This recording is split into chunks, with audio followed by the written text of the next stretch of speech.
Hello, everyone, and welcome to day 2 of the Noble Apartment Cup. I'm Dash, and I'm joined by Dave here on the couch to preview the day and break down a little bit of what we saw just yesterday in the first day of the group stage. Now, as we dive into the day's happenings, I do want to thank all of our lovely sponsors that you see just below us on the screen. You'll hear a bit more about them throughout the show.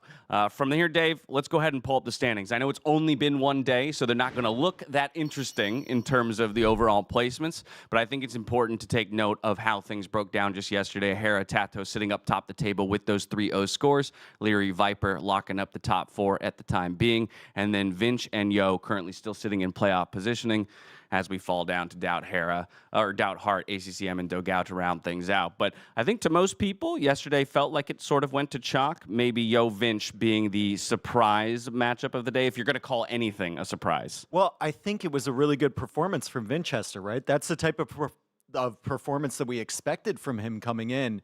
I think the first day kind of leaves us with a lot of questions, if nothing else, right? We know Hera was probably going to win his set against ACCM. He did it in dominating fashion. TaToH as well against dogao was great, but we wonder, like, what more has Vinchester to offer? Yo's a slow starter, as Viper pointed out yesterday. Yeah. Hearttt looked good against Liereyy, but it's Liereyy at the end of the day, and we'll see what he can do today against Yo. And then dogao even had moments where you thought he was in really good form, right? Like game 1 against TaToH was great, the way he pulled that back, even though he did end up losing. I think dogao might be a threat. ACCM might be a threat. DauT is a question mark, a big question mark. Yeah, I mean, and plenty of room to run for all of our players, right? I think the interesting thing about Swiss stages as well is how the pairings ultimately work out, given your series score and playing opponents of like results. But that's really going to start to put the pressure on certain players as the days mount, right? Because if you're outside of playoff positioning, you really need to start getting some wins on the board. And so with that, I want to turn our attention to the schedule that we have today. Take a look at the 5 matchups that we have ahead of us. We are going to kick things off with ACCM versus dogao, 2 of our 0-3 players. So once again, this is where you're already looking to separate yourself from the others who are trying to avoid elimination at the end of the group stage. I mean, this is a rough one for both of them, right? You don't want to go down 2-0. You want to win at least a couple games here so your plus minus isn't that bad. But also you're looking at that opponent, it's like seed 10 for dogao, right? How many book holds are you realistically going to get if you lose to him if you're ACCM?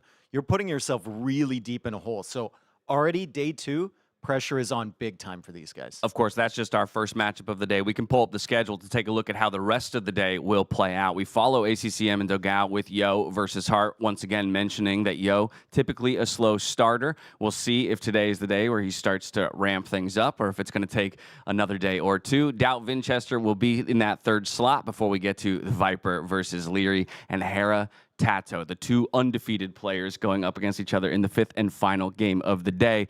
I mean, Hera's on a tear. That's no surprise to anyone. It is a tough draw, to say the least. But, you know, I think if anybody in this tournament has an opportunity to take Hera down and maybe, serve him an early loss, it could be TaToH. Well, if you think about last NAC, the set they played in the group stage was amazing. It might have been the best set all tournament, right? And if you're coming at this from TaToH's point of view, like, you're thinking about, am I even revealing my secret strategies? We know they're cooked up there. It's day 2, right? Do you really want to beat Hera? Even if you fall to Hera, you're going to have some book holds available to you, most likely, if Hera continues his dominance. And then from Hera's side, it's the same kind of question, right? Like, it's day 2. I'm going to have some good opponents that I can get results against. Am I really bringing my A game against TaToH? I mean, knowing these 2 guys, they probably will anyway, especially with Hera. Yeah. Right? Like, he's super motivated. That's going to be a really fascinating one to watch at the end of the day. Yeah, you'd like to think, but it's an interesting conundrum for the players who kind of have the expectation of going deep into the playoffs that they're going to play here, but if either one of these guys wants to win the tournament, they're likely playing each other again. Exactly. And so that's where you do start to have those conversations about how much do I show in terms of my strategy and do I pick playbook. a map that I don't actually want just so he thinks that I want that map? So later on in the draft, when I'm playing him in the semifinals, he picks that one. Yeah. Right? Like, it's weird.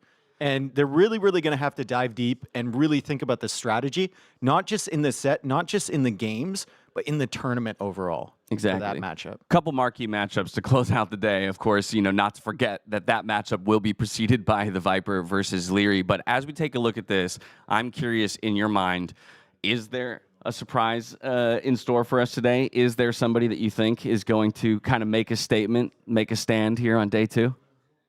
I think we really got to watch the Hearttt versus Yo series. I think if there's someone that's going to have an upset today, it's going to be Hearttt.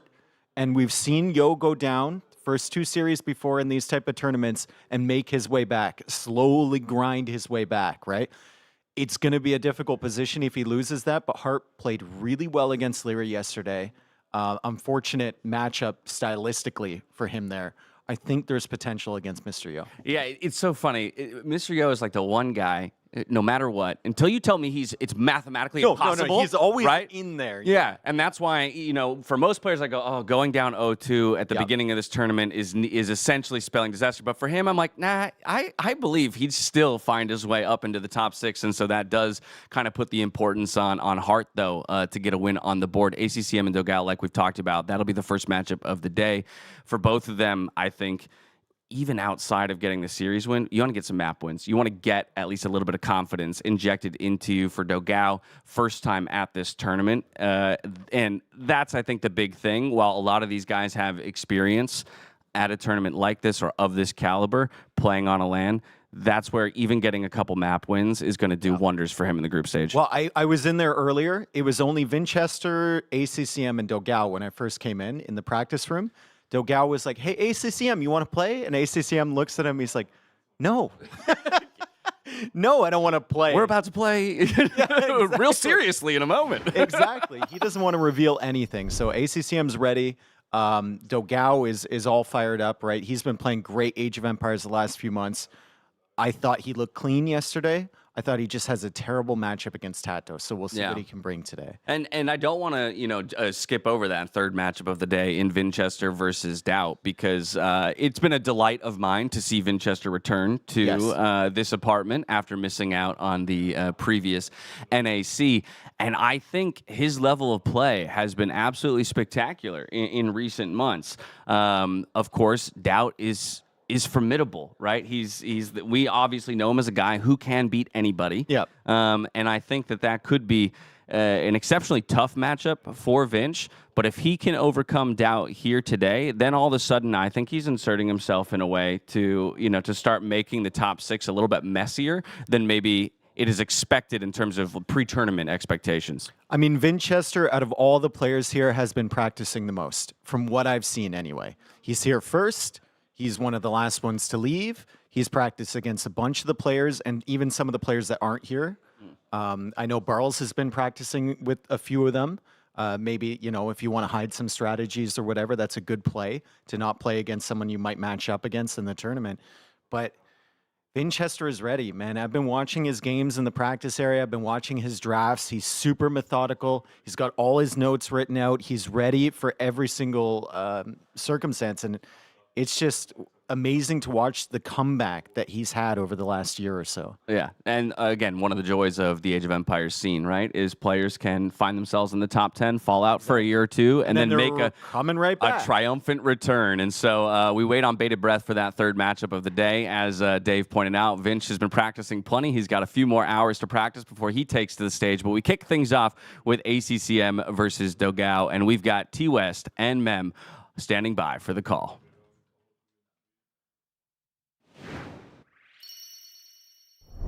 All right, welcome everyone. I'm T-West here with Memb, and as they've been talking about, we have ACCM and dogao coming up. They are doing their drafts right now, so we'll bring that to you as well. And Memb, yesterday both these players lost 3-0, ACCM to Hera, dogao to TaToH. It's already the second day, so in the second day there's no more jokes, and you can be already 0-2. One of those players, you don't want to be that behind, and we can see the draft already because they're drafting now, and they're very important. We have seen how important it's going to be the draft. And civilizations are there, but I can tell you guys already the map. Tiergarten is going to be the first map, and then we have as a whole map enclosed and Sunburn for ACCM, dogao Tide Pool, and High Tides. So once again, we see dogao going for those water maps against ACCM. And against TaToH, maybe that wasn't the best option for him because TaToH is such a good water player on those hybrid maps. Maybe ACCM gives him a bit of a better matchup. With the gameplay they have, both players, who you feel is here the favorite here? I feel like ACCM should be a slight favorite, but these players have very different playstyles. It's not like we saw yesterday where dogao and TaToH were kind of doing the same thing, but maybe TaToH doing a bit better. Here, ACCM is a very different type of player and should give him a different type of challenge. Yeah, let's see how dogao is gonna face this one. I mean, remember that he's in the tournament beating surprisingly for everyone, like Sebastian. It was the upset of the. It was the upset of the qualifiers. Right? Yeah, and then yesterday I was talking with him. He wasn't felt so positive before face TaToH. He was kind of with that negative, bias. I could kind of feel that in his gameplay. One of the things I look for is he had a bunch of scouts that just stood idle and got poked by spears. That's not the type of thing you expect from a player who's on point and constantly microing their units and feels comfortable. Yeah, so let's see today if he's going to play better. And as I said, like ACCM was telling yesterday, at least top 4. Well, if you want to be at least top 4, he has to start to... He has to start today. Yeah, has to start today because at 0-2 is going to be complicated. You're going to be in a position that then the nerves, the pressure is going to be even higher. And right now, you come in today, if you're ACCM, you say, you know what, I lost to Hera. Who cares? It's Hera. Yeah. He makes people look bad all the time. I can come back from this. But let's say that imagine that now he loses against dogao. In theory, I put in quotes, Hera is the top 1, the number 1, let's say, favorite for many. And maybe dogao is here the underdog, the one that, okay, he's here. Nobody expected him to be here, to be realistic. But if you now lose against dogao, the pressure he's going to put himself is going to be high. And dogao, definitely a player who can surprise people. Maybe for the past year or so, he wasn't playing as actively, didn't have the best results. But the past few months, he's been doing pretty well. Yeah, but dogao has been, historically, the Maldives. You remember the tournament and, I think he has been also in... He's experienced. In Red Bull, his experience, he got the experience for sure. I was talking to Viper the other day, and Viper always looks for ways to feel young. He was saying dogao is the second most experienced stage player behind DauT. Okay. We have here. Okay, but then we can focus on the civilizations and see the ships and the maps that we have there. Malay and Perseus and the first one. Well, Malay is kind of strong for the timing they have in almost every map. Yeah, and remember, they are picking the first civ before seeing what maps are drafted. So they just pick a civ that they think is good for the map pool, not necessarily for anything specific. Persian's kind of the same, it's crazy economy and it can be very versatile. So they are using those top-tier civs, like you can use in many maps. But then we have Mayans, Bengalis, Hindustanis, Italians. Ooh. Like Interested to see players who like Mayans so much. Yeah. I think they're very polarizing these days. They were one of the best civs years ago back in AOC, but now they've kind of fallen off a bit. But it's like a still safe, could be really good. like a safe pick, right? Exactly. They feel like a safe pick. But it happened like yesterday, with Hindustani. Well, Liereyy was a very bad start, but we saw how the Gulams can deal. What the Mayans can do, for example, in a matchup against the Gulams. It's tricky. They have to do what Hearttt did yesterday and win before them. Yeah, so complex. Then we saw Italians that you saw the interview with Liereyy when I asked, is Italians better than Portuguese? Or, no, is Portuguese better than Italian? He said, well, now I think yes, like telling because of the result, but in theory, Italians would be a good match in many situations as well. Very versatile, both for bypasses, we saw them yesterday, and also on all of these hybrid maps that we have. Okay, and now Malians, good, and Poles. For enclose? I've seen DauT play Pulse on enclosed several times, and they seem to be very successful. It's a very late game oriented map, and if you can get to that period where you have all those Folvark farms funding your food eco, you can spam those winged hussars for a really long time, do Shalakta privileges and get cavaliers. Is DauT a good example, Wes? No, he's not here. He doesn't listen. Is DauT a good example? Okay. You don't trust the Lord? You don't trust DauT? Well, I want to trust him, but but he comes in with a castle, and you know what happened when he's doing some decisions. We all want to trust the Lord, but enclose also it makes sense. It can be very cool because you put all the farming close. You have to be accurate with the forward close to the TC, and we have seen even going. Staying with the forward inside, doing farms even before taking the berries outside with that one. So I feel Poles can be there. But then we keep moving and Khmer. Khmer, interesting. Again, like a good civ, but I feel like we don't really have the specific settings on like a Land Madness or a very open scout map where we're going to see them shine. Yeah, but they are picking now a lot of cavalry civs, Slavs as well, with the farming bonus, both Chimera and Slavs. Slavs, another civ that's pretty good on enclosed, and if you get to Boyars with Slavs, maybe a good counter to Poles if ACCM is thinking maybe dogao wanted Poles for enclosed. Oh, Voyeurs are Teutonic knights with mobility, pretty much. And also tanky Berbers. I like Berbers. In what map it could be? It could be tight pool as well, the faster galleys. Then we'll love camel archers, the unique units. And then what is going to be the last one for dogao? Let's see. Yeah, the camel archers could also be good on Tiergarten. We've seen how important that middle is. Yeah. Some type of castle in the middle It's with very camel good. archers sounds pretty scary. It's very good there too. But in that map you can pick several, you know. Romans. Okay, Romans with the economy. Well, we have the draft already, but now they will have to start to think in the possibilities, you know, that they're gonna take for every single map. They will have to take some notes. And also they make sometimes the notes like, okay, I'm gonna play this civilization in this map because the other is gonna pick the other and they want. But then you go face the first game, Tiergarten, and then it doesn't pick the civilization you thought, and then or your plans can change for the other maps. So it's very tricky, right? Exactly. Especially since, like we said, we do have that one save that was picked before they knew any of the specific maps. So we do have here, looks like the players are about to get ready. And we'll move on to Tiergarten for game number 1 and see what the players end up picking. One of the things that I think is really interesting is that Romans pick at the end because of one game that I'd seen during the qualifiers on Sunburn with the Romans, where I think it was TaToH who went Fast Castle, double Siege Workshop Scorpions. If dogao manages to pull that off, I'm going to be impressed.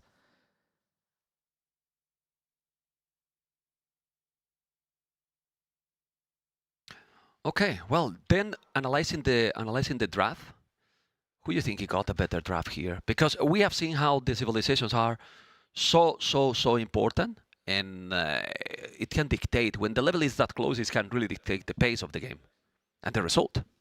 Yeah, and it always depends what map. Because I like how a lot of these saves are versatile on different maps, like Bengalis, Berbers, Malay, Malians for ACCM. All of them have a water bonus, but they're also viable on non-water maps.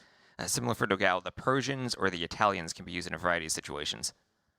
Okay, and for the first one, let's focus in game number 1 because it's the one that we're gonna have in a moment. Hopefully, in a moment. What do you think about Mayans on Tiergarten for ACCM? I remember Vivi trying to go Mayans against DauT in that final qualifying game they had. Didn't quite work out for him, but Mayans, they're still Mayans, right? Yep, I mean, it's possible. I'm thinking where else he could use it. And I feel that Malians, for example, is very nice on high tides. You know, with the economy bonus that they have, the gold, they are very nice for the dog as well. So I feel like Mayans can be a good one. But then I wonder what he's gonna pick dogao there. Then Hindustanis, mobility, and then what we talk about the Gulams, because what others can be good against the Mayans there? I think if you're dogao, you want to try to guess where ACCM is going to use the Mayans and then pick Hindustanis on that map. Yeah, but you have to guess correct. Is what we're talking about? How is the tricky, you know, the mind games and the different possibilities that's going to be. Yeah, they're thinking. Just look at dogao right now. You see, like he's thinking exactly the same as us. Like what I do now, right? But do you think he maybe tries to go Hindustanis on Tiergarten and then ACCM maybe he wanted to use Mayans there, but now goes Berbers instead? Well, it will be a great match anyway. Battle of Camels. Cheaper camels, Berbers, then Imperial camels.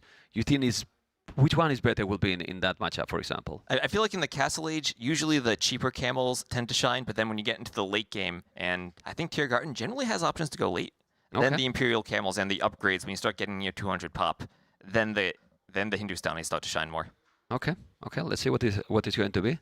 Well, welcome everyone. We are in day 2. You know, I see a lot of people in the chat as well, and I wanted to remind you guys that all the support that you are doing during the tournament, 100% of the donations is going to the prize pool. We have to remind that to the viewers because they don't know, and it's good that they know because we all know that people will love to support the players. Yep, and of course, we do have our live prize pool counter on the stream, so the higher that gets, the more exciting it is for everyone as we're watching. Yeah. Absolutely. Oh, it's already almost 52K in the first day only. You know, and it's going to be higher. And when there's games and games, and we have in front of us a crazy day a really crazy day. We can talk, if you want, also about other cities as well while they are planning this one. The next one, I think, is going to be Mr. Yo versus Hearttt. Yo versus One of Hearttt those indeed. will be 0-2 already. And it's hard to imagine Yo being 0-2. Yeah, it's Remember, hard. 'cause he was one of the invited players who came here. He didn't have to qualify. He just got invited, and going down 0-2, that would be a pretty difficult hole. I mean, maybe Mr. Yo, maybe the person who can climb out of that hole, would be a pretty difficult spot for him to find himself. Yeah, but yeah. So let's see what is going to be the skill of, completed skill for today, and then we can analyze also match by match. And yeah, well, but that Hearttt also, I don't know, like he's been very good, you know. Yeah, and Hearttt had a tricky set against Liereyy the other day, but well, won that first game and couldn't quite finish off any of the other games, even though he found himself in some good spots in a couple of games. We had that bypass game where the kind of tier didn't work out for him, and that Tiergarten game where he had a grid lead but then fell behind to the Romans. And then there we have DauT versus Vinchester. Vinchester looking really good, winning to Mr. Yo, but the Lord don't want to be 0-2. He doesn't. And in that series, if DauT win, both are 1-1, and we are all happy. But you know, you don't want to. Good. Vinch looked really good the other day. Okay, I see your. I see your I'm eyes. telling you, man, I was here. favorite. The first person in that room playing games today was Vinchester. And He's yesterday, locked in and he's playing. He's still playing right now. and yesterday, prepared. he's practicing a lot. He's really practicing a lot. You can see the players there. TheViper versus Liereyy. Well, I'm gonna have to tell you. And we were talking, guys. Okay, what do you want to cast, guys? Well, I voted for that. You know. Mem came in this morning and he looked at the schedule and was like, "That right there. Okay. That's what I want to cast." I mean, Viper I don't Liereyy." care. Put me to cast anything else. I don't care, you know. But I love the Viper versus Liereyy. For me, historically, you know, has been one of my favorite cities. What about you? Two of the best players out there. And for years, Viper was number 1, Liereyy was number 2. Yeah, love it. And favorite there, anything can happen. Anything? But who do you think's in better shape from what you've seen so far? Well, I mean, Liereyy said himself that he didn't play good when I thought that he was playing probably better than he himself thought.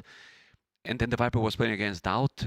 Anything can happen, you know. But I mean, it's kind of hard to judge Viper against DauT, though. yeah, You kind of expect Viper to win that at this point. yeah. Well, don't underestimate the Lord, you know. But didn't want to say that. But well, I will say today that maybe Liereyy is gonna be on top. Okay, you got faith in Liereyy. What do you think? I'll go with Viper. Yeah. Go Viper. Okay. And then Hera versus TaToH. Hera versus TaToH. Hera, since he lost against TaToH in the Red Bull 6, if I'm not mistaken, you know, I don't think he has lost with TaToH again. Yeah, and that's a Right? tough reward that TaToH gets for winning 3-0 yesterday. You know? He has to face Hera now. Yeah, It'll be good for his Buchholz score. a very nice present, right?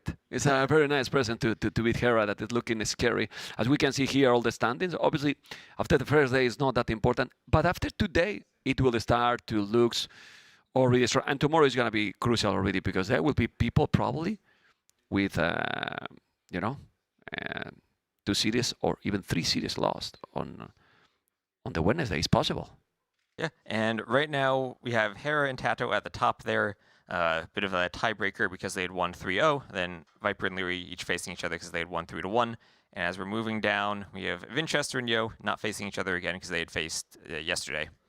So Vinchester, number 5, he had a tough series against Yo. Yeah, I don't think Honestly, I think he's going to be a surprise player. Yeah, and honestly, don't think that being 3-2 is going to be too bad. Like 3-2 against Yo. How many players can win 3-0 to Yo, Not for many. example? Not many. Exactly. So what I mean is that Yo is going to have this kind of a score against many. So I think 3-2 against him is not a problem. Obviously, it's very important, for example, that DauT took a game from the Viper in the system, you know. But we see all these matchups, and it's going to be one-sided series today. Because yesterday it felt that except Vinchester versus Yo, the others were kind of clear for the winner. Honestly, I feel like Liereyy and Hearttt, a few things go differently in those games. I think that was a lot closer than the end result might have looked. Yeah, but it was the short periods, the starting. Then after that, he was kind of dominant, you know. Except maybe in that bypass that honestly I thought he was going to lose, you know. But it was tricky because it was a boom game, and the score sometimes there is kind of. And they're not typically boom players when we look at them, right? Usually it's that very early feudal aggression. A few scouts can kind of decide the game between those two players, and after that, they might play out the rest of the game, Yeah. but it might be over for a while. Absolutely. We're about to start. They started the game already, but they have to restart. I don't know if it was a bug or whatever, but they are going to start. It's starting in a moment. And I don't know if okay, it's not. I thought it was the games already. We see the transition screen, we get all excited. We're like, it is. Oh, That's why we got we're a here. countdown. We have the countdown. Okay. It looks good, right, guys? I mean, I we think looks good. okay, right? I think it looks pretty good. Well, it looks okay. It looks okay. But it's gonna lose a lot better. The game number one. Game number one, ladies and gentlemen, Noble's Apartment Camp Day 2, and ACCM versus dogao on the map that you're gonna say. On Tiergarten. Okay, as a blue ACCM on the left, as a red dogao on the right, and well, obviously they start with the lumbercamp, chopping those trees, and both players are going to feudal age because we have missed a little bit the dark age, but the dark age is kind of standard here. I mean, with how far they are, there's not gonna be militias, or unlikely. They're gonna go up quick to feudal age, and most likely with these Slavs and Romans.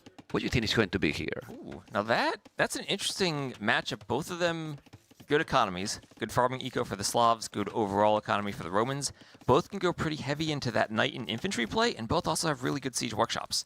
Kind of similar civs in that regard. Yeah, like Slavs got, let's say, cheaper everything in that regard with the siege workshop. Well, Romans is more focused on the scorpions, right? But this is very tricky because both could go cavalry, both could go infantry, as you mentioned.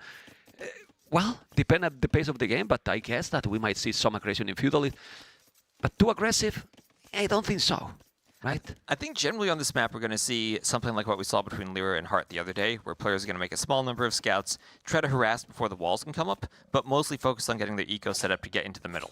Okay. They're up at the same time, and who's going to lose the first scout? Well, seems that it's going to be ACCM. It's tricky because there are hills on this map, and you can try to run to a hill.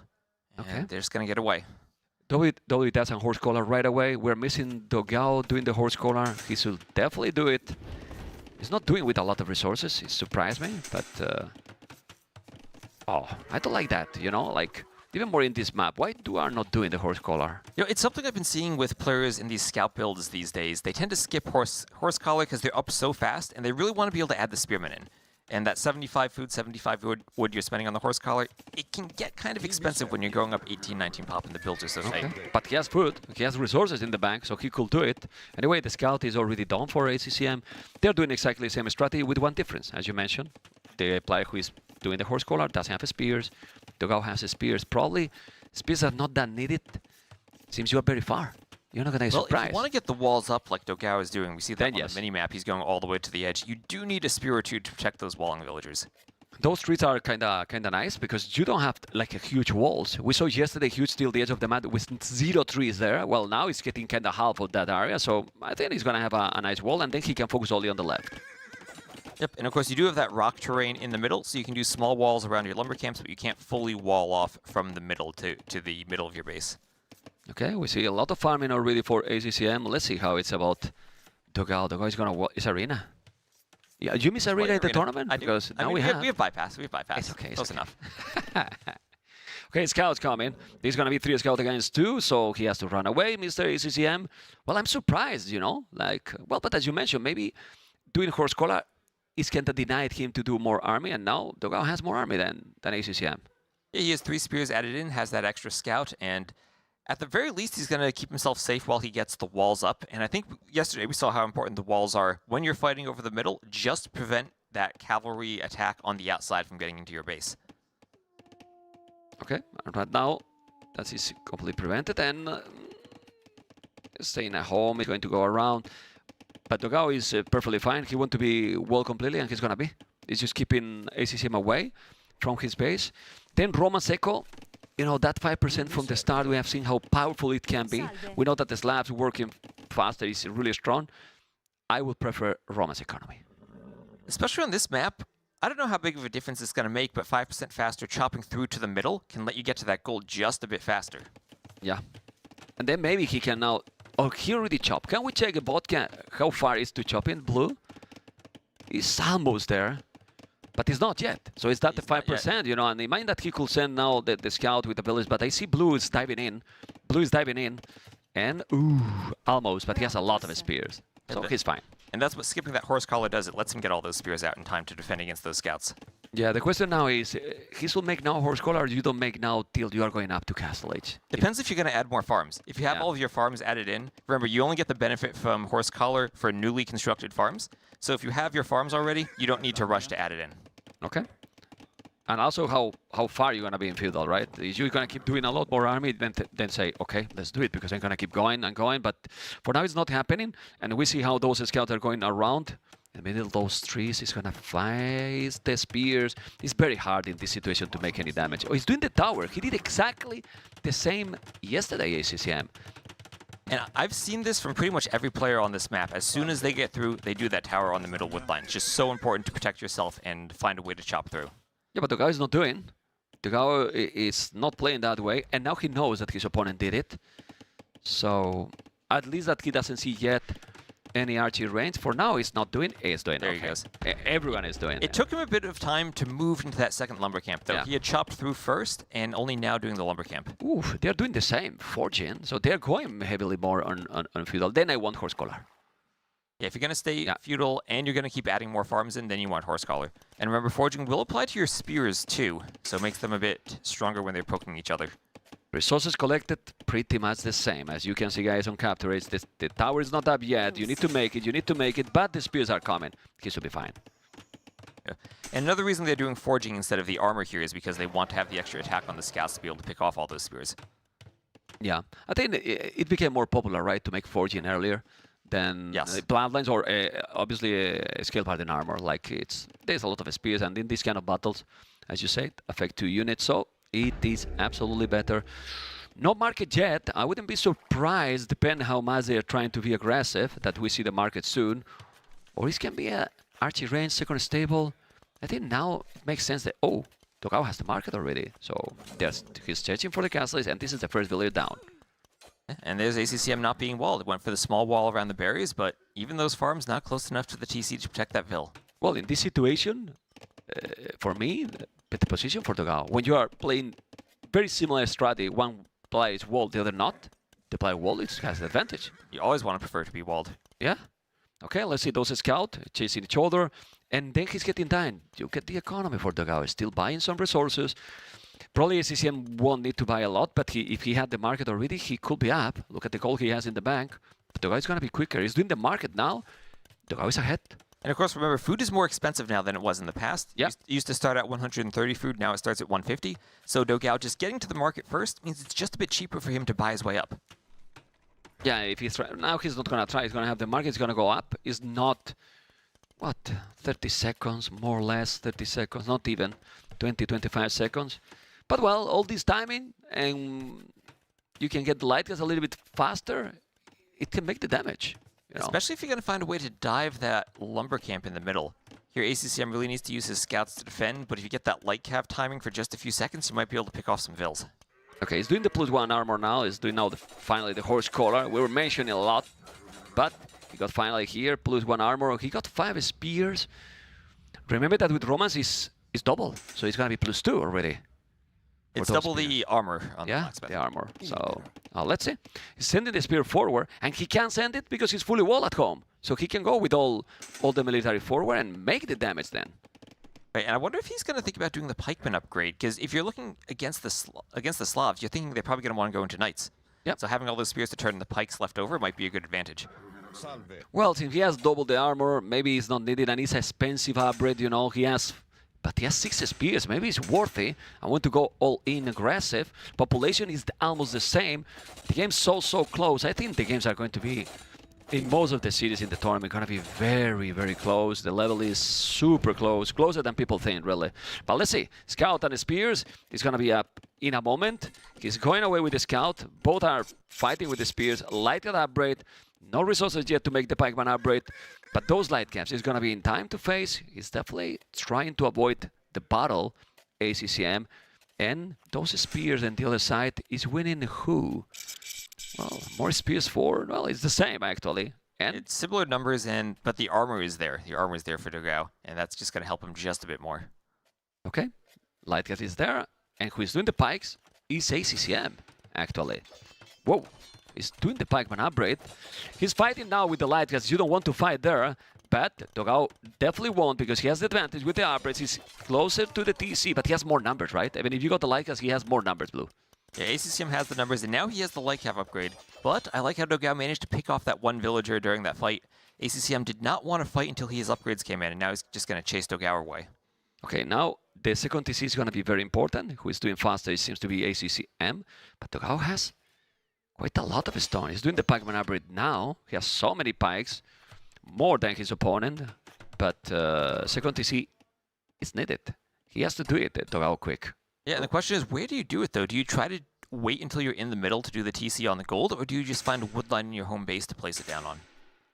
Well, for now, there's the battle with the pikes. He did the pikeman upgrade. Now with those pikes having +2, it's going to be definitely advantage for red. Scores say that dogao is super ahead. Well, the KD is triple, but it's just not so many units kill. And the answer to your question is there. Mr. West, the TC is in the middle. So might see some aggression if ACCM sees something. But we shall go to the woodline, Mr. Vodka, because I feel that this can happen something. There you go, the pikes are there. He has the monks already. He's not going back, so he is converting one. He's going to take the monk. He got it. I prefer the monk. It's sniped at the pike. Yeah, picking off the monk is so important here. And that light cap raid on the villagers. dogao has been in ACCM's base, just picking off villagers left and right. He's doing Look at that eco KD look now, at 7-0. Look at the total KD, 21-8. Many people was telling, well, ACCM is clear favorite, you know. Look at the first game. 8 villains more, similar army. And the position now is ideal for dogao. Well, we're talking about that. Your wall, you are safe. You're safe. ACCM not walled, he is wide open, and even the knights, as we get into the castle age, start to come in and pick off villagers. Yeah, 30 TC, fine. But now you need to have the farms to have the TCs active, because you know if it's going to be some idle time. While economy, dogao looks really smooth with almost 1,000 resources collected more, and doing the +1 armor, second TC. What to do if you are dogao now that you have killed? Make the 30 TC, or you take the risk and go siege? I mean, I'm looking at his stone count now. He has 315 stone, a couple of villagers still mining it. Do you think he has an option to just do a forward castle on that gold in the middle, maybe hit ACCM's third TC? Honestly, I think it's lovely in this map, and not only because you secure the area, you are almost, since this is very close, you are almost attacking your opponent with that castle. So you are safe, and you're gonna get map control, so why not? And you are not like having 10 villages on a stone that you are kinda, you know, screwed your own economy. Not really. So I don't know how that villager got so far forward for ACCM, but dogao just converted it. So Yeah. add one extra eco unit for dogao there. Well, he's feeling the pressure. You know, if that village is there, he's not controlling, he's not being smooth completely with the gameplay. And doing the outpost, we shall see dogao can see something. Can we put fog of war from dogao, Mr. Bot can see what he see from the middle? Nothing yet, right? With the outpost, let's see if we can have a better view. Well, the goal, he doesn't know, but he can imagine that ACCM is there. Yeah. That's something maybe you want to pay attention to once you get into the middle. Maybe just one forward outpost on the opposite side to see where your opponent's coming through, where they're putting their TC. Might be a really nice option. But he's doing another, so he's gonna find now. And then we're gonna have the answer. I think the castle would be earlier than the siege. Look at the amount of stone he has already. 7 villages on stone. He's doing squares. Army numbers is very similar. Villages are similar. He need to kill. Let's see the monks. He's gonna kill 2, but he converted 1. He's gonna convert another. This is not the best battle for dogao, because now ACCM has a lot of army. He converted almost everything and killed the other 2, but he's still raiding. This is great. You are attacking in 2 spots at the same time. 13 villages kill. 13 villagers, but now ACCM 21-12 military. Those conversions really helped him get his knight numbers up. And at the very least, dogao now has the stone for the castle. Ooh, does ACCM have the army to deny this? Ay, ay, ay. Well, I feel that now with all the loss he did, dogao is forced to make a defensive castle. And with all those monks that ACCM has now healing his own army, and that could convert dogao's knights, I don't think he can go forward anymore. You remember how I called those castles when you are going defensive? You don't remember those chicken castles? Chicken castle? It's a chicken castle, or he's gonna go forward. He's trying to make a forward castle. It's not super forward, but he need to wall a little bit there. He has to wall. I think dogao is doing amazing here. If he's building the castle, he does have an old army. He's gonna definitely have a better kill here, ACCM. But the map control with this castle is amazing, right? I love the walls from dogao because right now, aside from a couple of monks, ACCM only has melee units. He should not be able to deny that castle. No, he's not gonna deny. Doesn't have any siege, so the castle is gonna be up. That castle is taking the TC. It's true that he's not taking the village, but he has this goal, control, more or less, and he's safe. But no army for dogao. And not having army is very tricky position as well. Yeah, and he has to be careful because he lost all of his army while he was trying to get that castle up. Yeah, he's gotten a lot of raids, but he's going to need to turn that eco advantage into an army advantage at some point. Maybe now ACCM is going to make a castle in the south, like in the south and the center. Use where he has now the output, where he's attacking, maybe a castle there, so nobody can take the goal, and then maybe deny this TC. Let's remind something. dogao is still 5 villages ahead, 6, because he killed a lot, but he has 1 TC less. That's why ACCM is quite close with the economy, Mr. West. Yeah, and remember, we have a lot of gold on the outside of this map too. It's not all about that gold in the middle. You can decide to try to play on the outside for a bit longer and eventually maybe get into a treb board when you get to imp and try to take the castles in the middle. Yeah, well, Roman's economy is great. You can see how he's almost 2,000 resources more collected. I think that is still open, so he can go to the main base. There is a lot of pikes, but the amount of army from ACCM is scary. I see the +2 for the cavalry for dogao, but look at dogao army. 2 light caps. 2 light caps. If you're doing +2, it's great, but doesn't have any cavalry. Now he's doing TT at the back, but he's gonna take the tower, and he's still picking villages, man. Okay. He's a wall there with the monkeys coming, West. Yeah, just to make sure the army can't run through and get into his main base. Yeah, even more when you see that you don't have army to counter this. Well, he has the tower. The pikes are with double the armor. Don't think he mind to match this, but he need to wall there. Those are going to be +4, and he's still waiting. ACCM still is not walled at home, so the light cap from dogao can just run in unimpeded. And, yeah. Man, I really like the way dogao played with those walls early on. Yeah, but now he needs more barracks. He needs something else. He has no army. 26 army, 10. He's 17, 77 villages, 78, which is impressive is that you have killed 15 villages and then you have the same village that your opponent. It's crazy. Still, 3 TC is gonna be now, but no army at all. ACCM is like, hey, hi, it's spamming, man. It's in the hardest level. And now, oh, no. Okay, both players want castles right next to each other. Well, this is a castle race right now. It's sending so many villages, and if now dogao is doing that castle, ACCM can be in a problem. I'm not sure, because the army is still going to his main base, but the main base is wall, and then you will have completely the middle. If he denies this castle, then we'll take a lot of villages. I don't know. I still prefer probably ACCM position, but this castle can help a lot. Well, dogao just sent everyone to build that castle. ACCM's castle will go up. He at least has the villas right in between inside of that murder holes range. And now it's petard time. Now dogao is just queuing the petards. And this is a situation you can't repair the castles because they're so close to each other that the castles will hit the repair villas. Yeah, he has 2 castles there, but why? Can you tell me why in this area dogao doesn't have a gate? Stone gate. Stone wall, something you know, just to stop the army. You need to stop that. The petards are happening, of course, but who's going to take this castle quicker? I'm not sure, but it seems that dogao, in my opinion, sorry to say this, is throwing the game. He's not taking the right decisions right now. He was taking, but not now. I wonder if dogao should take his other castle and start queuing petards in both of them. Yeah, but it's going to be tricky. If he used the castle, he might kill on the way, you know, but still, dogao has resources to do that. He's doing the petards. And ACCM has stone. He's buying stone. He's got another castle. Oh my god. Well, that's another castle here. He's going very, very aggressive. It's just a wall here. It's so easy. You know, it's very tight, a small area. You wall it and you are safe.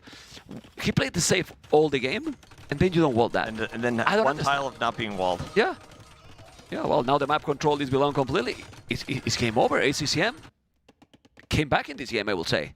Yeah, and dogao, he did such a great job walling on his first castle and keeping that castle safe. Yeah. If he could have somehow gotten that full wall across the middle and gotten both sides of the gold controlled, ACCM wouldn't have been able to come this far forward. He needed to find a way after he got those raids to stall and even up the army count. After he lost all of his army, ACCM's just been able to control the map and push forward despite the castles. Yeah, resources collected. You know, curiously, it's still more for dogao. Look how good the Romans are, but he's now 20 villages behind, guys. 20 villages behind.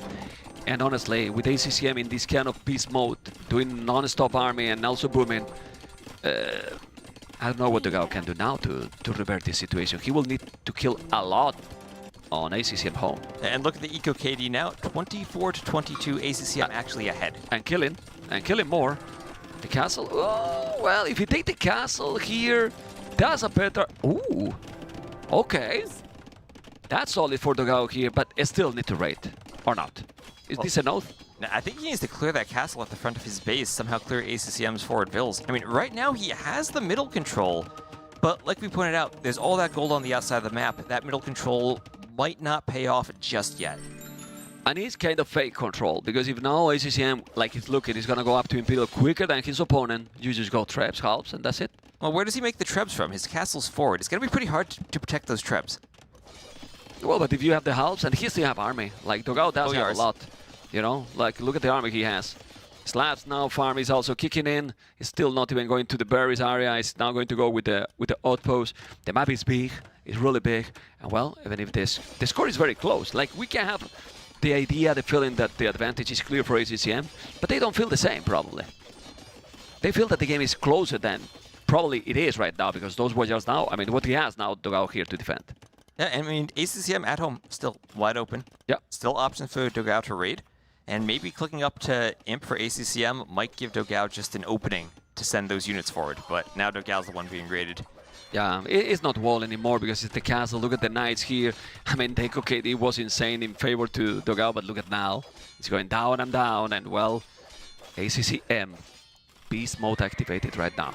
Beast mode ACCM coming back. And it all just comes down to keeping that army alive, getting those conversions to get those knights early on so he could push in the middle. Yeah, well, let's see what it's going to be.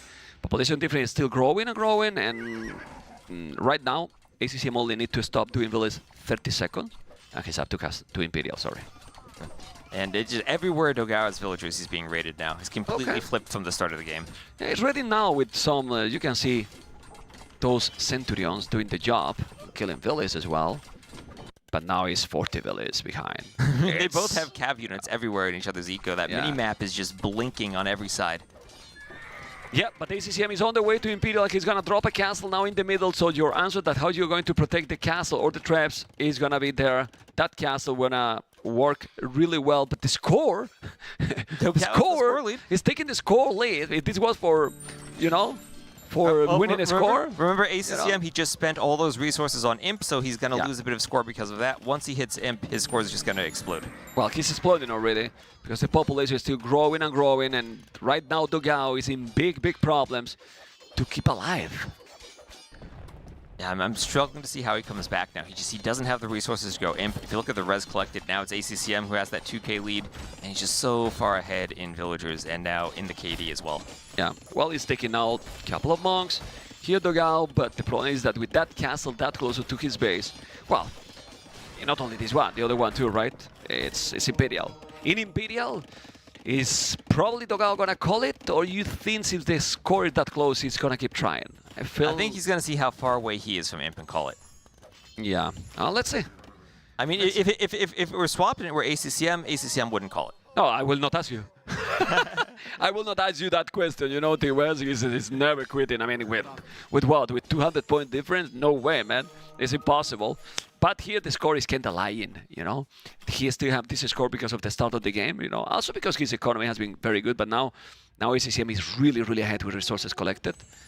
And, well, in 40 seconds we will have your answer. And of course, if he doesn't resign, ACCM is just going to start making trebs in the middle and try to take out those two castles in the middle. Honestly, the transition is simple. Halves. I mean, right now... protect your trebs and just trebs. Yeah, and just trebs. Let's see, it's true that he's having now a lot more town centers, dogao. He's going to be with 100 villages. That Pat ACCM has 124. And the timing. Now, let's see if dogao reaction. I'm trying to check the cameras. Let's see, he's still going. I mean, he's done a great job of continuing to raid all throughout this transition. He's just so far behind at this point. I don't know how he's going to get Imp himself. You know, I was expecting like dogao say like or something. Man, it's a PNG. It's not the camera, you know. He's calm. Exactly, man. It's no reaction at all. Well, it's still going. Population difference is big, but now it's not about the population difference. It's timing here, and what Apris is going to do. Because ACCM for now is doing the traps. 3 traps, which is already in the queue, but not any upgrade. Block printing. Both are missing the wood upgrade, the second wood upgrade, which is, you know, very important. And dogao is about to go up to Imperial. He's close. He needs to use that market a bit, and he's up. And, I mean, this entire time, he has had units raiding. ACCM has not walled himself at all this game, and it's allowed dogao to keep himself in. I mean, we've looked at the eco KD. It's not like it's 58-20. It's 58-48. Dogao's kept the pressure up. Yeah, and he's up to Imperial. He might feel, well, the map is really big, you know, and obviously they don't see what we do. We do health thing with TaToH, this beautiful tool that let us see the KD, the economy, the full population. They definitely don't have those details, that data, and yeah, with those traps, I mean, he doesn't even need to go forward. Like, he's taking TCs from there. The Imperial Town Center, I believe, is one safe. Might be one far from the action, but he even have now a castle at home, West. So that's a good safe castle for ACCM to defend his farming eco and stop those raids. Oh, look at how many kills that castle just got. Yeah, I mean, it was already very low HP, but now he's coming with a trap. Population different. I mean, ACCM is pop limit. It's pop limit. He's doing all the upgrades. It's still no halves, you know, but he has a lot of units, and in that situation, the score is starting to really explode. I don't know where's the Imperial TC, but if he's still going like this, he's going to take them all. It might be in the south. There you go, on the berries. Save one, but when he reaches Imperial, what army he has? He has, let's see, a few Centurions, a few Pikemen, a few Light Cav. Not much left. One Petard left. Not against all those Pikes. I mean, he's repairing this one. He has another castle. He has 2 castles in the middle, so he feels that he can maybe hold the position a little. But you have to hold a lot, not a little here. And he's raiding more and more. 200 population, 124. This game looks pretty over, even if he's trying more and more. Because now, even if he reaches Imperial, he has no resources to do anything. Yep, and one castle down in the middle for dogao. ACCM with the trebs. There's no way dogao can push those trebs, not with all those pikemen in front of him, and that help upgrade you wanted is on its way. Oh, there's imp for dogao, but that castle's going to go down before he even gets a single treb out. Yeah, the castle is being repaired. It's trying to transition to champs, which is not bad. Well, it's not champs, It's men-at-arms. Yeah, that's going to be a while. Yeah, and it's not champions also, these civilizations, you know? Oh, right, it's legionaries. Legionaries still, you know, standard infantry. He can go champions and Drusinia, ACCM himself. But the score is speaking even more now. It's still raided, that's why he keep going, as you mentioned. You know, he's raiding all the time. The KD is still close. Yeah, but then what happened? Why with very similar, well, it's 14 villages, you know? But then they have 45 villages more. He called it GG. Honestly, the not having that gap wall, it was the game because he didn't have the North army, and then it snowballed so badly. Well, I think it was maybe a bit before that. He had traded a lot of his army for those villager kills and not quite gotten the timing that he needed to pay off for that. Yeah, but if you have wall and have the castle, you can keep booming, and then you don't lose. You don't lose army. He started to lose the more and more villages from there, but I don't know why not wall that area. I mean, sometimes it's very hard to analyze and cast those games because there's not that rational explanation. Yeah, you know, sometimes you just, in the heat of the moment, you have so many things going on. You might think that you're focused so much fighting in the middle with your army and your castles that you're just not thinking of along the back in that little narrow choke point.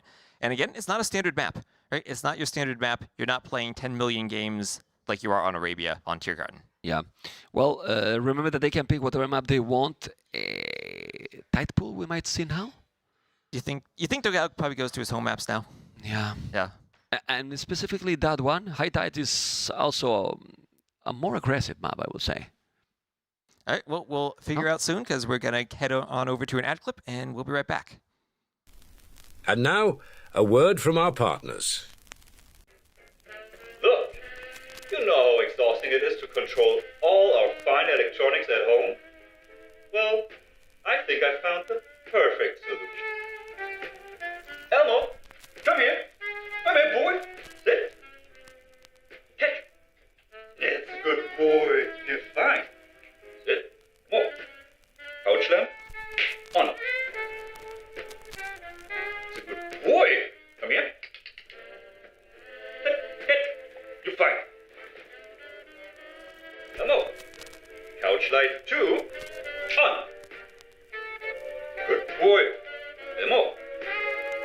Couchlight 1, off. Couchlight 1, off.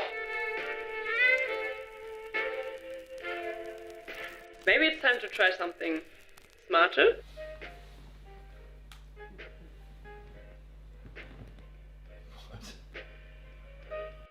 Say hello to smarter lighting.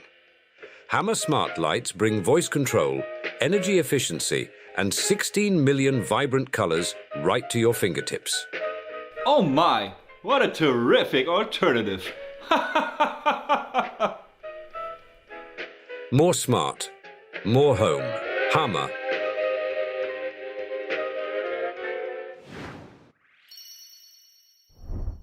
All right, well, I don't know where ACCM just went. He just walked out the door. Yeah, we thought that we were going to launch the game, but then he went away. I was like, what? What is this? I started like more and more these ads, you know? I am. No, we have a dog running around the studio here. Maybe we should see if we can train that dog to turn the lights on and off for us. Oh man. Well, ACCM went away. I don't know where. Okay, I like this because then I can put perfect. Liereyy is coming. Who else is coming? And we could show some of these people. Well, we don't know. Anyway, about the maps. Might be TaToH, and then I'm going to check the civilizations. I'm going to cheat here because now we can check the saves here. What would you go for TaToH here right now? I mean, if you're dogao, I'm thinking you go Italians.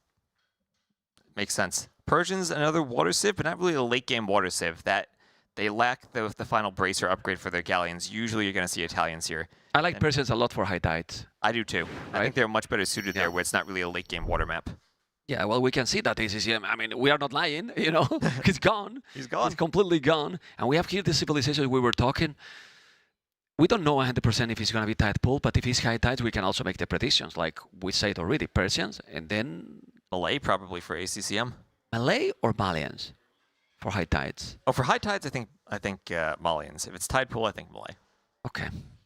Okay. Okay, ACCM has ran through the door. He's back. He's heading to his chair. We'll see him on his camera soon. Let's see if we see it really quick. You know, I think we should see it when they're running in the passive. We can switch into those cameras. The people are gonna enjoy. I think we need a camera on the entrance to see who's coming and going. Yeah, but I think there's one. There's one. So I think we should put that one. But look, he's sweating. Do you think he went for a super quick smoke? Like, is needed for those people? That is, you know. I mean, maybe.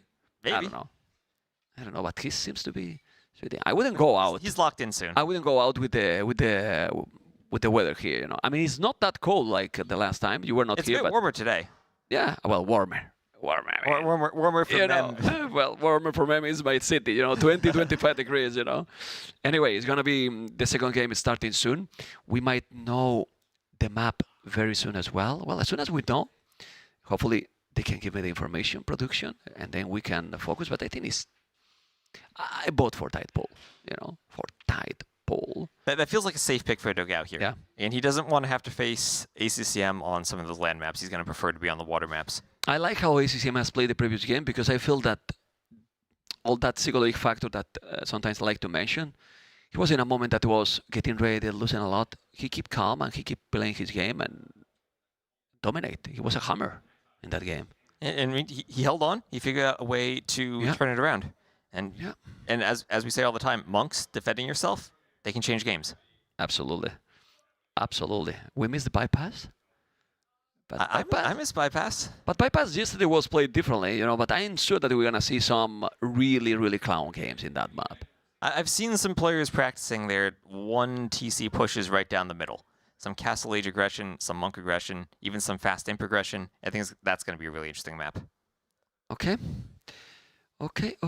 They're starting. Yes, it's going to be starting in a moment. Remember, guys, that what you see there is the civilizations pick for each player. We see the admin bands. We see the maps at the bottom. And you see all the sponsors for this event that you can see there. They are quite some, Mr. West. We're having great support.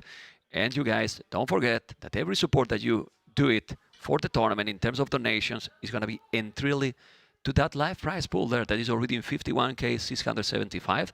And if I'm not mistaken, production can do it if I'm telling something stupid, which I don't think it is. The Merc is also supporting but in a 70% split. But we are going to focus on what we want more, and it is the game number 2, ACCM as a blue on the left, dogao as a red on the right with civilizations. What civilizations they are? Looks like we have a bit of a pause here. And remember, we have a custom overlay where our production is going to enter the civs every time, so it's not going to be Slavs Romans again, of course. Okay. There's a small pause. Let's see. Is ACCM typing in the chat instead of just turning and talking to dogao there? It's Bengalis Italians, this is. Bengalis Italian. Yes. I'm sure you can recognize those icons better than I can. How long has this game been out and I still don't know the icons? I know, yeah. I mean, been so many castings, but I have problems sometimes. Not gonna lie, you know. Okay. Can we check it? Yeah, Vodka can look at ACCM's base. Vodka? Looks like he has one less sheep, apparently. So he has 2 there, 1 by the TC, and... how many should be?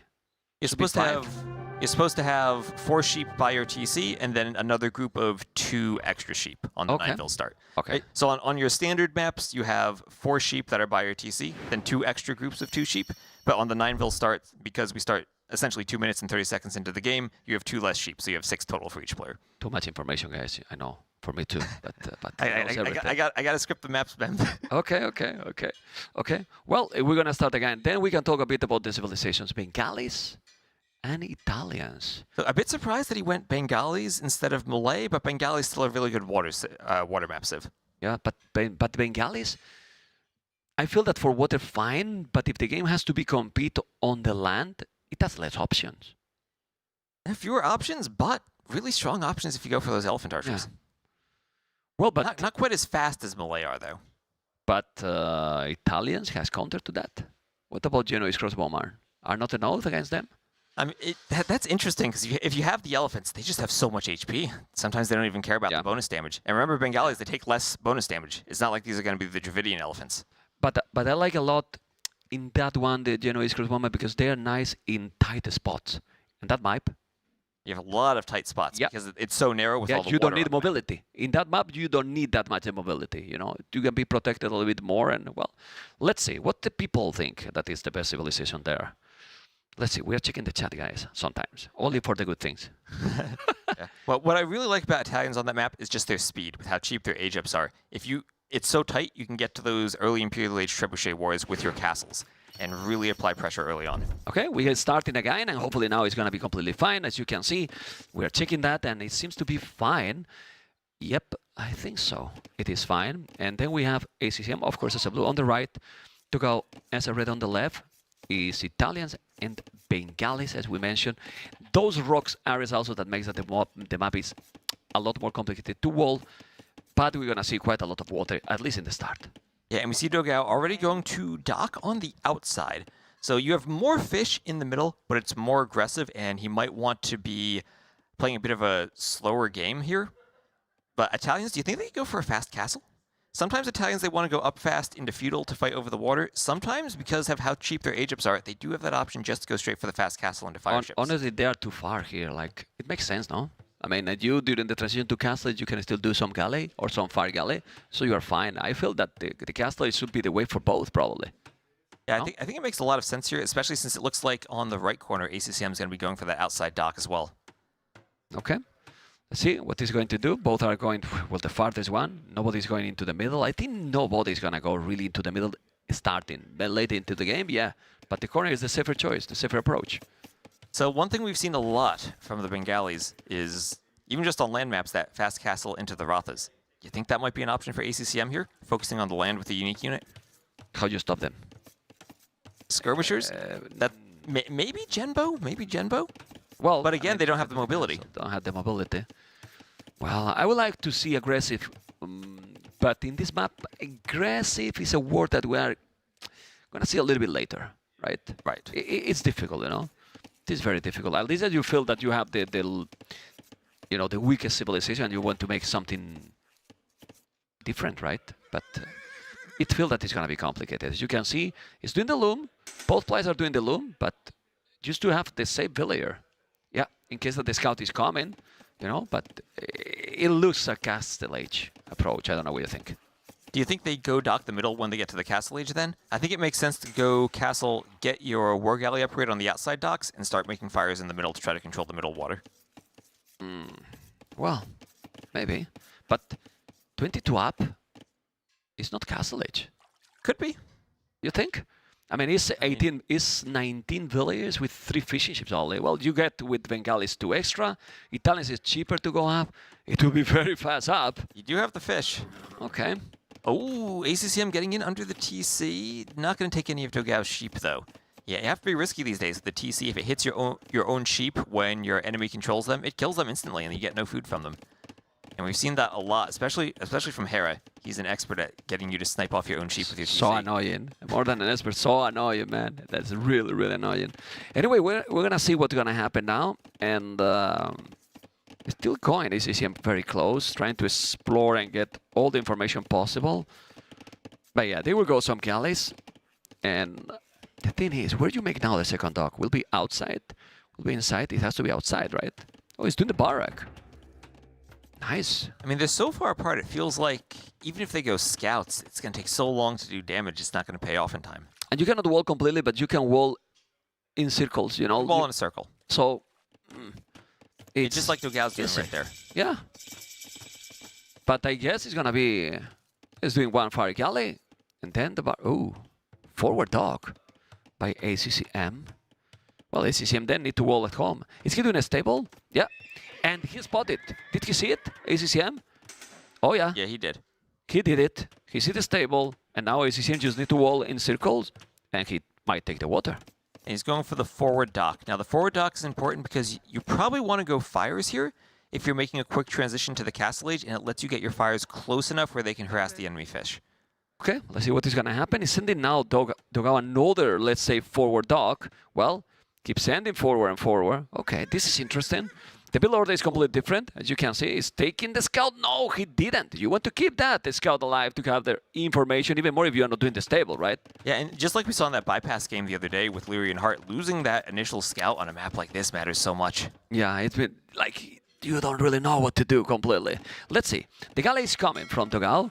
He's going to try to keep his fish alive. Did he see the dock in the middle? I feel that he saw it already, or not. Can we put the fog of war from dogao, please? And see if he saw the... No, he's missing the dock, right? Yeah, he didn't see it. Yeah, he didn't see it. Okay. And I don't think ACCM has scouted that dock in the north either, so they both just passed each other like ships in the night building their docks. Well, definitely not, because he just explored, and now he's coming with the spear. He didn't even explore that area. The galley is already there, but he has a galley defending at home. ACCM is doing already the stable as well, and they're doing more or less the same, but with different position for those docks. So who's going to be able to snipe the fish? He's going to have the advantage there. Yeah, and dogao has to sail all the way around the south and over to that right corner. It's about as far as you could possibly have to move a fire ship on this map just before he starts harassing the fish. Yeah, but I like what they are doing. Since they are not going for a fast castle, they are just playing with army, so you don't want to get surprised. And if you get surprised, there is army, so you can hold and you can defend. Let's see if it's going to happen here. You can see that the mobility matters, and the scouts are just diving in. He takes some damage, but if he wall there with that house, that he's going to make it in the last damn second. And the spears take out that scout. Ooh, that's something we saw the other day. dogao losing some scouts to spears here and there. And once again, just it hurts. You need to get that massive 3 to 4 scouts before you can threaten villagers. That sneaky galley also is going to do the damage, but he has another galley coming, but will take a fish. No, he didn't. He didn't. He should have chased it, right? Like, because now that galley is so low. It's going to be useless, that galley. Okay. And maybe he'll get it. Maybe he'll get it. He's still chasing. Need to pay attention. No, he went away. Remember that the, the range is very, very small. It's only 2, so maybe he couldn't even see it there. Anyway, both are players walling in circles. Basically, the population is almost the same. Very hard to see who has advantage here, because look at the resources collected. It's so very close. Very similar. But remember, with the Italians, dogao will be able to click up to the Castle Age just a bit faster. Yeah. Oh, that's still trapped. Advantage. Yeah, that village will die. He has also the scouts here. Yeah, it's down. So now, dogao is getting a small lead here with a 3-1 kill. He's selling his soul, and he's going up. He sell everything, sell the stone, Buy some food. And docking in the middle. Both players now docking in the middle. But you get up just a bit faster as the Italians. You get that war galley upgrade on the outside, and all of a sudden, you have the fire ships first in the middle. And remember, when you research war galley, your fire ships train faster, so that initial advantage gets you a huge numbers advantage in the middle.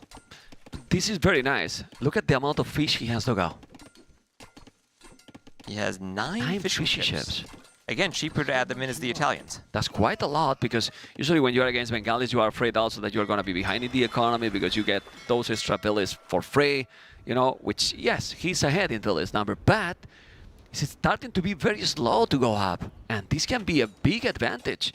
You know, it's true that ACCM is inside with those 3 scouts. Is there any spear there? No, as far as I can see. And I think we need to focus on those scouts, and villas are going to go down. 1 villa down, so be. There you go, 1 villa down, creating some chaos. And now ACCM, it's going up. But I still prefer to have 1 minute 40 seconds advantage. Yeah, and I think dogao going to need to turn that into a fishing advantage in the middle. Get the fire ships, secure ACCM's other dock, and then just get his eco rolling.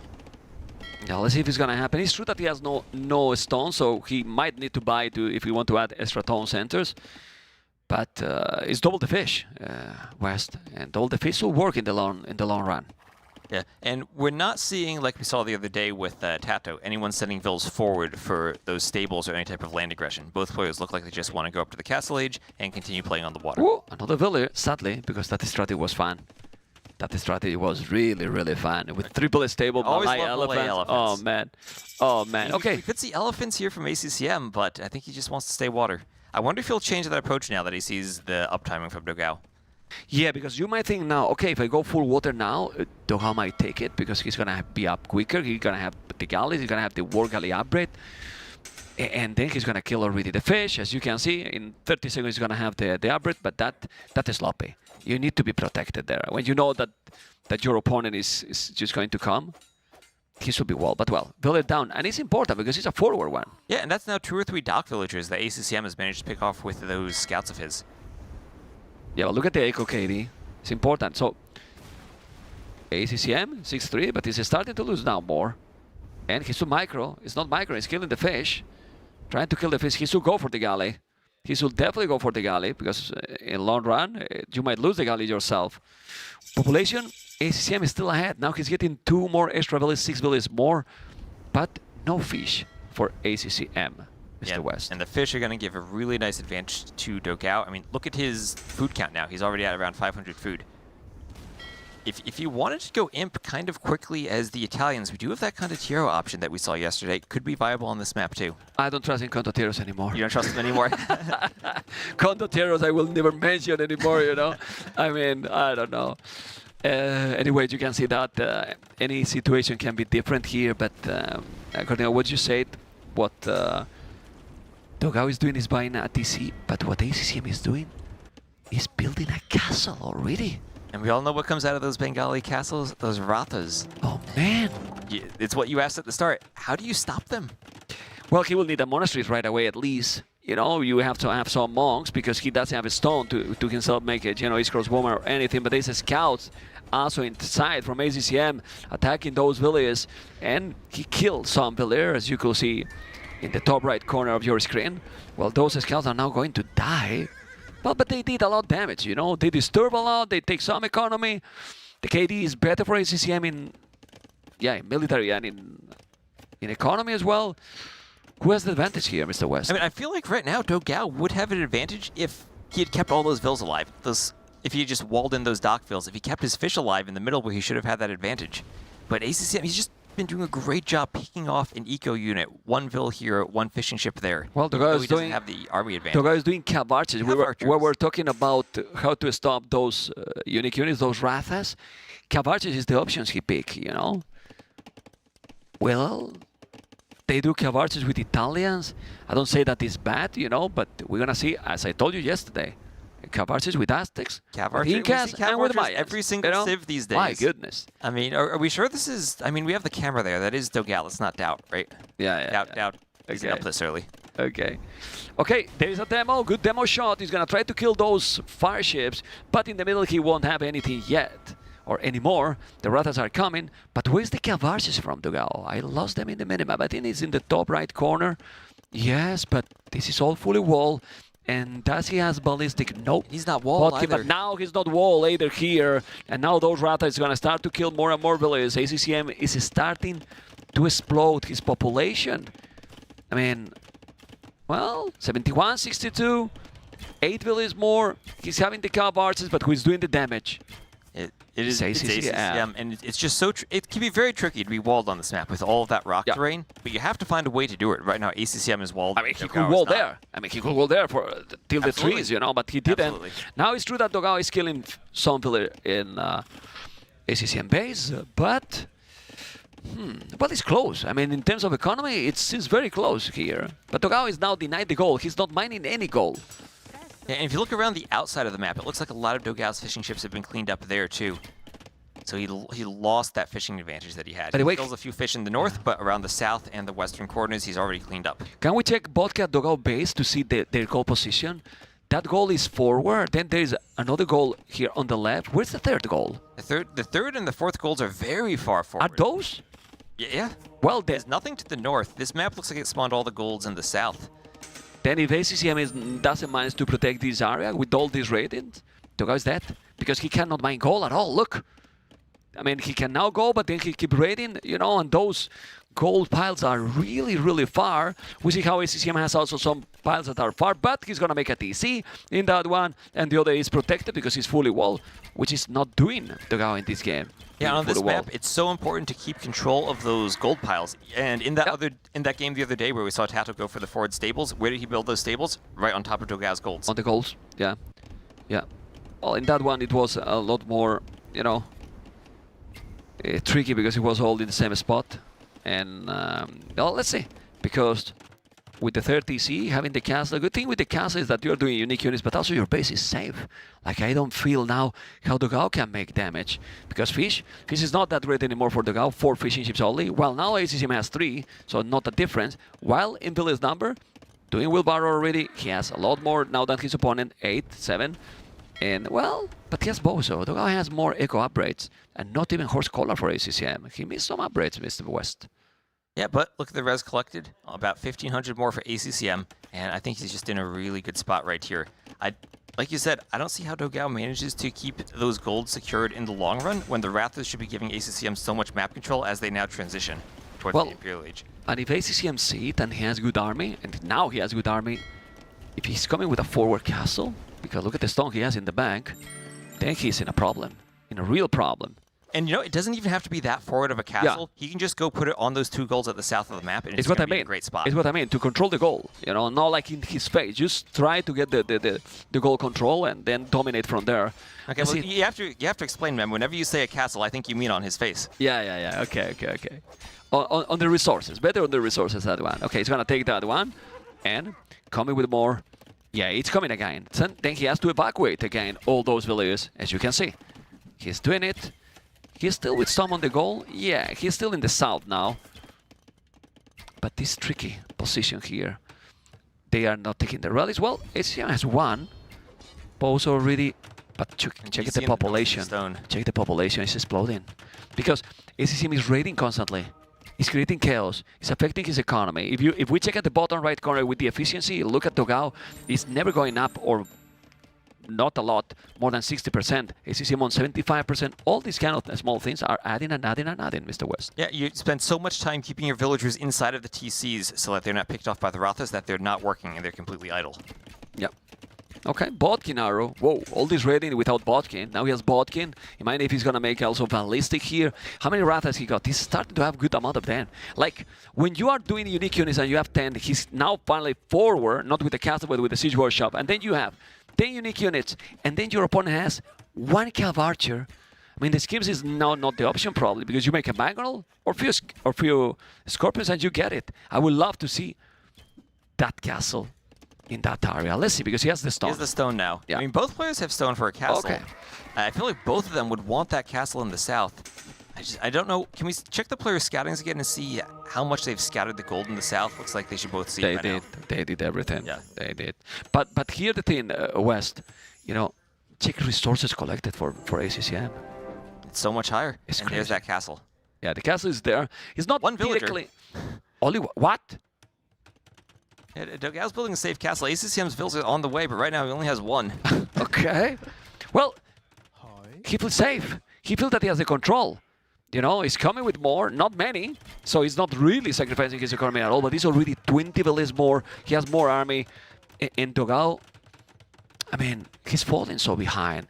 1,500 gold is not the background you want when you have 0 wood, 0 food, and not too much wood. Yeah. And you know, the thing that really scares me about the Rathas, you have so many unique units, like say the Mengadai, that there are a lot of upgrades that apply to them, and you need to get those upgrades before they're good. The Yeah. Rathas are good without the upgrades. Yeah, they're fine. They're fine. Also with that melee option that they can do. Still, it's on the way to Imperial. Dogao is not too far from going up, you know, and it's Italians as we say it, but he has the castle here, and man, well, bombard cannons. This is more. I like the options for Italians here, you know. But Yeah, usually they're the better civ in this similar Imperial Age uptime Right. war when you get to the Trebs and the cannons. But he's just so far behind in res collected, and ACCM has the army, and he can go to melee mode and snipe off the Trebs. It's not like he has a Cav Archer unit that is only doing pierce damage and 1 damage per arrow to the Trebs. He can just run in and dive them. yeah, I mean, about the resources collected that you mentioned, the thing is that it's true that resources collected are a lot higher, 5k, but if you check both resources in the bank, it's quite similar, but the problem is that this rate is just really, really massive now. He's killing more villagers, as you see. Not only what he killed, also what he forced him to move. He's creating a lot of chaos here. Ballisti, Wilvaro, and those arbors for dogao. But the timing and the momentum, it seems to be for ACCM, who is also raiding here, taking some skirmishes. I don't know if he's going to go more on water. This kind all of map... all of a sudden that raid changed it from a 10 vil difference now to a 20 vil difference. Yep. I mean, it'll lose that these maps are, you know, one spot you go, you have to control a lot, because at the end is the outside water, the inside water, then the top area in the north, in the south, because there's like those gaps that you cannot really wall. It's so complicated. But in that complicated situation, ACCM has crazy population. Like, look at the population he has. He's double the army and what? 30 villages more. Yeah, and that's the hard thing about the Rathas. They just don't die. They have so much HP on them. They start with 105 and then can get bloodlines on top of that. And you're fighting them off with Cav Archers or Skirmishers or Genbo, but the HP on those units is just so low, they die over time. The Rathas stay alive, and we even have the Monk healing them up. Yeah. Okay. Rathas are going to be killing. I think he will do what? +3 chemistry. What is going to be the upgrade he's doing first for those units? For now, he's not doing anything.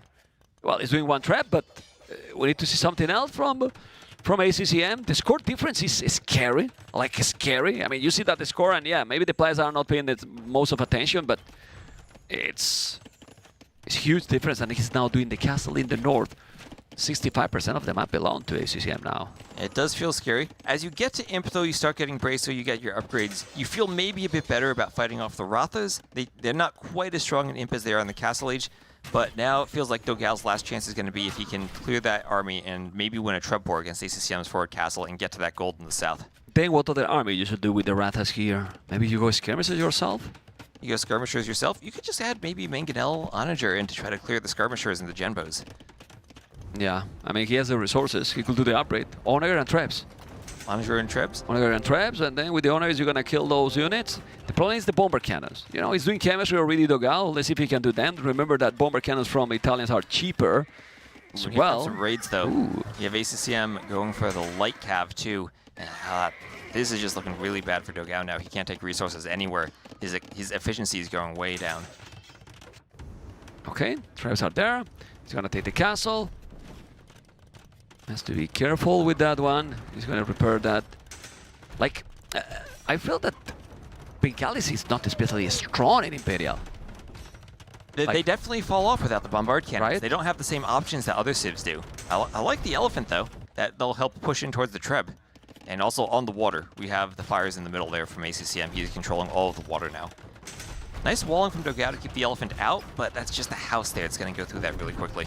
Yeah, also those elephants, or armor's elephants, are affected by the plasmid. So that he did the +1 armor, he's gonna hold longer and better against the castle arrows. He's trying to take the house, which is not doing it because he's probably repairing with the pillar that we cannot see behind that shadow. And then he's gonna try to take the other, but if he take that castle there, he's completely unprotected. And he's going to take the trebs too with those elephants. That's what I really like about the elephant play. We only have archers and skirms behind it, so they can't kill the elephants. They can just go straight for the trebs. And the castle is already down, and if he kills the traps, he's taking one, he's gonna go and take the second, then dogao that he's housed even now because he lost that castle, so space population is gone as well. He's doing the armor and he's gonna do what? There's not a lot of army for ACCM on the land. If you check, he has 12 galleys and then what? 4 light caps and 3 rathas. Like, but if you check the army from dogao, well, it's minimum as well. But ACCM, he has economy. He's got. Well, he has his opponent calling GG. He had economy, you know. Well, he called it. It was an advantage. And I think he just won the game with the map control and with the macro, let's say. Like, very different than the first game where we saw ACCM was wide open and he was able to still take fights against dogao's army and get that villager versus army number mismatch. Here, ACCM was the player who was walled, wasn't taking damage from the raids. dogao was the player who was open, and ACCM just picked him apart. So the player who was the favorite is showing it. Like, we are seeing that people is all prepared, but it's harder and harder to get surprise, upset. People is so focused, and well, ACCM came as a favorite role in this one. Yeah, it felt like dogao got off to a good start on that game too. He got the docks where he wanted. It's just those little things on the way up to the castle age where ACCM was running around with the scouts that turned it. Okay, we're gonna keep going, but first we're gonna have a very quick break. And now, a word from our partners.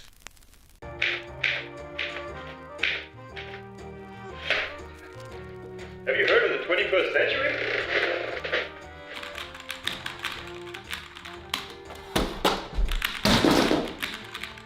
Why settle for clacks, clunks and jams? Say goodbye to sticking keys. And welcome to the ultra-responsive quiet precision of the Liereyy Exodus 760 mechanical keyboard. With our Timu red switches for ultra-silent key presses, anti-ghosting with N-key rollover, and 1 millisecond response time, this keyboard will keep up with your fastest moves. Whether you're gaming or working, you'll enjoy precise control at the speed of light. Get yours on mueller.de. In case you rage, we do not cover costs for damaged screens or unfinished castles. All right, welcome back, everyone. Mem will be right back with us. He, like the players, needs to take breaks between the games. And we're going to get into Game 3 against dogao and ACCM. I have the... Let me check my info to grab the map draft. We have dogao. I would guess he's probably going to go for High Tides as his final remaining home map. It would be interesting to see Sunborn or Enclosed, but he's likely going to go for High Tides. And having just used some water sieves there in Bengalis and Italians, okay, my production is confirming with me that map will be High Tides. So that leaves us with Bengalis were just used probably... We could see Malay here for ACCM, likely going to see Persians for dogao, as Mem will be rejoining us here. There he is, in his beautiful bow tie. I'm back. What I miss, Mr. The map's going to be High Tides. High Tides. Ooh, I like that map. You know? It's a fun one. Yeah, it has a lot of possibilities, you know, and very complex to analyze. I mean, how important you think is the water, for example, in that one? You know, when the map comes to me, I think of two things. One, it's hard for the players, and two, it's hard for the production team to get their overlay set up and get us in game. We're 50 seconds in. Yesterday, it took them about 4 minutes to set it up. I think they're improving now. Yeah, this is very nice, and we have already the civilization that we were expecting, right? Persians and Malians. And it makes completely sense for this one, because do you want to go for the dock earlier here? Both get bonus, a little bit bigger for Persians, but the note obviously for Malians, as you can see, that dogao with Persians is already there, and ACCM, instead of doing in this area, might be maybe a little bit closer to the shoreline. With the Malians, you might guess that Persians is already there. Yeah, so on this map, you have all of the deep fish that are accessible if you do the dock on that far part of the island. If you do the closer dock on the shallows, you only have the shore fish, which are much slower for the fishing ships to collect from. But it is a bit safer to go there. Yeah, and the problem is also, I'm telling this because in theory, persons should be up quicker. They Right? should be In because of theory. all that extra food they start with. But Malian's another civ that has that good dark age with the wood discount. Okay. Yeah, but still, you know, seems Persians work faster. TCs, the economy is amazing. And if you click at the same time, it's like Malay, but obviously less percentage. You're going to be up quicker. So it should be, with a perfect start for both, Persians should be always quicker. Yep, and they also have that faster working dock, too. It's Yeah. not just the TCs. It's the dock, so they can pump out those fire galleys faster. Okay. Let's see what is going to happen then. We can see both are doing the dock. And, well, I like this because what is going to be important, but it's not going to be like, for example, in the previous game. It's true that they did a scout, but here we might see a lot more army on the land, in theory. In theory, I mean, we've seen this map played in a variety of ways. And, I like this from ACCM. You wall in your opponent's villager, and that means, one, it's harder to repair any of the fire galleys, and two, they can't just send that vill to do a second dock. They need to bring another vill from their base to do another dock if they want to fight for the water. Yeah, I mean, it's not a villager kill, but almost. Like, he's going to be useless very soon. When you cannot take any food or any fish, he's going to be gone. But, you know, when the cast is telling that it should be something happening, it's happening the opposite. And Malians is going up quicker. But he's going up quicker because he's going up with less population. If you see, he click up with one villager more, and because of how the TC works, it's almost the same time up. Yeah, you always have these trade-offs of trying to go up more quickly with fewer vills. We see dogao had around 5 seconds of idle time on that TC. But all in all, it's going to be a slightly faster uptime there for ACCM. Okay, as you can see, this is now 3 fishing ships. Only 1 fishing ship also for ACCM. I mean, it makes sense. He knows that if he's not sacrificing that part of the economy, he's going to be slower. And you don't want to be slower. Indeed. And it's tricky to go up with only 1 fishing ship because then you don't have much of a food eco when you get to the feudal age. Usually you go up with 3 or 4, and then you don't need to keep your vills on your sheep under your TC. You put everyone on the wood and the gold just to pump out your galleys. Here, it's going to be tricky for him to keep the TC running and not idled. Yeah, this is exactly what he's doing. He has already the barrack ACCM and gold, but is the goal for the fire galleys or he's gonna go archers? I mean, he is Mullins. Could he go men-at-arms potentially? Well, I mean, he's kind of late because he's already 5 seconds, so he just did the barrack. I mean, it could do it, but he has only 4 on food. I think it has to be archers, no? Well, let's see if he puts down the range. I think immediately he does want to queue at least 1 fire galley. Okay. He might be thinking he's just going to stay 1 dock, not really go heavy on water, and then go for the archers. Yeah, it's only 1 dock, while Persians is having probably 2. He's doing the archery range. Yeah, can we check? I think he did the second dock close to the shoreline. Yeah, there on you the go. map we see that. Yeah, it is the second dock. But with Persians, if you have also more resources, maybe he's gonna be able even to do the military or not even barrack. Ooh. Ay. It's tricky. Can we see dogao scouting and see if he's seen that archery range there from ACCM? He just sees, well, he sees the barracks at least, so he should know but then something he on land is knows, coming. then he knows something is coming. Now he's gonna make the barrack, but I mean, till he get 2-3 archers, it's not gonna be dangerous. So for now, he's fine, and then maybe dogao will just do the archery range and a couple of skirms. And also ACCM opening with the fire galleys on the water, so he's not in a rush to get fletching right away. Okay, we see the bot. I love this. You know, I love this with the production, you know, that you can see now that the water is happening. It's gonna put that fishing ship in between, and okay, it's gonna take it. That I love that one. You know, Mr. West. I love the fishing ships. It's gonna take it or not? He's gonna try to get back to his repair Oh, he's gonna repair. Okay, he didn't take it. I don't love anymore. Anyway, let's see what's gonna happen now. And this is 4 on goal. His wall. He's safe with the resources, but he's not gonna be safe with the archers. Yet not any KD, which is crazy because there's happening a lot of things, and it's only the minute 9. Okay, archery range is there, but now without fletching, that shouldn't be really dangerous for dogao. I don't know what you think. And he's doing a skirmisher right away, so 1 skirmisher should be able to keep him safe from all of that, especially when it doesn't have fletching. The spear there to defend against the scout, but not really helpful against the skirm. Okay, he's trying to move, but he's not getting there. He's going to go around, and he's going to go for the wood lane that is farther from the TC. I like it. You know, more time that you need to go to save them.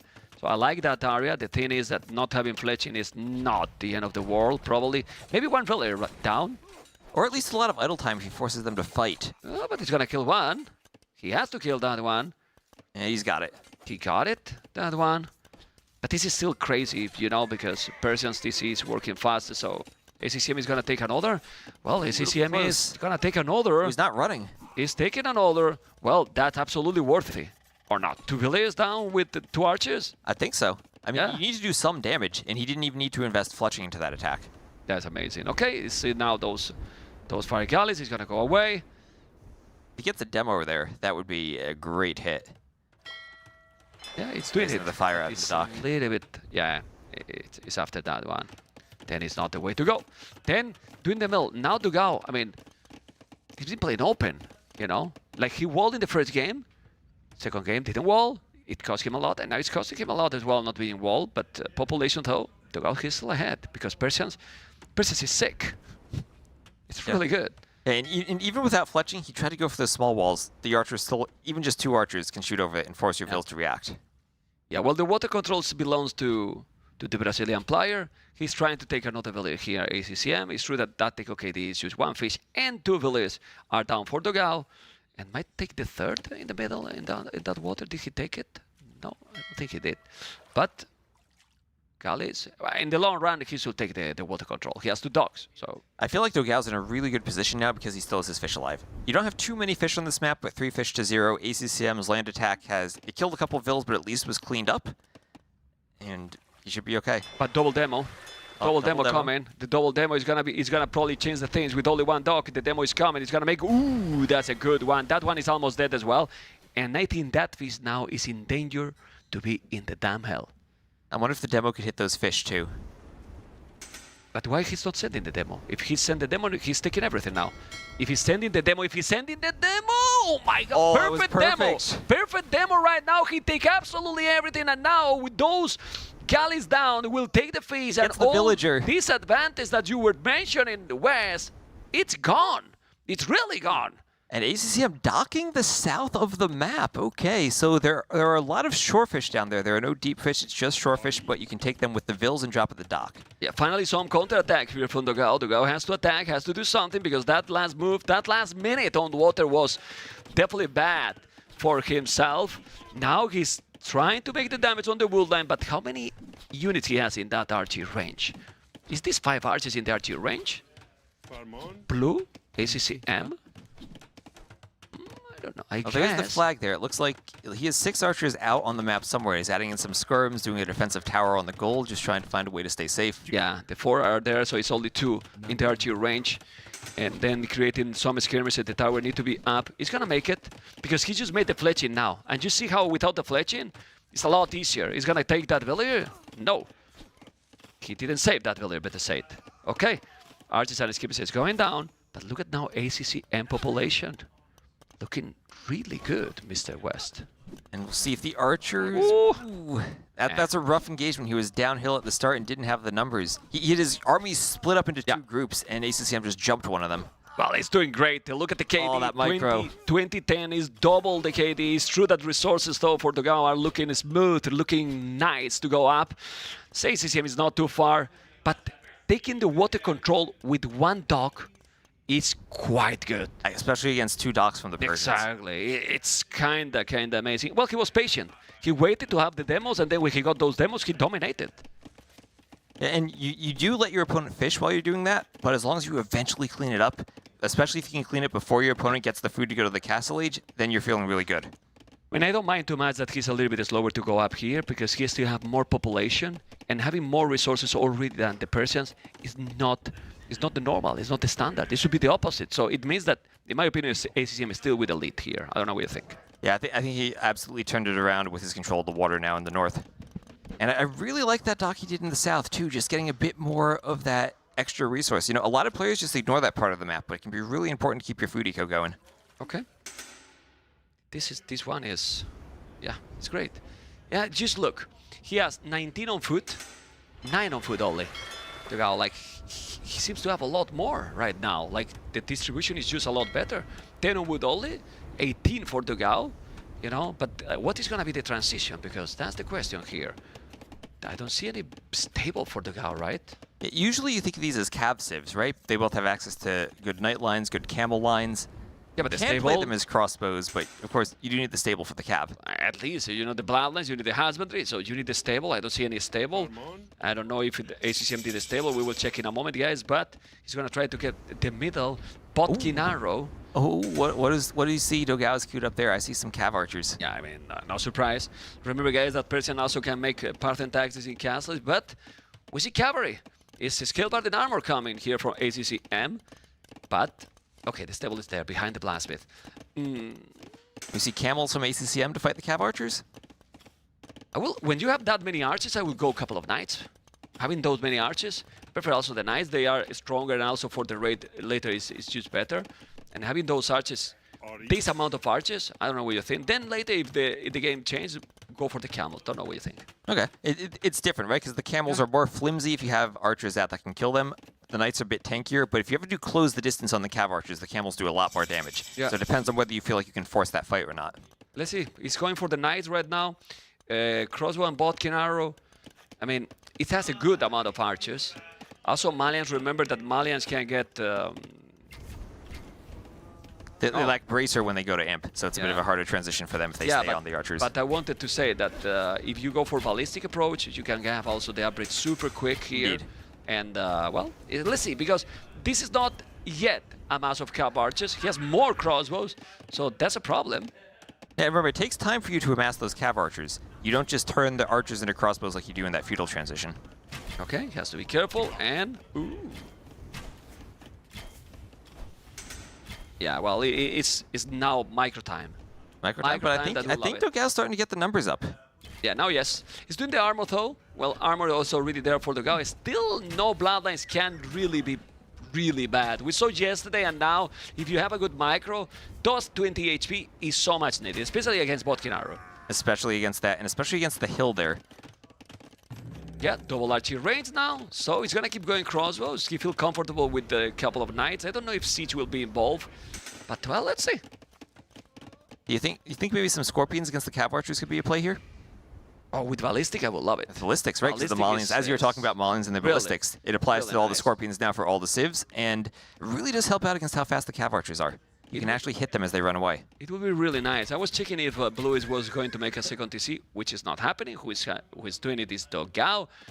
And well, the game is still close, but population is still ahead for ACCM. But there's a population that it doesn't matter too much right now.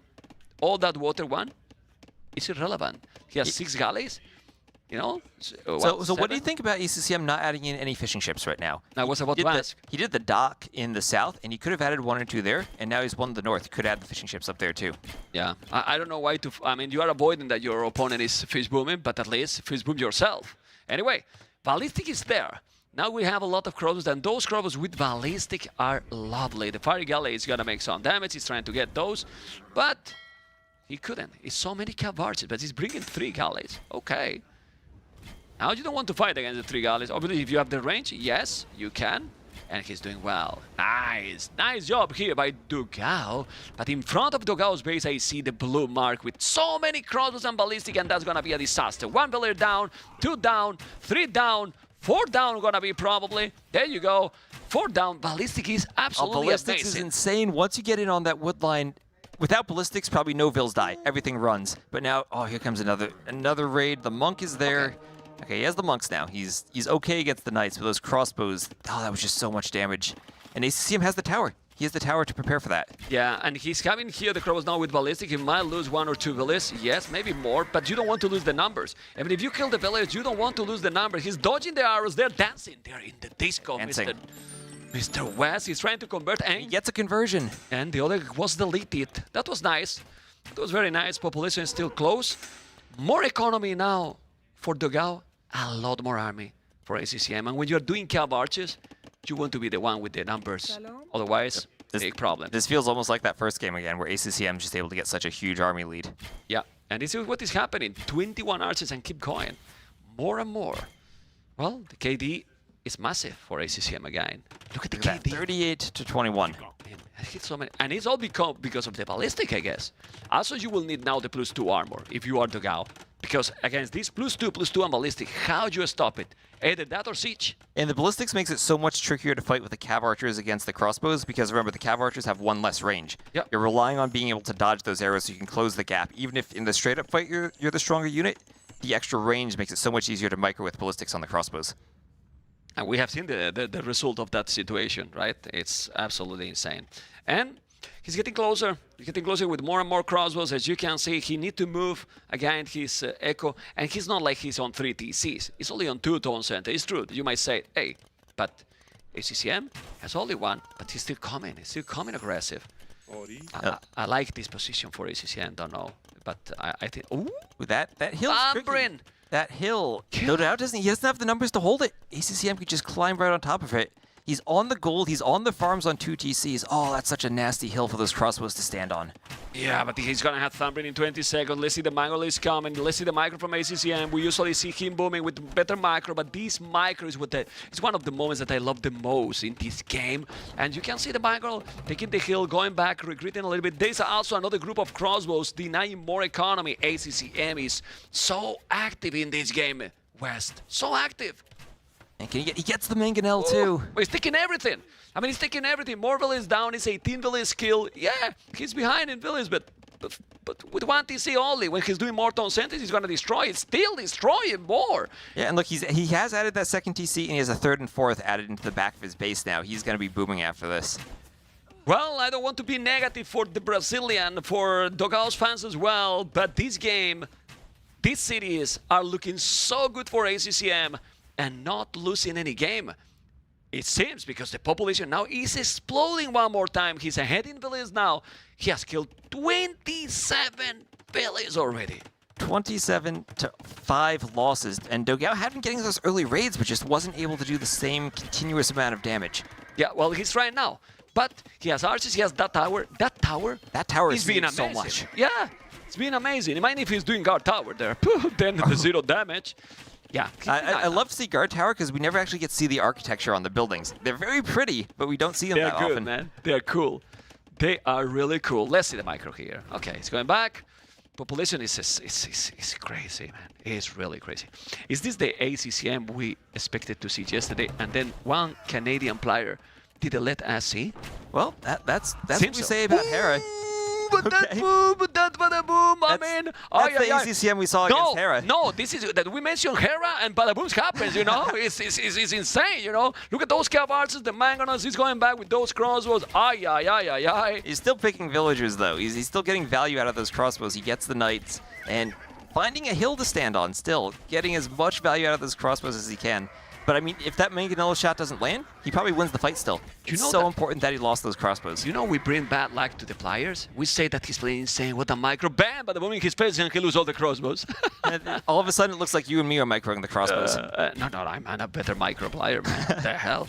Okay, let's see what's happening here. And all the big and nice shot. But all that being said, check the numbers for ACCM. How much army he still have at home? 24.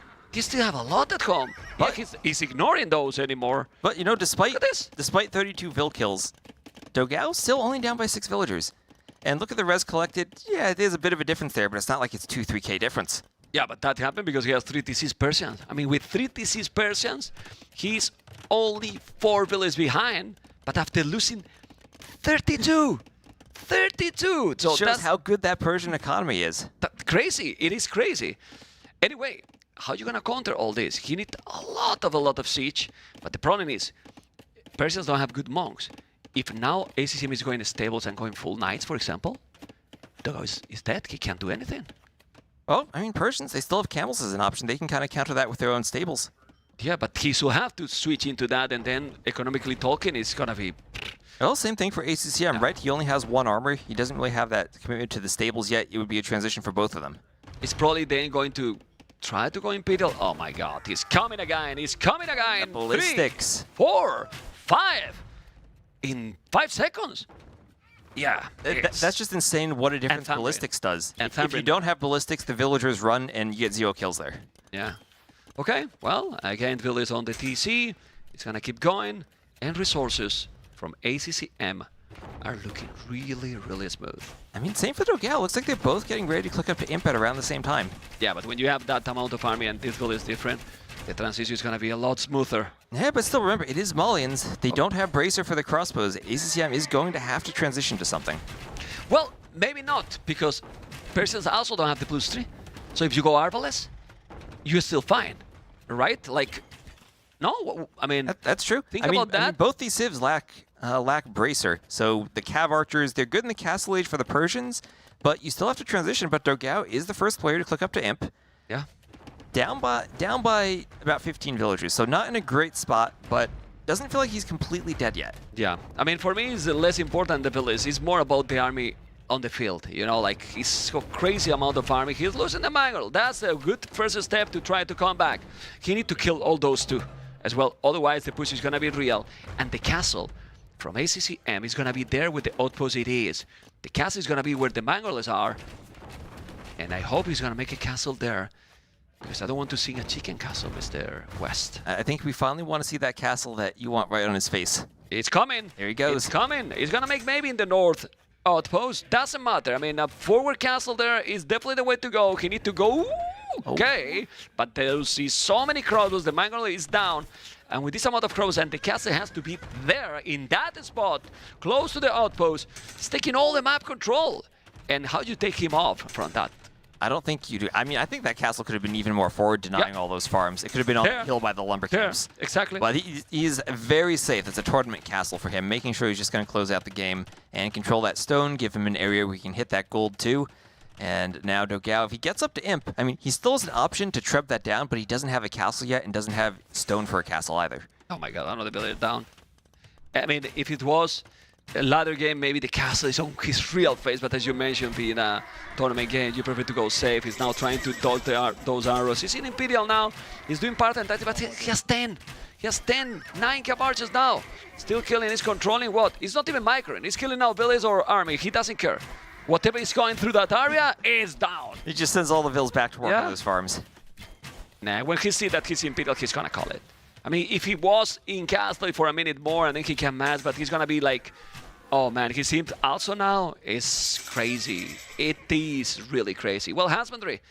I mean, hopefully he'll stay, because if not, he's over the series. But Farimba camels right away.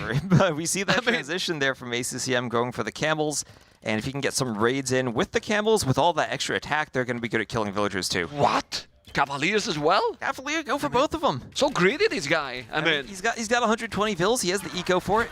Okay. Go for both. Okay. Don't complain, you know. You know, if he's winning, you interview him, and then you ask, what? Did you do everything? Sichona is only missing, right?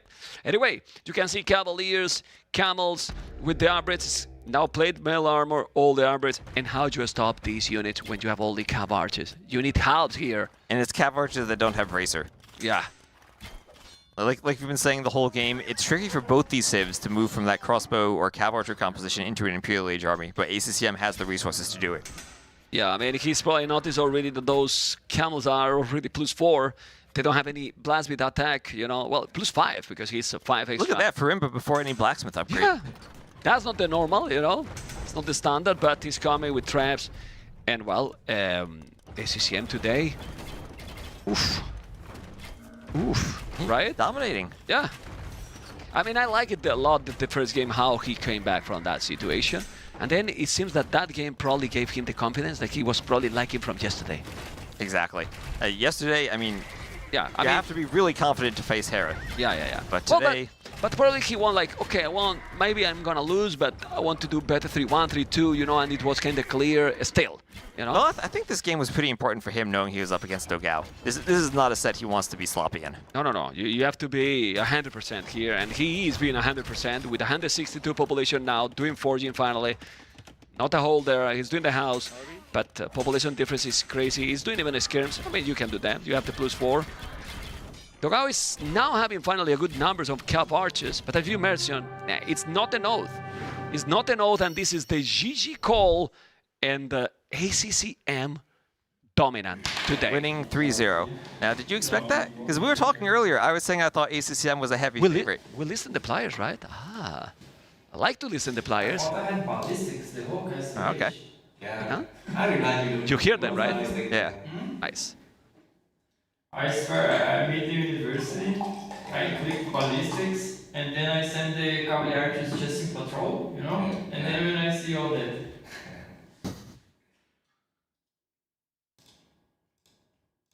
Okay. Well, you can see that when we listen to players, we mute it because we're very curious to see what is those first thoughts that they're talking. You know, like you see, they just played, win 3-0, but he's calm and talking about what happened in that game. I thought that was clicking ballistic and so on. It's very cool. Yeah, and you know that's one of the worst feelings when you click ballistics or you click a technology and you think you have it, and then you look back later and you realize you don't. Yeah. Well, ACCM guys, today dominant, completely dominant, raw position now for dogao.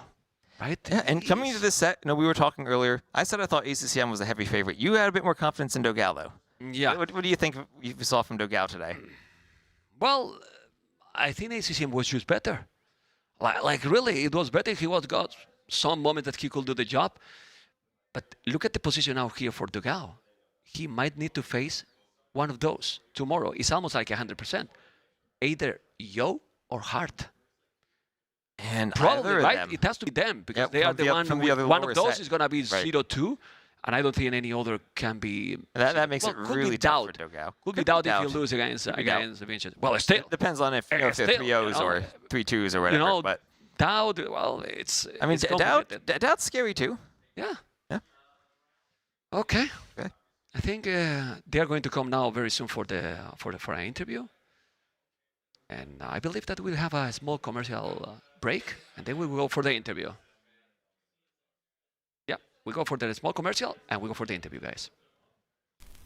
And now, a word from our partners. The rise of modern technology takes its toll on all of us. Hours and hours at your desk leads to stiff necks, aching shoulders, sore lower backs. But there is a solution. Back Force. The Back Force 1 Plus doesn't just stand like a rock on the digital battlefield, it transforms the way you sit. With Gamer Pulse LED lighting lasting up to 20 hours, this chair is more than just a seat. It's a throne. Personalize it with patches for your nickname, clan tag, or any custom text. Because your chair should be as unique as you are. Every Back Force chair comes in a wide variation in colors, including this noble white and gold or black and gold colorway, and the GamerLegion Special Edition. Sit like a king with Back Force.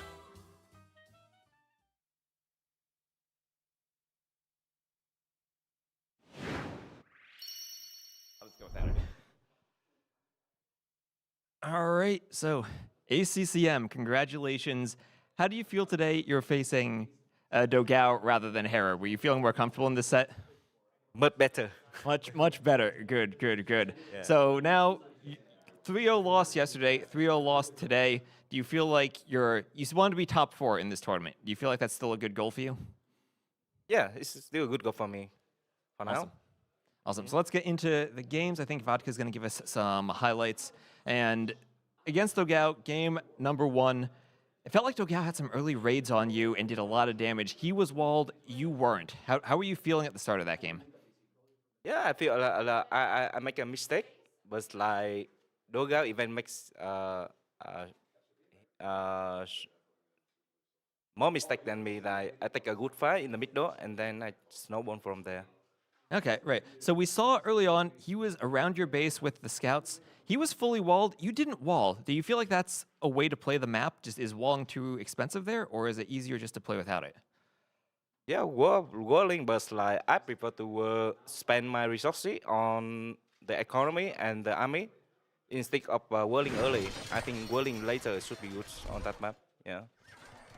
Okay, so here we have some highlights. We have you going into the middle here at dogao, trying to get that castle up. You had gotten some conversions on his knights and are going to raid around here. What were you thinking when this castle came up? The castle doesn't do any damage, so I just patient and take a good fight from there. And I realized, okay, if his castle there, so his economy in the back doesn't have any protection, so I just keep raiding and play from there. And then he never walled that passage in the middle. Yeah. what were you thinking when you saw that was open? You could just run through. I think it should be a good opportunity for me to come back and snowball. I just run in and fight villager to kill and take a good fight. I got a lot. I think my comm is much better. Yeah, because even here we see in the little picture-in-picture, he was still raiding you. You were getting so many raids on him, but the eco KD kept being pretty similar the whole game. Yeah. And that just drew like up, so I see it, and I think just one night I can clean, so it's okay. Okay. Did you ever feel like maybe late game there's an opportunity for you to try to wall your own base more? Late game is, I think the mid door is more important, not about the world, so just focus on the mid door, and if you win the mid door, you got the game, I think. Okay, because this map does have a lot of gold on the outside, but we're going to move over to the next map in Tidepool here. And this map, there were a lot of gold all the way in the south, and you immediately castled them once you got up. Sorry? Yeah, so in this map, we have all those golds in the south, and you put your castle on them right away. Was that something you were looking at right from the start of the game when you scouted? Yeah, and also his DC, he's like his second or third, I'm not sure, is there. So I want to keep my keep map control there and just want to push because I don't want to play versus Italian late game. Okay, so what do you think of the Rothas there in that Civ matchup as the Bengalis? At first, I want to go for light cap, but then I see he got the range, so I think, oh, he gonna go CA to counter light cap, so I just instantly switch to Rata, and it's work. Okay. We have seen that fast castle Rotha a lot these days. Yeah, it's insanely strong. All right, and now, now we're going to move on to the next game on High Tides, and it felt like at the start here we have a wonderful demo ship from you right there. That's kind of the moment you got back and took the water. Yeah, I got a really nice demo there, and also keep pressure him on the land as well. So and that dock really in the good. south too. We haven't seen players going to the south yet.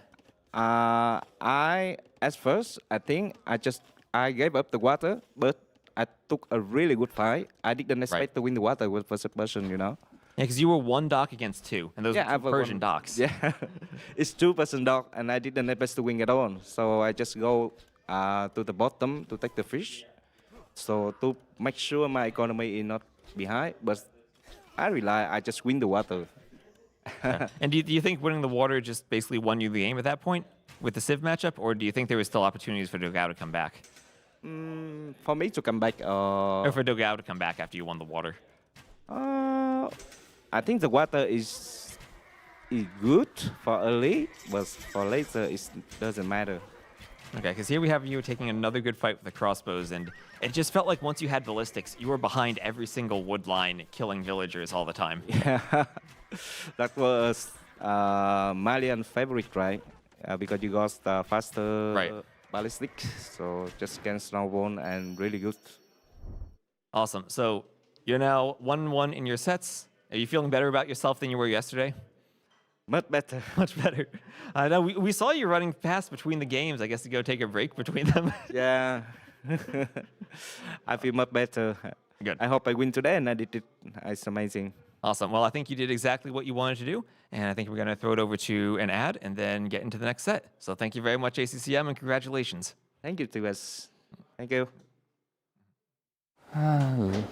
Since the maps are quite familiar with me, so let's say I have some normal strategy and I have some stupid strategy.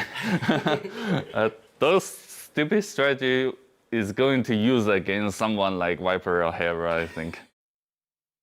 I tend to hide them unless I'm in a really best position, you know. Like the last time I was almost eliminated, so usually if everything went right, I will save it to the stronger opponent. Yeah, a cigarette. A cigarette? Yeah. I try to think about nothing. Yeah, just chill and just focus. Okay. I don't want to think about anything else. I think strategy is huge, but like I said, depending on the preparation, if Hera is practicing enough, he should be dominating again.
No, I like to usually mix it up a little bit. So if I do one strat on one map in one round, then the next round I will make sure that I don't repeat exactly the same, because then it's expected what I'm gonna do, right? So I try to mix it up a little bit, but I don't really, as I said, I take rounds step by step. I don't really like to plan too far ahead. I don't want to be like saving a strat for the final and then I lose in first round, so then it wouldn't make sense, right? So I try to use what I have at hand from the get-go. No, I just like to sleep well. Sleep well and get some games in before my set. 1 hour or 2 hours of playing games before my set is usually enough to have me feeling well. I think it's about the same. I feel comfortable in both playing land and in my house. It's I haven't felt too much difference in like pressure or anything. So yeah, I feel comfortable in both. Welcome back, everyone. We have our second set of the day. We're going to have Yo versus Hearttt. Now, both of these players coming off a loss in game number 1. I'm Dave. This is T West. We're going to be taking you through the whole set, and this should be a good one. I mean, it's a really tough position to be in, right? You don't want to go down 0-2, especially in a group stage format like this. Yo is definitely the favorite coming in, but I did some research behind the scenes, and they've only played 2 sets against each other in which they're 1-1. It's strange to see two players who are this prolific in the scene have played together so few times in tournaments. Yeah, and the win-loss is like 6-5 in favor of Yo. So there's not a lot there, at least in big events, right? They match up a lot on the ladder. They do a lot of stuff on the smaller events. But in terms of big time, which this certainly is in a LAN environment, they don't really have a history. So I can't really remember the last time I watched the two of them play in a huge event. So this should be really, really interesting. And stylistically, they are definitely very different players. And the two of them yesterday, they faced really good opponents, Hearttt against Liereyy and Yo against Vinchester. And Vinchester seems to be playing out of his world these days. He was the first player here practicing this morning. So Yo, no shame in losing there. No, and especially the way he lost. Like, I feel like he got away almost with 2 wins, not playing his best against Vinchester, and Vinchester could have swept him easily. So that's got to be at least a little bit of a relief for Yo. Also, if Vinchester's playing well, you think about the Buchholz system, the guy you lose to, you actually want them to do well in the group stage. And I think Yo's got a solid shot with that. Same could be said with Hearttt, though. Hearttt lost against Liereyy. It was 3-1. I think he had some moments there, but he should have, you know, lost to a player that will get good results going forward. Now, if we look at the map and Civ draft here. It is a very interesting one. Remember, you draft the first 2 civilizations first, and you ban 4 civs. Then you do the maps. Then you come back. The random bans happen. Then you have to make some more picks. You have several browser tabs then you open have at the same time. Yes, and you're alt-tabbing on the monitor. It's incredibly involved. So what do you think about the maps here? What do you think about the civs? Well, I mean, the first 2 picks, Mongols and Chinese. I think Chinese are very commonly going to be that first pick. Mongols, they're a bit more surprising. Yeah, Mongols, I mean, they're still solid, right? The big thing with Mongols is that every map has hunt. So you're going to get that timing advantage. Even if it's a water map, you're going to get the fire galleys out faster. If it's a land map, you're going to get the scouts out faster. And there's a lot of potential for stuff like high tides here. Maybe you even want to play them on Tier Garden. I mean, it's not a standard pick, but it's still possible, right? Yeah, that fast uptiming makes them so versatile on the water maps and the open land maps, and still even on the closed maps. The late game with Mengadai and Siege is just so strong. African reed beds, I'm also looking at that. If you want to disrupt their fishing really early, maybe you just skip the fish altogether like we saw Yo do yesterday a little bit. I mean, there's potential here for Mongols. It's just a solid pick overall. Other civs that might be surprising to you here. Looks kind of standard, doesn't it? Incas, maybe. I wonder if Yo saw ACCM go for that tower strat on Tier Garden. Oh, Tier Garden, that's right. And maybe he wants to replicate that. Also, we saw them used on High Tide by TaToH.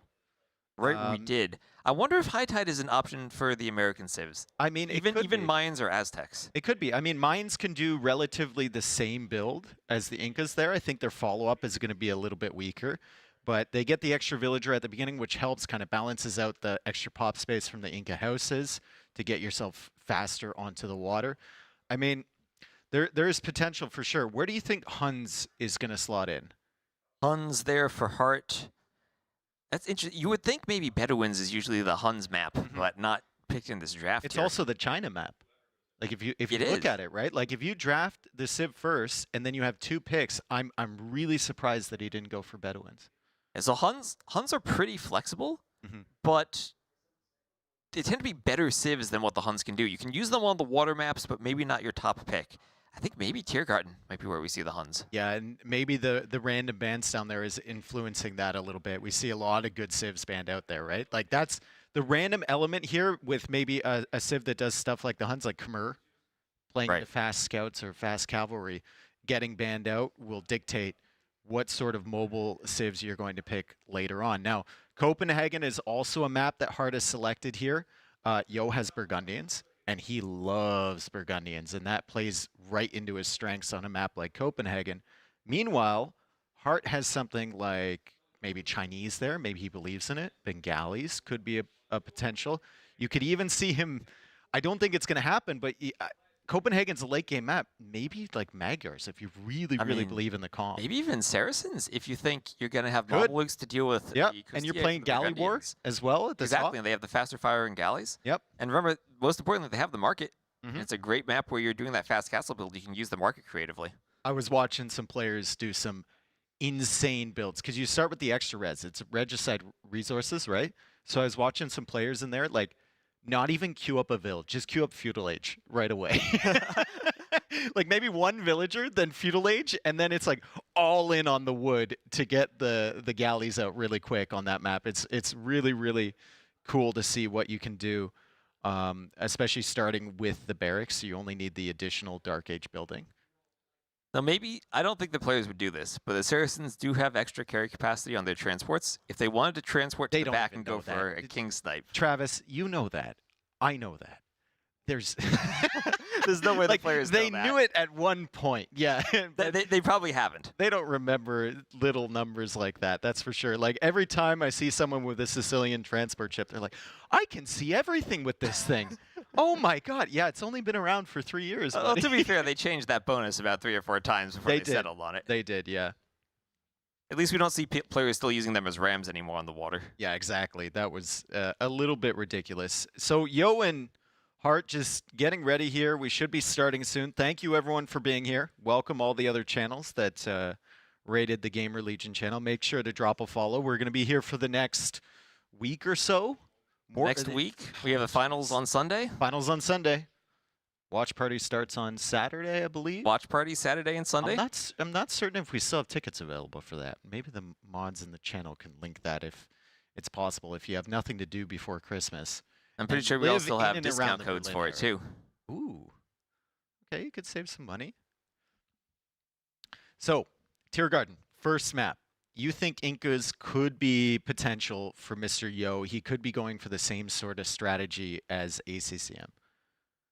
It's an option for him. I mean, he also has a lot of cav civs there that he could use. Lithuanians, Mongols, I mean, even Burgundians he could pick there. Yep. And the mobility was a big pain point for ACCM there. Like, when he played up against Hera, if you recall, if you didn't watch the game, this is what happened. On Tier Garden, he chopped through really quickly, went for the tower to deny entry to Hera, to that center area, and then Hera just ignored it. He left, and then he went Step Lancer, and he absolutely killed ACCM with that mobility. Now, there's still potential here for a counter to the Inca play if Yo decides to go for that, but we're getting into our match. Game number 1, Mr. Yo up against Hearttt, and we see Yo, and he's going to be playing as the Incas and Hearttt has gone for the Mayans, so we have a full American Civ matchup. Now, my worry here for Hearttt is if Yo does go for that Inca strategy, Mayans chop through the wood even more slowly. Yeah, you're not racing him through the wood. Longer lasting resources for the Mayans is going to be really brutal, and if Yo wants to capitalize on that, he can maybe start shift clicking the villagers through and making sure that there's 2 or 3 vills on every single tree. And you know, you can use the shift click to make sure that as soon as they get through, they actually start walking forward. Exactly. It's a really, really good quality of life adjustment that came in with the E, and people can use it to chop through the wood line so you don't have to babysit every single villager. But we see Hearttt here, not really focusing on chopping through just yet. He's got a couple villagers working on that, bringing his eagle over. On Tier Garden, most of the gold is in that center area behind 2 layers of wood.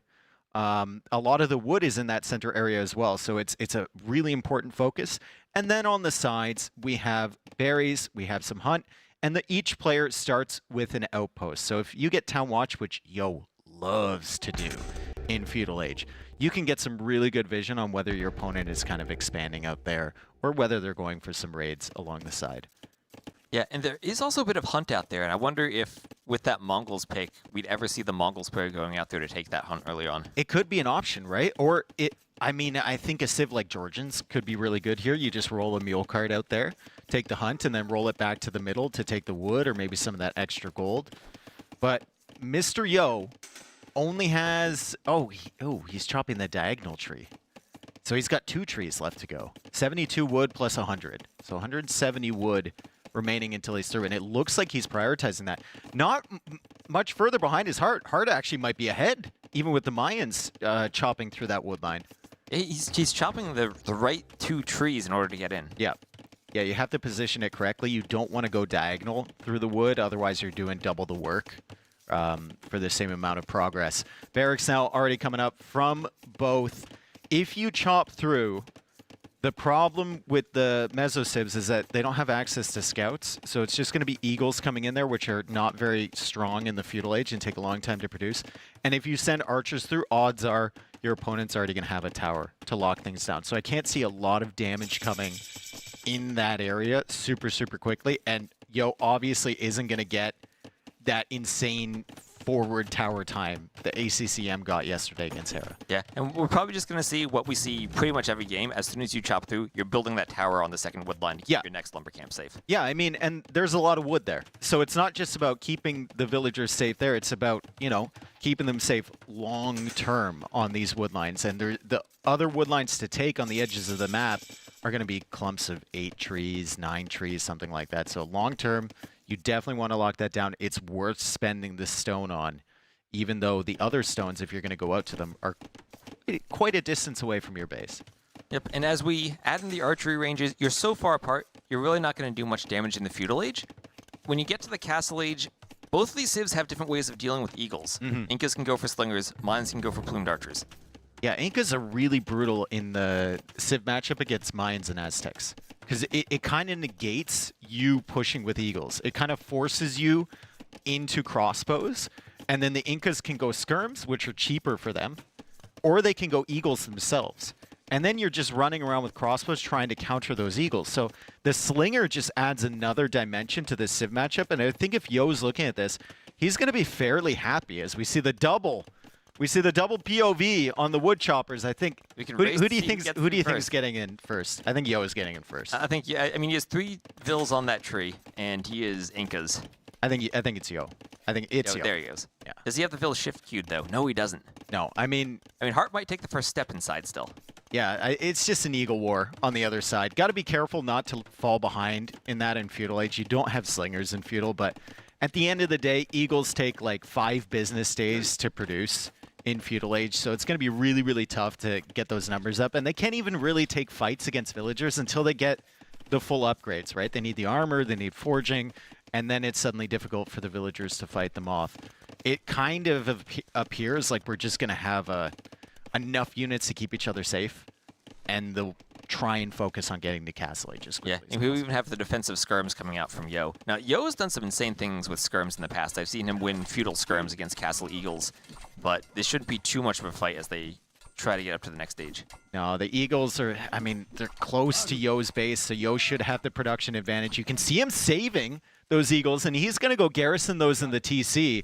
So those eagles are going to be healing up slowly over time, and that's good value from Mr. Yo. Not something we normally see from him. Usually he won't bother with that type of thing. Well, low HP eagles, eventually over time they heal, as you say, and when you get to the castle age, that's when the eagles get their attack bonus, and that's when you really want the eagles to matter. Lots of army here from Hearttt. Tons of army coming forward versus what we see from Mr. Yo. Mr. Yo just has a ton of weak eagles. I think Hearttt was actually faster with that range, but now he's running up into the problem that the production buildings are closer for Mr. Yo. So Mr. Yo, even with less army, can just defend himself. He doesn't feel the need to pressure, and here comes the armor for the eagles. Ecos for both players still not anywhere near the point where they can click up to castle age, even with the use of the market. And I don't think selling stone on this map is a good idea.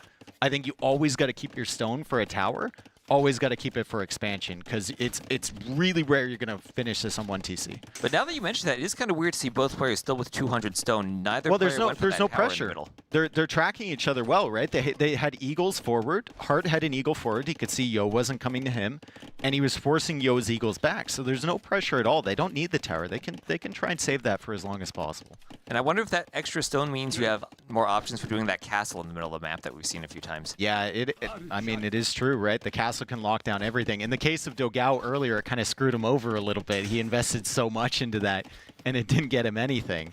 So maybe there's a lesson to be learned there. Forging on the way for Hearttt. So Hearttt forgoes the infantry armor because he's mostly up against skirms in terms of the range units, and he goes for forging instead. Now, Yo already has that armor. Forging is not in, but Yo can't take that fight. Heartt's doing a really good job just staying forward. Yo can't go anywhere. Yeah, I love how Hearttt has just been so far away from his production buildings, and yet it feels like he's still on equal numbers with Yo. Yeah, it's really, really solid from Hearttt, and the KD somehow, even though they've done so much damage, the KD is still only 2-1. Now, I'm kind of... I don't like the way Yo has built those farms. Like, he double layered at the front of the TC where that army is. He could have put them on the backside. Are you like a farm mathematician? Pretty much. Yeah, that it bothers you a lot? Like if T90 were casting this, he wouldn't notice that. I find that they're just connecting. The mill bothers me a little bit. well, the mill was on the berries. The mill was on the berries. You can't do anything about that. That is true. That is true. All right, Yo still defends.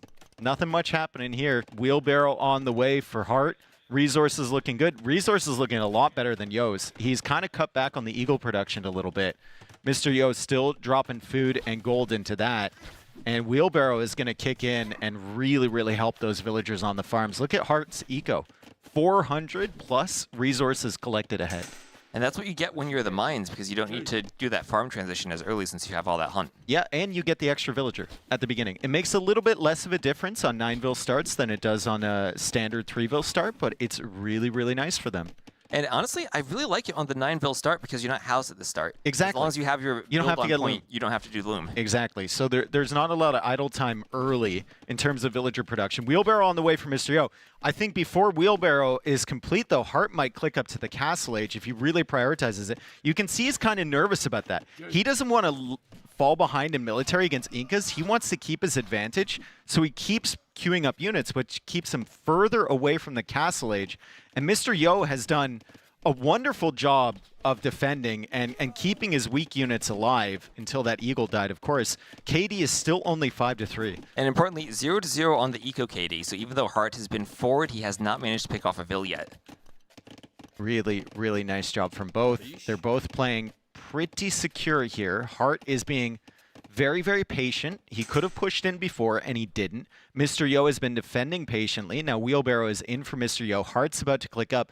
But it kind of comes back to the Civ matchup. Like, I think Yo is fine if they're all even when it gets to Castle Age, because he has access to the slingers, right? And now Yo is pushing in with these skirms, and he's going to snipe a lot of these archers, and that's going to make the crossbow transition a little bit tough for Hearttt. And if you can't go crossbows with mines against Incas, what are you doing? I would say maybe there's a way to get to her castle and to plumed archers, but Hearttt spent the stone on the castle, and that's not going to be anytime soon. Yeah, that's a long way away. Like, Hearttt spent his stone, as you said. I think there's a tower in the middle probably because he was nervous about that. And now Hearttt is just retreating. There's the tower right there in between the two lumber camps. Eagles on the way back. Remember, still no armor on those Eagles. Mr. Yo, no forging. But Hearttt is a little bit faster to Castle Age. I don't think it's fast enough to make a difference. And suddenly we have a role reversal here where Hearttt is in the position that Mr. Yo was in earlier. And Hearttt, still some Vils on that lumber camp on the outside that aren't going to be protected by that tower.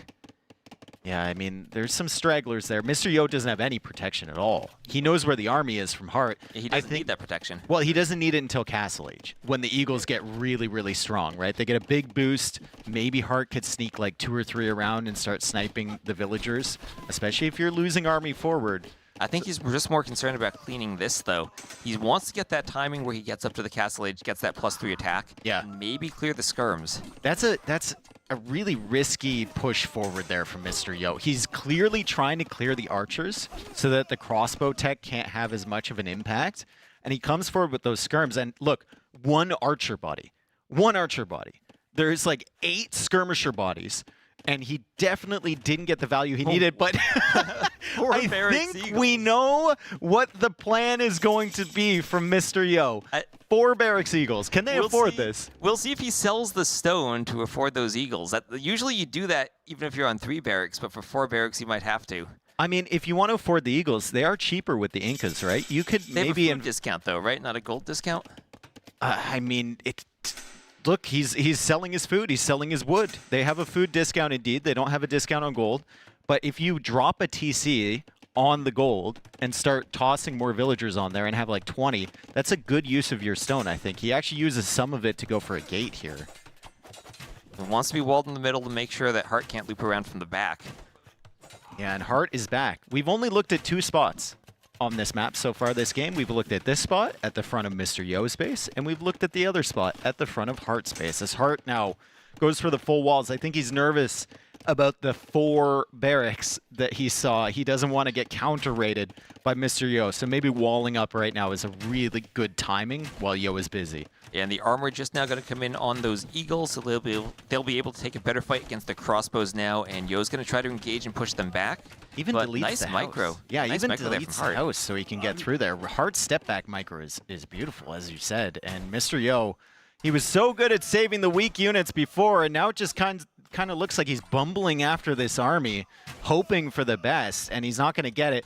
This is what I was talking about, and this is why Hearttt wanted to wall, but he's been busy. He didn't finish it. 2 Eagles are in, and he needs to notice that. He spent so much time microing those crossbows. We finally have an Eco KD, and it's 2-0 in favor of Yo because of those He's Eagles. still killing? Okay, Hearttt noticed. Finally garrisoned. And just look at all those Vils running, though. So much idle time from only 2 Eagles. A lot of idle time there, and Mr. Yo still producing from at least 3 barracks right now. He's still got excess food somehow. He's still got excess gold. The Incas are absolutely insane. Hearttt is still microing his heart out over here, but Mr. Yo should be scaling a little bit ahead on economy pretty soon as he's disrupting the entire eco from Hearttt at home. With only 2 Eagles to do it, too. Yeah, that's really, really high value for those units. And Mr. Yo, I mean, this is just classic Yo, right?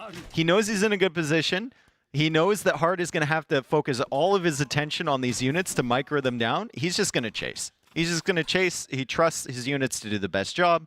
In the meantime, he was raiding, and I think he's even made his way to the middle. He might be towering the wood line from Yo over there. Oh, he is. That's where he's spending his stone. He didn't sell the stone. He didn't go for a tower defensively. And he's going to try and deny Hearttt from chopping through to the middle area. And that tower's going to go up. I don't think Hearttt even sees that tower yet. Oh, he sees it. He sees it, but he can't do anything about it. Can't do anything. He goes for another tower. So Hearttt was on stone, maybe thinking about the castle like you talked about earlier. But it's going to have to invest the stone into a tower just to push this back. And now Mr. Yo has options, right? He can go through that area with the Eagles. He can raid on the sides maybe. Or he can maybe think about a siege workshop in the middle to start pushing air. And what makes this tricky is if you want to get to the middle, you can't really do a building on that rock terrain on the outside. You can't put your workshop there, or you couldn't even do a castle there to deny the towers. You have to get into the middle if you want to actually place something. What are these vills doing from Hearttt? That kind of looks like a TC waypoint issue. Well, we saw that from ACCM in the other game too.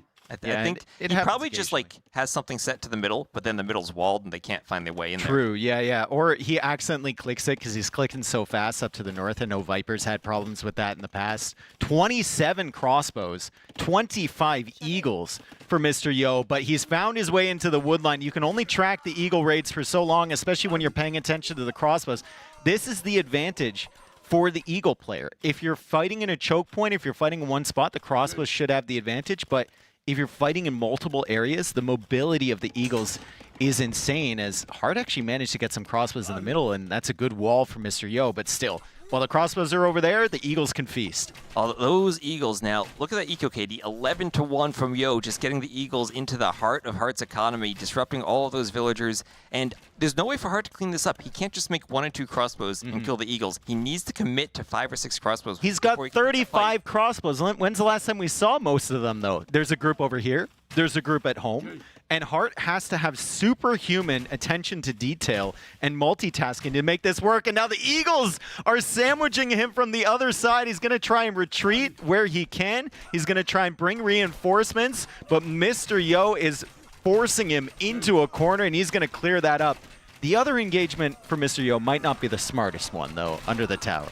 Under the tower, and honestly, enough crossbows there that he can push the Eagles back. That wasn't as bad for Hearttt as it initially looked there. Still down to 24 crossbows against 22 Eagles with +2 armor. And those Eagles are waiting to raid. And there's another TC coming up here from Mr. Yo, which should be complete.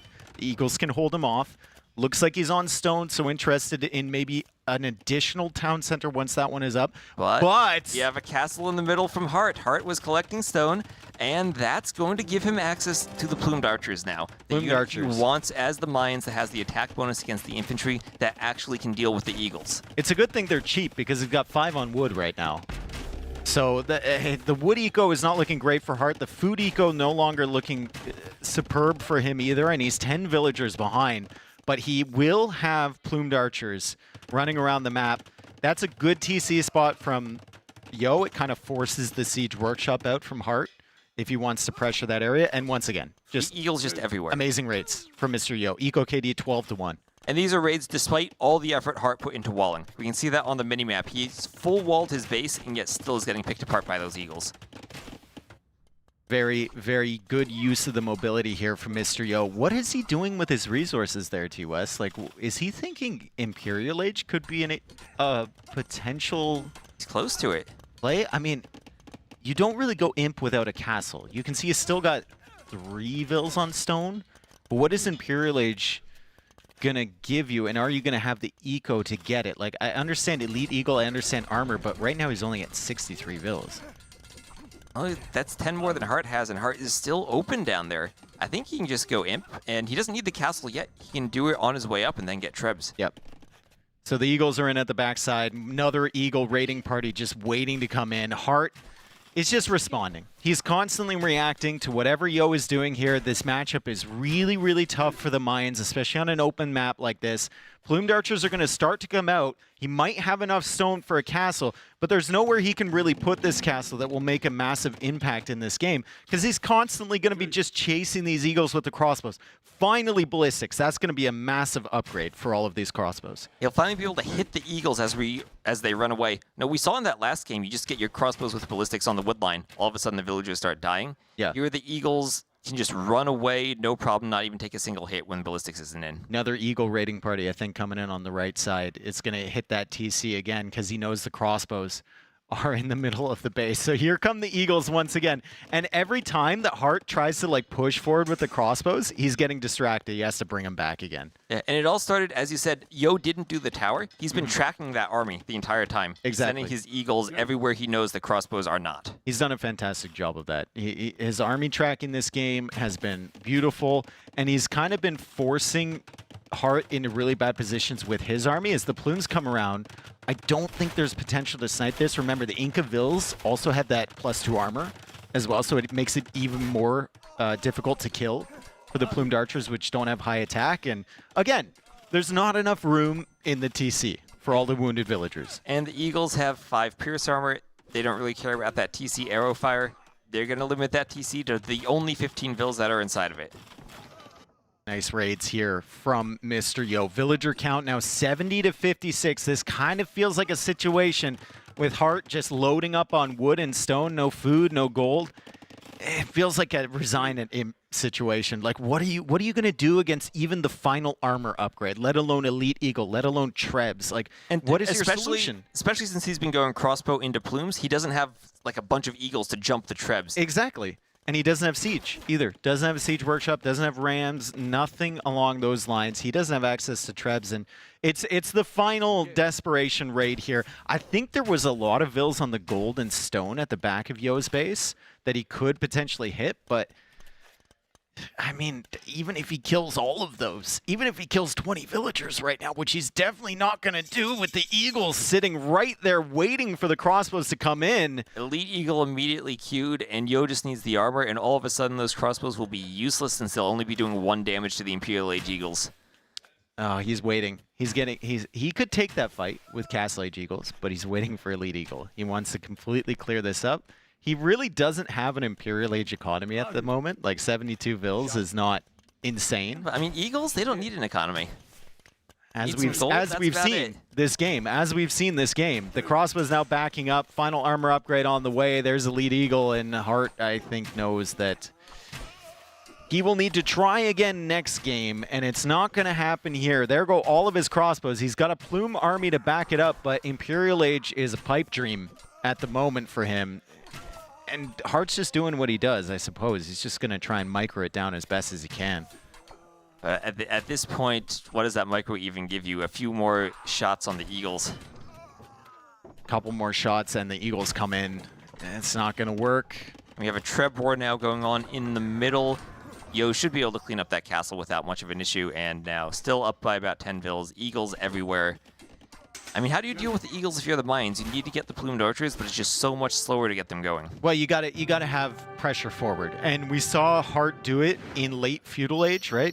We saw him constantly be at the front of Yo's base, and Yo didn't give in.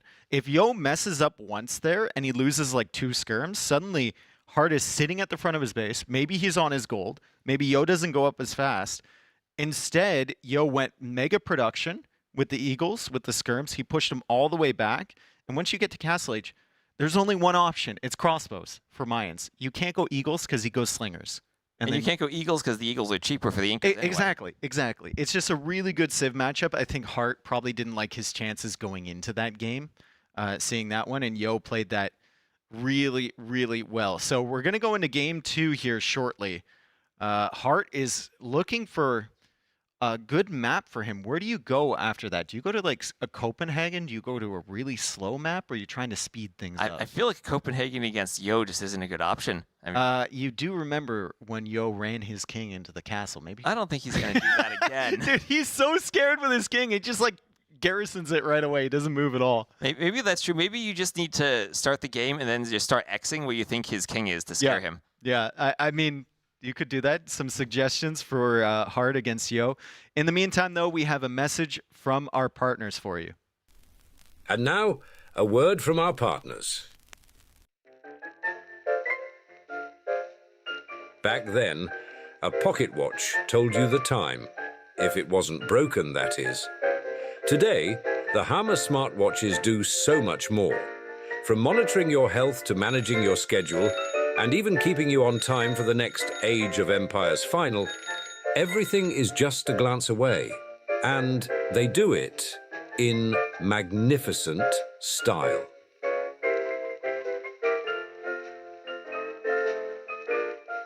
Make more of your time. Hammer.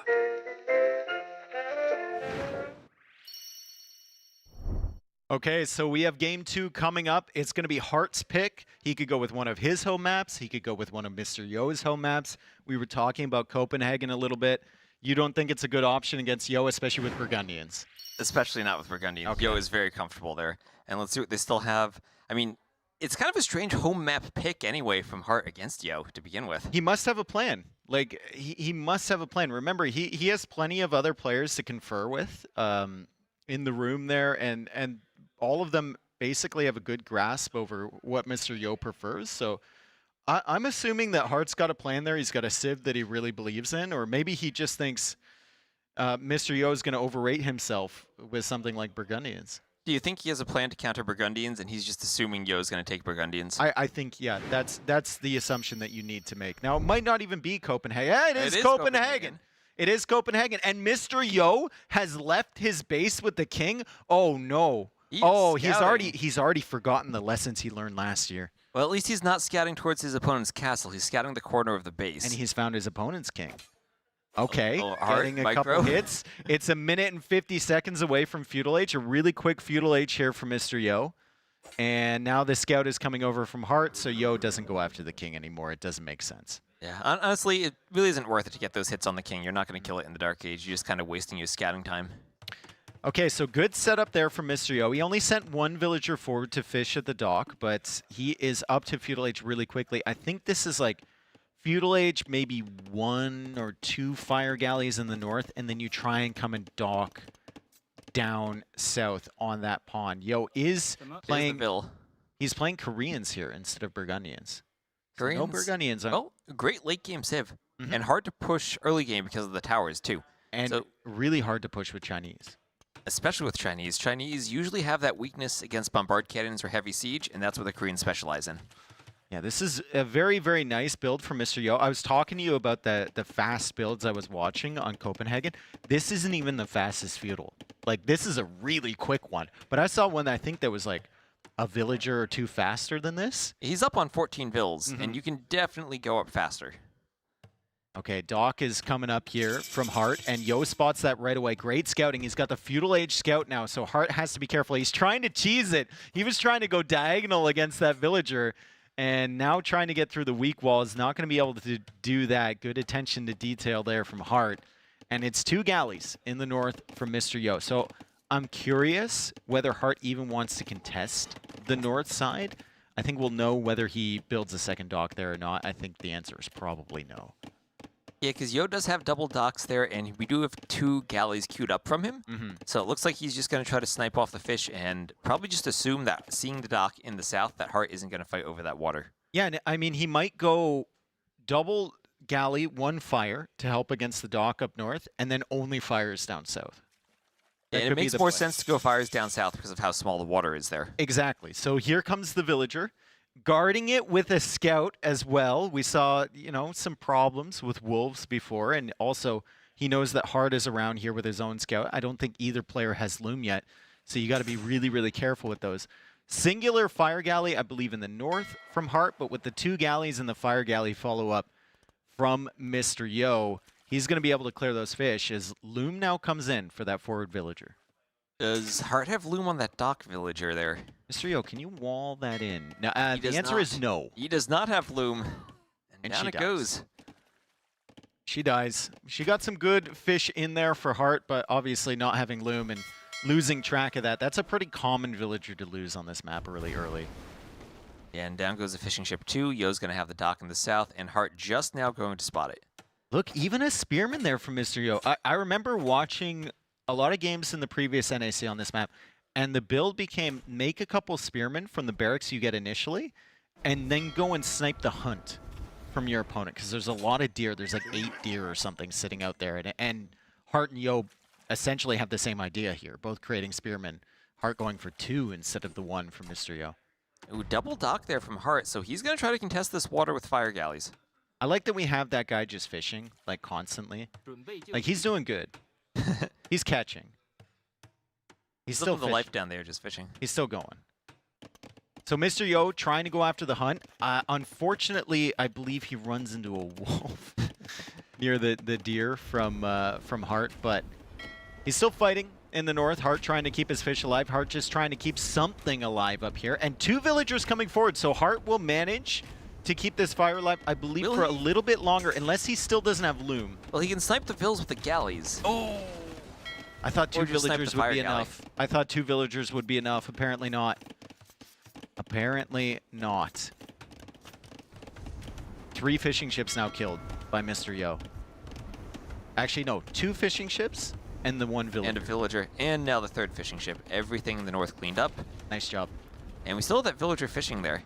Ooh, finally. Oh, he pops out just on time. The savior fire galley, right as that villager was about to be sniped. This guy pops out in front to tank the damage. Still, there's a balance here for Mr. Yo. Like, do you repair the wall? Not yet.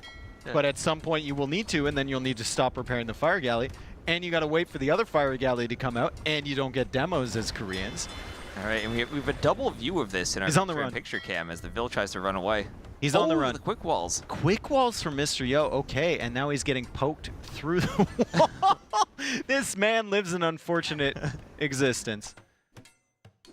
This guy's having one adventure of a day down there. I know, and it's kind of like a movie because we've been watching it on the left the entire time. Very, very interesting here as the villager manages to save itself. What are the resources looking like? Heartt's about to click up.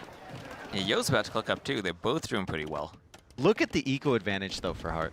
Even after he lost 1,000 resources. This is just Chinese on this map, right? And this is where you take your advantage with Chinese. You're going to lose it later on against the tech tree of the Koreans, but early on, Hearttt has shifted his fish down south. He got the 3 extra villagers early. He stayed longer in Dark Age, which helps. And Hearttt is just in a wonderful position economically. We just have to wonder how this is going to look at the later stages of the game. Yeah, and we see a horse collar now coming from Hearttt as both players click up at just about the same time. And the question for the Koreans is going to be, how do they actually transition this into something that works long term? And how can they hold on against that economy until they can get to their late game tech tree? There we go. There we go. Now we don't have the movie of this guy's life. We can just wait for him to die, essentially, because he's kind of stuck right there as the fires now take out the dock. Castle Age on the way for both players. Mr. Yo can expand his fishing eco up north. He's getting poked diagonally. He's still surviving. Without his death. Oh, finally got a diagonal poke in. He thought he was safe behind those palisades, but you're never safe against those diagonals. Never safe. I love the fact that Yo is taking out the corner wall as well into hard space. We saw that in the DauT series. He took out the 1 corner wall, like, on the water, and he managed to rush in there with the champions later. So it takes a long time to take it down. We can see Yo expanding his docks now in the north as well. So he's going to expand his fishing eco there. Takes a long time to take that down, but it can be really useful later, and it can be like a really unexpected raid. And it can force your opponent to do another set of walls at the top of their base to keep them completely away from the water so the raids don't get in. Yeah, and if they don't do that, I mean, their king might die. It is a potential if they keep it in a tower. Snipe, especially if the tower is not close to the castle. We see Hearttt having it all the way back in that corner. And about not having the wall, you don't get that attack notification if the army runs in, as long as they're careful not to click on any of your stuff. So different approaches here. We've got Fletching coming in from Mr. Yo. He had 1 war wagon queued, and he canceled it. So he could go for the wood upgrade. And, well, he's going for a stable in the center. So he's going to play for relic control. If he takes the 2 in the middle, and Hearttt takes the 3 down low, that's not the worst trade in the world for him. He really needs to get the 2 in the middle, though, if he is going to be investing into the light cav. But the good thing about having the leftover light cav, if you take those relics, is that wall's going to be open, and he can try to raid inside the base with the light cav. 1 wagon here from Mr. Yo. 2 more in the queue. They are kind of expensive, and he's going to think about snagging those relics. Both players with 5 fishing ships. It's a few Chu Canoe coming out from Hearttt. Chu Canoe are going to struggle against the wagons in low numbers. Wolf trying to hit the wagon there. Yeah, the Wolf is going to struggle against the wagon as well. Yeah, we'll see the matchup right here. I mean, the Chukanu feel less clunky to use, but the wagons just tank so much damage.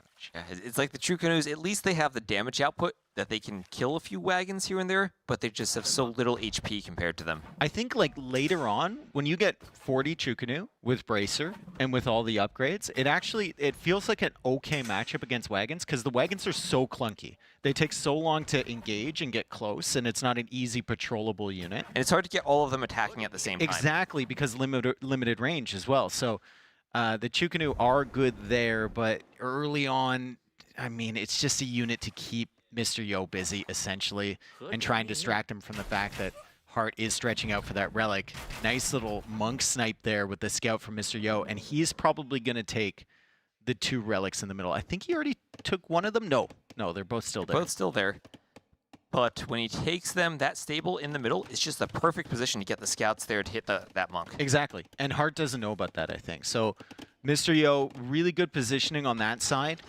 He's heading out now with some villagers, but look at who's patrolling there. There's still wagons, and I think Yo will realize that Hearttt probably has units over there. He's about to find out pretty soon. It just left over from killing those deer earlier. I mean, he should see on the minimap that there aren't any more deer, but the Vill's going to walk right into there. The wagons are running away to the south, and that's going to be a couple of dead Vills potentially. Is Yo, I think he's already walling up from his castle to the middle area, which could be a really, really good play long term. The villagers are running away. Only one of them is going to die. The wagons can protect these. And Hearttt actually snags one of the relics in the middle, despite the stable that we talked about and the scouts being over there for Mr. Yo. Hearttt manages to sneak his way into a relic, and now Mr. Yo dives for the monk, and he loses the scout. The towers.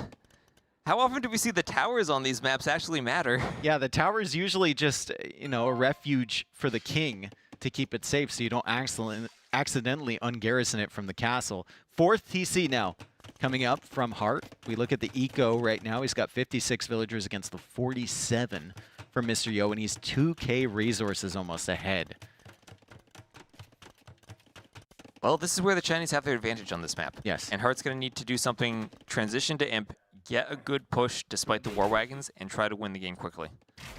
So Chukanu actually feeling okay here in bigger numbers, but as you can see, Yo just pulls the wagon away, and now every single fight is going to be a retreat from Hearttt. Those wagons can dive under TCs, they could snipe the occasional villager. They are more expensive, which is probably why Hearttt has more eco right now than Mr. Yo, because he's investing more.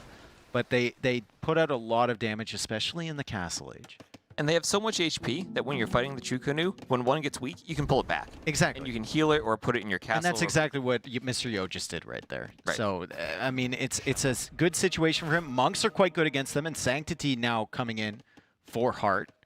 This is where the limited range of the wagons makes them tricky to use when the monks come out. Ooh, Yo was thinking Siege Workshop. He actually places it further back. That's not the greatest placement ever, but this is something that Yo loves to do. Like, I know you've watched a lot of Mr. Yo.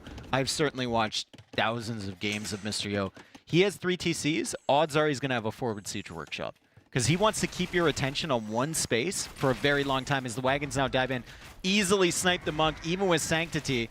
And now they're going to go after the Chukanu. There are 2 more monks, so Yo will have to retreat from this area unless he feels like trying to snipe this. He goes for the Sanctity is big here, and he doesn't get a single conversion.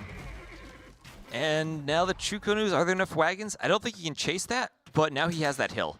He's pushed the Chukanus off of that hill where they might have had a chance of killing some wagons. And he's going for a Mangonel. So the Mangonel is going to make life very difficult. Chinese don't get redemption. And look at his stone count. Look at his stone. Yeah, he could do a castle on that hill by that TC in the south.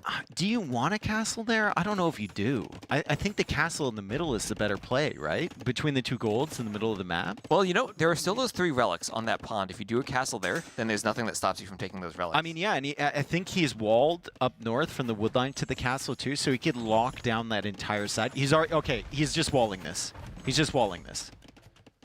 So that should accomplish the same thing, keeping Hearttt away. The Mangonel now firing. Nothing doing from that shot. Yo commits again, trying to go after this monk. He's going to give up conversions, but it's the weak war wagon, and he converts it right back. And he loses some war wagons to the Chuko News. He loses the Mangonel. Now that's the one thing the Chuko News do. They shoot so many arrows, they actually can kill Mangonels. It's tricky with their limited range, but Heartt's defending there. And look at that res count, 2.5k more res ahead, and he's just about ready to go up to Imp. Yeah, really good situation, all things considered, for Hearttt. He's got 93 vills for 71. Still has to be concerned a little bit about that Siege Workshop, and Yo's done a good job preventing him from getting the relics, but Yo still hasn't grabbed them himself. That was a really interesting fight there where Yo was like charging up his monk on one of Heartt's Chukanu, and then Heartt converted the wagon, and then he instantly converted it back. Oh, that ungarrison was not good for Yo there, right in front of the Chukonu. He's going to lose both Mangonels. Both Mangonels going down. Remember, the Mangonels are less for like killing Heartt as just for delaying him and keeping him on his own side. Mr. Yo content now to retreat, and I think he's going for an outpost in the center, so he might be thinking about a castle in between those two golds in the middle of the battlefield. There's now more ranges coming up here from Heartt. He's going to attack into more skirmishers, some archers on the way as well for him, and ooh, this could be towers. This could be a dock for more fish. I mean, it probably is a dock first, but imagine what he can do back here with some keeps. Is Heartt aware of that? Is that in his line of sight? Because once you're through the walls, you might not have buildings. He's got back there Chinese for vision. TC. He can see the villager can building just see and the nothing villager. else. And he can see the dock in the north as well. And he just did town watch, so he will be aware of that. Whether he actually notices it is a different question, though.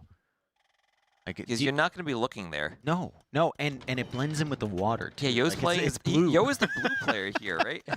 Do you think Heartt actually turns on team colors, though, so he's playing as blue? I don't think so, His no. PC? No? No, I think you Not only with red turn on, versus blue. I think you only turn on team colors if you're playing up against a weird color, like an orange or a gray or maybe a yellow.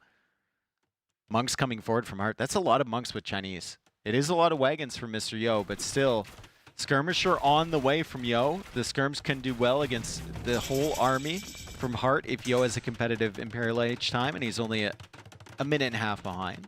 Yeah, and remember, the monks now for the Chinese, they do have access to block printing, so they will get that extra range. They no longer have redemption for converting siege, but you don't need that for the war wagons, and the range will be really useful for them, just in keeping the wagons away from the Chukonus. Yeah, although long-term value for Chinese monks, fairly low, especially once the skirmishers come in. I really like what Yo did with that wall earlier. Mentioned it a couple times, and you can see the value that it's had. Like, if he didn't go for that wall, Heartt would be in the back of his base chasing these wagons around. And right now, Yo has a lot of freedom to do whatever he wants in his base because he's buying himself some time. And you can say the same thing about Heartt's wall. If Heartt didn't wall there, those war wagons would be running right into the south. Oh, there's a ram. Ram coming out from Mr. Like, it's just...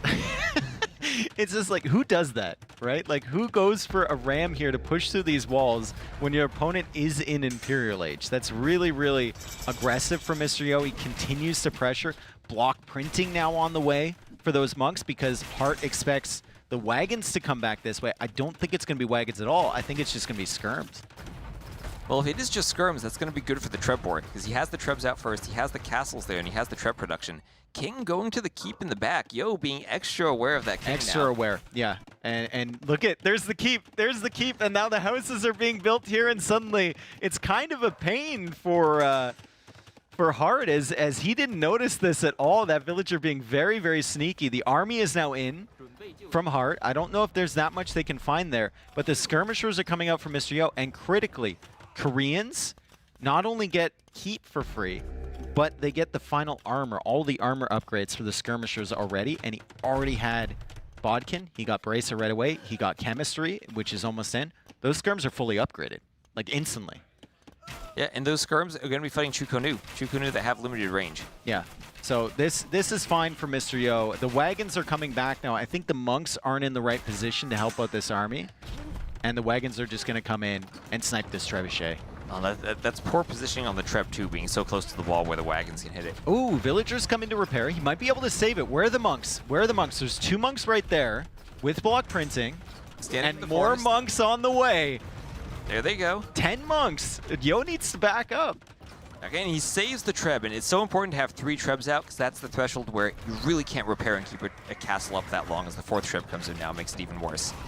Yeah, it's really, really difficult to find space to repair on this castle, to find areas to get the skirms involved. You can see him deleting the walls around there. Bombard cannons are huge in this Civ matchup, but you kind of want to keep that castle alive, and that castle just went down, so Hearttt is pressuring. Heartt's got a good eco setup here. He probably has the worst tech tree, but if he does damage early, it doesn't matter, and he snipes the cannon, like you said. And now it's just skirmishers from both players. We've hit the skirmisher war part. Well, the and the League monks. transition. Like, Theocracy on the way. I think... you don't see that from Chinese that often. Illumination was coming in. You don't see that many monk upgrades from Chinese at all, no. So really, really solid stuff, even without Redemption. Skirmishers now coming in. Yo doesn't really care if he gets some skirmishers converted. And he's going to go even for a tower behind that. Another bombard cannon. Did you see that? Oh. Maximum range, it got sniped as it was coming in. And that's what you want against the Chinese. You want those bombard cannons. It's something that they struggle to deal with, but if you can pick them off with your trebs and get lucky, you feel like you're in such a better spot. So I feel like I want to know what you think right now, because I feel like Yo can continue doing the same thing, bombard cannon skirm, and be successful if he survives. That's a big if. Look at the res collected difference.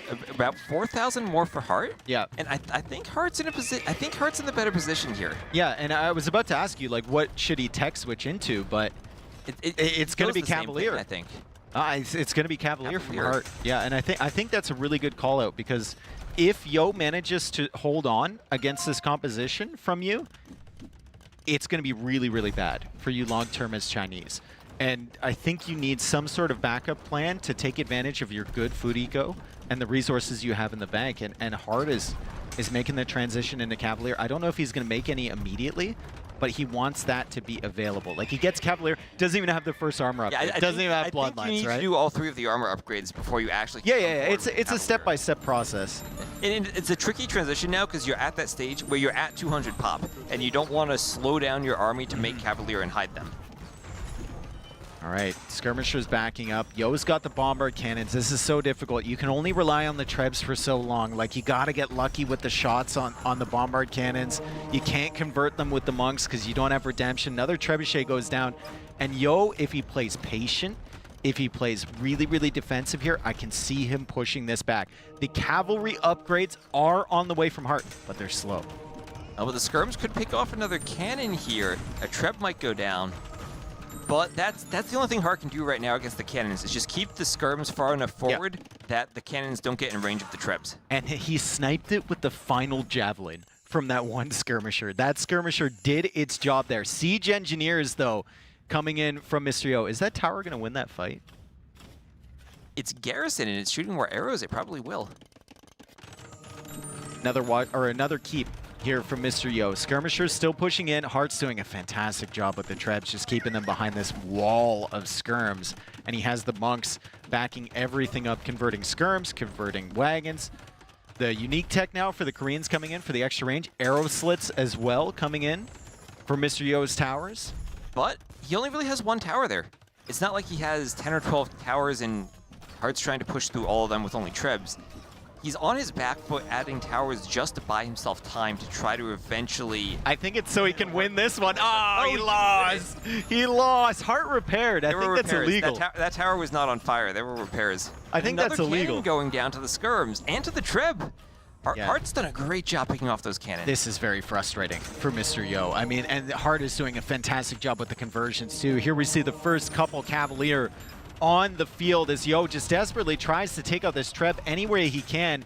He's going to whittle it down, and the treb is going to die. There we go. More towers behind from Yo, taking advantage of his civilization bonus and the unique tech as well that he got. And more bomber cannons on the way. You just have to ask, like, how long is this res going to last for Yo? How much gold does he have? How much stone does he have? He's got a little bit, but Hearttt has more. Well, here's the question. When you get the Cavaliers as your Hearttt, where do you send them? Do you send them into the main battle, or do you try to run over to the right-hand side of the eco, maybe try to hit the wood line on the right? Yo was walled on the right side, down below. But it's open now with this. Oh, it is open, yeah, through there, yeah. I think maybe you take a look, right? Maybe you can distract Mr. Yo. I know there are some towers over on the right side, so if you're Hearttt, potentially, you don't want to go for that idea. He is walled at the bottom there. He's adding more towers. This is getting tough here for Hearttt. I think he really needs the Cavalier now because the skirmisher numbers are falling.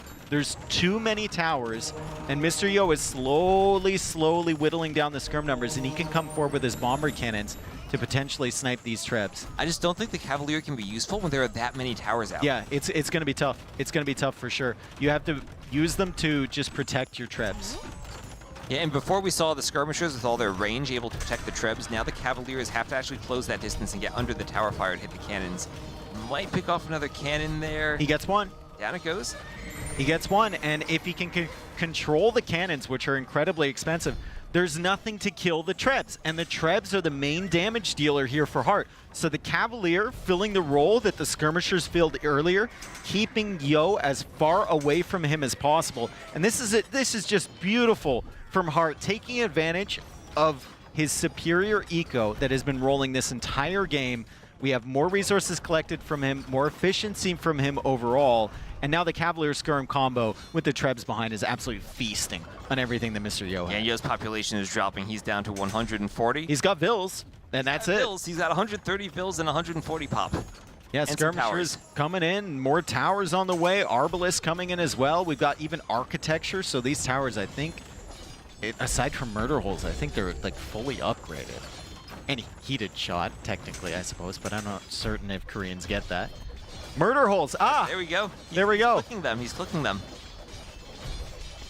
Oh man, this is really tough. We've only been looking here, and this is an extremely important area for Mr. Yo. Remember, his king is still in that tower back. I mean, the Cavaliers could snipe that tower at this point. It's a keep, though, and he's got murder holes. That's true, the murder holes protects the king. Yeah, he needs the trips to help against that.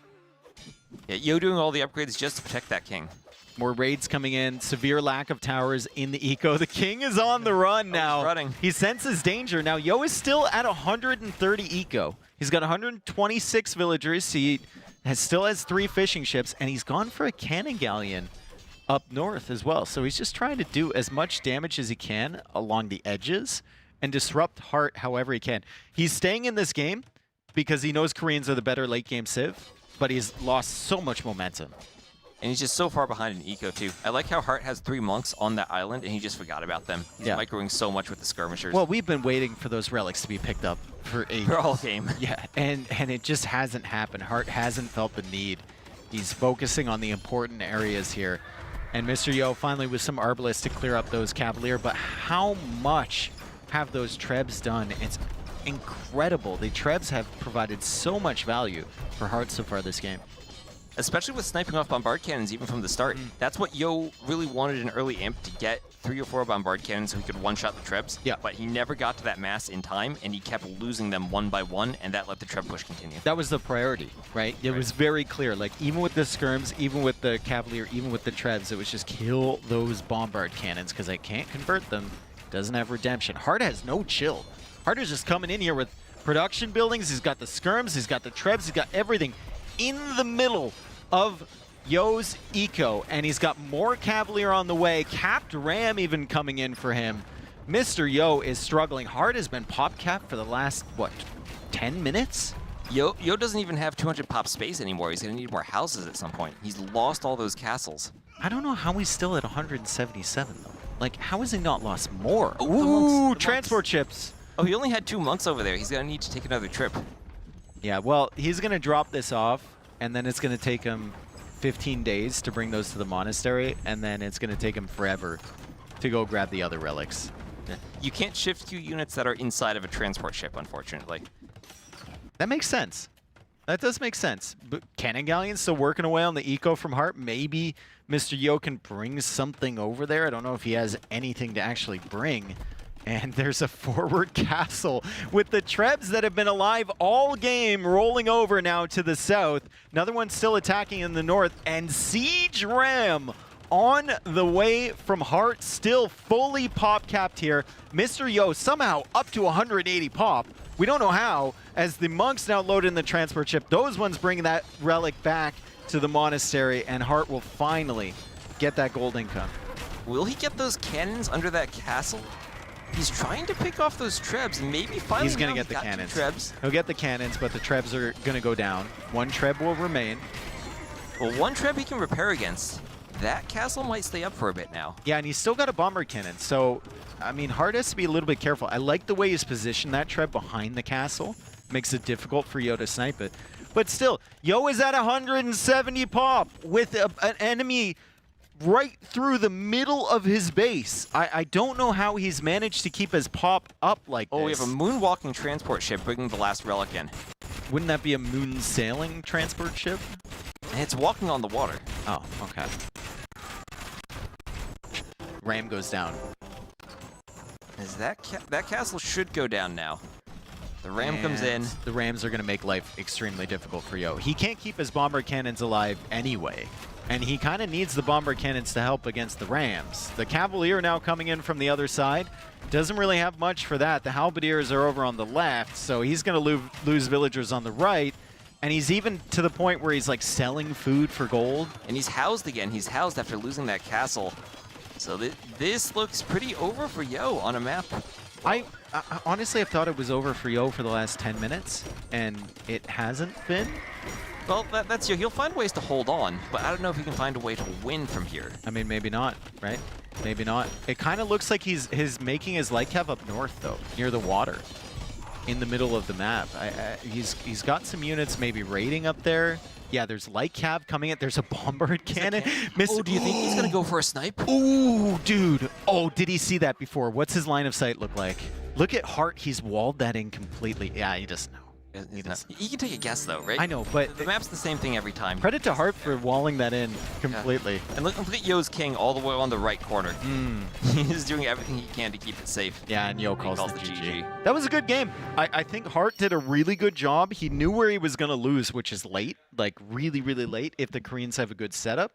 And he took his eco advantage and he pushed like a madman. Yeah, and that was an eco advantage he had despite losing the fish in the north too. Yes. He managed to hold on to the fish in that little lake and just boomed so much more effectively than Yo.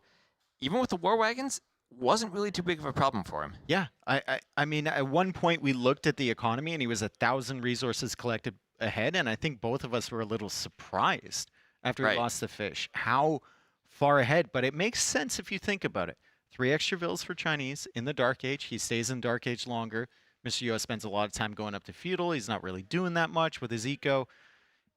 Good job from Hearttt. The transitions were perfect, and killing the bombard cannons from Mr. Yo was exceptional. Yep, and as you were saying, you saw players going for these insane, very fast up builds on Copenhagen. Yep. But we're not going to see them every game because they do have weaknesses, and they're going to put you behind in your eco. And it becomes hard, even if you clear the water, which those fast builds are for. You clear the water in the north. Becomes hard to then invest in the water in the south because you don't have an economy. So the other guy can go build 2 docks down there, like we saw from Hearttt, and Mr. Yo is stuck on 1, and you know he's just trying to survive with the villager. He can't afford enough spearmen to contest in the middle. It's a little bit better for the player who has stayed in Dark Age longer, who has had the better economy, and Hearttt took advantage of that fully. And Hearttt can just read the uptiming from Yo and know how to react to it by going to that other dock. Yeah, exactly. Mr. Yo with his thinking face on. He's really pondering. Yeah, I think Hearttt got up, so now he left Yo to be the one on camera.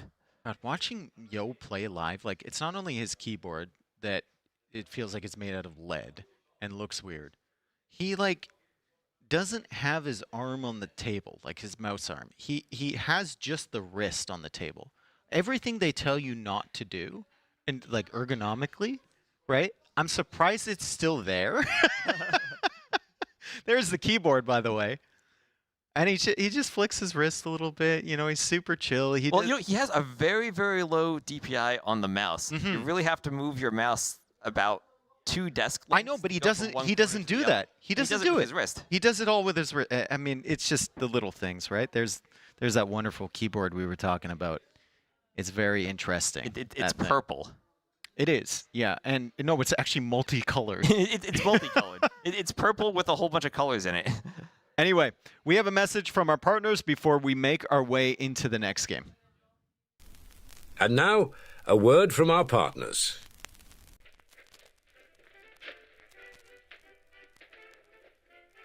Eek! A mouse! A mouse! What is it, dear? Why you rage? Oh, honey. That's no ordinary mouse. It's the UH Reaper 250. With this mouse in your household, You never have to be scared again. Yes, the U-Rage Reaper 250, featuring DPI control, advanced ergonomics, RGB lighting, and customizable buttons, is the perfect addition to every competitive household. Why U-Rage? It's all good. Get yours on Mueller.de.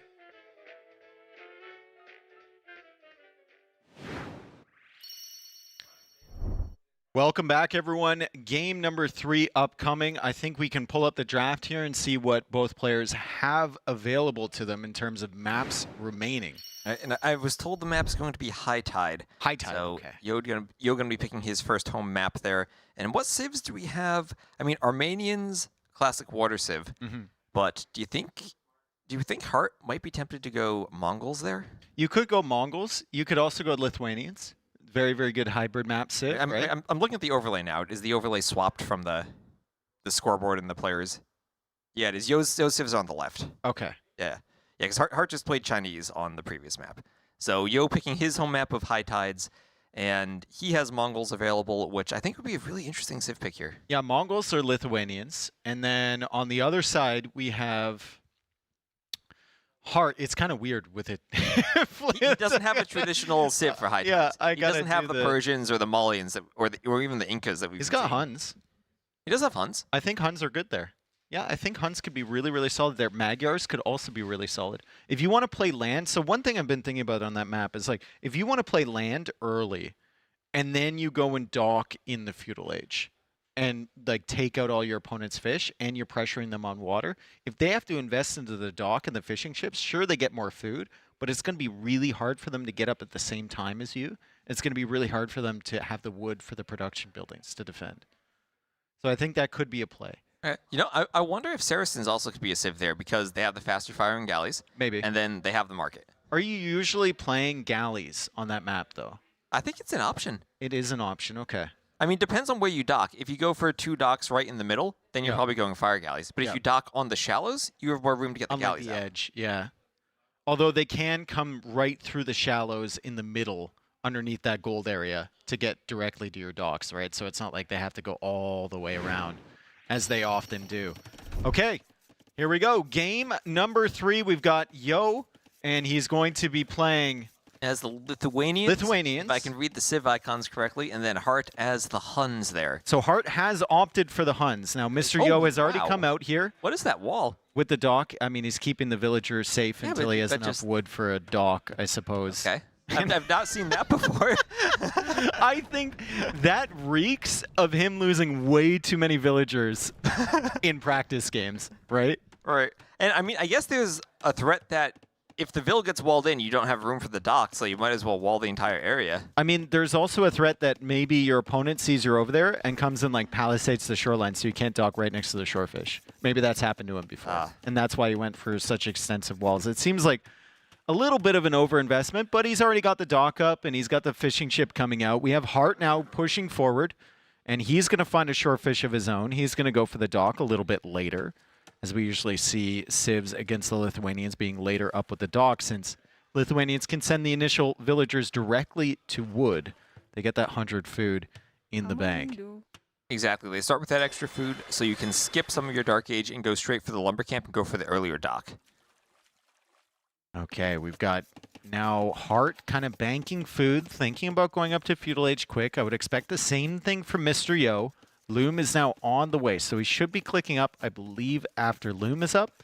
And he even has 2 more fishing ships, so huge fish advantage early for Mr. Yo. We'll see how Hearttt decides to overcome this. Obviously, Huns, with their military production, are pretty solid, and not having to build houses is really, really nice, but it also kind of nukes them in a way. I don't know if you share this opinion, but Huns not having houses means that people don't wall as much as they probably should with the Civ. You just have so much more distance to cover, and you're covering it with palisades, which feel very weak. It feels bad, but I think it's good. I think it's good if you can wall yourself and then have insane production from your military and such a varied tech tree, especially in Castle Age. I think it could be really solid. Why he has that fishing ship inside the dock, I don't know. That is a good question. It's just chilling. It wants to take a break from fishing. Refitting. It's like ACCM needed the break between his games last set. Fishing ship needs a break. Exactly. All right, gold now coming in from Hearttt. He didn't have enough for a mining kip, or maybe he just wants to bring in 10 gold there. Long distance mining. And now he's checking out what's going on Mr. Yo's base. Mr. Yo goes for the second dock really, really close by. So he's probably going to open fires, although he doesn't have any on gold. Mr. Yo, none on gold. And he's up in 20 seconds. Okay, there's 4. Okay. I mean, interesting dock location from Hearttt, too. Not going for the middle, just going for the shallows, where he basically only has 1 fish. So it wouldn't surprise me if Hearttt just gives up the water and goes land. Yeah. Yo won't have enough pop space to queue up 2 ships and a villager. Needs that house, needs some more gold now. A little bit off with the build, I think. Getting to Feudal Age, not having enough pop space and not having enough gold to go for the fires. So it's going to take him a little bit longer to clear up those fish, and it's a stable immediately from Hearttt. So Yo will have to contend with the scouts coming out, and also some galleys to maybe snipe the fish being added here from Hearttt. Yeah, and also the way the maps have spawned, maybe a bit more open for Hearttt. Yo could wall, but it's going to be tricky if the scouts come in early enough. At least he's seeing the stable. Yeah, good scouting. Good scouting from Mr. Yo there, just bumping that stable a little bit, and he attacked it. Do you think he attacked it to let Hearttt know that he knows that there's a stable? Do you think he plays that type of mind game with Hearttt? I don't know. I could see him playing that type of mind game with, like, Vivi or Lix or one of his teammates. I don't know if he's that familiar with Hearttt. I think he would. I think he would. Or maybe he just patrolled into there. Fire's now coming in. Hearttt has a flag on the dock. Mr. Yo doesn't know what's in there. It could be a fire galley, could be a demo. It's actually going to be a galley, and the second galley is on the way, and those are just to snipe the fish. Those are just to snipe the fish, and he's going to try to use that passage around the shallows you had mentioned earlier, maybe to go around the south side of that island. I feel like people forget about it. People just forget about that passage. They spend so long in the north that they forget they can just sail along there.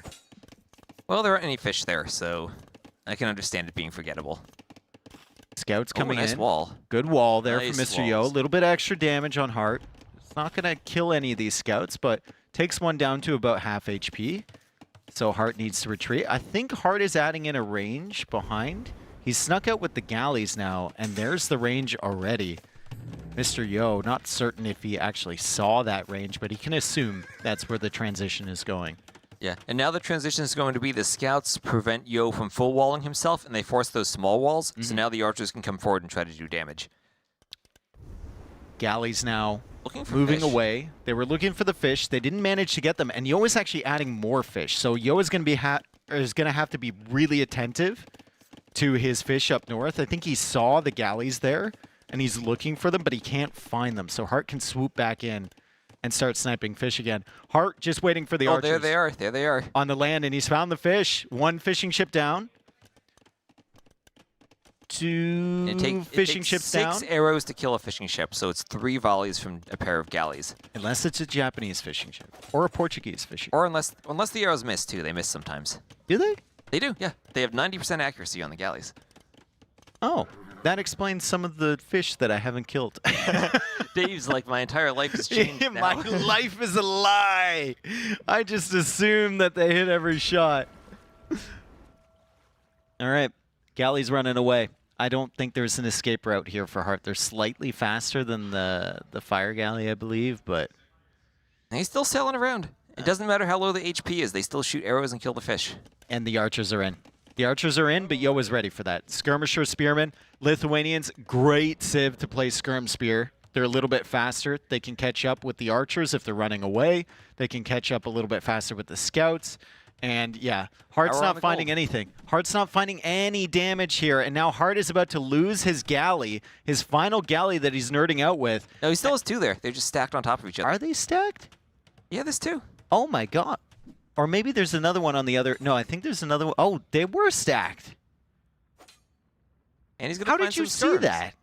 You can see the little trail of water behind them. I guess I'm the little trail of water. My man is watching trails in the water. Okay. This is why you know more about the game than I do. Yeah, we nerd out about the game a bit too much sometimes. Yep. More farms here from Hearttt. Wasn't able to do any damage on the land, but he does have 5 scouts. However, he has lost his presence on water, and Mr. Yo is going to be expanding his fishing eco there. So you can see Yo already ahead in res collected. And Yo, theoretically, has the army that he needs. It's to that counter Scout this. Archer versus Spear Skirm composition that in large numbers, when you have lots of Scouts and lots of Archers, it feels like that's the stronger set of units. Yeah. But in small numbers, when the Skirms, they don't really care about the Scouts. They just try to dive the Archers. I think the big problem with Skirm Spear is that if your Spears die at any point, you're dead. Right? And also, Like- you can't really counterattack with it. Exactly. Like if you're the Archer Scout player, if one of your units dies, you'll still have an army, right? If you lose Right. your Archers, you still have the Scouts. If you lose your Scouts, you can retreat with their Archers. Not the case with Skirm Spear. If your Spears die, your Skirms are most definitely dead. You got to play very, very carefully with the positioning. Market now coming up for Mr. Yo. I think he realizes he's not winning this in feudal. Not against this composition.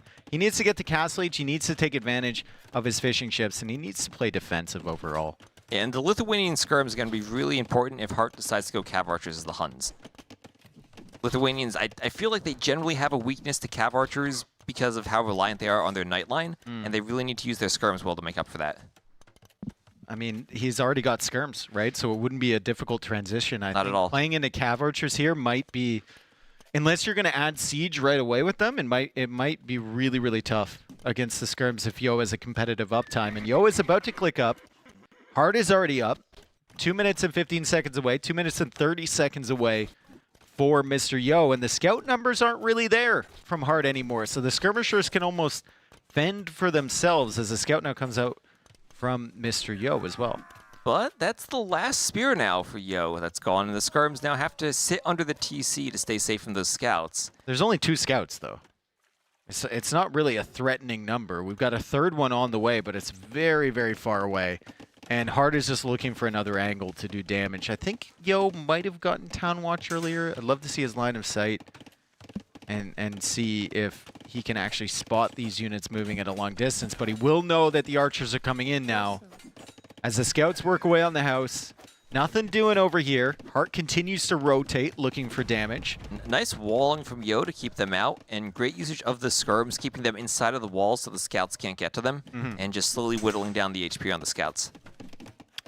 Minute away from Castle Age. 30 seconds away from Castle Age for Hearttt. So you said Cav Archers can be good against Lithuanians. If you're not going Cav Archers in this situation, what else are you doing here with the Huns? Are you going into crossbow? Are you thinking about knights, maybe? I mean, you can go pretty much anything in the Castle Age with Huns. You can go knights, you can go Cav Archers, crossbows. I just saw him do the armor upgrade, so it looks like it might be a knight transition. Okay, so he got the armor there. He's going to go Cav Archer Knight, and he probably will sneak in some light Cav upgrades later to snipe the monks from the Lithuanians, or maybe he does that with the Cav Archers, who knows? Yes, those Skirmishers, they move faster, and they will pick off the rest of those Archers. That one Scout, very low on HP, but everything there is going to get cleaned. Those could be annoying. This is a good clear up from Mr. Yo. Also, he can take care of that Scout. Maybe. Maybe. One hit, come on! One hit! There we go. Perfect. Let's maybe see what military buildings Hearttt has right now to see how committed he is to either Knights or the Cav Archers. Yeah, I think he's probably only 1 stable and like maybe 2 ranges. Yeah. So the eco isn't really there as the second town center comes up from Yo. The eco isn't really there without the fish to go Knights and Cav Archers long term. The Knight is more there to just kind of force Yo off of Skirms, if nothing else. But you know, even Knights against Skirms, it's hard to take those fights if you don't have +2 armor. Yes. Yes. Just getting 1 or 2 Knights out, if they only have +1, they still can get picked off by Skirmishers. Yeah, if they're in low numbers for sure. Mr. Yo getting that +2 armor. He's getting the +2 armor. He's getting husbandry. The Cav Archers are coming in. Is there much damage to be done? Not really with the Knights chasing after. So initial Cav Archer army not finding value. As he moves his way through Yo's base, he's probably going to get cleared up by this unless he can sneak out that hole. Ooh, he's trying to go around the house. Ooh, Mr. Yo with some quick walls. And a raid here on the stone of Mr. Yo. He's got more Cav Archers coming in, got 1 conversion, but did snipe the monk. Looks like he sniped the villager too. So at the same time, Hearttt is using his mobility with 2 different armies still. Mr. Yo manages to defend, +2 Knights pushing back, and he still has the fish. So he still has a slight eco advantage over Hearttt. And Hearttt wasn't really able to get the type of damage he wanted after he gave up on the fish. So now Yo has a lot of fish access in the north, and that's just going to continue feeding his knight economy.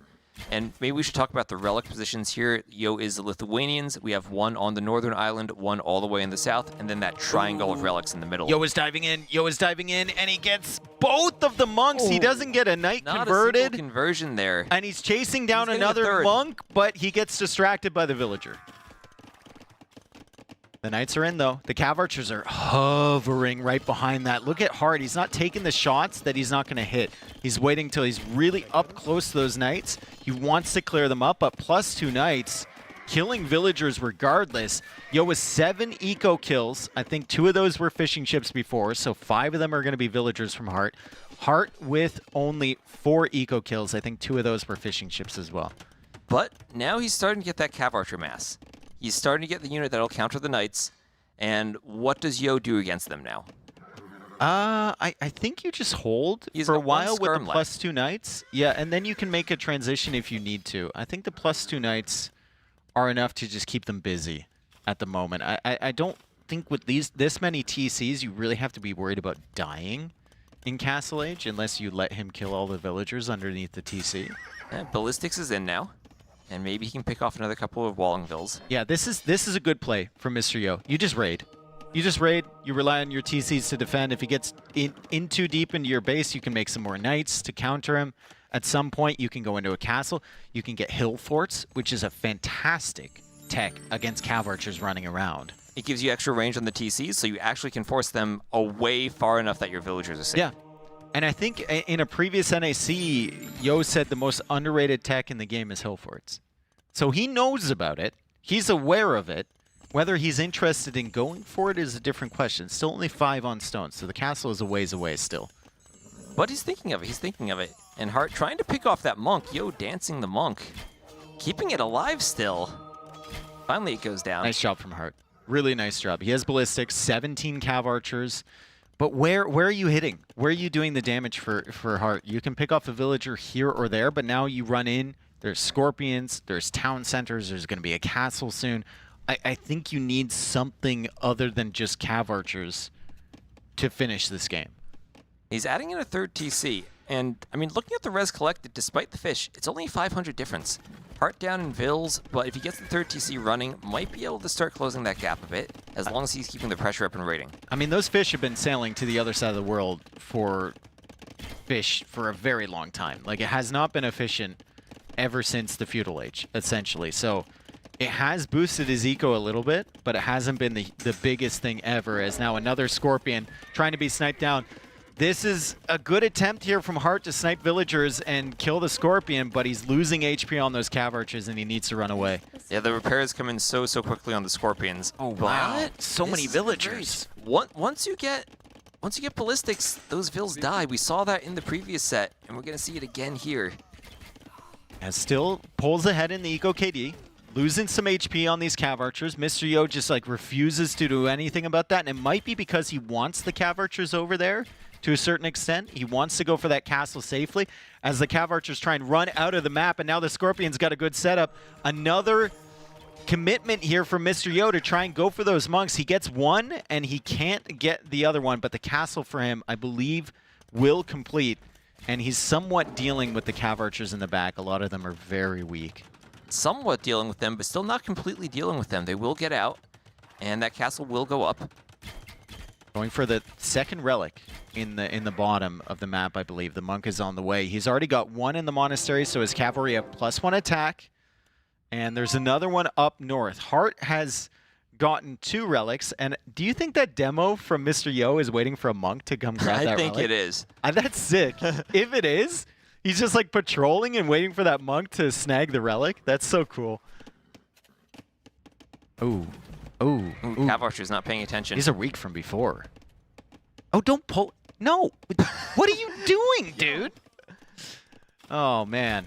He pulls the Scorpions back to deal with the cav archers in the front. He's getting some good raids under the TCs here. +2 armor has had insane value for Mr. Yo as he continues to kill villagers. And now it's Hearttt struggling from the raids of Mr. Yo. Mr. Yo seems to be able to lock down the cav archers from Hearttt as they try and sneak in to that wood line one more time. But is there an overchop there? I think they can get in on the left. Man, Hillforts would go Notice crazy. it. Hillforts would be able to range those Cav Archers. It would be. 9 range on the TCs. Oh, but is Hearttt nuts. wants the Ooh. Relic in the south, but Yo has it already. Yo sneaks away with the Relic, and he's still got the demo on patrol, I believe. No, the demo died. Did it kill a monk? What did the demo... We need to know. The demo's gone. I don't see a body. I don't see a body. Maybe that's the pain pain of dying on the shallows. It just sinks into the water. Yeah, exactly. There's no evidence left behind. We're going to assume that that demo went crazy. We're going to and just assume that killed a Hearttt monk. sent about 5 monks to grab that relic. Yep. Lithuanians with the latest. Very, very dangerous composition in the later stages of the game. Also dangerous here in the Castle Age, even up against Cav Archers if you don't get the shots off early.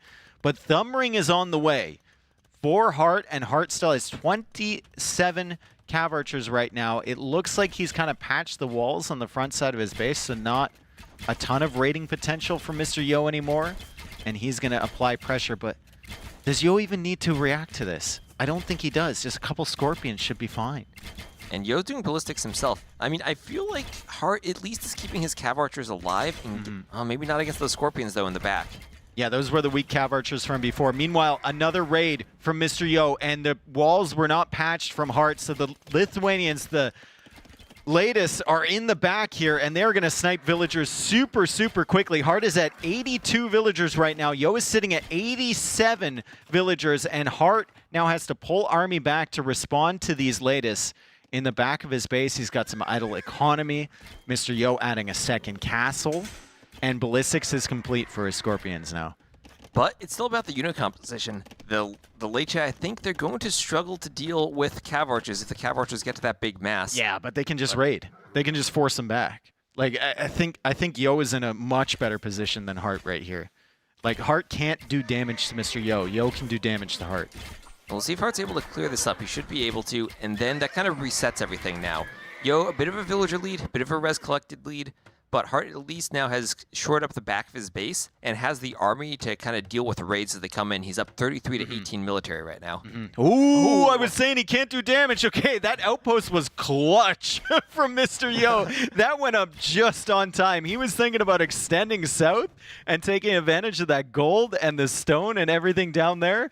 The outpost went up at the perfect moment. If that outpost doesn't go up, the Cav Archers continue on and find the vills. Yeah, like 12 vills. Just dead.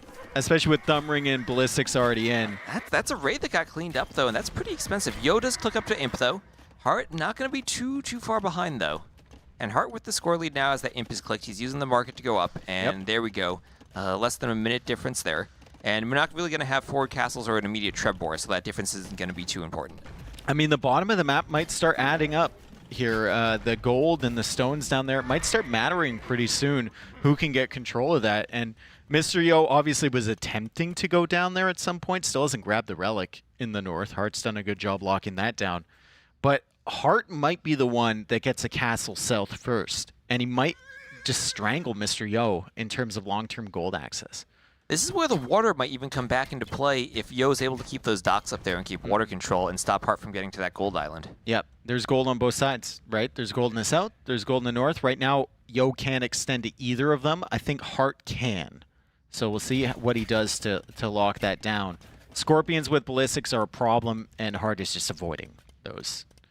Well, that's what he can do now. He has enough mobility with the Cav Archers that he can pull them back. Oh, ooh, he snuck the relic out of there, too. Great job from Hearttt. Oh, Scorpion? Has ballistics. Scorpion with ballistics. Can it get a final shot? It can't, and the villager dies, too. Last-ditch attempt to deny the relic. Yo's going to be stuck with 2.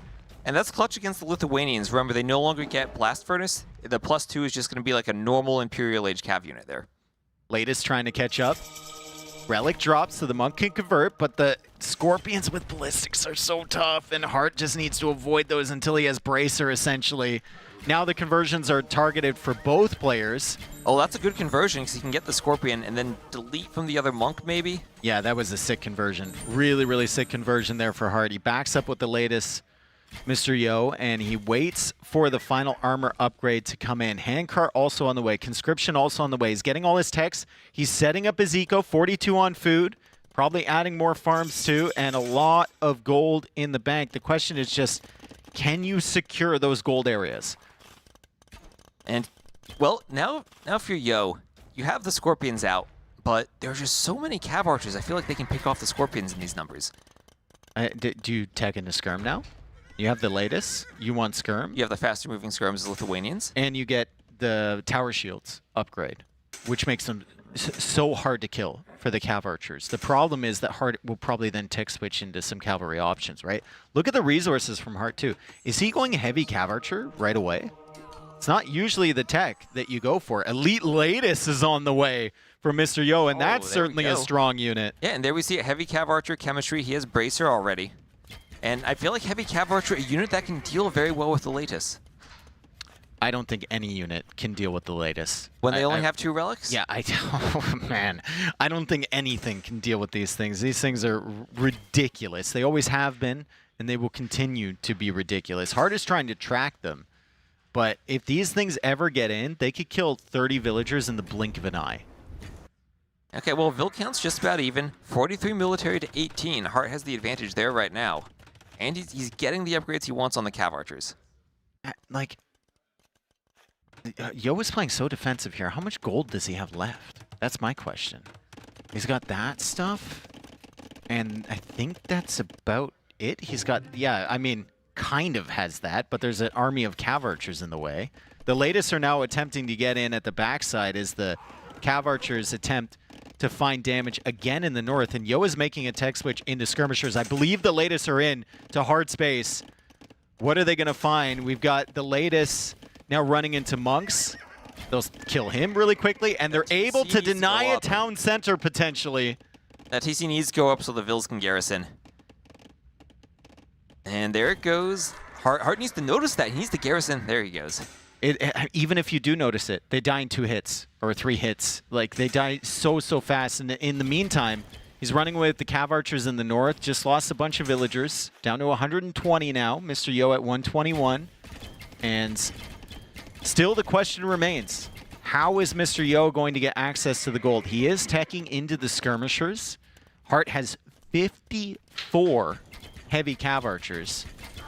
But Hearttt is now extending north, and he already has the castle south.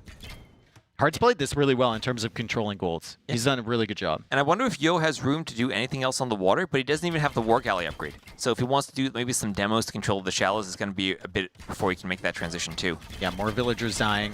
It's more Cav Archers dying, but severely out-popping the latest.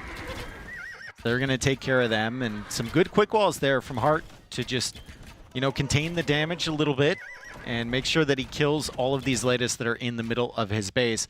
Yo will get some scouting in the south, and if he finds that castle, well, it might just be kind of a kick to the rear to tell him that he needs to get out and secure gold. He can't just sit like he has for so long. He's going for stone walls in the north. He wants to sit behind those walls more.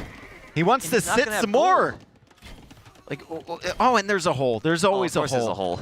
So difficult to find the hole there. He had partially built every single wall except that one section in the middle.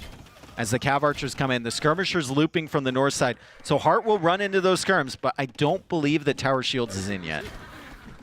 And the skirms don't have their final armor upgrade anyway. He can just dive the skirms and kill them with the Cav Archers. Yeah, it's so tough for Mr. Yo. He spent a lot of time building up those skirms, and Hearttt just absolutely mowing down that army from Yo. And Yo still does not have, I feel like I've said this 10 times, still does not have long-term gold access. He's got that pile of gold, and I think he's got 1 or 2 tiles in the back of his base. And only 2 relics, too. And look at that castle on the north. Hearttt wants to secure that island, and he's aware of the gold situation. Yeah. And, you know, sometimes it can be hard to fit a castle on that island. Heartt's lucky he's able to find that little sliver of land where he can fit it. Tower Shields on the way. Final armor upgrade on the way for the skirms. This is the last little bit of gold that Yo can use. He can mine maybe like 1,000 more, put that into latest, and then he's going to be producing skirms. He's going to be producing trebs. I think when he pushes out with the trebs here, he has to be really careful. Like, keep them in a ball of 4 and be super passive with their positioning. If Hearttt snipes those, you might not be able to afford a lot more. Right, and we just have the Hussar line upgrades coming in now for Hearttt, so he's going to be ready to make that transition to another unit if he needs to fight the skirms. And here come the trebs. They're coming south. So Yo is going to prioritize the southern area. Hearttt shifts all of his army down there to deal with that. He's got the castle going up in the north that we saw before, and that is so many Cav Archers. T-West, that is so many Cav Archers. 61 Cav Archers here for Hearttt. I mean, those are good skirms, but still, there can be repairs on that castle. They're going to take the fight and try to focus down the Liereyy. And you know what the castle could do? It could make it just a couple of Tarkins now to try to snipe off the Trebs. I mean, maybe. There's also a dock going up from Hearttt, so maybe some Dromans down there could be insane, right? I don't think he has the War Galley upgrade, though, so Demo's potentially not doing as much damage. He's going to go for some to try and get some value against the skirmishers. The Trebs are still working away against the castle. The Hussar are finally here, and they might be able to snipe the villagers or reinforcements coming from the other side. Cav Archer number now down to 53, but Hearttt still trying to take out these Trebs. Mr. Yo probably needs to repair the Trebs. Hearttt is just committing here. Hearttt is trying to stop the push from Mr. Yo. Trebs. Now the castle's on the hill. 2 Trebs really can't take down a castle on a hill if it's being repaired, and I think Hearttt has held this. Hearttt has the 1 demo raft on the way. Surely that doesn't get a lot of value. And War Galley is coming in, so he's thinking about the demos, but he's losing the Cav Archers, down to 38 Cav Archers now. How can he hold this castle if he loses those Cav Archers? The latest are all over them. I think the Cav Archer number is falling, and the castle might follow suit, but here comes the demo. Yeah. There's nothing. I mean, I'm the biggest demo believer in the world, but even I could not summon enough belief in that demolition raft thing that Hearttt sent out there. More latest on the way now from Yo. Remember, this is like the last ditch attempt from him with the gold. Now it's regular demolition ships, and they die to skirmishers. He needs a few more of them. He needs a Droman. It's probably just going to die right away, but like, it could make Mr. Yo nervous. More villagers now looping out to the north from Hearttt, and big demos coming in on the skirmishers. Hearttt getting value finally. And that's what he needed to keep the Cav Archers alive. He's finally cleaned the skirms. He has enough Hussars around to deal with the remaining ones. And now he just needs to remass those Cav Archers, and he has the gold to do it. He has the gold access in the north and in the south. Yeah, that was sick. The demo play actually working out here as they come in, and they're going to get good damage against the latest. And now it's so tough for Mr. Yo to move across these shallows and to try and support his trebuchets by pushing the units from Hearttt back. Hearttt going for more demos, has the gold access, now getting the Cav Archer number back up again. And Mr. Yo, he still just feels like he's running out of gold. Oh, here come demos on the Trebs. One goes down, and that one actually dies quite quickly to the castle as well. And the Cav Archers commit again. Trebs, though. He has enough Cav Archers he can pick off the Trebs. But as long as he keeps this down to 2 Trebs, I don't think he's keeping this castle alive at this rate. How many vills does he have there? Usually it's about 6 or 7 vills per Treb. And if it's on the hill, it's a bit easier. I mean, it went down to 140 HP.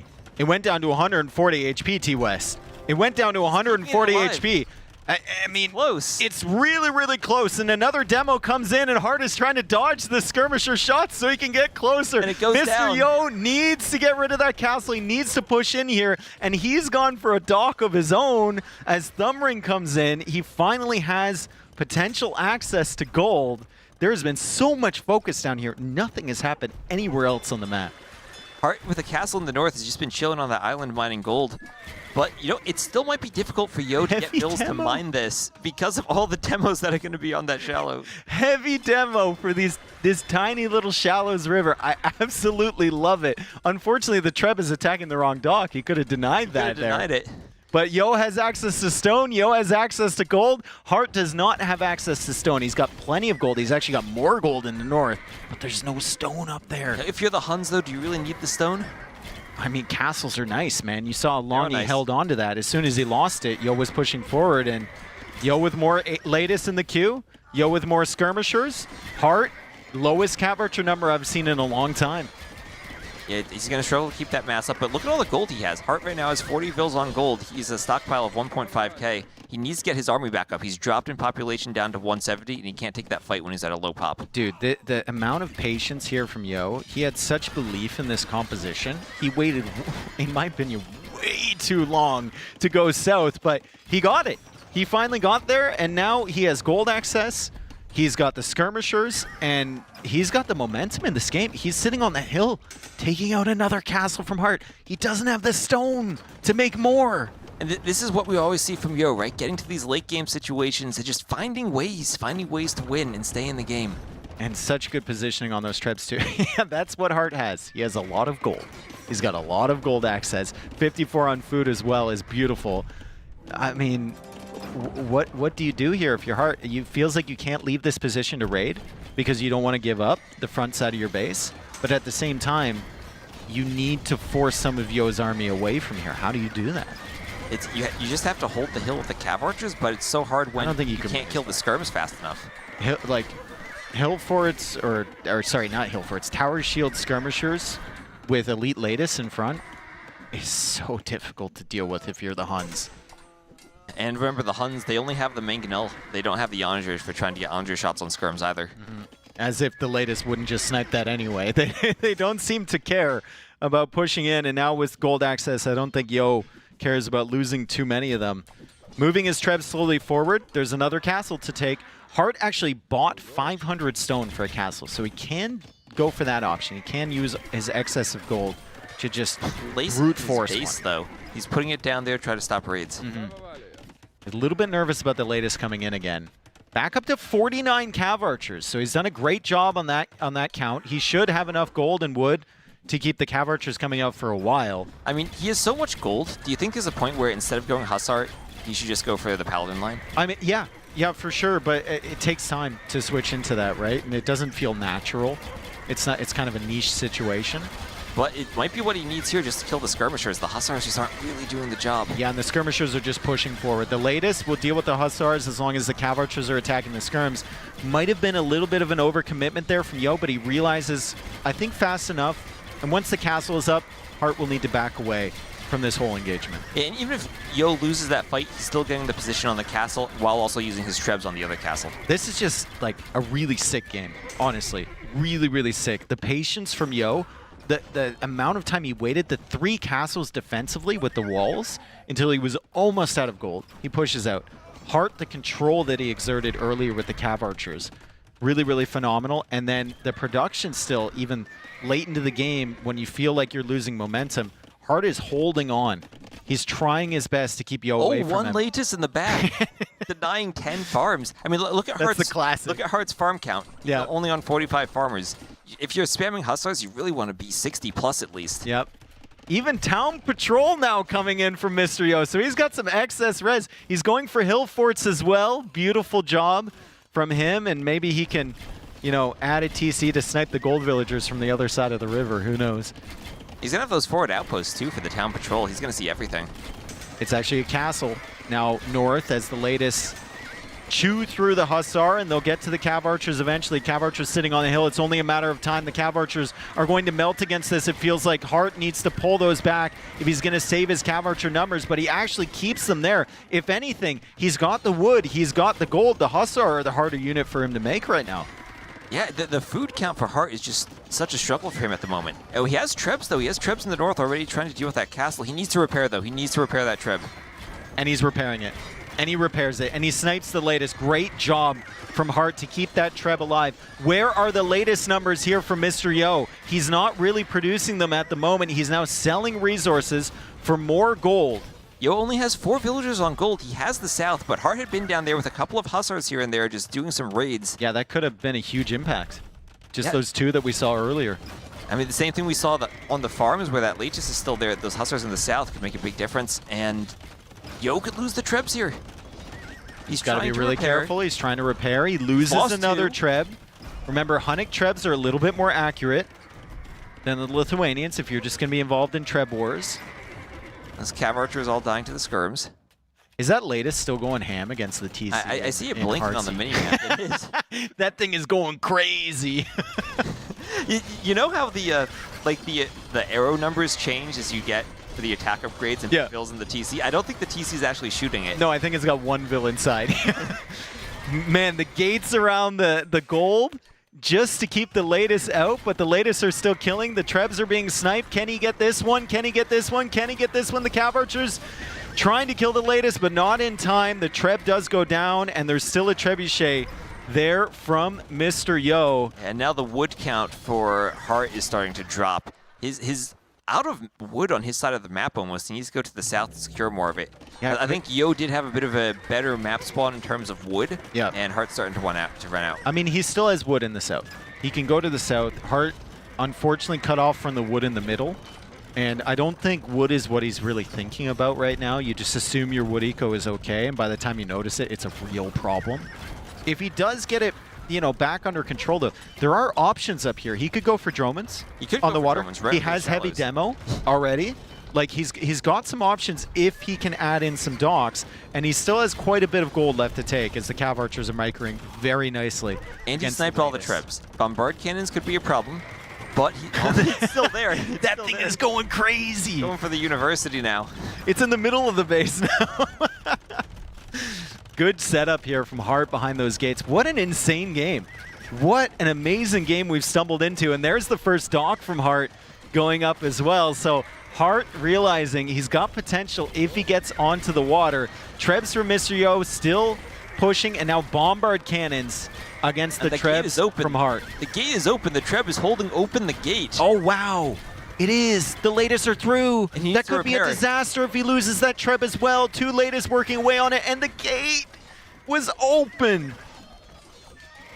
Oh, man. He also sniped the bomber cannon from Mr. Yo. The first bomber cannon I think we've seen this game. Both players losing all of their siege, and you know what? Heavy demo Droman might just be the play here in the north. That castle's so close to the water. The Legends is still raiding. Dude, that thing's going crazy. He's gonna pick more vills. I mean, look at Heartt. Heartt's down to 95 villagers. How many kills does that latest have? I think we just need him constantly there. We just 16 kills. We just need him. Give Heartt 16 more villagers. There he goes. Oh, here he goes. Okay, there's another one. Hey, and another one. It doesn't matter. Heartt taps out. Insane game there. The patience from Mr. Yo to wait so long before he comes out to the gold and stone area. I thought he waited too long. He waited as long as he could have. Yep. In the last moment, he's able to push out and take out the castle. If Heartt, it feels like there are any small number of things Heartt would have been able to do differently. Yep. If he had the demos earlier, got better demo shots, maybe a few more vills to repair the castle. He went for the demos really fast, though. Like, really fast. I got to give him credit there. Like, he did do that really, really quickly. He did. And it was perfect from Yo. Yeah. Everything went right for him there.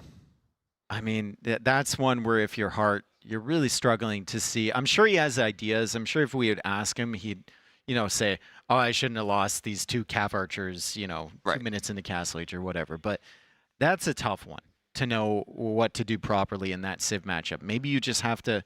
You have to get more damage early in Feudal Age. Remember, the scouts came in. Mr. Yo found his stable early. He couldn't kill any villagers. Right. His archers got hunted down by the skirmishers early. But still, that's a tricky part of the Civ matchup. The Lithuanian skirms do that. Yeah, and if you're in a position where you need to do damage early in Feudal Age to prevent the game from getting out of control, that's going to be really tough if you get to Castle Age and you haven't done anything. Like, it's really, really tough for Heartt, and he has to win at least, you know, the next game to stay alive. Yeah, and Mr. Yo only needs one more. I saw Mr. Yo. He went out for a smoke break after that very long last game and very intense intense last game. He's going to be ready for the last 2.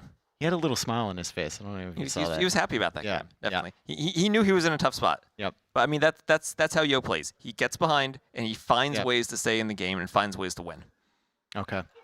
So we're going to go into a short break here before we get into the next game. Thank you. And now, a word from our partners.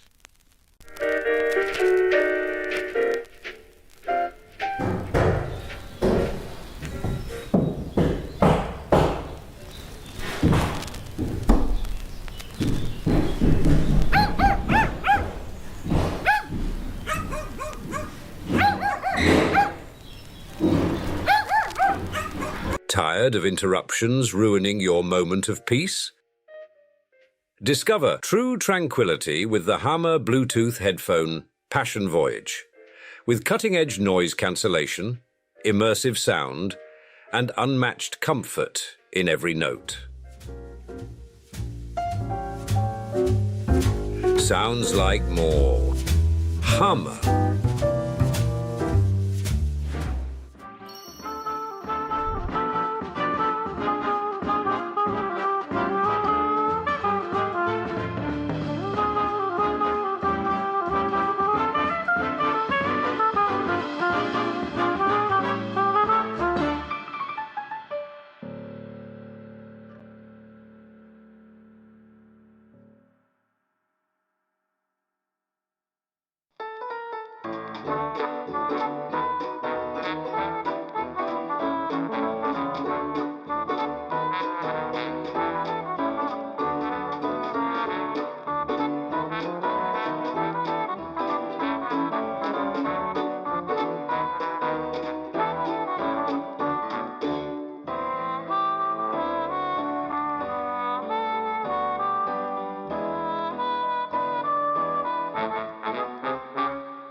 Welcome back, everyone. We are about to go on to Game 4 after a crazy Game 3 there on High Tide. That was really, really incredible from Mr. Yo to pull that one out. Great mobility there from Hearttt. Hearttt needs to win the next game to stay in this. He needs the next two, and tough two opponents in the first 2 rounds for Hearttt from Liereyy and now Yo, but he needs to find a win somehow. Yeah, exactly. As we make our way onto African reed beds. We haven't seen this map too often so far in the main event. A bunch of times in the qualifier, though, in our previous events as well. And it's going to be Magyars against Mongols. So no fish boom and civs here, eh, T-West? No, again, we see those Cav Archer Hussar civs. And Mongols here, the very first pick from Yo. Remember, before he knew any of the maps, decided to pick Mongols, and he's using them here. I think Magyars can be really annoying on this map, though. Like Mongols, you get the early advantage with the hunt coming in. Magyars, with the forging and the cheaper scouts, they can just run around your base really, really quickly. They can be super annoying. And then obviously late game, like you talked about, the Cav Archers. Can the Mongols beat the Magyar late game composition if maybe they're not controlling the middle and they don't have enough stone for castles? It's tricky because, remember, the Mongols lack the final armor upgrade for the archer line. So their Cav Archers are going to be taking more damage against the Magyars. They fire faster. One less range. And Mengidai are insane. Yeah. But Magyar heavy Cav Archers are really, really strong. Yeah, it's an insane combination. And 2 very similar civs, I think, late game, unless we're adding in the siege from the Mongols, which is amazing. But that's all assuming that you have enough stone for the castles and you have enough gold on the outside, and controlling those hills is going to be super tough. I think this game might end in Castle Age. And if it does go late game, it's tricky because you need that stone right from the middle, and both civs rely on their unique unit for sniping the siege. Magyars with the Magyar Hussar and Mongols for the Mengidai. Now, if it gets to a point where both civs have castles, the game can last a long time because you're sniping off all the siege. But if you stop the castles, then whoever gets that stone is going to be in a really nice spot. Almost perfectly synced up here on the zebra pushing. Perfect. This is what we need to watch right now. Both players have added the dock behind, so they're going to be, you know, a little bit later up than if they would just go for the pure land approach, but it will make their economy better long term. And I want to see what they do to lock this down. I don't think they're both going to wall. They might just both go for like a fire galley or something to keep their fish safe, or attempt to anyway. Or you might just not do anything and leave the fish down there. I mean, if you only have 2, right? Is it worth the investment to even go for a ship? Do you even want to go onto gold? Because you're going to need to. Right. And you always have the option for fish traps later on, too. But some players might just not want to do that because it's so risky. All right, so Barrick's already coming up for both. Mr. Yo having his first overall civ pick in the Mongols. And it's resulted in a 30-second faster fuel age time. I think he doesn't have loom as well. I saw Hearttt get loom, but I don't know if Mr. Yo actually ended up getting it on his villagers. So he might have that queued directly after getting the feudal. Can be risky to do that against Magyars, but you need to rely on the uptime when you get it in before they get up too. And look at this. He's there early with the scout. He's there early with the scout on the fishing, and he decides not to attack it. Wow, that's really, really interesting. Mr. Yo just, I guess, scouting whether it's walled or not. And it's interesting because I don't think you can quick wall the Vil on the shallows there. No, you can't. So you have a pretty good chance to pick that off. There's 2 villagers. The other one was hiding. Bro, I thought that was the fishing net. From the boat. The net to camouflage in with the boat. Mr. Yo saw that. I would have lost that scout 100%. I would have taken a 1v2 that was not advisable. Meanwhile, Mr. Yo trying to go for the full walls. Heartt's going to sneak in there with the scout, and that is so annoying. He's still lucky not to get poked by that spear there, too. He's still on full HP. Yeah, like if you're Hearttt, you take a brief look around Yo's base, and then you go directly down to the fish to see what you can do. And it's a Magyar scout, so it has forging already. He's taking a look around.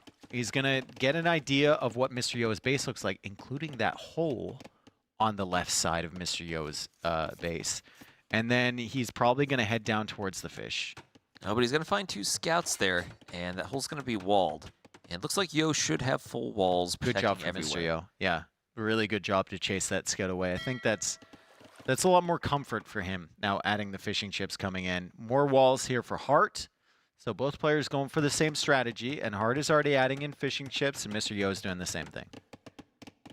And I wonder if we're going to see some fish traps added in from Hearttt because he's up to 4 now. I mean, Yo's going to be up 4 soon. And Yo likes fish trapping. I was talking to him the other day, or he was talking to Viper or whatever about BF. And he said he used to not like it, but now he likes it if he has a pond. He likes the fish trap. So Mr. Yo is fully on board now with the fish trap meta. All right, maybe he'll play in the next Rage Forest then. Yeah, maybe. We've got scouts running away from Hearttt. He does have foraging advantage, but it's more numbers for Mr. Yo, and Mr. Yo takes the fight anyway, even up the hill. He ain't scared. And now he backs up. Now he is scared. Okay, so full walls for both. Who do you like better in this situation where they're both fully walled, they're both going for the fish? I have to think that Magyars might be a little superior. I think I like the Magyars too. Like, until the late game, anyway. Until you get the Magadai, then it becomes a different story. Maybe it shifts a little bit in the Mongols' favor, but in terms of just, like, Castle Age, full wall, the Magyar archer ranges produce faster for Cav archers. They just have more upgrades right away for their cavalry, having foraging and blast furnace in immediately. And it just feels a lot smoother. Essentially, the only there's a hole. There's a hole, and is that a spear and a villager both going down? And it's open. That's the critical thing, right? It's open here. As Hearttt tries to save that villager, that was a very difficult quick wall. He almost made it work with the hills involved. Really, really difficult to get that down. And this is the one thing that you wanted to avoid if you're Hearttt. If you're going to full wall, it has to be up. And he's already invested 200 wood into those fish traps, not let alone the amount he's invested into the fishing ships. This could be a big problem for him. Yeah, it's a good thing he has that spear back there, and he's going to have to bring his scouts back. So any timing or momentum he wanted to have with those scouts being forward is just gone away as he has to come and clean this up. Yeah, so Mr. Yo is very secure. I don't know if he's going to kill any fishing ships here, but he'll keep Hearttt running around forever. And he might even be able to deny the rewall on the right side if Hearttt hasn't already done that. Nope, there he is. Rewalling it there. Okay, great job from Hearttt.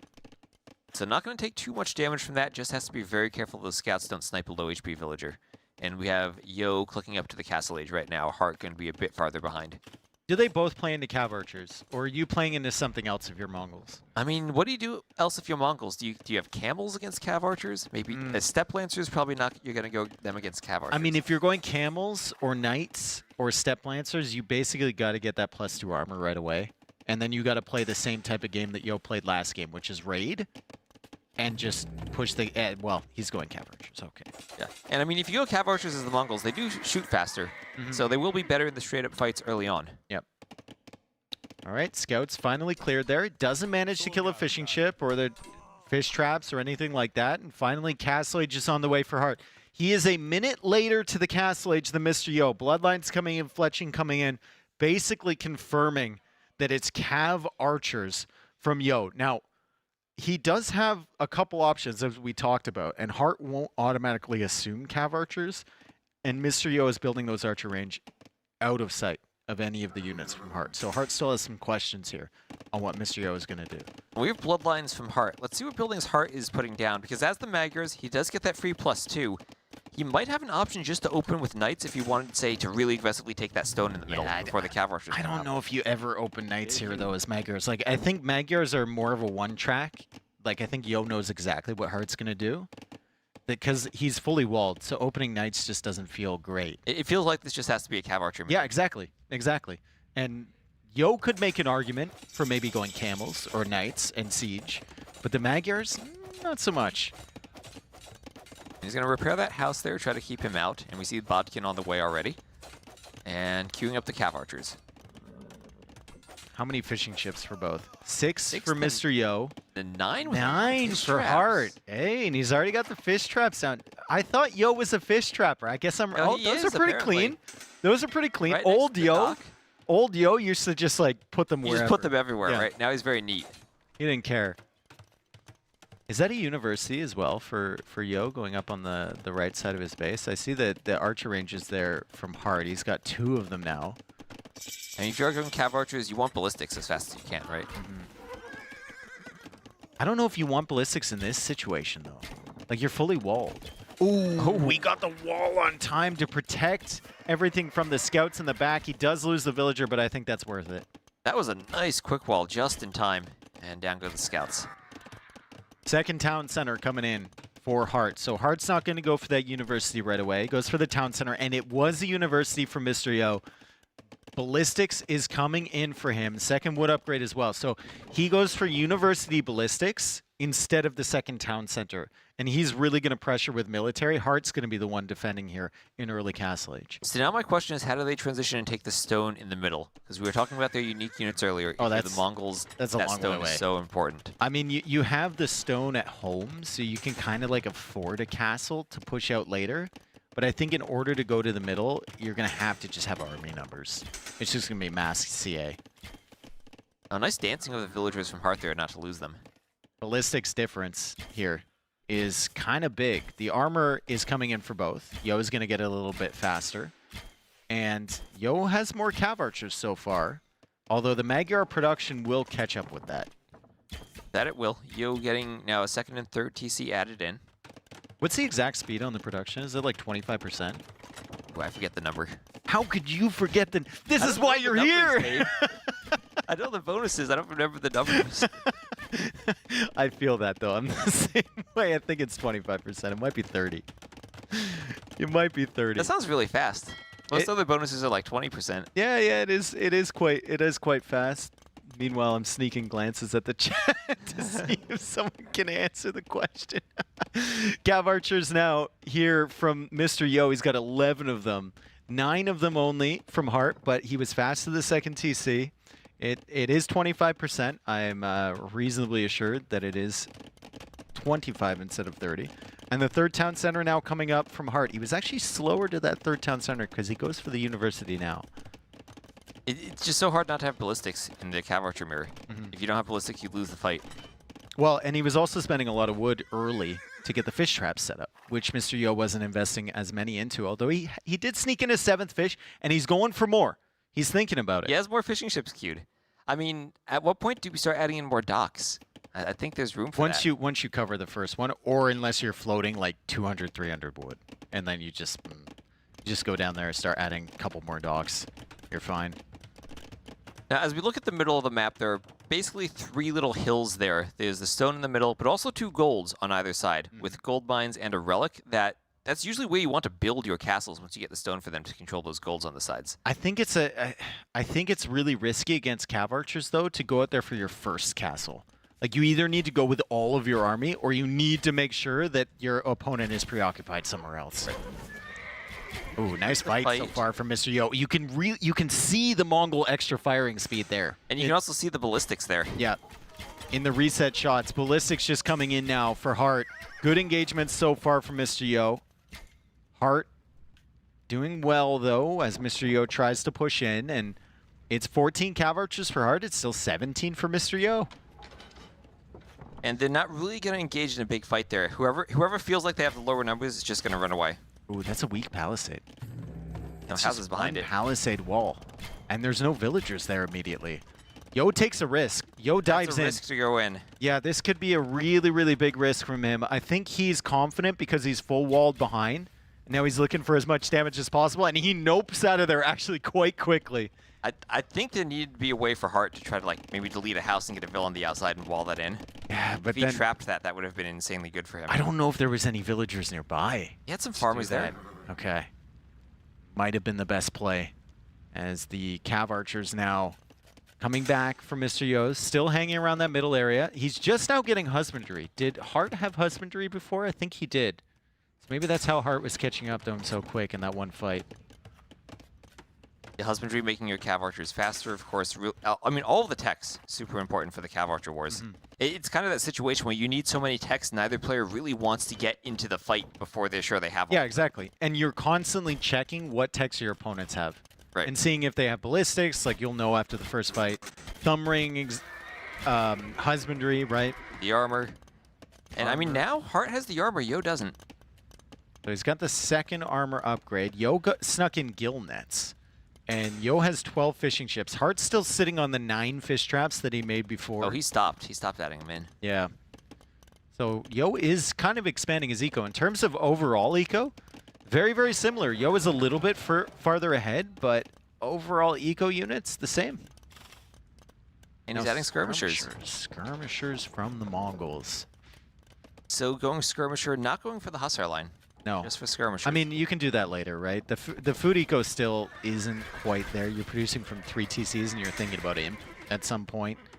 I think you make that switch a little bit later once you have like 40, 50 on food, potentially. Thumb ring is huge, though, in Cav Archer battles. Probably like the biggest tech, I think, in Cav Archer engagements. Yeah, right after ballistics. And we have a hill there for Hearttt. I don't think Yo can push that. Nope. Yo definitely can't push that. There's 27 Cav Archers there for Hearttt. They're sitting on the hill, and it's only 19 for Yo. He does have the second armor upgrade with ballistics and skirmishers. So in a while, in a few seconds, he can maybe think about pushing it. So now we see where that production speed of the Magyars is kicking in. We're at 29 to 19 Cav Archers, and Yo's going to have to make that skirm transition just to make sure his army still can take the fight. Yeah, and like we talked about the late game a little bit. The Cav Archers for the Magyars are better than the Cav Archers for the Mongols. That's for sure. The only thing is the matchup between the Magyar Cav Archers and the Magadai. But if he gets to imp with like 45 Cav Archers, there's no way you're ever getting to 45 Magadai. Like, that's going to take forever. So I like the fact that Yo makes a switch into skirmishers and doesn't just go toe-to-toe with the Cav Archers against Hearttt. He's going to actually only use the skirmishers against Cav Archers and then look for damage with his own CA at the front side of Heartt's base. And he's in. And he's in. Ooh, that's a quick wall, though. And they're kind of trapped under the TC. There's too much to quick wall there. There's too much to quick wall there. The archers are, or the Cav Archers are coming in. There's too much. Hearttt forced to make a switch into his own skirmishers, but for the first time here, we'd see a big army in the other person's base, and Yo just keeps running. He's going to go to the fish traps. He's going right to the fish. You don't need to kill the fish. Just kill the fish traps. And then he has a bunch of idle pop, and it costs 100 wood to replace every single one of these. That is a huge value raid. If they're weaker and they cost more wood than the fishing ships. I mean, I would have kept the fishing ships on top of those traps. Just to make it harder to click them. Harder to click them. Yeah, I think moving the fishing ships away was probably a mistake, but I mean, Yo's going to lose the whole army. Is it worth it to kill 9 fish traps to lose everything? I think so, because you're going to play into... I mean, you pulled the army back, number one. You can build a siege workshop forward, which I think Yo is doing right now. And you're going to play into something other than Cav Archers and Imperial Age. So I don't know if you need to keep that army alive long term. And it gives him control of the stone in the middle since he pulled it back. And right now with the skirms, they're not as strong of a unit as the Cav Archers, but they don't need mobility. They can just stand on the middle and keep the Cav Archers away and let Yo eventually control that stone. Imperial Age on the way for both. 2 minutes and 50 seconds, roughly, for Lion? both of them. Oh. She's got Loom. And Yo queues up more Cav Archers. It's just kind of strange. Like, what's 5 Cav Archers going to do for you, right? I think it should go into skirms, should definitely go into a castle somewhere. And he's putting it in the middle. He doesn't want to go for the gold area. He wants to go for the stone area so he can get more castles. Yep, and that's tricky to defend because it is on that cracked terrain. It will take more damage, but if you're controlling the stone, how is Hearttt now going to get a castle? He's going to need to mine his own stone and maybe use the market a bit. Looks like he has some fills going to the gold area. I think that raid was 100% worth it from Yo. Look at what that raid has given him. He's given him full control over that middle area now. And, like, the skirmishers are still kind of countering the skirms from Hearttt. He forced Hearttt into some skirms. I don't know if it's a good situation overall for him, but the constant back and forth with the Cav Archers was not working for Mr. Yo. And now if you're Mongols, you do have access to the Mangadai now. How heavy do you want to go into Mangadai against Cav Archers from the Magyars and skirms? You got to be careful. You got to slowly add them in. So it's mostly just skirmisher production, I think, at the moment, and then getting your food eco up to the point where you can maybe span Hussar as well, and figure out when it's appropriate to add the Magadai. They're very slow, so it's going to take a while for sure. And I like how Heartt's controlling. He knows he doesn't have the middle, but at least he's able to control that gold on the right. Good job here from Hearttt to control the gold on the right and then kind of control the gold on the left, too, with the army. So he's got, you know, his territory pinned down there on the right and the left side. Yo has his territory in the center of the map, and he has enough stone for more castles. Does he triple load up in the center with castles? I mean, that's where all the stone is. That's where he can keep adding them. It also is cracked earth terrain.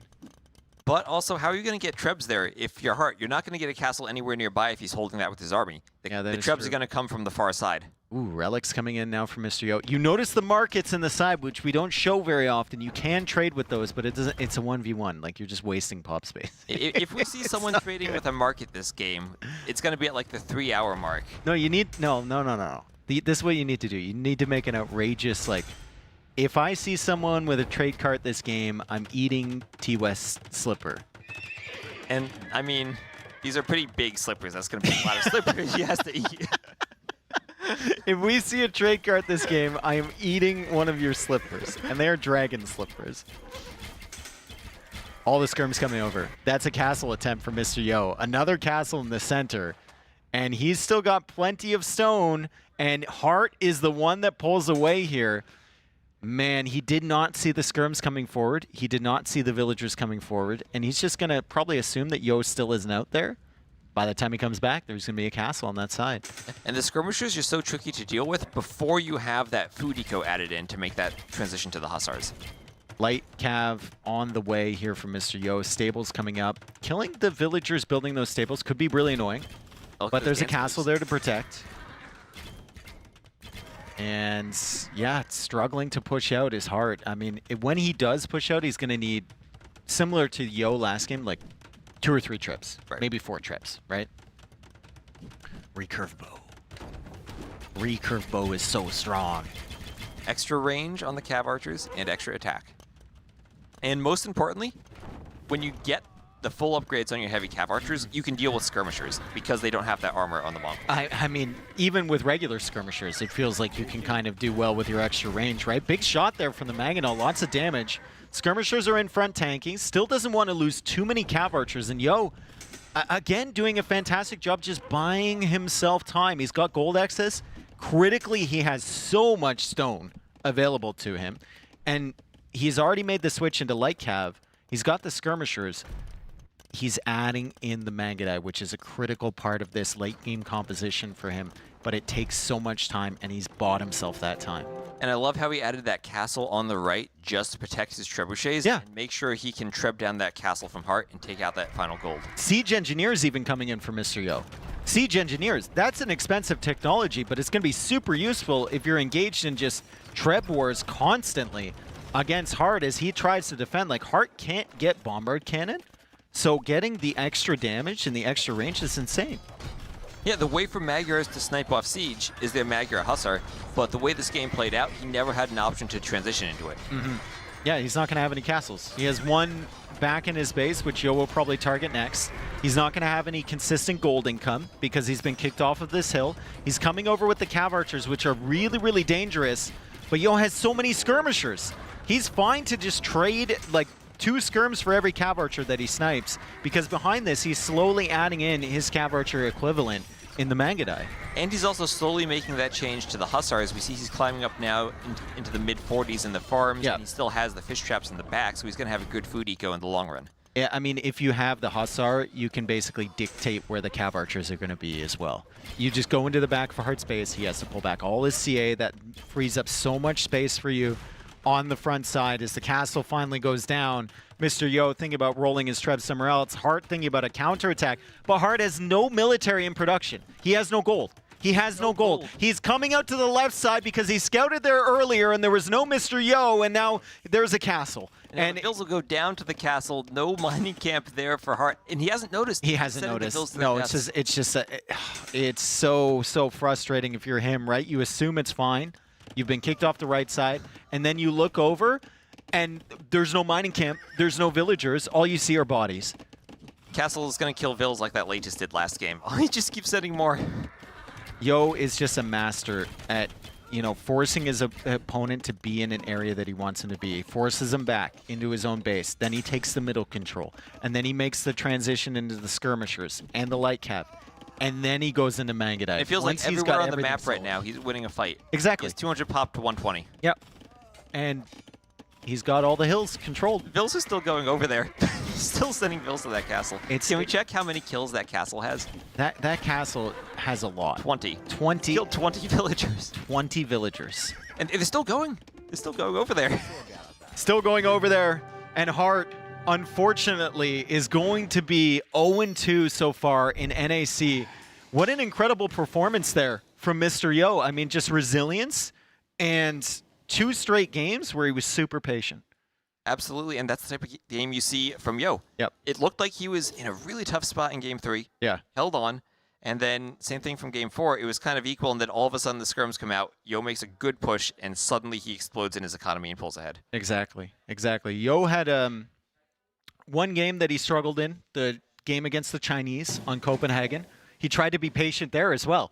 Every single game feels like he's being super patient, and Hearttt was able to actually crack him with some really, really strong aggression, but he couldn't get the same momentum rolling in the previous 2. Good job from Hearttt that series, but not enough to get it done. And obviously, Yo, looking like the classic Mr. Yo of old, is kind of taking a step forward from where he was yesterday, and he's going to move on to his next opponent. We don't know who it is, but, I mean, certainly he's looking dangerous. And he's had 2 very good sets, one against Vinchester that won all 5 games, and now here against Hearttt pulling out the win.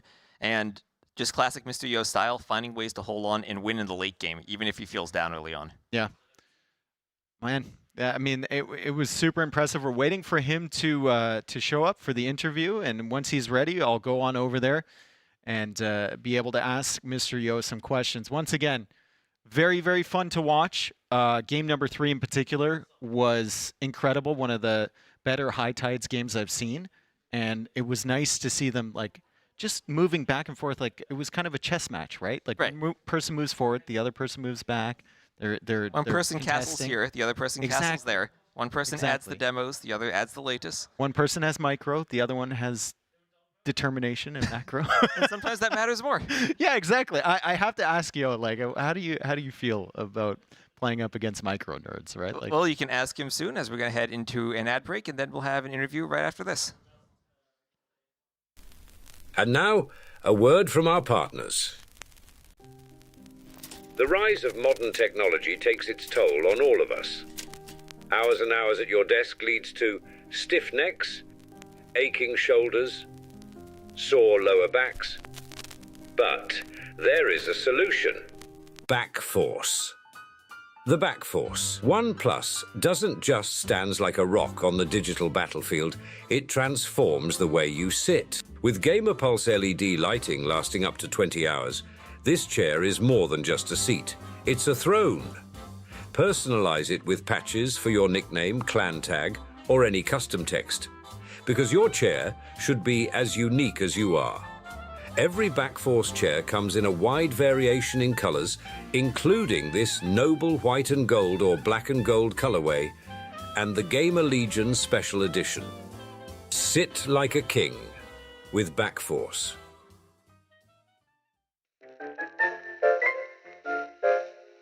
Back then, a pocket watch told you the time, if it wasn't broken, that is. Today, the Hammer smartwatches do so much more. From monitoring your health to managing your schedule, and even keeping you on time for the next Age of Empires final, everything is just a glance away. And they do it in magnificent style.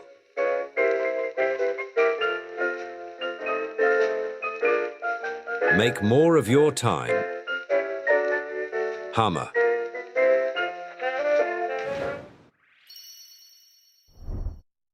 Hello, everyone. Welcome back. I'm here with our last series champion, Mr. Yo. What? I'm going to ask you the classic question. How do you feel after getting your first win here in the group stage of NAC? I feel great, release, and relax. I feel really happy that I'll be able to win a set in day 2, because I remember last NAC was disaster for me at the start. Yeah, you've definitely been in situations where you're like down 2 games or down the first a set of a tournament, and it feels really, really rough for you to come back, right? But you've managed to make it. As Dash said earlier, it feels like you're never truly out of it. Is that something that you take into these tournaments? Is that something you take into the games? Like, it feels like you're never really dead? Well, I don't want to think it this way. I will win easily if I can, but I guess my early game is that great. Yeah. That's just my play style, and I kind of need more games to get into my shape, I guess. Okay, so we're going to go through the replays. On this one, we had some really good games, but I think we started it out on Tier Garden. And how do you feel about this Civ matchup between the Incas and the Mayans? Because it kind of felt to me like he was really struggling to find any damage against you. I think Mayans can be struggling against Inca. And I like my Civs there, but I made some tiny mistake.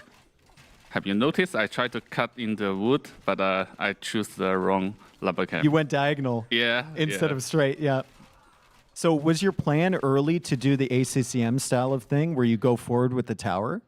Yeah, because that's the thing about Mayans. You take wood slower. You cut wood slower, right? So a tower in the back would be really nice. And we saw at this point, like he was just struggling the entire time with the crossbows. It's basically the only thing that Mayans can really play into against you because you have the slingers against the eagles, right? Yeah. At what point did you realize that all you had to do was spam eagles? Was it as soon as you hit Castle Age? That was your entire plan? No. I think sometime before that, when I chased his army back, and I was using skirmisher and kill some of his archers, then I saw more coming. I knew he was going for archers. Then I realized I can just spam eagles. So we go into game 2, Copenhagen. You won the water really early, but then you couldn't get the pond in the south, and you kept running up against these monks from him as Chinese. Like, did you expect him to make that many monks with Chinese? Yeah, I didn't expect that much Chukanu, to be honest. Because why would you make it? You're not gonna. Well, it worked. Well, somehow it worked. That's weird. So what happened to you later in this game? Because we were stuck here. We were looking nowhere else, just here the entire time. Did he do a really good job of sniping your bomber cannons, or did something go wrong for you? Like, take us through how you were trying to hold this position and why he did so well. I think his monk's micro is insane, right? So I was heavily distracted. There's NBL voice in my ear all the time, so. Do you have that as one of your mods? Yeah. Oh my god. Everyone has to. We were talking about your mods earlier, and it actually ends up distracting you. Everyone has to have that mod. So you tried to hold on for a very long time. I think you did a great job keeping your eco alive throughout this. I think you had 130 villagers, more or less. But every single time you had a bomber cannon, he would snipe it with trebs, or he would snipe it with skirmishers. What does that feel like in game when you see more bombard cannons dying over and over again? Trebs counter bomber cannon, I guess. There was nothing I can do, and I knew he was like changing to cavalry behind this, and I don't know. I was dead. That's it. Okay, we go on to the High Tides game, probably the best game of the series for me anyway. Were you really, after you won the water and you saw he was going into cav archers, playing as Lithuanians, were you comfortable that he was making cav archers? No. I thought I was dead. Okay. But somehow he never managed to full wall his base, and I got there and did some damage. Then I think, I'm not sure about the economy situation in early. I think you were ahead most of the time. I was ahead? Yeah, because you had the fish. Okay. That's why. Because I was wondering why he didn't like go aggressive in early imp. Well, you had this moment where you waited so long to come out for this gold, almost until you were out of gold, and then you had to make it happen, and you're getting hit by demo shots, and then he's got 50 cav archers. Like, did you feel a lot of pressure to take this castle down? Yeah. I saw how many will he had. Like repairing the castle, I was like, I have to take this, otherwise I'm dead. Because I didn't have the top goal either. So. And once you won that bottom area, did you feel confident that you could win the game from that point? Yeah. Because I can take many storm and gold, and I'm happy with my unit.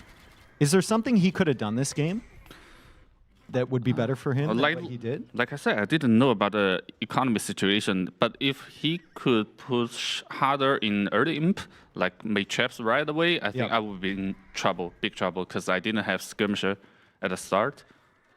Well, it was a really, really good one, probably the best of the series, and it was a really fun game to watch. And then finally, we go into African reed beds. he picks the Magyars here, so he doesn't go for like a fish boom civ, which is pretty common. How do you think the Mongols match up against the Magyars, and what did you do specifically with the Mongols to kind of counterplay what the Magyars can do? I think if it's a full open map, I don't think Mongol can do well against Magyar. But it's easy to war, so I'll just play for the late game, I guess. Okay, so playing for the late game, keeping him open, obviously. That's a tiny mistake for me. Yeah, it felt like he was a little bit late to get those walls up. Yeah. So then you push back. Did you know that your Cav Archers, when you went in with the Cav Archers right before you got to Imp, or right before you clicked Imp, and you lost all of them in the back of your base, was that a plan from you just to get the castle up in the middle, or was that a mistake to go in? It was just kind of a plan? That was intentional. I wanted to kill his fish. Then I was changing to skirmisher, so I don't need those CA. Yeah. And anyway, I have better one, Mango Dye, right? Yep. And then, of course, amazing job once you have all the stone. It's really, really simple for you to lock down the map. And once again, so patient. I have to. I Yeah. have to. Like, I want to be able to sit here, you know? So I was playing really, really safe. Is that something that you constantly, when you're playing, are you constantly reminding yourself, like, I need to be careful, I need to be careful, I need to be careful? Yeah, that's what you do in tournament. You have to be 100% careful, but in later game, you can just improvise. Okay, so you get that win 3-0 or 3-1 against Hearttt. You're in a good position now, 1-1. And as I said to you before, I think you might get some good Buchholz value from losing to Vinchester.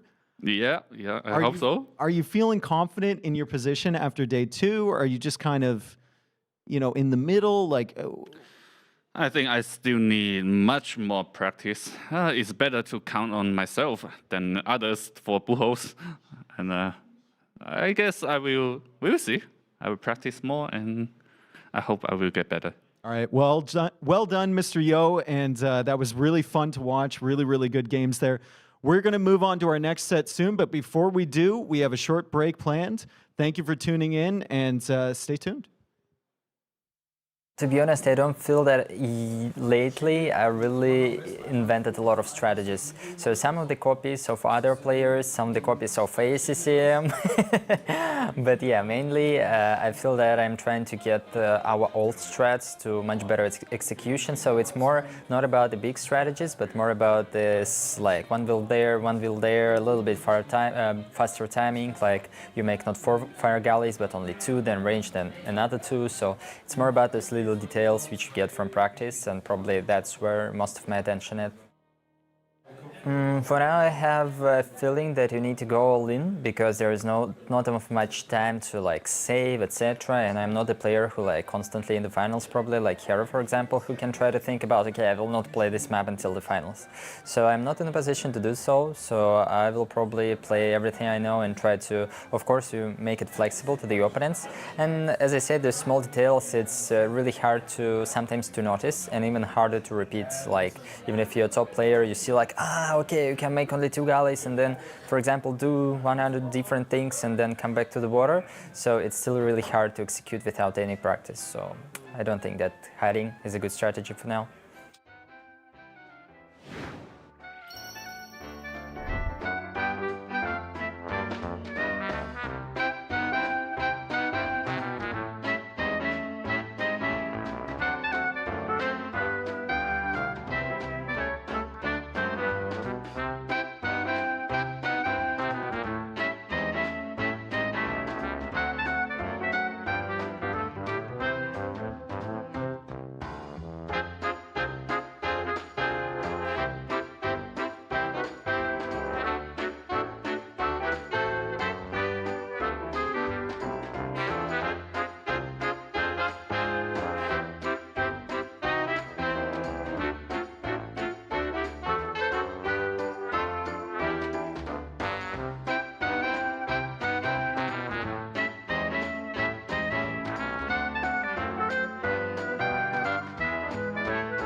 No.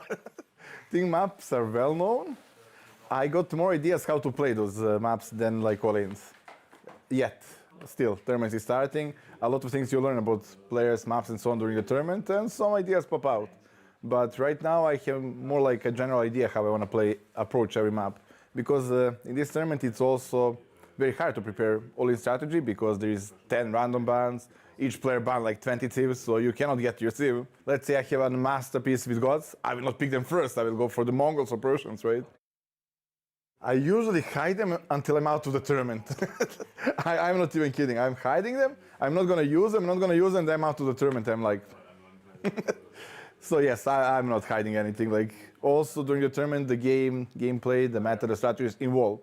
So the ones you think it was amazing a week ago, now it's like useless. So everything out from first round. Last Nilly Apartment Cup, it's not the same. I went all out right away. I did reasonably well. I think I changed that. Like I remember like 2 Red Bulls ago, I was like always hiding, always like I don't want to use that. No. But there you have, use it right away. Welcome back to the Noble Apartment Cup, where Dave and I are gearing up for our third set of the day. It's going to be Vinchester versus DauT. Great to get a word from DauT ahead of this matchup, and I do want to discuss a couple of his answers there, but before that I want to prime it with the idea that there's been a bit of a format shift from NACs of old, Nilly Apartment Cups of old, to here, where only 6 out of 10 players will qualify for the playoffs versus 8 in previous iterations. And I don't want that to go unnoticed in terms of the importance of some of these earlier group stage matches, because dropping just 2 sets could ultimately spell disaster and mean you're outside the top. And I think if you look at previous iterations, DauT comfortably got into the 7th, 8th category in most of them. So, you know, being only 6 now, you're kind of on the edge. So DauT maybe needs to go for some of those strategies as we make our way into the draft here. We've got DauT with the first pick, Mongols. Vinchester with the first pick, Humans. Yeah, quite an interesting one. And of course, we will be kicking things off on Citadel for game 1, as well as High Tides, Bypass, Bedouins, and Arabia being available for each of our players. So a couple hybrid maps, but most of our action will take place on land. And ultimately, as DauT was very much talking about, planning and developing strategies for this tournament can be difficult, largely because of those 10 admin bans. So as much as you might have confidence in a certain civ pick on a certain map, it could just be disappeared from you in a moment. Yeah, exactly. And you only get the 1 civ pick before all the random bans come in. Plus, your opponent has 4 bans, so if they've seen your strat again, they can just instantly neutralize it. So most of your strategies need to be a little bit more adaptive, and you need to cook up like 5 or 6 strats for every single map. So it makes it really, really difficult. I love the fact that we have Bypass here for DauT and Turks as well. Aztecs could be a potential there for a monk push. So kind of different approach here for DauT than we've seen from some of the other players, but we also have civs like Spanish and Cumans on the other side for Vinchester. Yeah, so a couple of civs that we haven't seen too much action from throughout this tournament. And ultimately, I'm hoping that DauT has maybe taken a lesson from one of his own answers there, where he says, I usually hide strats until I'm out of the tournament. Maybe we should use those strats before we're out of the tournament. Yeah, I think I would agree with that. Also, I need to point out, the first map is Citadel. Now, earlier on, I watched an insane game between ACCM and Vinchester on Citadel. It went late. ACCM in the middle. Vinchester was raiding everywhere. And Vinchester, after the game, was like, how could I not kill you? Like, how did you have eco? And I told him, you know the trees in the middle have 500 wood on each of them. And he said, what? Load the maps. Check the maps. So now, you know, if he manages to rat his way to victory on the middle in Citadel with those 500 wood trees, like, I take full credit for that. And I told him, I'm like, I'm going to take full credit for any win you get on this map. I think you're very deserving of that credit. And away we go with our match countdown into game number 1. On to Citadel. It's Vinchester versus DauT. Vinchester over here in the red. DauT in the blue. It's looking like Byzantines versus Mongols.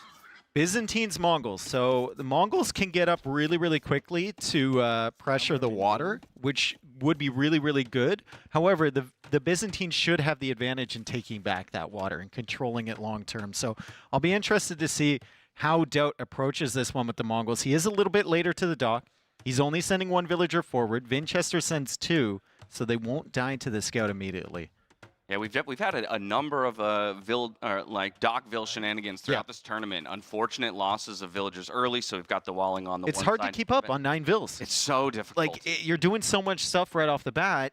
On standard 3 vill, you send the DauT villager up. That's the only thing you're focused on. I'm not losing this. 9 villagers, there's a lot more going on. It is incredible how even a small change like that, and of course, these aren't the 10 best players in the world, but you make minor changes to the flow of the game. Yep. And it requires a totally different, set of focus, like you're saying. We got to track the eyes. Where are we at any given moment? I already see 500 food in the bank and spent on Feudal Age there for DauT.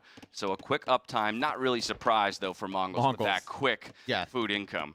The food almost comes in too quick. You don't know what to do with the vills. Like right here where he's chopping 3 straggler trees with 8 villagers, 9 villagers at the moment. Now, that's probably part of his build because my man doesn't have a lumber camp yet.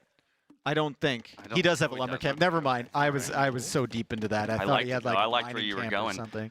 Notably, he did skip Loom again. Very safe to do because he will be the first up. But that's going to speed up his time to the next stage that much more and allow him to get aggressive on the water and possibly wrestle control before Vinch even has an opportunity to respond. Second lumber camp going now for Vinchester here in the south as well. Okay, so Vinchester looking like he wants to really, really prioritize water. If you're going 2 lumber camps, if you have that much on wood after you click up, he's probably going to go for fire galleys because he is the Byzantines. DauT is actually sending 3 villagers over to the gold, so... Or no, 2 villagers over to the gold. So is it just like a couple fire galleys to make him interested and then a shift onto land? It's an interesting idea. I would, it goes counter to what I would have thought, being first up, maybe just overwhelm, get full water control. But it might just be to pester and annoy, understanding that over the long term, I'm probably likely to lose that battle to the Byzantines and get the transition onto land. Vinchester's not even interested in overly contesting water, though. He's going to make a couple. But you can see he's not making that second dock. He's going for the barracks first with the 2 villagers. So he's expecting full land aggression from Mongols. He's not he's not going to fall for the trap of, I control water, so I'm going to win the game. If you die on land, you're going to have some big problems. Yeah, well, as Vinchester reaches the Feudal Age, the first fire galley is about to pop out of the dock here for DauT. We'll see him go forward and look to harass the fishing ships as the secondary military buildings come down. And yeah, it might be a much more major focus on land for each of these players with just a couple of fishing ships bringing in that extra food. Yeah, I mean, both those fishing ships might go down too. There's a fire galley out there from DauT really, really early. The fire galley is coming out in defense, and there's another fire galley on the way from DauT. So I think he's got the 2 vills on gold just to keep fire galleys coming out. And he snipes 1 fishing ship. Otherwise, it's just going to be Spear Skirm against Byzantines. That is a bold approach, DauT. Yeah, not one that you would typically recommend against a Civ that has a bonus in creating those exact. What are we going to do? units. We're going to do fires, we're going to do spears, and we're going to do skirms. Hear me out. Against Byzantines. Yeah, exactly. I'm going to test the theory that Byzantines is better at all of these things. Let's really confirm that they're actually good at all of these things. He's got a plan, though. We know he's got a plan. And the archers are now coming in. So he has 1 fire galley left. He's going to try and defend his fish for as long as possible. Spear skirm, and now the archers are coming out still. Where is your advantage coming as Mongols? You have a couple hundred extra res collected from the hunt earlier. Yeah, I mean, at the very least, you did get rid of those 2 fishing ships. So even if you do end up losing the 2 of your own on water, you've brought it to kind of a null situation. Yeah. And then done a decent job of defending so far on land. Let's see how many archers come out, and if we can get fletching in, then all of a sudden there is a threat towards maybe some of those lumberjacks in the south. I just wonder, like, did he think he was going to get a bigger advantage, timing window? Did he think Vinchester would invest more onto water? I'm wondering why the Mongols here. Still. Well, time will tell in terms of, exactly what he's thinking here. Microing down the scout, that's fantastic. Now just has to deal with the remaining spear, so that way the scout can do work on the skirmishers. This is DauT. Damn, came dude. to play today. Damn, dude. He just ran circles around Vinchester there with the scout and the 2 archers, the skirmisher. We've got a live camo. It is actually him. Mm-hmm. Amazing micro there from DauT. He can pull it out when he needs it. And he even pulls the scout away in time. And look at the numbers here. DauT has more, so he's going to keep Vinchester penned in. Vinchester needs to keep that area under his control because the berries are there. So he's going to go for the wall in front. And he's going to try and keep the units coming out to defend against this pressure from DauT. Really good use of the scout. Transitioning now fully onto skirms, but having a small numbers advantage. I do like the walling that Vinch has already gone for. And yeah, didn't get that second fishing ship. There's the fletching we were looking for those couple archers. And if Vinch isn't aware of it and they find their way looping around the back of the base, yeah, it could be a problem. Could be a big issue. We also saw Vinch wall off that other pathway to the middle there with just some palisades early. He was telling me that he's been punished by that. He actually had a bugged version one game where that didn't exist on his side, the pathway. And he's like, no, play on. I like that. Yeah, for real. He can't get raided from it, right? Like, he likes the fact that it isn't there. Anyway, the archers come in from DauT. The blacksmith is on the way from Vinchester. That's not going to be denied. So, a question here whether he goes for fletching or the armor. I think probably fletching. Yeah, not going to be denied, but definitely the upgrades will be delayed as compared to what DauT has brought in. You were right, fletching is going to come in first, but he's working against the fletching of DauT at the moment. The scout does finally go down, so less of an option against those skirmishers that Vinchester has, chasing DauT away. Things start to equalize a little bit here. We see 34 apiece when it comes to the Vil counts. However, the stable has just been dropped now here for the Mongol player. DauT's done a great job. DauT has done a great job, and it hasn't been just the Civ advantage. It has been his micro early against Vinchester. We don't say this often, but DauT's early micro was the difference maker, and it's the reason that Vinchester is on the chase. Exactly. I would say it's almost always a rarity that in similar compositions, you would look down at KD and see DauT in the lead. Yeah, against a player like I don't know how long it's going to last because Vinchester's starting to heat up. He is starting to heat up. And he's adding in the fish. But DauT is the first one to go for the stable.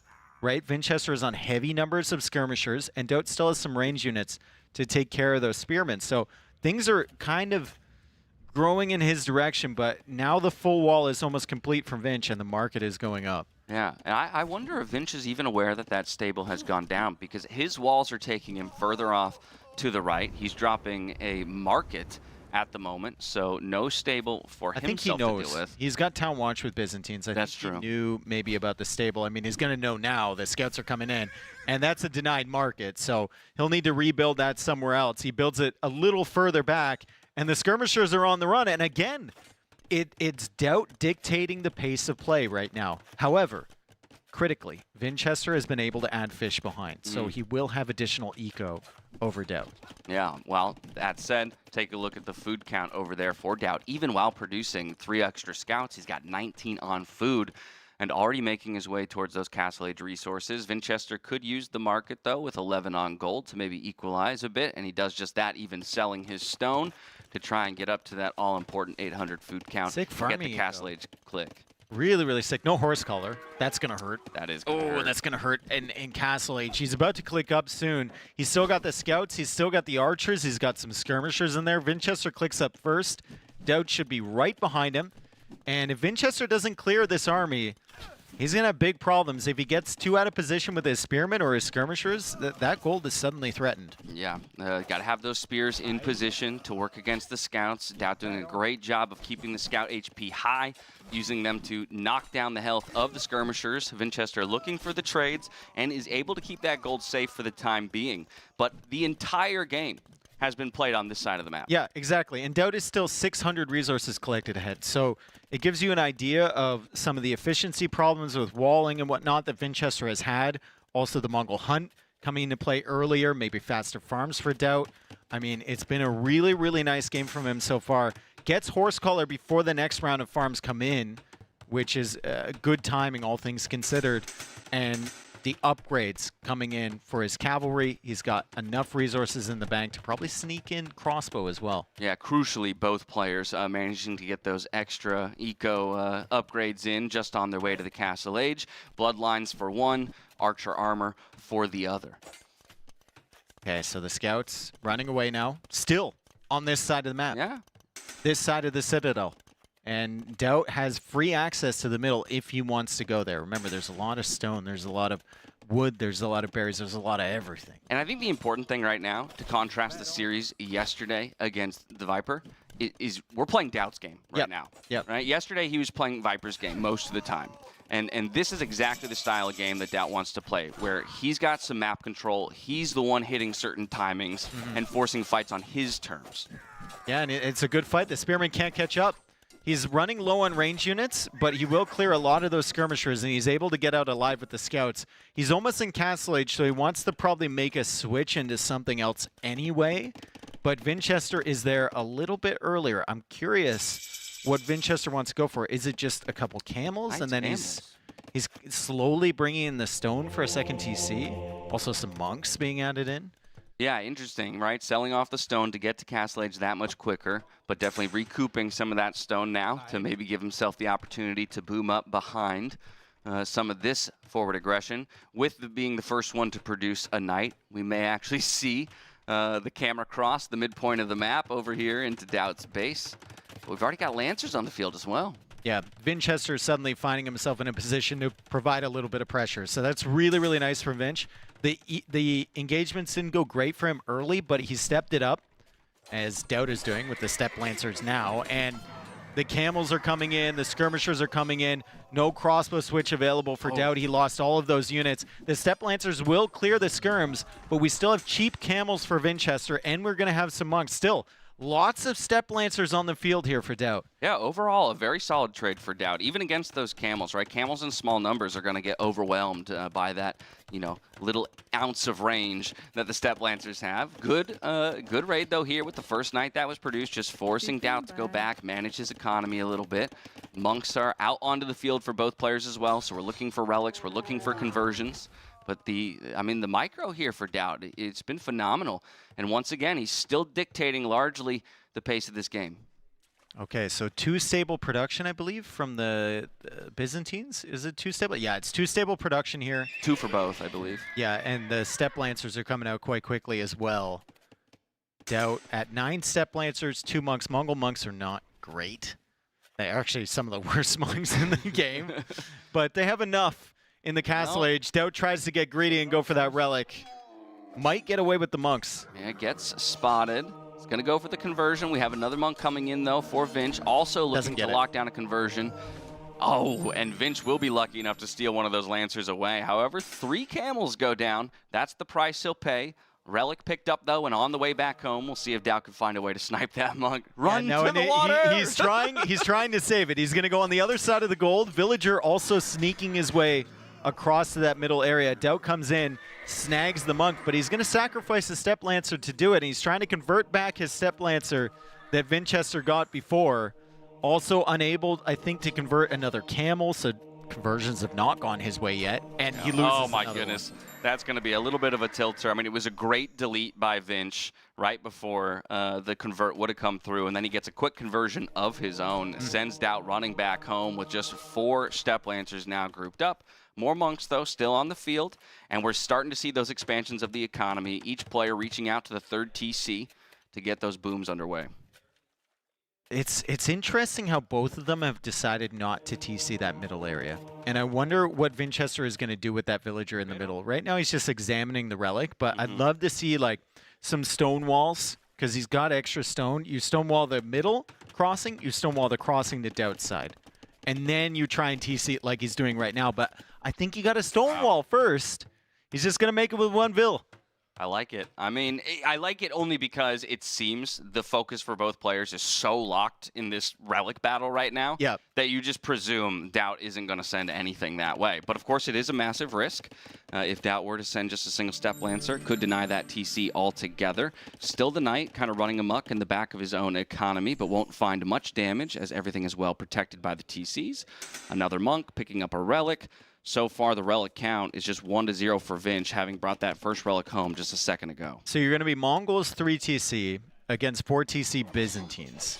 Camels playing up against Step Lancers, and now DauT is trying to add in some Cav Archers, but I mean, this will be a tough one for DauT. He can no longer win the game in Castle Age, it feels like. It's going to have to be an Imperial Age battle, at which point you're fighting on water, you're fighting against Byzantine Siege, the more HP castles. Like, it's going to be really, really difficult for him to pull this one back. I think Vinchester's done a great job of just putting himself in an excellent situation. Yeah, starting to suffer from the army compositions at the moment now. We're starting to see Vinchester gain a little bit more confidence and a little bit more map control as every second ticks by. Now, all that said, I do see 700 wood in the bank for DauT. I want to see that turned into another 10, 15 farms.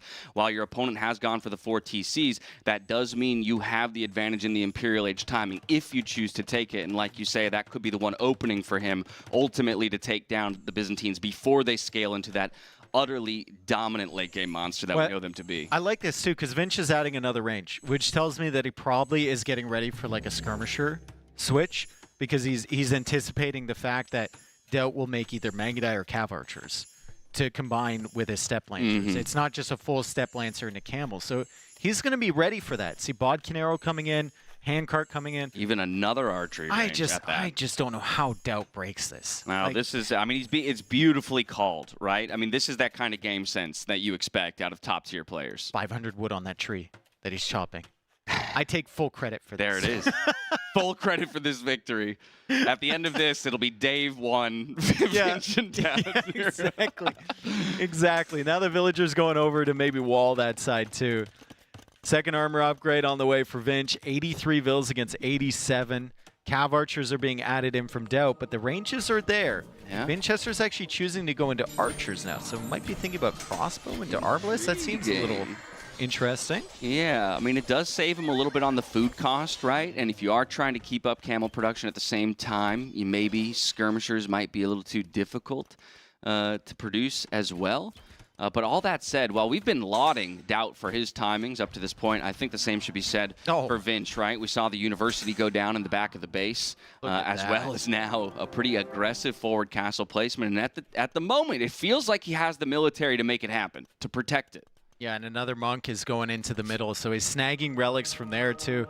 I'd love to see like an outpost here from Vinch just to make sure that everything is okay before he goes to this castle, but the villagers are somewhere. We're still waiting for them, and they're coming forward now. DauT has Cav Archers there. It's a little weird position-wise for him to deny that castle, but it is still possible if Vinchester overcommits on a different area. Yeah, very tough, like you say, and it does look like he's going to acquiesce and allow that castle to go up on a very solid hill position, towering over a number of his production buildings, even ranging that monastery eventually as well. Does as well find a nice raid onto the gold there with the camels. Not typically a great raiding unit, but if they're left uncontested, they'll definitely find some kills. Yeah, the Cav Archer's busy dealing with those camels. Imperial Age on the way. Now from Vinchester, DauT's thinking about going up. Maybe he can sell some resources to go up. But going up for what? You don't have a castle yet. You can't make bombard cannons like the Byzantines can. You're not going to be able to get into Mangudai. You don't really have a great water approach against the Byzantines. Like, it feels like Vinchester has him countered on every single angle, and DauT's already 2K score behind almost. Right. Minute behind on that Imperial Age click. 5 relics to 1, by the way. Don't discount the amount of gold that is going to be coming in there for Vinchester, already bringing in 350 more than his opponent from those relics, and that will grow minute over minute. There's the crossbow play and the camels trying to stack up together and get good damage onto the Cav Archers. Solid micro there here from DauT, though, forcing those camels into a choke point. In the end, though, I think Vinch is happy to take any trade that just keeps DauT in his base and doesn't dwindle his numbers too much, right? And look at where the castle needs to go, on the opposite side of the gold, right? And it's a smart castle for the situation he's in. It's not a bad castle for the position he's in. It's just a bad castle if you were to ask him heading into the game. Like, that is just a, okay, I'm going to get Trev set up.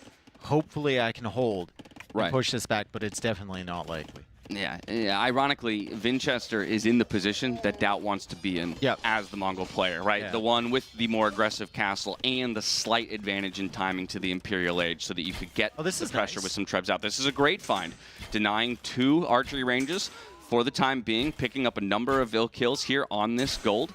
That's going to be a small win here for DauT, something he can hang his hat on. We also see him teching into that elite skirmisher as he's 50 seconds away from the Imperial Age, but it just now arrives here for Vinchester. Immediate heavy camo, immediate chemistry, immediate bracer.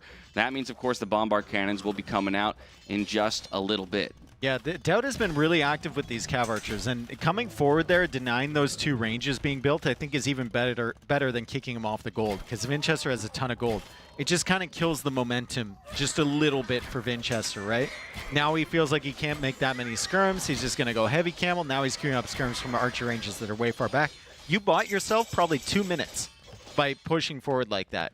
So really, really solid job from DauT. Not taking away from the fact that Vinchester probably wins this game 99% of the time. Yes. But it was a really good effort. Yeah, still an uphill battle, both figuratively and literally, as he's going to have to try and take down that castle, which has already produced a Treb, working away on one of his TCs. Camels also going to make quick work of that monastery, eject the 1 relic that DauT has working for him. 1,000 gold now in the bank here for Vinchester from the 5 of his own. He eventually gets more vills forward to complete these 4 extra archery ranges. DauT's like building up the Trebs. He might decide to roll north and try to get to the middle. I think if he pushes through the center here, Vinch could even make some Dromans and kill them. Like, he just has, Vinch has every option. He's got 1,700 gold in the bank. This is so tough, and he's fortifying his position, right, with a second castle here. This makes it impossible for DauT to find dives underneath to eliminate those Trebs as long as they sit in safety. He stole his relic. DauT's forced into another absurdly defensive castle. Again, it's his only option. It's what he has to do, but it still doesn't feel good. Some camels will find some kills, but lose their lives for it. The big question, like you said, is if DauT can build up enough Trebs to pack a singular punch. I think at this point you're concentrating everything into one push. But yeah, I don't know how you protect him when you're running Skirm and Cav Archer and like Skirm Camel. Yeah, and Vinch has chemistry. We can see it by the fire on the range units. He can add bombard cannons at any point. He hasn't added them yet because he doesn't need them. But he can add those in to snipe the Trebs, and DauT will need a stack of like 8 Trebs. He'll need like 80 skirms. And I don't think he's ever getting to that. No, he does have 2 more Trebs in the queue, and he's keeping them at home. Like, he knows what he needs to do. Yeah. Oh, my goodness. Do you see what is coming in right now for Vinch? Byzantine Paladin! Vinch knows he's ahead, and he knows that he has a bit of breathing room to go for something wild, and it will be the Byzantine Paladins. It's still the best unit they can make, I think, pound for pound. True. Either that or the Elite Cataphract. It's one of those two, even though it's missing some upgrades, right? It's missing Blast Furnace, which isn't great. It's missing Bloodlines, which isn't great. But it still kills absolutely everything that DauT's doing right now. When your opponent has 11 Cav Archers and 32 Skirms, and yeah, even these Paladins are overkill. You're almost in a position right now of your Vinch. You want to show off Paladin, so you don't want to kill this. Like, you want to let him have a moment so that you can suddenly arrive with Byzantine Paladin. Absolutely. Well, here we go. DauT sees his moment, or at least feels that this is his only option. 5 Trebs come forward. Turn to target, the very first of the castles. Is he keeping those in the castle? He's keeping them in the castle so he can release them all in one go. All right, I'm excited for this. 26 seconds and counting here for the release of the Byzantine Paladins. Of course, it does look like one of those castles might go down just because 5 Trebs pack quite 5 Trebs is a lot, but here comes the Paladin. We've got 15 of them, and that's all it's going to take. Here they come, charging forward. Byzantine Paladin is in, and DauT is retreating with just skirmishers. Those trebuchet that he took so long to build up are going to die. The Cav Archers can't do much against that. He is queuing Mangadai, but I mean, he's going to be using them against the Trebs. He's going to lose his own Trebs in the process. Incredibly tough. And so while the Treb trade is fairly even at the moment, it is still going to be those Paladin, you know, running amok across the map. We also see another castle being dropped in the north just for the sake of it here. Vinch not leaving anything to chance and trying to strangle his opponent, limit the map space that he has to work with. There's more of them. There's even more. He's got 21 of them, 12 in the queue. Later on, if DauT manages a miraculous comeback, we're going to be looking back to this moment like, remember when Vinch went Paladin? Yeah. That was not good. No, in that case it wouldn't have been, but it's still looking good, and I think, yeah, DauT agrees with us. The GG will be called. I mean, just a near flawless game, honestly, from Vinch. Again, while he was in the defensive posture for, you know, maybe even 50% of that game, it was exactly what he needed to do to get himself and his civ to the point where he just utterly outscales and counters his opponent in every way. It makes you question, like, why Mongols there. Yeah. I mean, it might have been the fact that DauT didn't think he would pick Byzantines. Right. Maybe he thought Vinch was going for a different civ, because if you think about that civ matchup, if you think about that map, that played out exactly how you imagine it to play out. Right. With the only possible addition being DauT going scouts first instead of skirms. Yeah, really tough, because even taking a look at the Civ draft and trying to make sense of it, right? I'm like, well, what else would have been played on that map? Like, Malians is arguably the only other Civ, but we have Hearttt in the pool. Yeah. And Malians is very happy to be played there. You could play Berbers there, maybe Spanish, maybe, but, like, it's probably Byzantine. It's probably Byzantines. So a tough one to say the least, but I don't think either player should necessarily, or rather, in DauT situation, should feel too defeated, because as you said, you load into that game and you know already that a win here would be miraculous. Yeah, if I don't do damage by minute 9, I'm dead.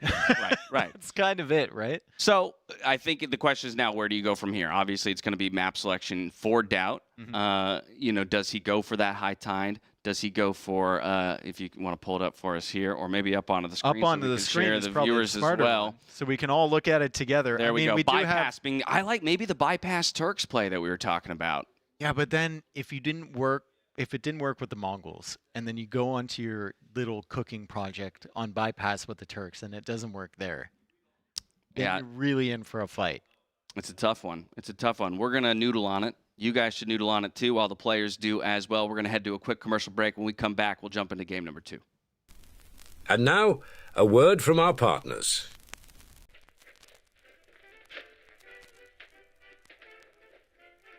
Eek!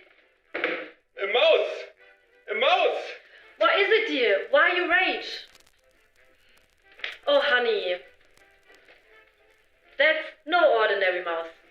It's the Reaper 250. With this mouse in your household, you never have to be scared again. Yes, the Reaper 250, featuring DPI control, advanced ergonomics, RGB lighting, and customizable buttons, is the perfect addition to every competitive household. Why Rage? It's all good. Get yours on Mueller.de.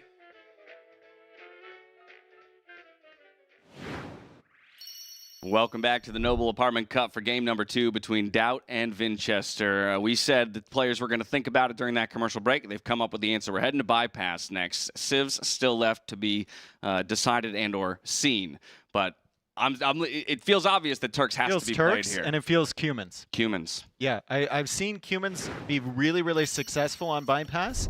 Now, we'll see if they are a choice on the 9-bill start here.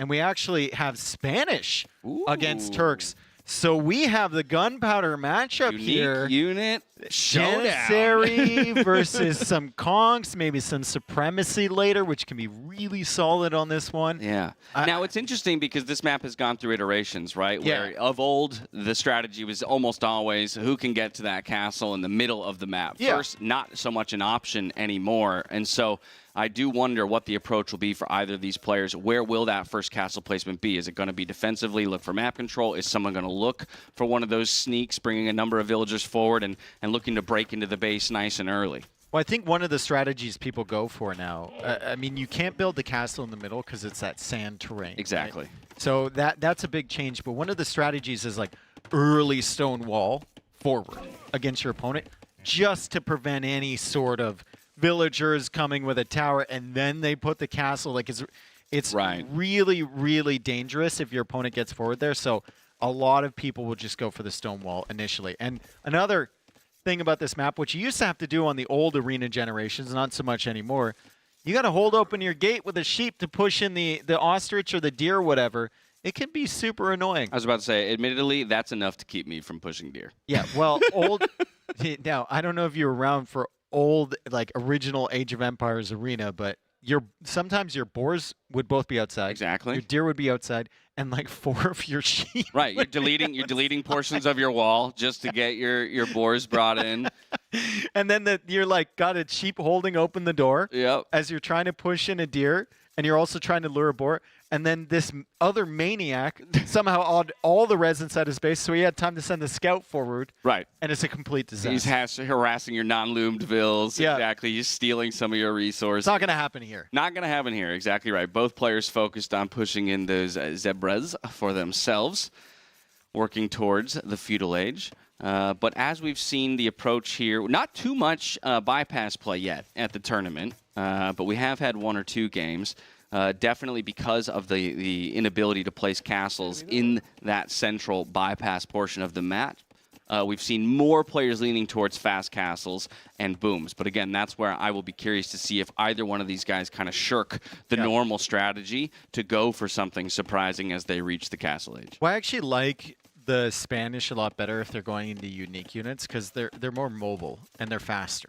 So if you're going to threaten the sides or threaten the back, they're getting there twice as fast. If you're going to go, around and try and hit the hunt, they're getting there twice as fast. And if you want to bring them back, they're getting home twice as fast. Right. The Janissaries may be stronger with more, oomph behind them and maybe more dangerous later on in the game, but early in Castle Age, I'd really, really prefer the Spanish. Yeah, they're very committal, right? Because wherever they go, it's like you say, it's going to take them a while to come back. It might force DauT, and I've seen this before on this map from DauT and from some of the other GL members. Might force them to just go fast castle into light cav to secure the sides, and then boom. And then you go into maybe like cav archers or something later.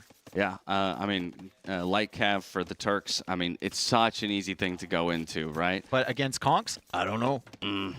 I've never seen this Civ matchup, so I don't know. Yeah, well, so we'll be surprised, just like everybody in chat, to see how this one plays out. Quickly on to Stone here for DauT. Yeah, so that answers the question, I think. Now, the only other question is where? Right. Absolutely. Well, and a lot of that, too, is going to be based on the timings, right? Because Vinch has blitzed his way to the feudal age, whereas DauT has taken a much slower approach. Is DauT going fast imp? Is 26 enough? It's pretty close. That's tight if you're going to go for it. It's tight. Yeah, it's tight. And we'll know by how many he shifts onto gold. Right. Once he gets to feudal age. But, Vinch is up, 23 villagers. I think it's too tight. It might be too tight. Yeah, so there go the feudal age buildings.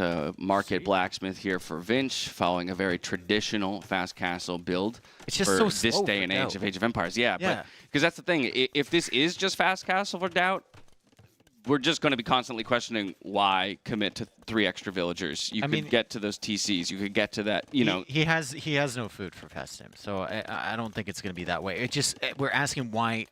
When most players are going up 22 population to feudal age, maybe it's just that clean of a build from Vinchester. I guess. Monday? Yeah.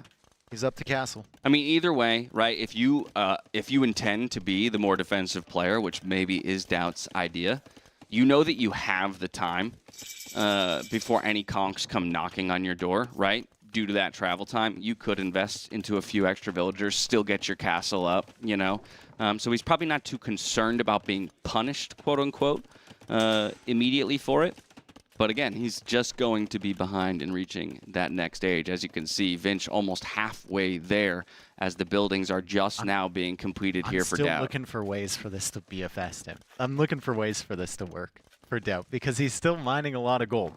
He's mining a fair amount of gold. He's got 6 on. He's got another one coming out to gold as well. And he's dropping farms. Another farm coming in. A wood upgrade. Okay. Yeah, nope. Never mind. Yeah. Never mind. There's no way. The dream is dead. Unfortunate. The dream is dead. Okay, so Vinchester will be much faster. Much, much faster. Yeah. Over a minute faster to Castle Age. He will have the stone already for the castle. He can start making his conks already.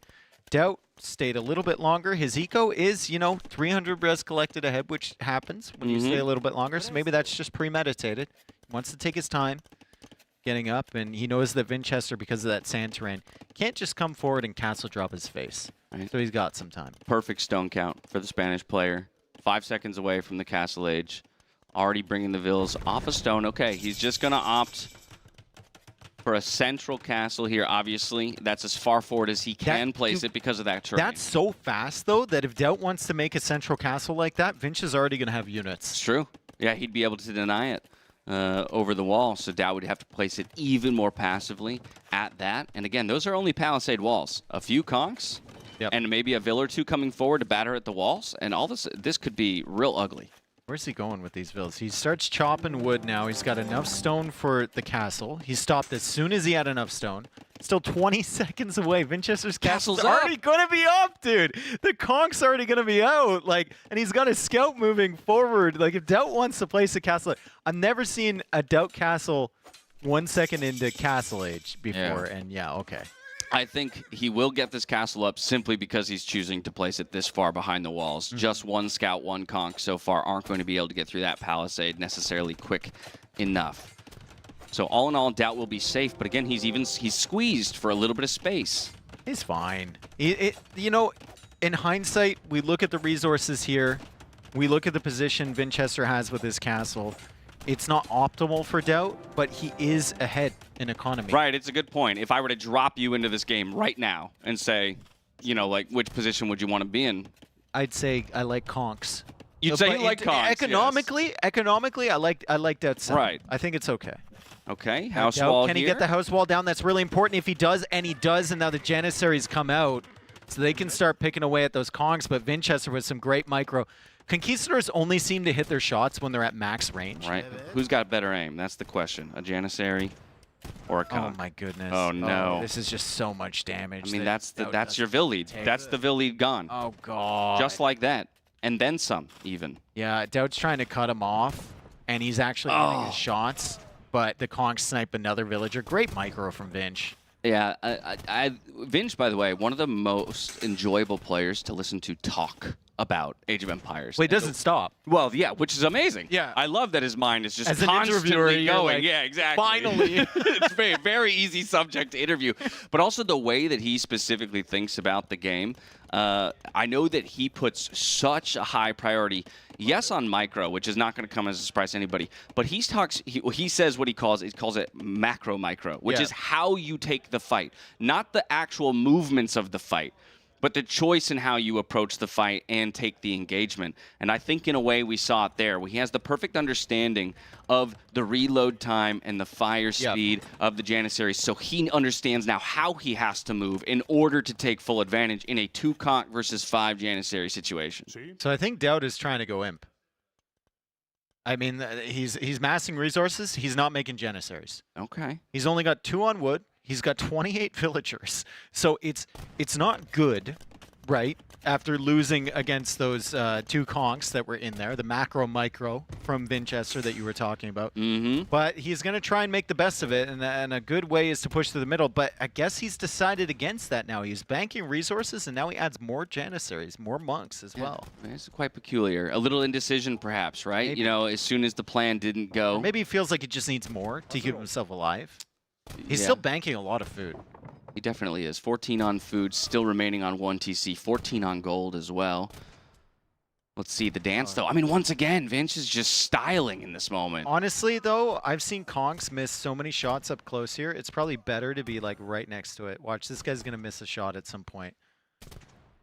If he doesn't miss... He made you a liar. What he on made you earth a liar. are you He heard you talking. He heard you dude? talking ish, man. Mine missed from that distance. Mine missed from that distance. This is rigged.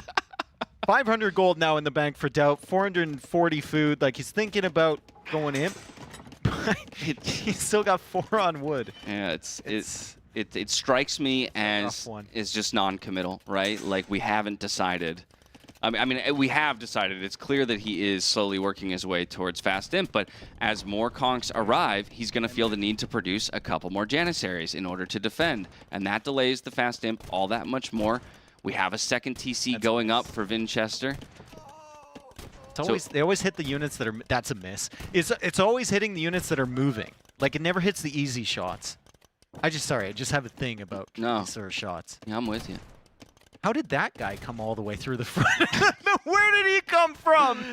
That's gotta be just the gather point, right? Yeah, he went through the castle, meandered through the eco, just to meet up with his friends. That dude is a homie. Like he just went here they go. through, right through, and the castle's not doing anything. Speaking of missing shots. Oh my goodness. Oh my goodness. Okay, but this could be a possible conversion here. Okay, and a delete in the end. I mean, so often we talk about, right, in a quote-unquote losing position, you know, down in Vil count, maybe even or less than in military, monks can sometimes be the saving grace, and particularly against a unit like the Conquistador. Maybe that's DauT's way out of it. You see the struggle here with him trying to get to Imp? Like, Yeah, he's so been, tough. he's been limping his way That's what I mean. slowly towards it. Right? He banks 150 food. Yeah. Then he sees an extra Conqueror, so he's like, okay, I got to make a Janissary. Yeah. Minus 65. I need one more monk. Okay, I need one more monk. Oh, no. Okay, back up to 900 food. It does look like he's just about to get there. He's so close. He's so close, man. He's so close. And Vinchester's not close. And if you get Trebs, like, I don't think you want Bomber Cannons here. I think you definitely want Trebs. Yep. You can push to that middle area. Bomber Cannons are just too susceptible to the conks, basically. Right. And that is the one thing that Turks, right, with Janissaries are very good at. A concentrated push where you force your opponent to respond to you. Yeah. You're no longer chasing the conks. You're saying, you have to come fight me or I'm going to take your base. But Vinch is doing a good job. This is what you need to do against something like that, right? I don't know if he senses the fast imp or if he's just like, whatever, there's free food out there. But going a long distance away from your eco, shifting your eco everywhere will make it really difficult to kill you off. All right, well, Imp is on the way. 2 minutes to go. We've got more upgrades coming in here for Vinch. Wheelbarrow, Bloodlines, just to make those Conquistadors a little bit stronger, a little bit tankier. I think Vinch right now is actually, he's kind of thinking about it. He's like, did he run out for a TC? Probably not. I'm looking at the score. It's got to be fast Imp at this point. The score is just... Yeah, the score is not good. That's for sure. Okay, does manage to snipe another monk, retreats to the safety of the hill. Now, of course, those are still charged monks, right? As long as they keep following. He kind of likes this, though. Like, if they follow and then they disengage, he can show up with the other military. He can loop back on this. Like, he can pull these way out of position. I think DauT just realized he was getting a little too deep in the desert. Exactly. And decided to come back. Conks, once again, is there a hole? Oh! Is there? There's no. Oh, there's not. Okay. That's a brown tree. Woof. But don't worry, they hit the shots at maximum range, so the villagers are all going to die on the wood line. All right, 30 seconds till Imp comes in. We are up to 12 Janissaries. That's a decent number. Of course, you're going to have to stop the Janissary production in order to produce the Trebs. Yes. And that's always an interesting balance. I like the fact that he saved up the wood. He tossed a little bit more on wood. So often people go, like, really stretch the Imperial Age time, and then they don't have enough for Trebs. Yeah. A nice snipe there from Vinchester on the monk. He gets another Janissary. But finally, DauT gets a Conquistador. Woo! And he's dead. Yeah. I'm surprised DauT went for a Bomber Cannon as well. He did, okay. I guess he could just squeeze it in.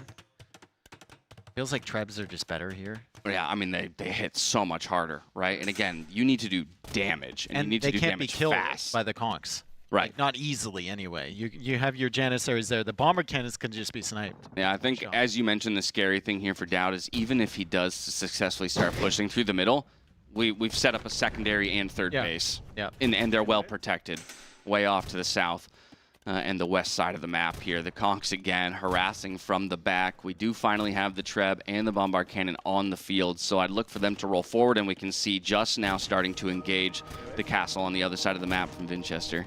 Yeah, Monk pushing him back. Bombard Cannon coming forward. The castle is being repaired, so Vinchester is trying to buy himself some time. Handcart even. I was going to say, he's buying himself some time just for more Castle Age eco, which is exactly. incredible. And he's kind of banking a little bit of gold, a little bit of food. I think we're in the process right now of Vinchester deciding whether he wants to beat this with all in Castle Age or whether he wants to go in Imperial Age himself. They're both an option. Exactly. With how far ahead he is. Yeah, nearly double the eco count, 39 to 76. That's why you don't make Bomber Cannons. Oof. Right there. That's why you don't make Bomber Cannons. That's why you make Trebs. Because that guy just died, and it's more expensive than the Treb. Yeah, and again, Vinch is doing such a great job of forcing a large number of the Janissaries to sit in the back of DauT's base, right? DauT wants all of them to be right here protecting these Trebs and these Bombard Cannons, but instead, another cannon will go down. Don't make Bomber Cannons! Sorry. Sniped in the end. Oh, and while the unit control for Vinch is so good. They're on I the pulled his farms. attention to the front. Now I dive into the back. I attack the wood line. The villagers are on the run. The eco KD is 15 to 0, Dave. 15 to 0 in this game. And Vinch just takes this fight. He just gets nice and close. He snipes the monk, and he takes that fight. And it's like, okay, I lose some conks, but I know that every Janissary here is like the biggest investment of And you DauT's can't life. replace it. Yeah, you can't replace it at this point. Great job from Vinch. I mean, the build was way better to get to Castle Age fast, and then he gets him with those conks, and DauT just had way too much faith in his castle clearing those conks up, and he kept the villagers on the gold. He lost like 5 vills. Yeah. It just was too much faith. Too much faith in the Janissaries and the castle, and yeah. Absolutely. Yeah, I mean, you're going to roll back to that. The castle placement, which was great defensively, given the fact that Vinch is knocking on your door. But even just a couple houses from there to the wood line, right, in front of the gold, versus trying to wall off after I don't the think. conks. I think from his perspective, what he would have done in Vinch's shoes, he would have gone all the way around with the conks, and Vinch went in. Yeah. So I don't think DauT was expecting that. So that's credit to Vinch, right? Aggression pays off. Making the game messy pays off. And obviously, getting some luck with the Janissary shots, just not hitting your conks as you're dancing back and forth sniping bills. Yeah, we are sitting in a 2-0 position here in this series. Vinch already has a set in his pocket from yesterday. In my opinion, the best set of the tournament so far. And he just continues to impress me. Man, I am so excited that Vinch is back at NAC after missing out on the previous one. And he looks to be in better form than I've seen him in a very long time. He's playing very well.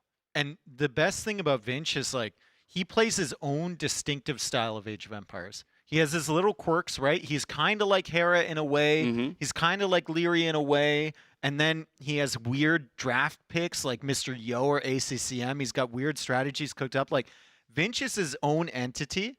And at his peak, he's extremely entertaining to watch. And it's one of the reasons why, when he's at his peak, he's such a difficult player to deal with, right? Yeah. Because we talk so often about if you are just a Hera, but less than, right? If you're just, a Viper, but less than, well, you're going to get beat by those guys almost every single But time. Vinch has so many tools. If you have your own style, then you actually, at your peak, have opportunities to take some of these big names down. He's already done it with Yo yesterday. He's looking to take down DauT here in blistering fashion, sitting at a 2-0. We are going to go to a quick commercial break. When we come back, we'll see if DauT can begin to mount that reverse sweep to keep himself alive in the series and, of course, pull a set win towards himself and keep his playoff hopes alive. We'll catch you back here in just a bit. And now, a word from our partners.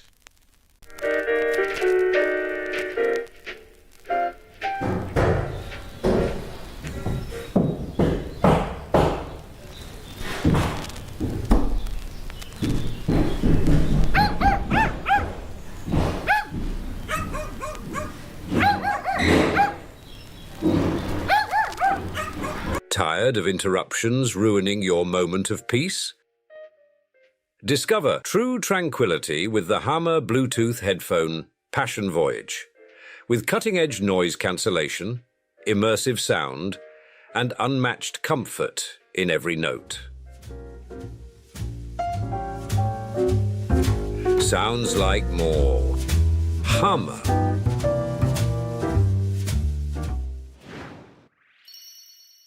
Welcome back to the Noble Apartment Cup and game number 3 between DauT and Vinchester. I mean, Vinch has got to just be feeling so chill, so relaxed in this series because it just feels like everything's gone to plan for him. And while DauT, I think more so in game 1 than game 2, tested him a little bit. Again, when it came to the matchup, the actual Civ matchup, there just wasn't much available to him. So far, he's beat him in the draft. He's beat him in the draft in both games, and now we're going into game number 3. Let's hope that DauT's got something here, and we're going to make our way on to Bedouins. So for DauT, we are going to be playing as the Bengalis, and here's the Cumin pick for Vinchester. A lot of people, when they see this map, they're like, well, what about Cumins? You know, there's a lot of food here. You can get up to Fuel H fast. You can add the second TC. And a lot of the times, the answer I give them is like, it really depends how close you are. Right. It really depends how much time you have. Because if DauT goes for a castle drop, and you're still making your way up to Castle Age, even though you're 25 villagers ahead, I mean, it's going to be absolutely brutal. And I think DauT can attempt to do something along those lines. Yeah, and it's we talked about Nineville start and how it warps different, the game itself. Yeah. But even how it warps different maps, and Bedouins being one of those as a nomad start, right? Quickly taking stock of where all your villagers are, finding an intelligent TC placement. Obviously, we see Vinch with an amazing wood Goats are line. super important. Exactly, finding goats for that additional food income so you're not relying entirely on shorefish. And then, of course, scouting information. Because as you just said, so much of strategy is going to be determined by the location of your opponent. How close in proximity are we actually? Do I need to be aggressive? Or do I have time to get to Feudal Age, drop that second TC, and just go to outboom you to no end? I mean, one thing Vinchester could do here, if he feels like DauT's going for a fast castle, which, you know, it's DauT, so it is a possibility. Vinchester could not add the second TC early and instead make his way into, like, scouts or an archer range. Right. That is the classic counterintuitive play for the Cumans that really catches people off guard when they make assumptions about what the opponent's doing. And without a scout, you have sheep, sure, but they get found out. Without a scout, you won't see that coming in time. No, it's a really good point. So often, right, players will kind of fall into the trap of a Civ's gimmick, right? This is what this Civ is unique for, so I do it. And exactly, you can throw that curveball, go for the early feudal military units, and then say click up to Castle Age and build that second TC on the way. Or even go full feudal. Right. Build a second TC, and then your opponent's stuck there in a corner, even though they're in Castle Age. They're surrounded by your army, and you're still booming. Yeah, and your eco's wildly protected because you have two TCs as opposed to just one that you're trying to So work. many options with Cumans, and that's why, like, if you talk to Hera, what's your least favorite Civ to play against? Cumans. Like, Nikov, what's your least favorite Civ to play against? Cumans. You know, Hearttt, who do you not like to play against? Cumans. Yeah. Well, so then we might be, you know, singing the same song at the end of this one. That the draft here for Vinch really seems to have worked out at least the way he wanted it to, right? We'll see if it results in a third and final victory in the shutout over DauT. As we already have the click up to the Feudal Age here for Vinch. Another boar coming in for DauT at the top of the map. See when DauT clicks up, because I feel like he's going to go for a fast cat. The Palisade. Let's go. So the house trick. Go DauT. Surely he's not going to lose that villager. No way. Never happens. Bro, DauT. Let's go. There it is. Lovely, lovely. We have the click here for DauT after this villager finishes. So it's 20 vil up for him. 18 vil up for Vinch. Okay, so he's not going to get caught off guard then. Unless he can make a fast castle work with 20 vils. He will get 2 additional ones, but they won't have gathering time. I'm kind of on 9 vil start Bedouins.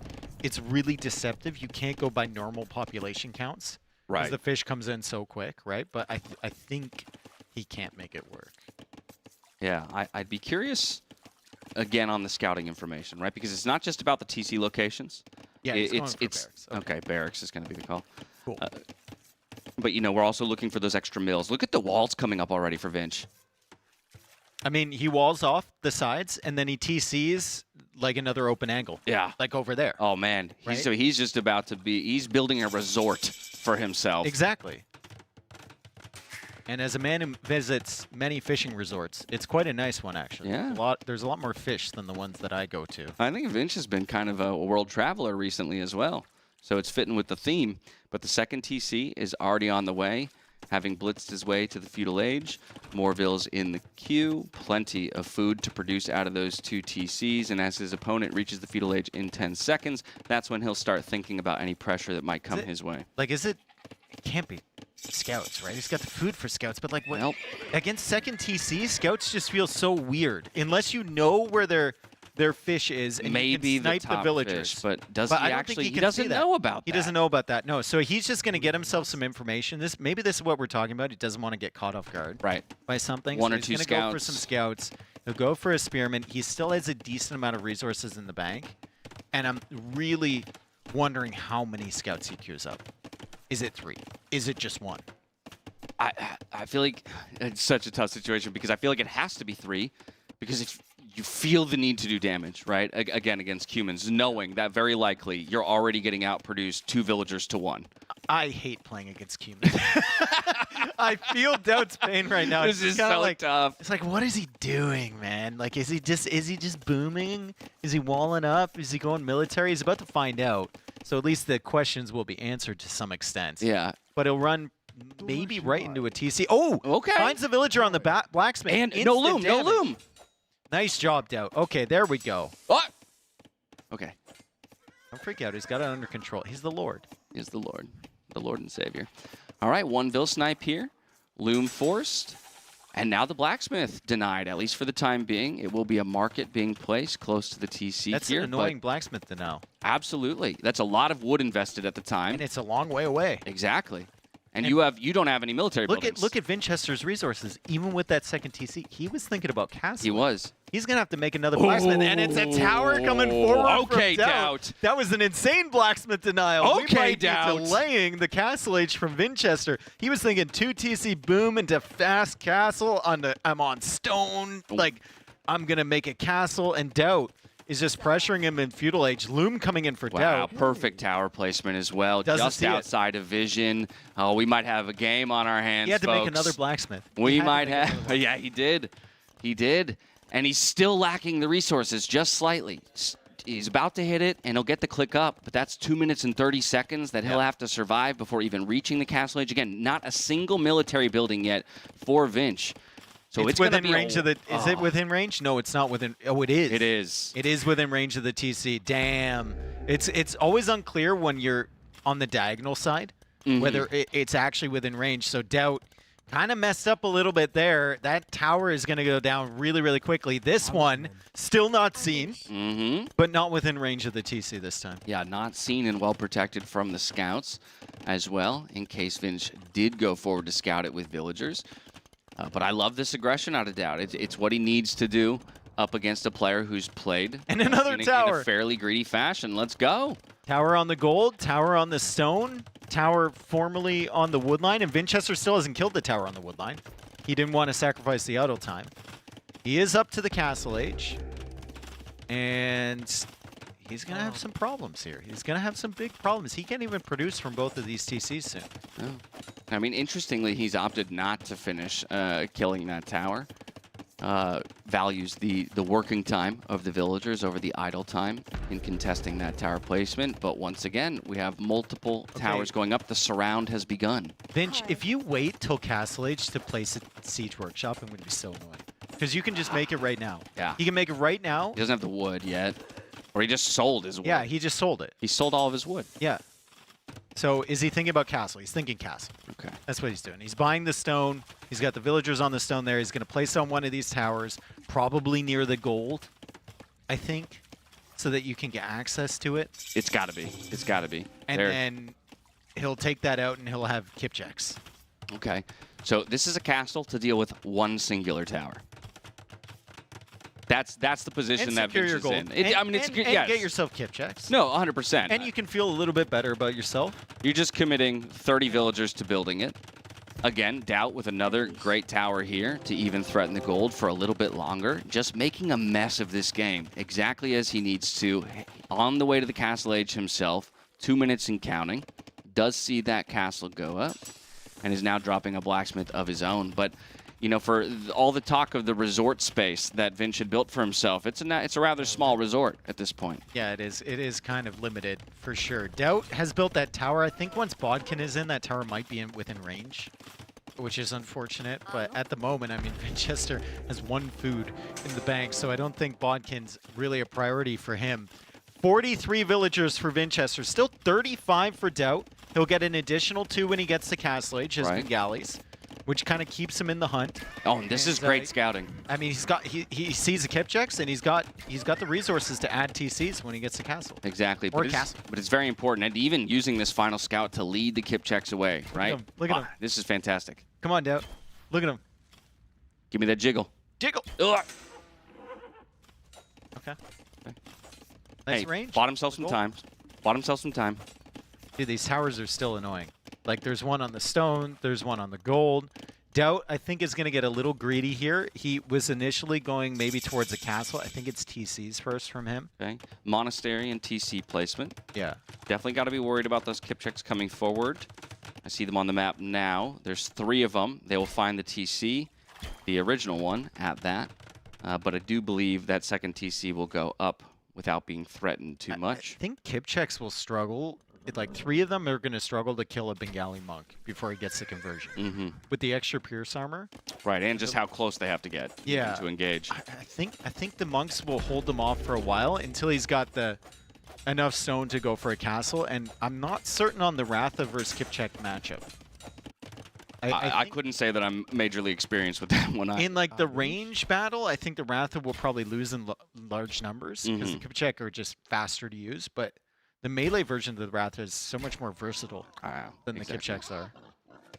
Exactly. Yeah, just reminiscing over that blacksmith that was never built. Third TC on the way for Vinch, but it was DauT who actually got to the third TC first. Still an eco lead here, though, for Vinchester because he's been working with Doubleville production for a very long time. But the triad, the triangle of red TCs has been completed with the monastery in the middle. Yeah, those villagers up north. Still can't see them. Still can't see them. No. Like, those should be dead a long time ago, but unfortunately... You know how you know? Is you check the food count on that fish. I mean, it's something you would never do. But yeah. It's like, wait a second. Oh, he can convert one. Yeah. That's a big swing. That's a 2-villager swing. It could be massive. Never mind. That's not a 2-villager swing. That's a 2-villager swing. Right, yep.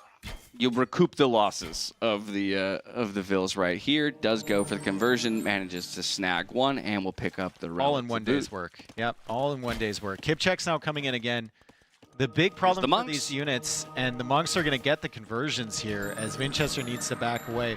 Big problem with Kipchaks, if you're facing them, is that they feel so like fast. They're really, really quick. They fire really quick. A player with good micro can be really annoying. If you're playing with them, it feels like they're doing no damage.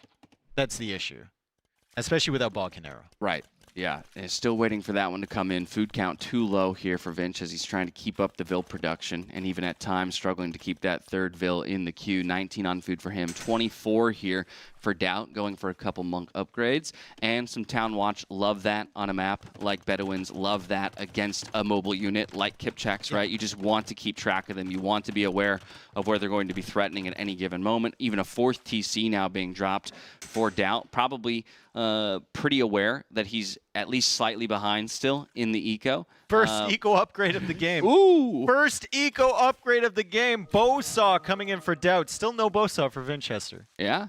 No, I mean, that double bit axe, that could be huge. Or sorry, double bit axe. Sorry, Yeah. I was one step ahead of myself, you know? Exactly. Shut up, Tristan. Look, we can hear the cackling. I can I can hear it from Colonel the other. Sanders. Jeez. All right, Monks going down. Does get another conversion, though, keeping the Kipchak numbers relatively low. 4 Monks here for DauT. Is the micro there? Is at least able to train 2 conversions onto 2 different Kipchaks, but the mobility serves Vinch once again, and away he goes off into the darkness. A 5th TC now out on the outer side of the map here. I mean, like, DauT. Kipchak's just, like, they're just not good here. They're just not good. The tower's going to get ranged. Horsecaller and double bit axe are on the way. And against 5 TCs, I just fail to see the damage that the Kipchaks are going to do, unless he's using them to protect his villagers to come forward with a castle. And we do have 6 Vills on stone, 500 stone in the bank. So it looks like an idea that Vinchester is entertaining at this point. I mean, we've gotten to, you know, a relatively even game state, right? At this point, how do you view the matchup as it scales from here into the Imperial Age? I mean, again, 5 TCs for Bengalis. They hit the Imperial Age. That's a bunch more Vills. I think Bengalis can be really good here if they just play trash units. Yeah. Just Skirm Halb is decent, right? And then the monks as well. But like the problem for DauT is that he's got 5 TCs and somehow half of his eco is still extremely exposed, right? He's everywhere. Right. He's got the villagers that the Kipchaks can chase after. He's going to lose a few of them, but he might push them away with conversions. The Kipchaks are taking 5 weeks to kill villagers that aren't doing anything. And Vinchester will need to run away. Meanwhile, there's another raid on the other side, taking down a monk, and Vinchester is running away. There's enough stone now from Vinchester for a castle. Do you have enough? He believes he does. He absolutely believes that he does. We see the aggressive forward castle placement here, and just in front of that first TC, the villagers on the way. Now, if DauT is paying attention, he would have seen them beginning to make the trek, and a lot of those Kipchaks are out of position. Don't worry, we've got a singular Kipchak from DauT over here. It's going to attack the foundation. Yeah, it was close. Yeah, tough one. Tough one. If only it was a siege Kipchak. Okay, 2 Kipchaks converted on the little scream we were tracking, and the monks are still chasing them. So Vinchester will get his kip checks converted. He will need to run away with this army, but he's perfectly satisfied with that because he knew where the monks were, and they weren't near his castle that was coming forward. So the castle does go up, and obviously it secures a bit of map control right in the direct center of the map, but it doesn't actually threaten too much of what DauT is working with. Already completely vacated this area. It will once he's imp, and Vinchester's definitely thinking about Imperial Age. DauT's thinking about it too, but DauT has, like, no walls. He has no castles. No military, other than monks. Monks, that's it. And the imp upgrades for the monks will be nice, but the kip checks are still running around. Mobility versus zero mobility. Yeah, this is this has been a constant conversation. Range and mobility together. Individually, both wildly powerful traits. Together, it's just a superpower. Okay, so DauT is targeting 2 kip checks right now with his monks as Vinchester keeps running through, and Vinchester has to be tired about, you know, getting targeted by monks, but DauT has to be tired of these kip checks just running through his eco at will, and he goes into skirms. Yep, archery ranges come up. So as Dave predicted, the skirm response, but we do see Imperial Age already on the way. Devotion coming in, that will be big against the largely monk composition that DauT's working with right now. Thumbring as well, so plenty of upgrades for these kip checks to make them all that much more powerful. There's the resources right now for the imp click. Expect to see that in just a moment here. Where did he click up from is the question. Which TC? Okay, that's safe enough. Yeah. I mean, there is a timing window where Vinchester could potentially get a Treb out. And start, but I like that. But that castle at least. Heresy. Wow, bro, you're losing kip checks to conversions. It's not that deep. I don't know. That's such an investment. Yeah. That's a big investment. That is 1,000 gold. That is absolutely wild. Now, again, he does have the better of the economies. He did manage to sneak in a couple of upgrades, right? Bo saw horse collar for himself. He's had wheelbarrow working for some time, but more vills will go down for DauT. 2 minutes away from the Imperial Age himself. Still only 3 skirmishers on the field while Elite Skirmisher is being researched. He has just fletching, no armor upgrades, no ballistics yet, so he's not prepared to take a fight for quite some time. There are many ways to play against kip checks, and this might be the absolute worst one, where you leave your entire eco open. And what happened over there? 4 monks going down to the kip checks, I believe, near the lake. The skirmishers are coming out. Like, everything is open here. There's not a single wall. The castle is not in a good spot to protect your eco. This might be the most lopsided KD of the entire tournament. 48-3 and 30-2 in the eco KD. And it is all because of what you're talking about. It's the mobility of the kip checks and just the lack of protection, the lack of respect for that mobility in a way. I mean, a few walls would have gone a long way. Absolutely. A few walls would have gone a long way. Maybe some more condensed eco, right? DauT is going to get 10 villagers back when he gets to Imperial Age, which I guess is great, but the villagers are still dying on the front side here. The monks are just too slow to catch any of this stuff, and the Trebs are already knocking at the door. Yeah, 20 vil lead. Treb already making quick work of that TC. Yes, Imp does come in, immediate block printing for those monks. So still going to try to make good use of them, and obviously having that extra range will be massive against a low-range unit like the Kipchek. Elite Skirmishers as well, but still barely upgraded Elite Skirmishers. I mean, if you recognize these upgrades, you could take this fight, and we already have some light cav out onto the field. No armor, exactly. No armor whatsoever, and the light cav are going to push all of this stuff back. They're good against the skirms. They're good against the monks. Really great play from Vinchester with the mobility usage from these Kipcheks. He comes in to snipe these. Not enough skirmishers to push those away. He's just diving deep against these monks. The Kipcheks are dying, but they're taking out all those valuable gold units there from DauT. And DauT is down to 0 monks. He went from 12 to 0. Exactly, 12 to 0 monks. And yeah, we're trading off Kipchek's lives, but we've also built up to a light cav number of 12 right here. And that's enough for DauT to call the GG. Doesn't have the answer. What a clean series here from Vince. Just, I mean, I already said yesterday was an incredible series from him. It feels like he ramped and leveled up from there. Yeah, also, I think 3 of DauT's strategies, well, the third one, we saw potential. Yes, absolutely. But the transition from that was not good. I think Vinchester's going to be very happy that he came up against the DauT today rather than the DauT we've seen in the past. Exactly. And it's cool to see Vinch kind of showcase as well his mind in the draft. Right? Again, giving himself these kinds of options for each of these maps. It felt like he had the superior civ every single time. Exactly. And that doesn't happen by accident, right? That shows a player who's studied the maps, studied the civs, has really thought about different answers, different matchups, and practiced those matchups to ultimately land on, okay, given these admin bans.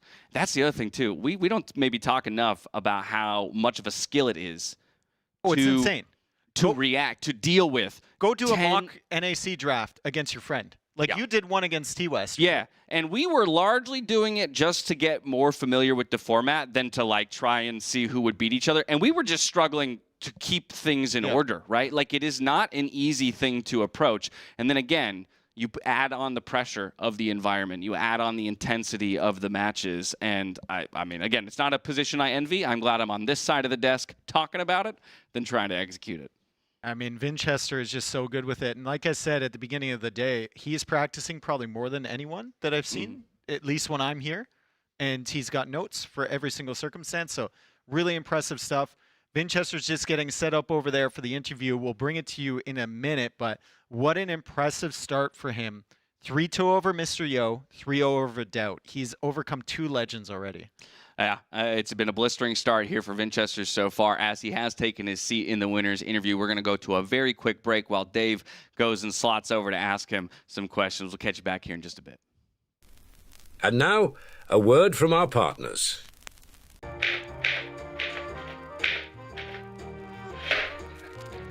Have you heard of the 21st century?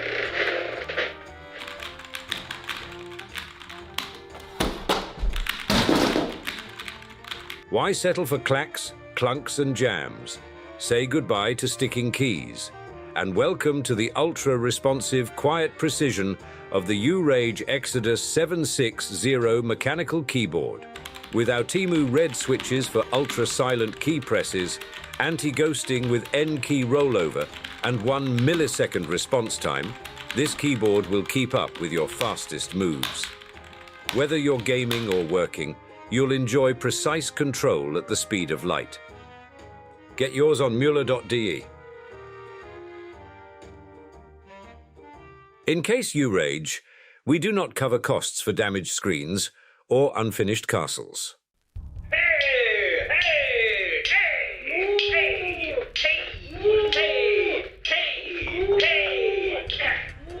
Are you looking for true surround sound? Well, you're in luck, pal. The Liereyy Sound Zed 400 gaming headset gives you real 360-degree surround sound. With features like pinpoint precision, crystal clear bass, and immersive audio quality, you can end your losing streak. Get ready for sound so lifelike you'll swear you're on the battlefield. With this headset, you'll hear every enemy approach, every call, every detail, only without the clamor of villagers. Gamers, listen to you rage. Get yours on Mueller.de.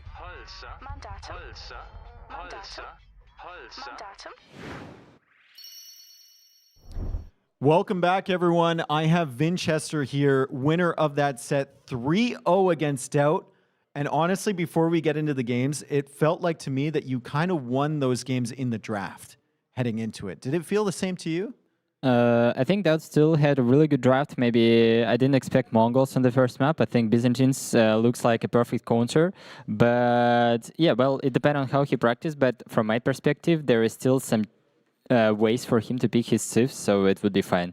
But yeah, I think I had really good strategies. And of course, this is advantage of the host for the last map, because humans, even with my mistakes, looks unstoppable. Do you feel like that's something you've gotten a lot better at, or is that something you were always good at, like building the draft and getting prepared against specific opponents? Is that something that's improved for you? Actually, that's a good question because I think lately when I had bad results in a tournament, I was completely outdrafted most of the times, or at least my strategies were not good enough. Like, I might have a good draft from my perspective, but my opponent just had the better team result, or at least better plan to counter what I do. So I think lately I had it more balanced. After this one, I was not confident too much because I thought like, okay, in some prospects there can be Mayans against Hindustani matchup, which is not great. Also humans, I'm not sure. You know, it's like DauT second time don't ban humans as B player, and I thought like, okay, he must be has something prepared for sure. And so you're not confident in humans as well, and result, yeah, it's not confident at all. But yeah, I think that was good. So coming into today, did you think it was going to be a 3-0? Were you confident yourself in winning, or did you think it was going to be really close? Yeah, I think DauT is not the easiest opponent for me. I usually have really tough games with him, and sometimes even he like 3-0'd me in some tournaments. So yeah, I don't think that I have really good score against DauT, and of course 3-0 is not expected here for me. So yeah, I think I was liking some things, and as you said, he can misdraft and pick civilizations. I picked much better. So we're going to go into some highlights here. Game 1, I believe, was on Citadel, which I totally took the credit for because you chopped one tree in the middle. So I'm very, very happy that you went there. Game 1 was on Citadel. It was Mongols for him against Byzantines. I think on a map like this, you're looking at it as the Mongol player thinking, I don't really want to go late game. I want to do damage early. Exactly. What did you do to prevent him from getting that head start? To be honest, I think he had a really amazing start. He killed my fish. Well, it's me who should be doing stuff on the water because my fire ships are better. Also, he went for some archers, which found a really good value. And this is something I should not allow because I'm going skirmishes. Byzantines, come on. So, yeah, even in this fight, he got great value, and I think he was miles ahead. And at some point here, when I was starting to build my market, first foundation, I realized like, okay, if DauT build a market, salt stone, and going Castle Age Lancers, I must be dead. And I was like, not even seen ways how to do it, but once I saw scouts and I know that I'm on the way to Castle Age and I'm first to sell all the thing, I thought like, okay, even if I'm behind with economy, I still have better chiefs, especially in Castle Age, because Mongols basically has no bonuses and they have really good army comp. So everything should be good, and also fish is kind of fixing my economy issue. So in result, I felt pretty confident once I reached Castle Age earlier in this game. Yeah, you're just worried about the timings. Yeah, exactly. Yeah. The feudal age timing, the castle age timing. And honestly, you did a really solid job, not only expanding to the middle, but also teching into Paladin, which is still a really good unit despite missing the upgrades, and really good against whatever he was making here, which was what? Trebs, Skirms, and Cavarch. Yeah, exactly. It's mostly range units, castles, bracer and stuff, everything shooting at you. And Byzantines has the last armor. So basically, those are really strong paladins against arrows, what you can see on the screen. So yeah, I think that I not misplayed, but I should not be that relaxed because I knew that I'll win the game. You were waiting too. Yeah, until you had the you're waiting in the castle. You're like, I'm going to show him. Yeah, exactly. And I think he knew too, but of course it's like warm up, first game and stuff, so everything okay. But anyway, I think that I need to play it cleaner. Like I needed to go with better ranges, more buildings, better skirms. So at some point I was a little bit angry on myself that I didn't go for cleaner gameplay there. Well, we make our way onto Bypass, and honestly, I think this game was dictated. We're seeing the results of his Fast Imperial, and you sniped the bomber cannons, right? The game was probably dictated by those 2 conquistadors you got in exactly early. On the start game. Do you have like a system for Conquistador Micro, or are you like all of the rest of us and just hoping that your shots hit? Yeah, same. I think I was really lucky in this one. Well, still with Kongs you need to out-micro Janissars, but besides that, anyway, I was super lucky with the shots, especially on early stage, but not with first 2, actually. If you think that first 2 was super ambitious, I think no, because really often I was close to the wheels, so that was totally fine. So yeah, I think that's what build order gave me. Like those 2 Kongs, and I think from there game was a little bit like he always was on a back foot. So this game, you were talking about it, even though he did a really good job early. Yeah, I think amazing really one. good. I think I was saved by amount of sheep which I was lucky to find before, and probably even some I stole from him on the start, like it was randomly, but still I saw some sheep moving towards my base and I took it. So he actually made a really good job with those 2 towers around. I was like, okay, I see he's going on gold. That's fine. I'll build castle, you know, and defend my gold back. But when I saw that there is another tower coming back on top, I was really nervous. So I needed to sell everything. And this is exactly the point where I think sheep were really important because I had food to sell. Otherwise, I would just not get enough stone and you castle edge. Okay, that's good. Continue. Like, without anything with 500 stone and nothing else. So I was really lucky with how everything went there. Yeah, I think it was a really good opening for him. But like you said, another Civ that you got in the draft, it snuck through. And another good Civ matchup for you, even with all the damage he did. So going into your next set, Vinchester, you're 2-0. Are you going to continue to put the hours of practice you're putting in? Or are you just going to let it ride? Like, are you still planning for every single matchup that you're coming into? Yeah, for sure. I hope that I'll continue to show the good results. I think today I played much better mechanically compared to yesterday. Bless you. Compared to yesterday. So, yeah, I think in general, I'll continue to do the same, hoping for the best and trying to show the best Age of Empires ever. That's what we came here for. Well, congratulations, 3-0 against DauT. I mean, you can never look down on that one. That's a great result. You never know what's coming from him, as you said. And I wish you the best in the next rounds. We are going to get into our next series soon. We're actually going to toss it over back to Dash.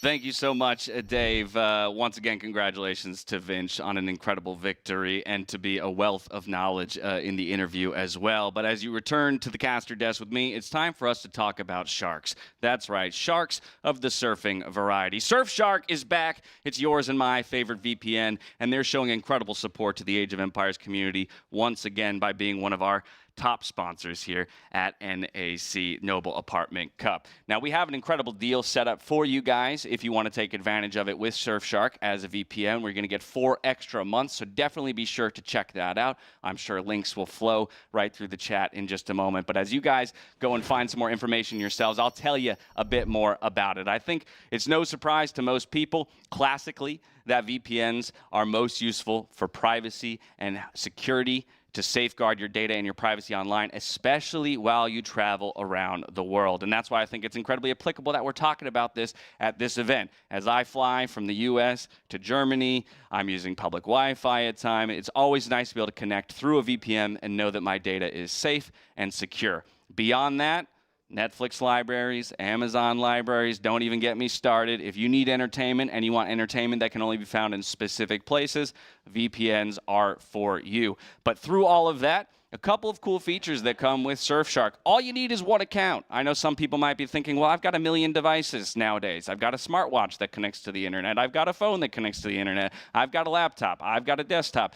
Anything and everything, one account is all you need, and you have unlimited devices that you can connect to that 30-day money-back guarantee, so there's really no risk in trying it. And like I said, you're going to get that extra 4 months by doing it through NAC. 24/7 customer service. I mean, what's not to like about that? And, of course, Surfshark offering 3,200 plus servers across over 100 locations means there's just about nowhere you can go in the world and not have access to securing your data. So once again, would love to thank Surfshark for being an incredible sponsor of this event.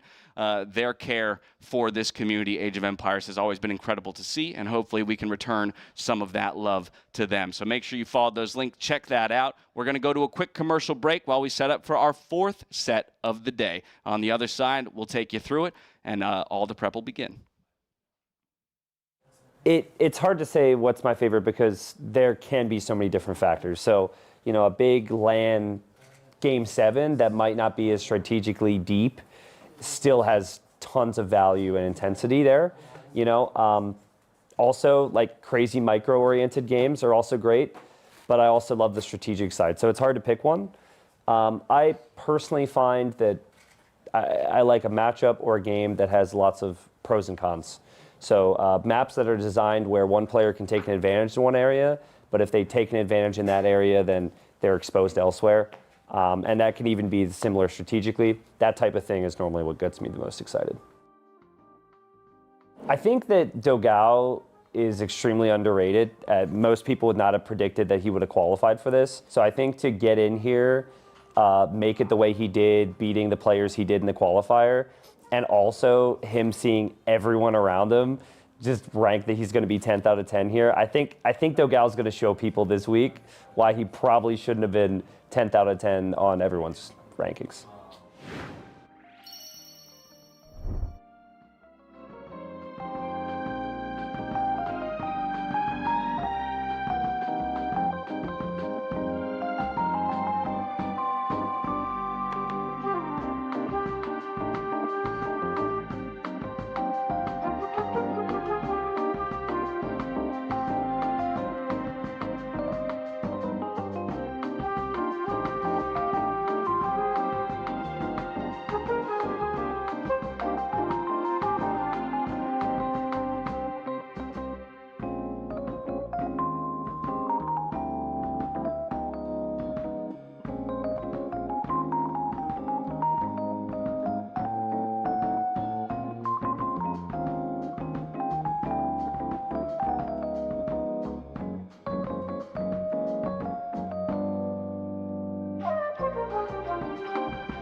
Ideally hide them till it actually matters, like the knockoff stage, right? Because here we have group stage, we have 5 rounds, so you can still play standard for the most part. You don't want to reveal everything, because otherwise other players start copying it, start countering it, etc. But yeah, we'll see what shows up. You know, I'm looking to copycat some other strats, so I'll definitely be looking out in the practice room as well. Especially in that room, since there's like, you walk in, you see 5 different screens. So I'm curious. Yeah. I don't really have a specific routine. I just usually go for 1 or 2 games to get warmed up, get my fingers warm, and you know, get my mindset right. And yeah, sometimes it happens I take a but maybe cut that. Well, whatever you want. Looking at the maps, I have played other tournaments which the maps favored me more, and I also had more preparation. So the odds are probably against me, but I will still try my best, and I still have some chances. I mean, the favorites are very clear. I think the 4 invited players and TaToH are like pretty much top 5 for the last, years. So, you know, very likely to be one of those. If I had to name one, I'll probably say Hera, you know. Practiced with him 1 or 2 sets as well. Decent player, not too bad. Here we're going to continue with the series for me of the day with me, T90 and Memb. We're going to see TheViper versus Liereyy. That's going to be the 4th series of the day. But first we're going to focus in our viewers, right, Tristan? We're going to focus in our viewers because you guys are very important. You can increase the prize pool in this event. All the donations, 100%, is going to the prize. But if you are donating more than 50, you are also going to be in a board, in a beautiful board like you can see here. These names are already people that has been supporting the channel, supporting the players, Tristan. And they are the names here. And they also get to request one person in this house to write their name on the board. Correct. So if you see someone writing a username on the board, they have been requested. Okay. So I wrote a couple names there. I apologize to the people where the names are crooked. I was told that they didn't want it to be all straight and coordinated, so I thought it'd be cool. Don't zoom in on it. My handwriting's really bad, man. Yeah, I can say. Don't ask to me, because if you ask to me, I will type excited and I will cover the full board with my name, you know? Yeah, we'll have with no more room. No more room for anyone, you know? But now we can focus, right? Now we can focus, and we want to say thank you so much for people that are supporting TheViper versus Liereyy. What does bring to you this series? I mean, Viper and Liereyy, so many matchups, right? So many matchups. Yeah, I mean, we'll get to the draft here in a second, but as this draft shows up, I mean, this just brings back tons of good memories, right? I remember first time I met both of them was 2017 Gamescom Cologne, Germany, and like I think Liereyy was like 16 at that time. Yeah, who was a real kid. Yeah. He was truly the kid back then. That was a final between those two, which I think Viper ended up winning 2-1, and yeah, I mean, they've matched up many times since. They've obviously both grown up significantly since then, had plenty of victories along the way. But, I mean, they're just both so good. Like, when you think of just, like, pure skill Age of Empires 2 players, these two are at the very top, Mem. So, should be good. Draft's obviously very important. I would say they maybe have slightly different styles here. Looks like Copenhagen's going to be our neutral map in Game 1. And then Citadels and High Tides for Liereyy is the maps where Viper goes for Bedouins and Tide Pool. But Liereyy is already losing 1-0. You think so? Because of Copenhagen? No, Dravidian's first pick. Oh. I mean, I'm a true hater of that civilization. I'm sorry, you know. Well, it is. It's the first pick also. Yeah. It's not good for the first pick.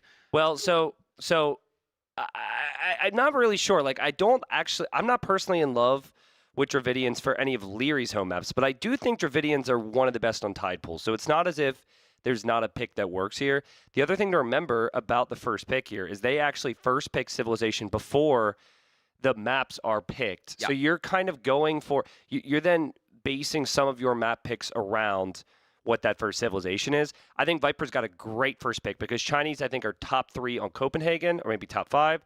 They're definitely top 3 on Bedouins. So that's a lock. Yeah, maybe we will see Dravidians as a big question mark for Liereyy, because maybe it's not worth number 1. Yeah, let's see. Well, actually, we always thought that Liereyy will like the most aggressive maps. Okay, you can be very aggressive in High Tides. Citadel is a little bit more tricky because of the water involved. He banned Arabia. Yeah. Liereyy van Arabia. Yeah, it's interesting. I know that line was like, you're a traitor, man. And he was loudly like, well. Yeah. So he maybe is cooking some strategies.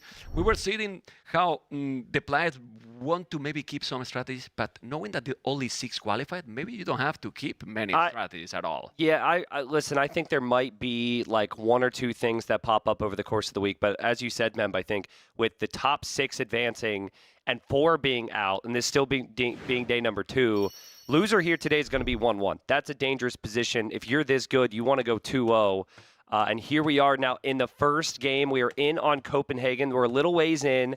They have kings here. And usually those kings are going to be safe. I imagine that king will not be in any trouble there for Liereyy. But, Mem, this is more of a boom approach map on the back of a bit of a water build typically. So we got Viper going for the Goths. So he's gone Goths, and we got Vietnamese, which is a traditional pick from Liereyy. But tell me what you think about this Goths pick. I like it. Yeah. I mean, if you think about that, if it's a boom game and you go Huskarls, you don't have gunpowder units here with Vietnam. You have archers, and Huskarls eat the archers, actually. Yeah, because it's an amazing pick because a lot of the other civilizations we're seeing on this map are going for ranged archers, right? Yeah. Like Berbers, camel archers, maybe Bengalis, the Rathas, Chinese, the Chukonu. But then Vietnamese are counter to that. They're like the anti-archer, but now rats and archers may be off the table. This is a classic pick here from Viper. Really like the strategy choice. Yeah, I mean, let's see what is going to happen. I'm thinking also about later combination. We will talk about that. It's true that economically talking, I prefer Vietnam. They are superior economy civilization because, to be honest, gods don't have any bonus at all. Vietnam, they're saving all the wood. The Viper take the scout, so he's taking now. Ooh, he wanted to kill, but he's not gonna take it. Liereyy is looking right now. I think he's paranoid.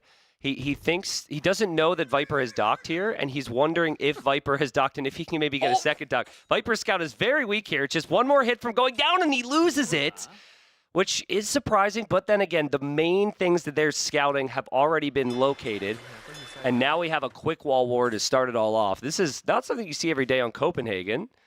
And now Viper drops a gate, and now Liereyy drops a palisade wall. Yeah, well, I mean, 2 of the quickest players, right? Yeah. Are here, so the quick walls from them. He need to wall. He's gonna wall it now. There you go, in the last second. Then 2 docks. There, because he knows that now there's a dock. Even if he probably didn't explore, he knows. Hey, Viper shouldn't lost that scout. Even if it's very low HP, you come back even to the castles, you can recover the HP, and then you are fine. I agree. But, I mean, he's going to have all the confidence in the world that he can micro there and be just fine. And unfortunately, he got called out there. So we're going to have double dock from Liereyy eventually. Right now, he is to defend his fishing ships here, which he may do. And then Liereyy also has that fire galley chasing down Viper's galley on the other side. So Viper tried to add the galley to kill fish, but Lierey's tracking that. So we'll see if Viper's galley is actually able to execute. Viper's villager isn't here anymore, so he actually can't repair that fire either. This could be pretty good for Liereyy. It's also a bit different than we see in this map. The big battles are happening usually always on the left area, right? And you come later for the dog here to fight for the relics, but now no, the big battle seems to be here. 2 dogs invested here for Liereyy, and in the other side, probably Liereyy is also fine. Yeah, and pretty sloppy from Viper. Now he will get the kill. You could tell how intense this is right now because they have to manage everything else as well. But I guess if Viper kills the fishing ships here, he's going to be happy. But he did lose that galley on the other side, which certainly wasn't part of his plan. And I'm still not sure where his villager is either, Mem. It looks like he walled in a spearman right to the left of the dock there. Yeah, he definitely walled in a spearman. But, I mean, if I'm Liereyy, I'm taking this right now. It's fine. I mean, it's even useless. Don't need that spear at all, so it's fine. Then, if the game keeps going longer here, should Liereyy invest a lot on the water? It's very important because if he's getting the fish advantage, we have seen that the player that is going up to castle is usually the player who is losing the water, and then you drop the 2 TCs and recover from there. It's tough. I think if you've committed to the second dock, as we see Viper's galley still out and moving around there, if you've committed this much, you want to make sure you win the water, right? So, but you don't want to overinvest because this is a dangerous matchup where if the Goths get a lead economically, you could have some big problems. Speaking of economy, we couldn't see it. But, oh no, I'm actually incorrect. Sorry, I thought maybe Liereyy had lost a villager to a boar. They've still got to bring in boars right now. They've still got to add farms. We're not even looking anywhere close to their base. So lots of things could go wrong here. He may TaToH maybe Liereyy, because he should be... Well, he has killed the fish from the Viper. Village number is still the same. he should be one ahead because Viper has Insta-Loom, so it's give you a one player advantage. Yeah, that could be in that regard. Yeah. So let's see what's going to happen. Then I'm thinking about combinations. You could go champions with Vietnam, that we don't see it a lot. And they have the blue for armor, which I prefer also with the attack. The thing is, I think, first off, I'm not sure if Vietnamese get supplies. I'm sure people in chat are going to figure that out. That's rather important because GaT infantry is so cheap, and you need to compete. Yeah. But also, Vietnamese do not get the +4 attack. They don't get Blast Furnace. So I wonder, I'd have to do the testing, but I'm pretty certain that an elite Huskarl should be able to be somewhat close to the champion. Okay. If that +4 attack isn't in. In my experience, Huskarls are sneaky good if the champions aren't fully upgraded. But then what you do? Elephants and skirms?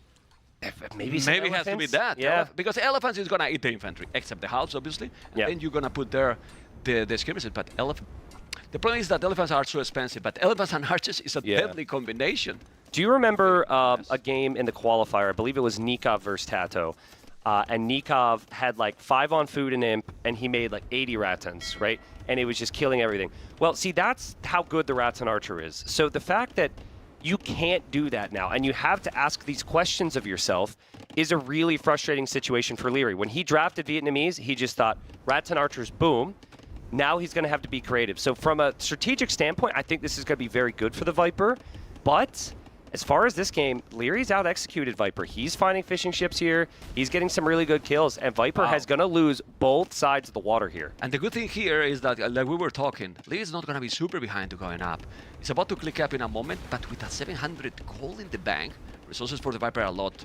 You're more tight, you know, but it's still going up, which is fine. With 150 stone, he's mining stone, so we have the 200, but it's up already. It's 15 seconds. Look at the population, 36.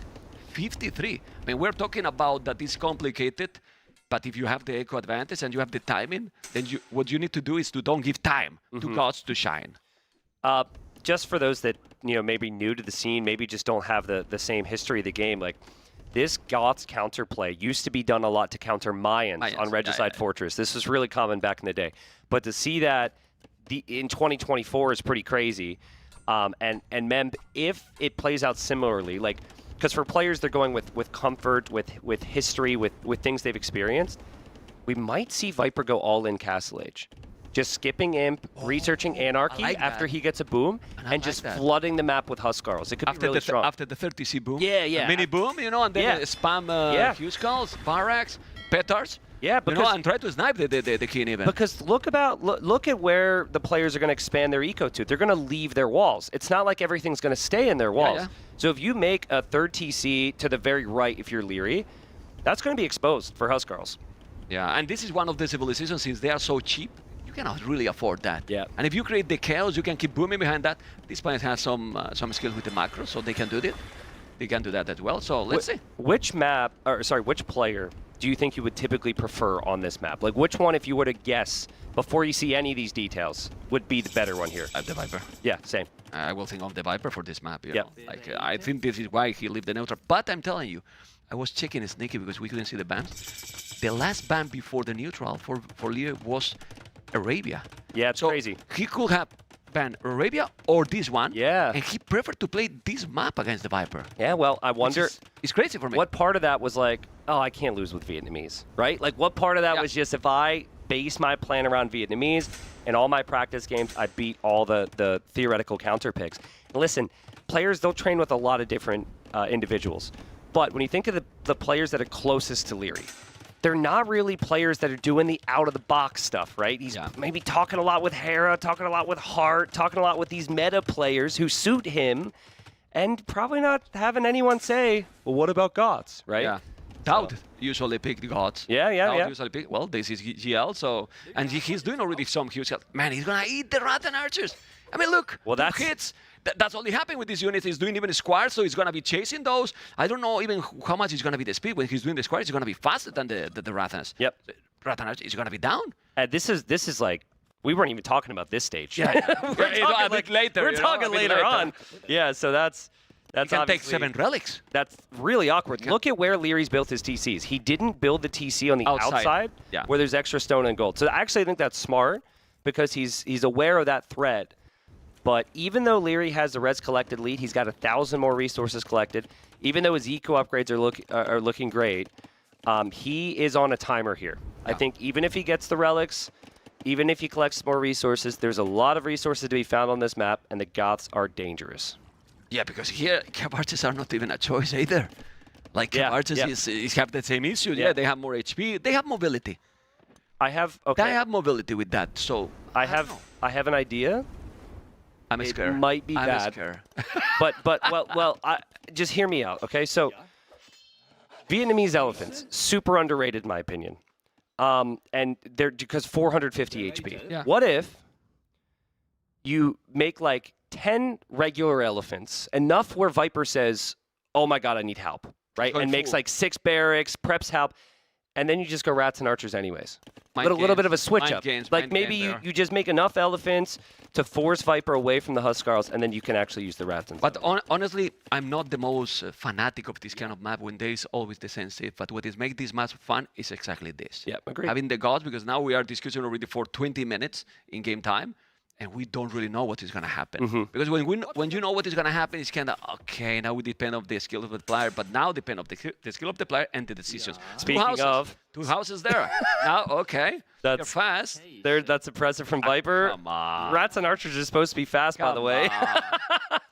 Oh my goodness. Yeah, we love the Viper, yeah. That's such a Viper thing. That's such a Viper thing. And also, I mean, he could end up getting away with killing all these. If he converts one...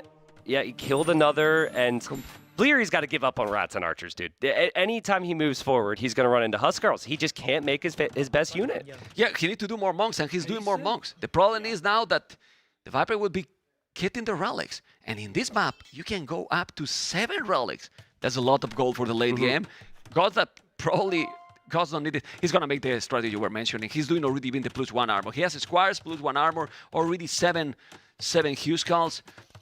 Another TC, but maybe he's not going to use even Siege. Like, he's going to go use spammy and keep doing arm and keep booming. I mean, there's maybe 20% of viewers watching right now who have very bad memories flooding back into their minds of when they've been raided by Huskarls, right?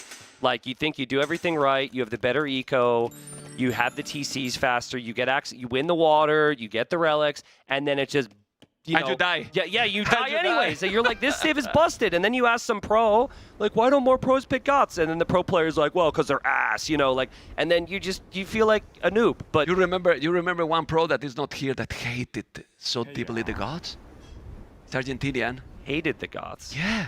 He hated them. Well, good friends with Nikov. He's pretty opinionated about a lot of civs. Are you talking about him? I'm talking about Nikov. We love you, Nikov. I don't know if you're here. He doesn't like them, At least he changed now recently his mind, But Handcart is going inside, and now it's going to happen to what you are talking. Let's see how the Huskarls are going to deal with it. Rats and archers. Oh, man. What are you doing? They just led Viper into the base, and now you have to garrison your eco, but these are Huskarls. They've got so much armor that they're just going to linger around here forever. This is so frustrating for Liereyy.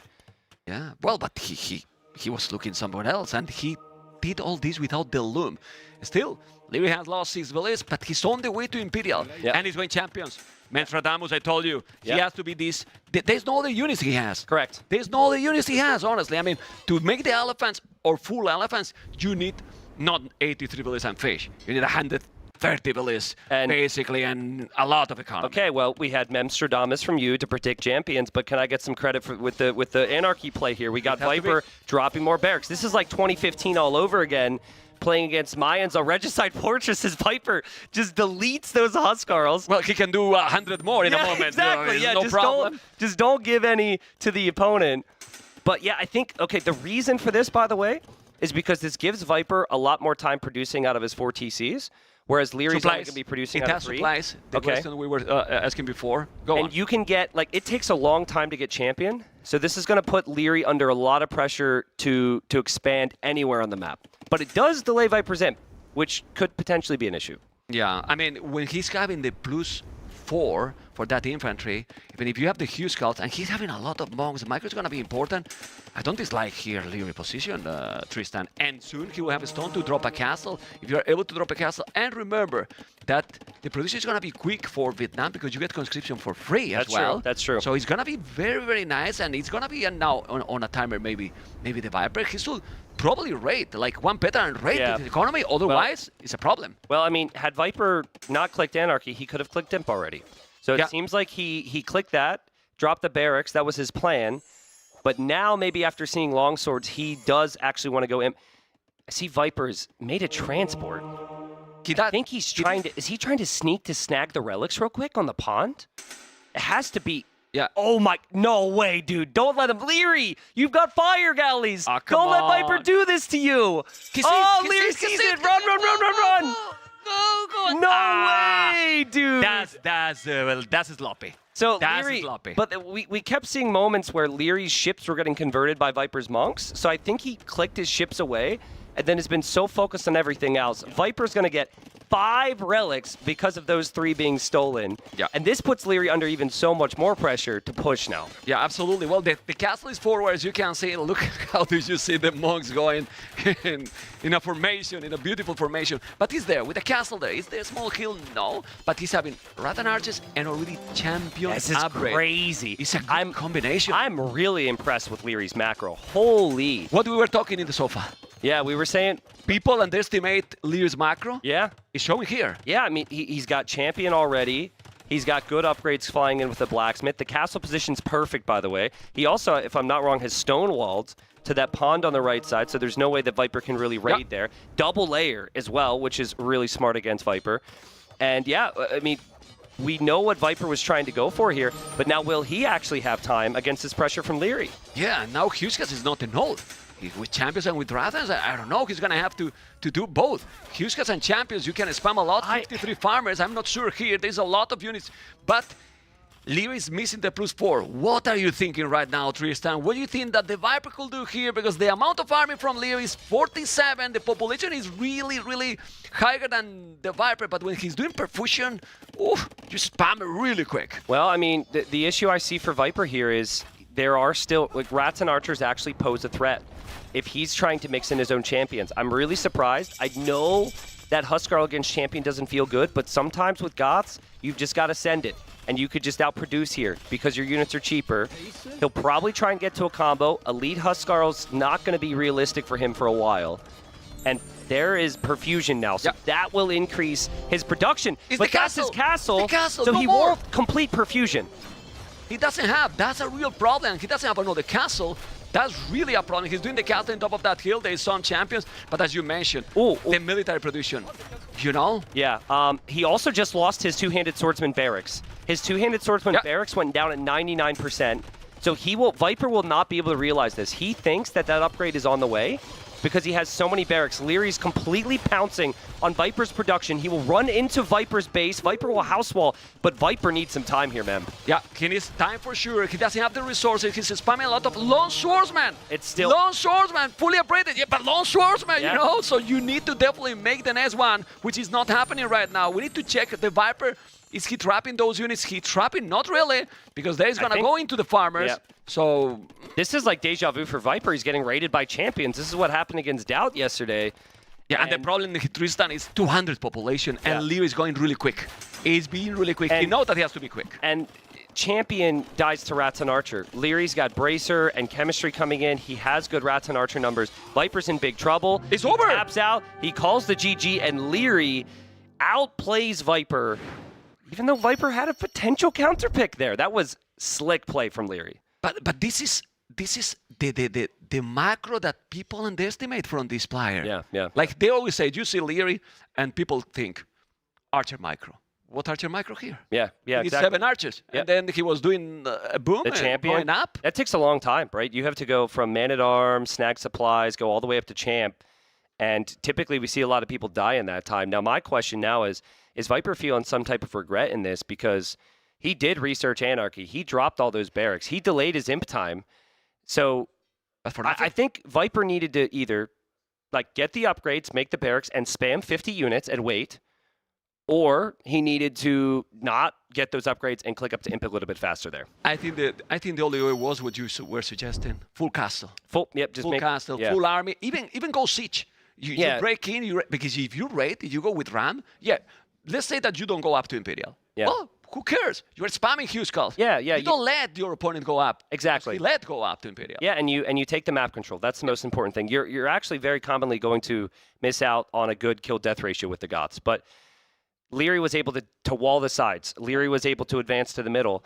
I would have liked to see Viper just send a bunch of Huskarls to his death there The only and threat try and hold him. the only threat was those 5-6 Huska that got into his base in the middle. Yeah, Well, he yeah. was without the loom, but didn't lose more than 6-7 bullets, and then he was up to Imperial. Well, it was very impressive game there. And now we're gonna see game number 2. We don't know what map is going to be. Let's see if we can see the draft, because the viewers might say, oh, by the way, look at the prize pool, already 52K. We will have Tide Pool for game number 2, but before Tide Pool, we have a quick break from our sponsor. And now, a word from our partners.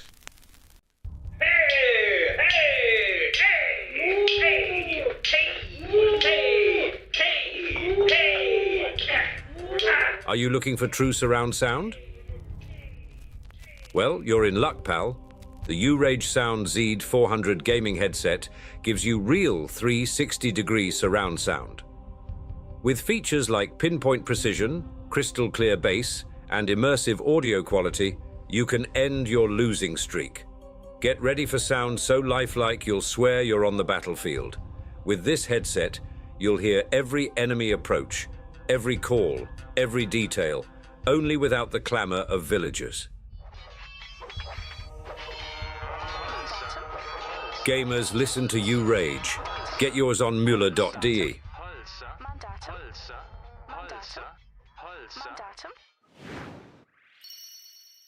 All right, well, we are back, and we are directly to the draft where, again, Liereyy, he picked Vietnamese rather early, right after that Viper went for the Goths, and as much as we like the exciting counterplays, did not work out for the Viper. Liereyy won both waters, remember? He had those faster to the TCs and had the better economic civ, and it worked. It's the decisions, Tristan. Yeah. We saw yesterday in that bypass with Italians and Portuguese, it was looking very good for Hearttt, and somehow Liereyy also made the comeback, and I asked him in the interview, is better Portuguese than Italians? And he said, well, now maybe. Yeah, apparently, Liereyy does something he's added to his game, and I don't know if it's intentional or not, but he has a really strong ability to turtle and boom. Just like stay condensed on the map, get a crazy economy, and then push out. So typically you'd think he'd use map control a little bit more, but he showed he doesn't have to do that. Game 2 coming in here up here in a second. We are in now, and this feels like a very important one here for the Viper. We've got docs up for Liereyy already. We've got a doc coming up from Viper, but it is Liereyy as the Armenians, which a lot of people think is the best water civ in the game right now. And then we have the Viper playing as the Koreans.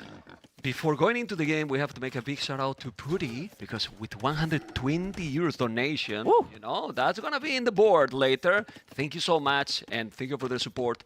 But we keep going now with Liereyy, Armenians, 18 population. Are they fixing Lierey's camera right? Yeah, I think they paused because we were looking at Lierey's chin. Yes, historically problems with the camera. And no offense to your chin, Liereyy, but yeah, that's probably better here. I think that's the reason for the pause. They'll be back in here, and there we go. So, Armenians, I think they're really dangerous, especially if you're going to be playing on water. The mule carts are super efficient. The wood golden comes insane. Like, this game's even, and they're both making ships. Even though the Koreans have some bonuses, I think the Armenians, at least economically, will win out here. So I think Viper will maybe need to be a little bit more creative in this one. Creative and aggressive, because we have seen how in the previous game it happened if you let Liereyy go with the macro, so might not be that confident anymore. Yeah. And Korea seems maybe also very strong for the later game, but it feels that they need more time to shine there. The towers can have a good impact in this map because it's very short distance, and with Epson upgrade, you get 13 range with the towers. Yeah. It can help a lot to relocate even or get map control. A lot of possibilities here. That's actually that stage of the game where the towers can pay off. That is what the Koreans actually are going to prefer here. Once this gets to Imp, beyond the Navy, Armenians struggle compared to the Koreans. They don't have bombard cannon, which is a big difference maker. They don't really have the fortifications like the Koreans. So Viper's going to have to find a way to stall it out. A lot of the games we've had on this map, we haven't actually had both players dock the middle. Yeah. So Lierey's going to see that Viper has docked the middle. He's clicked up. And I think Viper will probably follow him here, but that's going to be great for Liereyy. He's like, oh, you want to fight on water? I'm already there. And he's already up to feudal to go contest there. It's the first time that we see that the player is going for the dock in the middle, right? I think we have seen always going at the back. But is Viper right now assuming that Liereyy didn't dock middle? Can we see Viper scouting? Everything Viper's doing right now tells me he's guessing. He's guessing that Lierey's docked the outside, and then he's going to dock the north to go kill his fish. But that's not what's actually happening here at all. Oh, man.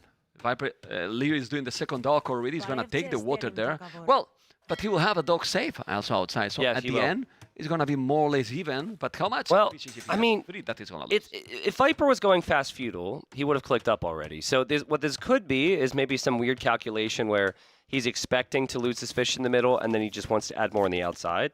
But it is a little uncommon. He was pushing an extra deer too with his scout, so definitely looks like he wants the res, but that's a good uptime there from Liereyy. He's actually going to go for 2 galleys, so those fish will go down right away, and I would expect an extra fire or so to destroy Viper's dock, but after that, he can fish boom. Yeah, we need to check if Liereyy knows exactly that the dock is there. Can we put a fog of war? He knows, but he doesn't know that where's the other. He's going to find out. Yeah, going to the right direction. That's...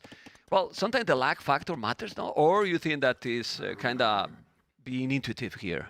Well, I think Lierey's played the perfect game. I think Lierey's played the perfect game in terms of scouting. This is exactly what you need to do. You go for your own build, you adapt then based on what you see from your opponent. And so Viper, he did scout the 2 docks from Liereyy, so he knows he's about to lose his fish, but he can't exactly do anything about it. So those fish are just going to die. Well, it's Castle Age. It's past Castle, then for the Viper, and then maybe some turtles. And in Castle Age, if you mine a storm, he will go for the boom. You can make also some towers. It's a completely different strategy. Maybe he thinks that, Viper thinks that I cannot compete against Armenians in Feudal Age, so I'm going for the fast castle. Oh, just passing. He has the loom or not? Oh, dude, Lierey's playing insane. Lierey's playing insane. I've seen Viper win the previous game so many different times, right? That's looked like such a comfortable spot for him. It felt so inevitable. He just got completely outboomed and outplayed on water.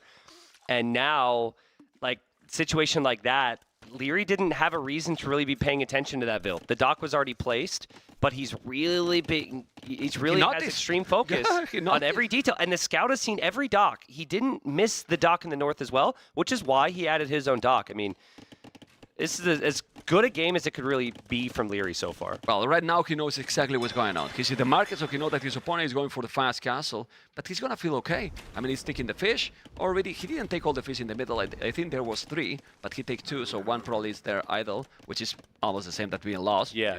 Not working, doesn't matter. The scout is going to keep getting more and more information. And Liereyy is floating already 400 foot, which is going to be increasing really fast. He has 5 fishing ships working. It's going to go up quicker with a better economy. And right now, since he has the middle and probably he's going to take the dock, he's fine.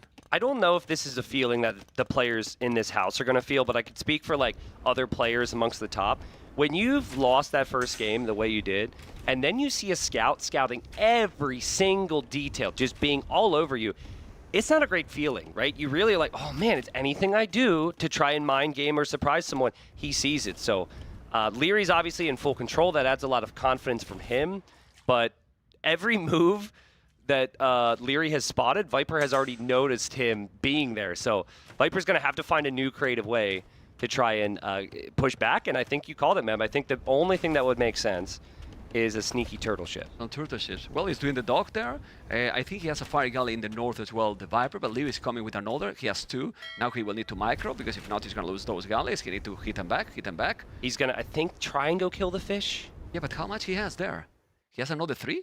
Oh, man. 2. The other one is lost probably in the middle. And then the villagers, but...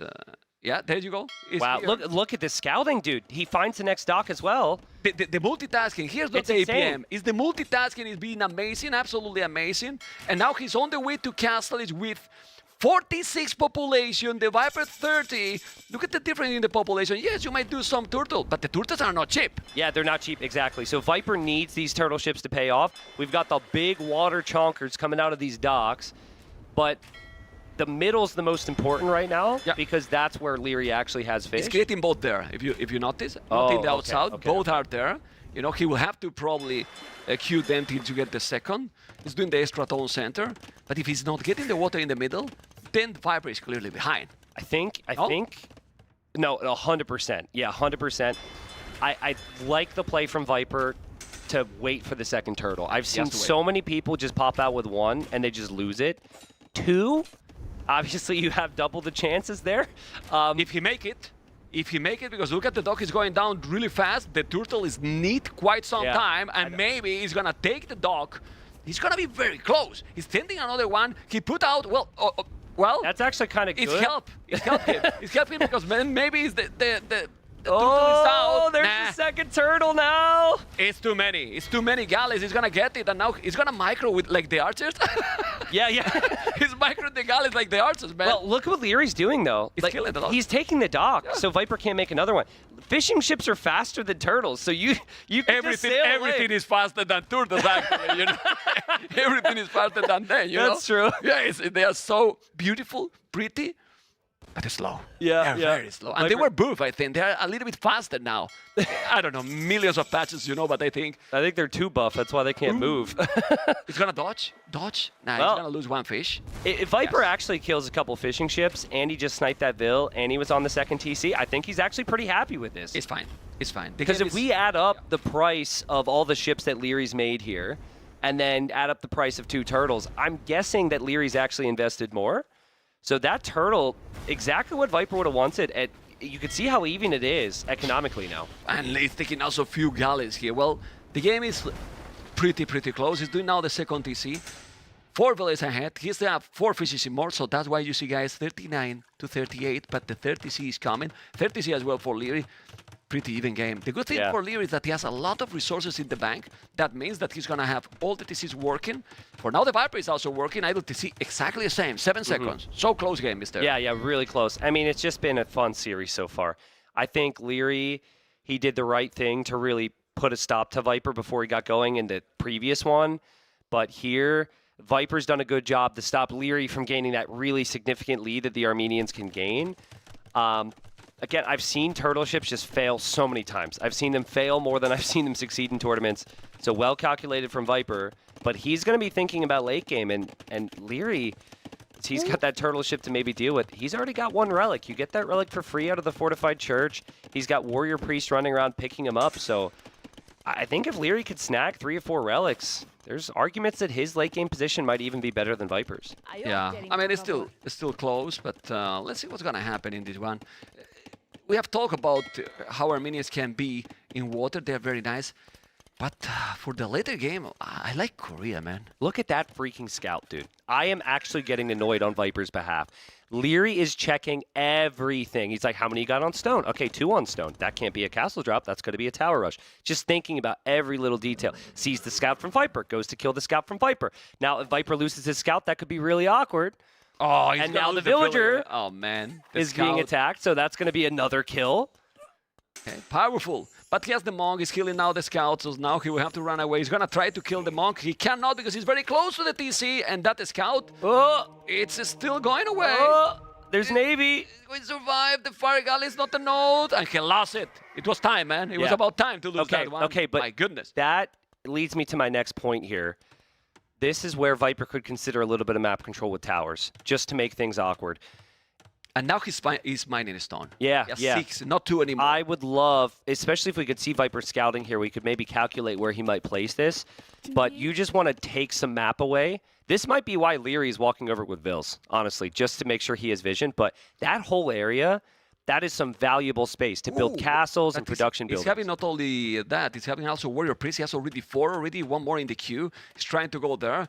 And remember that to convert them, if you have monks, you need to make a tournament. Yeah. Taking already the 3rd relic, as you mentioned before. I love a lot that he has hand card, and he's probably coming now with the village to make those towers. Yeah, so Viper sees with his scout that Lierey's over here, which is just perfect play from Liereyy. I don't even think he's going to be able to do much with the siege push, but it is purely to force a response and pull Viper out of that position. And Viper's going to try a tower push on the other side. Now, how aggressive do you place this tower, though? Because you have no army. Yeah, you cannot. It's to control. Maybe the first one is going to be, closer to yourself. But this siege is happening also yesterday. It's to disturb a little bit, to take some reaction. Yep. Probably it's not going to overinvest. And resources are starting to look very healthy now for Liereyy. You can see 30 on foot. Remember that all the eco upgrades that he's doing are working more efficient with Armenia, so it's great. But now the towers are defending here because he saw the siege workshop with the monk. It's not like Lierey's had the massive fish boom. He's just simply existed as Armenians. Look at the res collected. He's collected 2,000 resources more. Now, Liereyy spots this. Viper will know he's been spotted, so that seems like the position to maybe drop a tower. And there it is. Well, Lierey's happy. He spotted not so close to his base, and he's gonna go up to Imperial very soon. Resources are really close to go up to Imperial. He has the buildings to go up as well. Liereyy has 2,000 resources collected more than the Viper, which is crazy. So we are watching today a different Liereyy, a macro Liereyy over than the micro one, and he's doing a really good job. I believe that the castle should be probably this area to protect yourself and then go full water and Dromons. Well, maybe that's what Viper wants you to do, though. Like, what if you drop a castle to respect one tower and Viper's whole eco is exposed on the other side? You have some options right now if you're Liereyy, but I want to see, where is Lierey's stone? We should probably focus on this first. Wait here first, yes, and then we go for the stone, because he can kill some villages, but he's being annoying. Look how many villages are not working. Yeah. Yeah, he's micro and he's not losing them, but he's using 10 villages to kill the warrior priest that actually Liereyy killed himself. Killed himself. And now he's there with the mangle, which is down. Okay, so let's see, though, where's the stone actually accessible? Because long-term stone and gold can be really tough. That's the stone from Liereyy, and that's why he need to make the castle there. Yeah, that's what I'm wondering. Is that the only one he has? I think he's got one in his base. Yeah, the other, that's his stone. So that's, now I love this castle a lot more now, Mem. Yeah, it's great. But if you're Viper, are you not kind of okay with that? You stole some of his stone. You forced him to place a super defensive castle when he's going to be an imp faster. That's actually kind of okay for Viper, I would say. Yeah, I think it's fine. And then what you want to go with Korea here is just go up to Imperial, make all the upgrades. You will have bomber cannons as well. It's true that Liereyy has amazing monks too, but let's see. I mean, where's the key here? Because there's another castle now from the Viper coming in the north that we can see. It will take it down the siege workshop, and he will also defend that gold and the stone. So basically, both are playing now very similar. One have a castle in the south, one have a castle in the north, but the timing and momentum in terms of Imperial time is for Liereyy. So focus on water now first, and then transition into the land. I mean, if he didn't just have to place a castle there, I'd say Trebor in the north and try and get a castle up somewhere. But there's not a lot of space now, and Viper could maybe spot it. So yeah, I think you honestly max out on eco upgrades because you're not going to find immediate damage. And if you have the docks, I wouldn't mind a couple more galleys and maybe some drama. Go to the north, because I think he's trying to go quick walls with the villager, and I was guessing properly. He's just saving the villager there against 2 scouts. He's on point. Yeah, he's playing He's sick. really on point. He has now the sick. archery range here. So castle to defend in the south, and he's going to attack to the north. Viper's 3 minutes away from him. It's not like this is a 30-second difference here. Viper also gets a quick wall down. Well played. But again, to my point earlier, it's like there's no way Viper can't feel this level from Liereyy. Yeah. He's probably like, what in the world? This is crazy. Probably would have had confidence in himself in the first game. Didn't work out. Now here in the second game, Liereyy is out-booming him and out-macroing him on his way to Imp, which historically has maybe not been what we would have said with Liereyy up against Viper. Yeah. Well, Murder Holes is still 2 minutes. 2 minutes to be in Imperial. By that time, he's going to have trebuchets out there. He's going to have all the upgrades. He's doing even chemistry as well. Well, you need the numbers. And if he's doing now Dromos in the middle, he's going to take it down all those towers, and those resources that are exposed are going to be gone.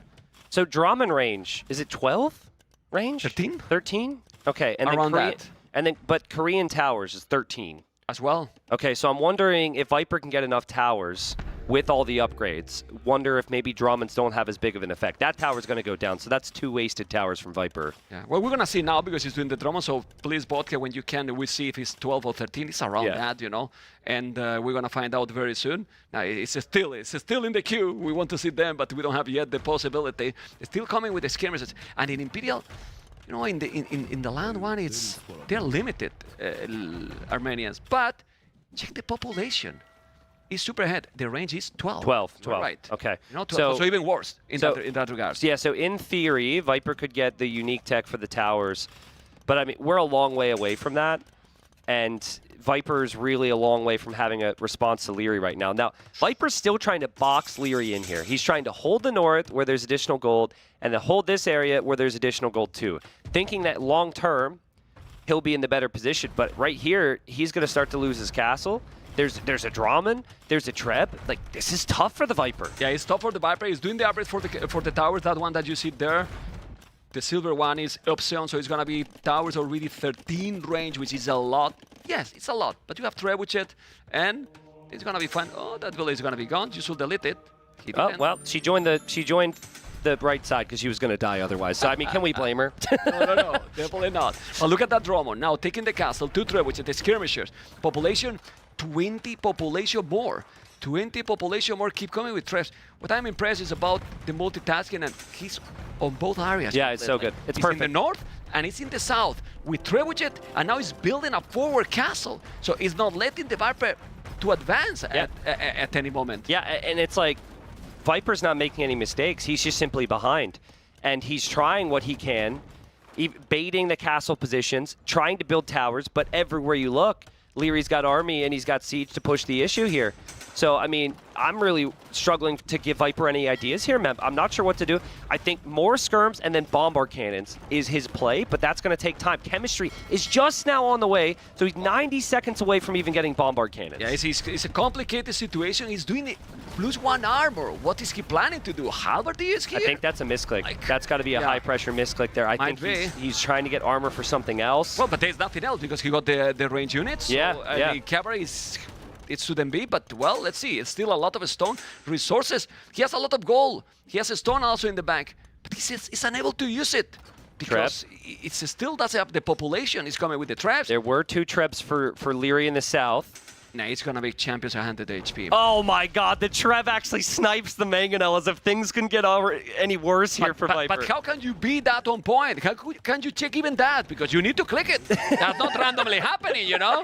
You need to click it there, you know. Click it. Listen, there's a lot to compliment Liereyy for. With how inaccurate Trebs are, I don't think we could say that was Liereyy micro. But still, I mean, you're right. Who we blame? Who we blame? Let's blame someone. The B words. He's paying attention to it. Okay. It's incredible. And he's also prepping a champion switch behind this, which is actually what he used in the first game. Mem, it is 2024. Liereyy is about to use champions 2 games straight to beat the Viper. Would you have believed that if I told you that 3 years ago? Yeah, but you know what is the most impressive? That it's gonna work. Yeah. Or it's working, you know, it's true, working true. the first one because you can use it and then, okay, you know. But let's see. It's coming now with 4 trebuchets. The towers are going to be DauT. Yeah, it's doing all the upgrades. Ooh, big shots. Let's see now. Let's see now. The bombard cannons are coming. This is the only chance for the snake. Yes. I don't know if you agree. Yeah, no, I agree. This is what we've been waiting for Viper. That bombard cannon and many more that could join in here is the difference maker. Armenians cannot do that themselves. With the unique tech, Armenian champions have 100 HP though. There's not a single hand cannon out there for the Viper. And the Trebs hit the bombard cannon and the Mangonels hit the skirms, but that's huge for Liereyy as long as he can keep his Trebs alive. Unbelievable. Really, really unbelievable. He's taking everything. Now the champion, it's happening again, and again, and again. Well, 1 trebuchet alive, 2 more at the back. The skirmishes is still there, doing another monastery, but Feretress is happening here. That's the upgrade you were mentioning, and he's gonna have 100 HP champions. Yeah. Those champions are gonna eat military from the Viper. I mean, Liereyy, I'm almost expecting this because he's played this entire game perfectly. If he hits both sides with the champs, Viper's toast. If he hits just one area and Viper takes this area back, maybe it changes. But 10 champs here and then 10 champs on the other side, Viper can't deal with that right now. But it's not that easy, and we're talking how perfect the Liereyy is playing. You check the population, and the Snake is ahead in population right now. Villa is almost the same. Army more. It's true that the army is pure skirms. But now he's smelling the champions. And what are the units that are appearing on the field? Oh, yeah. The hand cannoneers are going to be there. You're right, so man. It's the wait a little bit and hold. Viper can come back, and then we have a even better series because a 1-1 is what we want. There's no champions in the south, and there's not enough of a push really going from Liereyy. Things have settled down. It's like he's trying to wait for the champion numbers. This is kind of what happens when you try and go for champion typically. It takes a lot of time. Yeah. And so that gives time for your opponent. In the previous game, there was no hand cannons really as a possibility for Viper as a counter to the champions. Here, Viper has hand cannons as an option. Actually, I think if anything, Viper's just had more time here because Lee's really waiting. Yeah, he's waiting. He's kind of on a timer now. But Viper has to know, like, if you wait this long with showing nothing else, Viper has to know champions coming. Yeah, but anyway, you can know it, but if you have a lot of them and he's having a lot of traps, you need to take those castles. He's doing now Cannon Galleons the Viper. You can see there's 2 Bomber Cannons, 3 Bomber Cannons, a lot of hand cannoneers now and skirmishes. Oh, man. Those Bomber Cannons are now going to be with 13 range, so the Dromos are completely useless at this point. The Bomber Cannons are going to try to take those. There the they champions are coming. The champions are coming. So many champions. The skirmishes behind. Now the 4th Rebels and the Bomber Cannons is trying to micro, but he needs to kill the Bombers, Tristan. Yeah, and you also, if you can, you need to take out those hand cannons back there too, because those hand cannons will still do a lot of damage. Liereyy feels like just through pure HP, he's able to push this back. He's sniping the monks. His trebs are still waiting to be deployed. Viper's landing some pretty decent shots. Liereyy, I'm not exactly sure if he's made a lot of progress, but he is sniping the Bombard Cannon. Yeah, but he's sniping the Bomber Cannons in the north. I believe that those 4 Bomber Cannons that we see in Captories are in the south, and in the south, the Bomber Cannons are coming, Lierey's no taking clue. the castle. He has no clue. Now he's not multitasking as before, and maybe he's gonna get advanced here, but what happened then in the south? One player will win one side, one player will win the other. The economy is exposed. Yeah, I mean, I'll say this, the relics are pretty far away from where he's getting pushed in the south, and maybe Liereyy can actually defend a bit easier because he could send in champions there. It's an unprotected Bomber Cannon army from Viper. That's going to take a little bit more time. But credit to Viper, man. It's looked so bad. Like, he's just been behind this whole game. He's 7,000 resources behind in terms of res collected, and yeah, he's holding on. Not anymore. You see 51 farmers. He's gonna do something as Liereyy here. There is when we see how limited can be in some civilizations, because when you have to go to the land, this is what Armenians have. Yeah. There's nothing else. Yeah. Yeah, what you do? Light gas? Light gas here or what? It's got to be champions. Champ Skirm. Yeah. Yeah, I mean, Champ Skirm. you cannot go unique units either. Composite bomb, and here it doesn't make sense. It's all the skirmishes. Conscription now, but he keep advancing and advancing, and fourth Liereyy to make a castle, defensive one. Probably he wanted to have this castle here. Yeah, I love the picture-in-picture. I'd love a glance back at the other side, just full box here, just so I could see what's happening. Yeah, so that's a defensive castle. Lierey's starting to get some army there to address this. Viper is, both players are going to be having to work on both sides, but Viper's even got a cannon galleon on that castle right now. Oh my goodness, so much is happening at once. Amazing, and now you cannot do anything there. I mean, you need another trap automatically go in and kill that cannon galleon. Yeah. That's such good map control from Viper. What a hold, what a hold, what a push. Still pushing there, still holding at his base. Being patient against these trebs as well. That's 5 trebs firing, so he's got to be careful with his bombards. That being said, Tristan, Lierey's still on 184 population, more than the Viper. Can we check this out a little bit just to see if Viper is advancing, Mr. Vodka? Let's see really quick. He will probably run into the castle. I don't think he knows about the castle yet. But once he knows about the castle, that he's going to focus that down pretty quickly. Lierey's crumbling. Viper's landed big shots there as well. Viper with the score lead. This is a hold. The Viper is coming back, guys. The Viper is coming back. We were telling how good the Liereyy was doing, but then Viper listened to us probably. He removed the headrun and said, Tristan, ma'am, I'm playing good as well. You have to mention, okay, you are playing okay. 165. Oh, no! And the Viper is back in the game, is back in the series, and this is going to be the 1-1 from the Snake. I think incredible. Lierey's got no space, man. Yeah. If he loses grounds here, look at the map loses all his trebs, he's going to lose his castle. And he barely has gold income long-term here. Like, he will run out of gold, and the GG is called. Viper holds on. I thought he was in big trouble there. You thought? Well, you thought. You thought. We all thought that he was in big problems, man. It was crazy, right? Yeah. But the beauty of this game and these players, man. I mean, it was just such a good call. I think, like, Viper, as we said, it got very silent there. And he was like, wait a second. He's been pushing me nonstop. All of a sudden, he's not fighting. He's got to be tech switching to champion here. And so he mixed in the hand cannons behind and had really healthy skirm numbers at all times. And he'll be happy about that one. I feel like for Liereyy, he's going to be kicking himself because he had all the momentum. He could maybe blame the civilization, but I think what he'll be disappointed in the most is that he allowed Viper to regain control in the south in the first place. The north was going fine. But how he allowed, actually, because he was trying to He had the south. He had the south. And then Viper just showed up out of nowhere with one tower, which turned into a second tower. Crazy. So I think like just a little bit more army control down there. Viper never gets the control. Viper never gets the push. It changes the game. But I mean, that Viper just needs a little bit of magic, a couple moments here or there, and he'll turn it around. So what a series it's been. It's crazy. Yeah. We need 30 seconds to recover from this, guys. Quick break, and we keep going. And now, a word from our partners. exhausting it is to control all our fine electronics at home? Well, I think I found the perfect solution. Elmo, come here. Come here, boy. Sit. Catch. That's a good boy. You're fine. Sit. More. Couch lamp. On. It's a good boy. Come here. Sit. You're fine. Elmo. Couch light 2. On. Good boy. Elmo. Couch light 1. Off. Couch light 1. Off. Maybe it's time to try something smarter.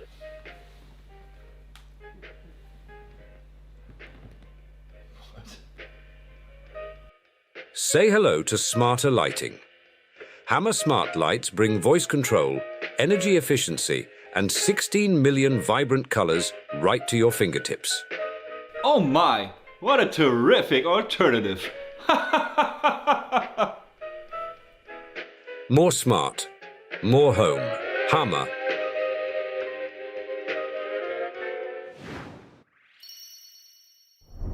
Well, this is why when you see the Viper and Liereyy, you only have to do one thing. Stay tuned. Sit down and watch. Yeah, watch. You have to watch. This is you have to watch because we couldn't even explain what is happening in the previous game. And It's it's so cool. amazing. Yeah. Liereyy was playing the perfect game. Yep. The perfect game. Then the Viper wasn't doing mistakes, and then he pushed it back. It's just incredible. We're gonna go into the game number 3 in a moment, you know, and okay. Okay. Apparently, So we had a bug it's in fine. the third game, so we'll be in that in a second So as we, they we, restart. we can check then the draft now, and then we see exactly what's going on. The third game is going to be, let's see, because I'm going to get some information very soon, and I'm going to let you know what is going to be the third map. But we have Bedouins, Citadel, or High Tides. What do you think Leo is going to pick after this one? Civ-wise? I mean, Viper. It's not like Viper's lacking civilizations here at all, but I think Viper's definitely going Chinese on Bedouins, and then is going to have something like maybe Romans or Japanese for Citadel or High Tides. So I think Liereyy, I wouldn't normally expect him to want to go like hybrid map against Viper, but considering he's drafted 2 separate hybrid maps, clearly he feels like that's a good move for him. Last time he played Citadel, he completely destroyed Hearttt. I believe you were casting that series. Yeah. So that looks like his first pick. I would expect maybe Citadel. And what With Lierey's been Dravidians? doing... With Dravidians there? Yeah, he loves his galley builds there. So I would guess maybe Dravidians on Citadel. Well, it has to be there, you know, because High Tide is better to have a little bit more mixed options because it can happen what happened in the previous game. Yeah. That you get into a moment into the game that you need some more units, that only the water or the archers. But well, Liereyy with the archers is dangerous, and the game is going to be ready in a moment. You can notice there. And ladies and gentlemen, this is game number 3. The Viper and Liereyy are going to show us a very, very good series, Mr. Tristan. And we have, as a blue, the Viper on the left, Liereyy on the right with the red, and civilizations are Khmer and Dravidians. Is this Khmer? It's Khmer, right? It is Khmer. Ooh. Okay, so... Surprised, no? So... No dock? Yeah, well, he is adding the dock, but Memb, I do not a lot of water, I mean. Yeah. I do not think he's going to focus on water long term. See, what Liereyy did in that series against Hearttt was straight up galley play. They just galley ward, walled, and boomed, right? But that's not something a lot of other players have been doing. We've been seeing a lot more land aggression here. So I think that what Viper will try and do is open to Feudal Age, go for fast scouts, and then switch them to fast archers. Because think about it this way, right? Normally, on any water map, it is twice as hard to get into land army because you have to think about your first and second dock. Here, it's that combined with the fact that the Khmer player doesn't need to build the barracks. So you feel like 2 steps removed from being able to go land. I think it's going to be scouts from Viper to 4 spears and then immediate switch to archers. Do you think that Viper is, since he's only the day 2, only taking in consideration that what we talked before, that 6 players will advance only, you know, so you cannot be overconfident here. Like you lose now 1-1 and you lose tomorrow 1-2 and you are in problems, you know. maybe he's trying something? Because I don't think that in day 2 they are going to show their, let's say, their cards, their biggest cards. Yeah, but I mean, you could make arguments that going Goths against Vietnamese was showing a card. Also That's a pretty big thing. Yeah. I really think... Or trying something as well. I don't know if there's many big wildcard strats with these maps, and at this stage, and honestly, it is not a given that Viper gets a bye to the semifinals after group stage. Okay. He's got Liereyy to contest for that, someone like Hera to contest for that, the way Vinchester's playing, maybe TaToH. So, yeah, I think this is a lower draft pick against the number 1 pick. So you want this as a player, where you could potentially break their number 1 pick. And the scout goes down for Liereyy. Now Liereyy cannot even see what the opening is. So he can't check for the second dog. He can't check for the scouts. The archers is just going completely blind. But that's a big mistake. Huge. You cannot lose the scout like this. The TC position is fixed, Mem. Yeah, it's kind of fixed. You know that is there. I mean, 1-2 tiles away. You know, Yeah. it's the difference only. Like it's there. You know. Yeah. His map doesn't have any other generation. So yeah, man, the gold stone is located differently. It's always yes, the same. but the TC, the Citadel, Yeah. is there. Anyway, let's see what it's going to be. Remember that Dravidians get 200 wood extra for free. Yes, Yeah. but Kimber, you don't need to make, for example, a barrack if you want to go stable. So kind of you are saving that wood. So as well. Viper now is going to use his scout, and he's going to look to see what Lierey's doing, because he can do so. And he hasn't seen a second dock yet on the shoreline. Viper is leaving that open, sorry. Yeah, yeah. What the hell? Liereyy, I think, has gone for the right call. I don't know what Viper's going to do just yet, So but he's thought about this logically. Oh, did he delete the barracks? Because he saw the scout probably. Yeah. I think he maybe... No. That's okay. funny. It's not... My theory is gone, you know? Completely gone. It wasn't because of that. Okay, we keep going. But yeah, I think like Liereyy has to respect the land, so that's why he's adding the barracks. Even though he's just guessing here, it's the right call. That's triggered me a lot. Well, when I'm casting, it's fine. It hasn't happened Viper. Yet. Yeah. It's fine for now. Viper doesn't have experience, you know? What the hell is happening, you know? And then there's a hole and all your Mem, bases. you're a Black Forest player. I know you send your whole eco forward to wall right away. It's all good. Okay, man. Okay. You always make that comment when we cast together. You want the 1v1 so much, we can do it, man. We can do it. I will play with the controller, so I blame the controller. Anyway, let's see. Look at the house, the palisade, and that villager is with lower HP. Yeah, okay. so Viper's looking around right now. He's like, what's going on? There you go. There's the Vil checking for the hole. He saw it, okay. So Viper open with the range. He is making some fire galleys, but it is still 2 dock commitment with galleys from Liereyy. So no big problems for Liereyy here. I would say what gets difficult for Liereyy is to micro land and micro water at the same time here. Even for him, it's tough if Viper comes forward with the archers soon. Did you see how the observer wanted that I don't get annoyed anymore? He put the pit with the... He did show that. To say that is, well, okay, thank you. He's thank you smart coach. so much. Thank you. Barak and Archer reigns now. So both are going to go archers or, well, he could go schemes, but we all know that Liereyy loved those archers. And the Viper is coming. He take already a spear. A spear is not really important anymore because he was doing the spear in case that he was coming with a scout. It's not happening, so now he's going to focus on the archers. Yeah, I mean, the spearman was just a replacement scout at that point to toss away to find the information. And Liereyy has so far, even without that scout, perfectly predicted what is coming his way. He added the range. He'll have his own ranged units, and then he's still got the galleys out here. So let's see if Liereyy can micro both sides properly. But it was a little late from Viper. I thought we'd see extreme pressure, and Viper kind of walled up and took his time here. And let's be honest, the longer the games goes, I prefer Khmer. Like that's 100%. Yeah, the longer potentially. The longer the games goes, you start to drop the farms with the crazy economy you get from them, and then you go siege with Khmer against Dravidians. What you do? I mean, I think we all know I would prefer Khmer because of the eco and the farms. Yeah, but, you love the farms. But on this map, though, it's kind of close quarters. Like, you can't really use mobility in the same way. So I think Dravidians with bombard cannons and arbalest might actually be pretty dangerous for the Khmer who don't get bombard cannons. It's just talking long term. Yeah, but we don't see in this game that long post-Imperial game. Yeah, that's why I'm talking that a yeah. Castle Age aggression here can be very dangerous. And usually, what you want is to kill Dravidians in Castle Age. Yeah, yeah. You know, they struggle more there because in Imperial, they start like having bombard cannons. They have answers, actually. Having bombard cannons, you go archers, skirms, and these archers on the goal, on Lierey's goal, those archers got fletching, so they can kill, but Viper need to micro to kill. He's going to take something or not? No, because It probably doesn't look some are like it. coming. Yep, there's some Okay. skirms chasing there, and Lierey's going to win water. So Lierey's got 5 fishing ships with Dravidians, bringing in lots of food, and he's got the range units to defend. I mean, apart from that scout loss, this has been a super clean game from Liereyy.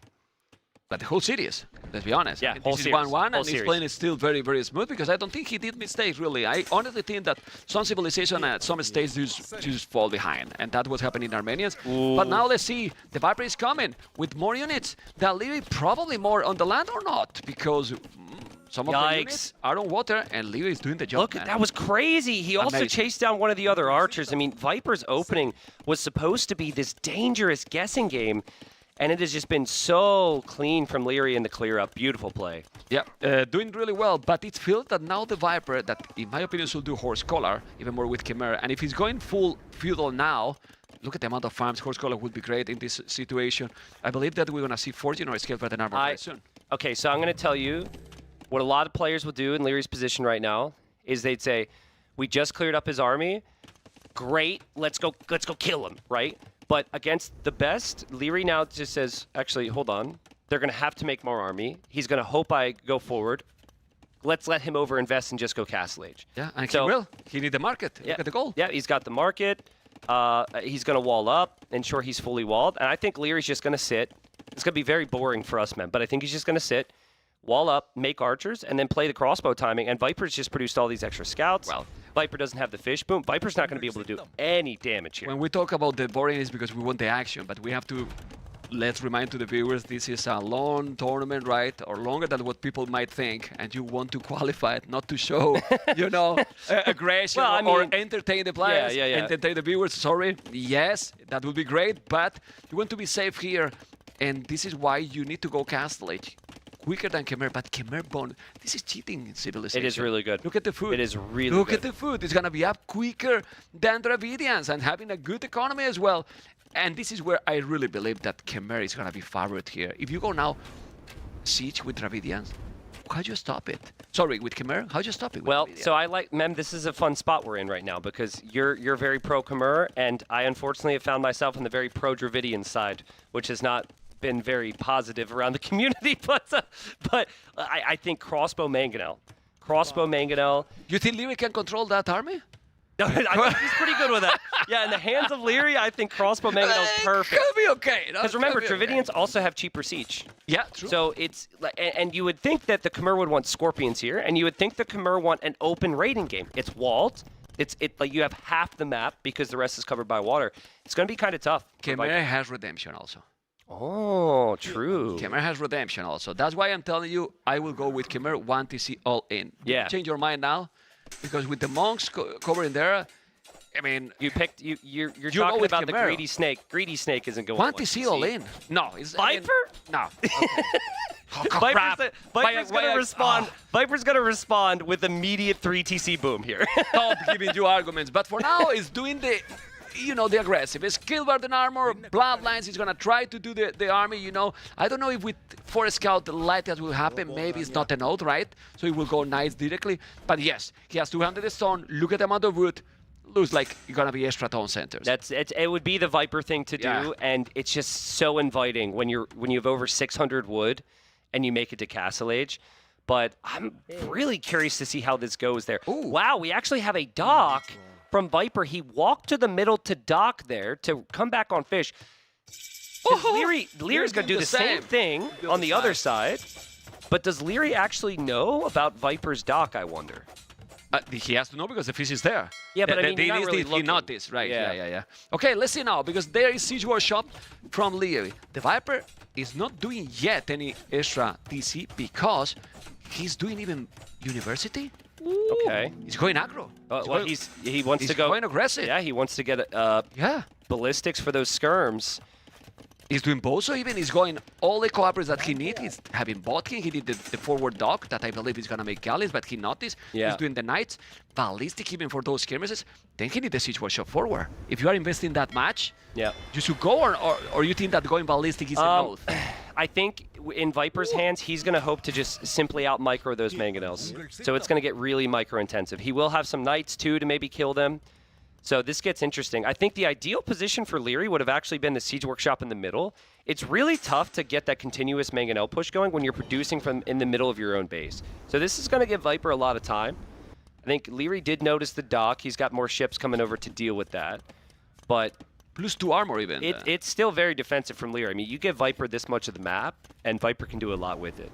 Yeah, well, he's trying. I mean, he's doing absolutely everything. Now he has +2/+2 for those skirmishes. Ballistic as well. I still miss the siege. He's having 4 knights already with +1 and the bloodlines, but Liereyy, it's wall.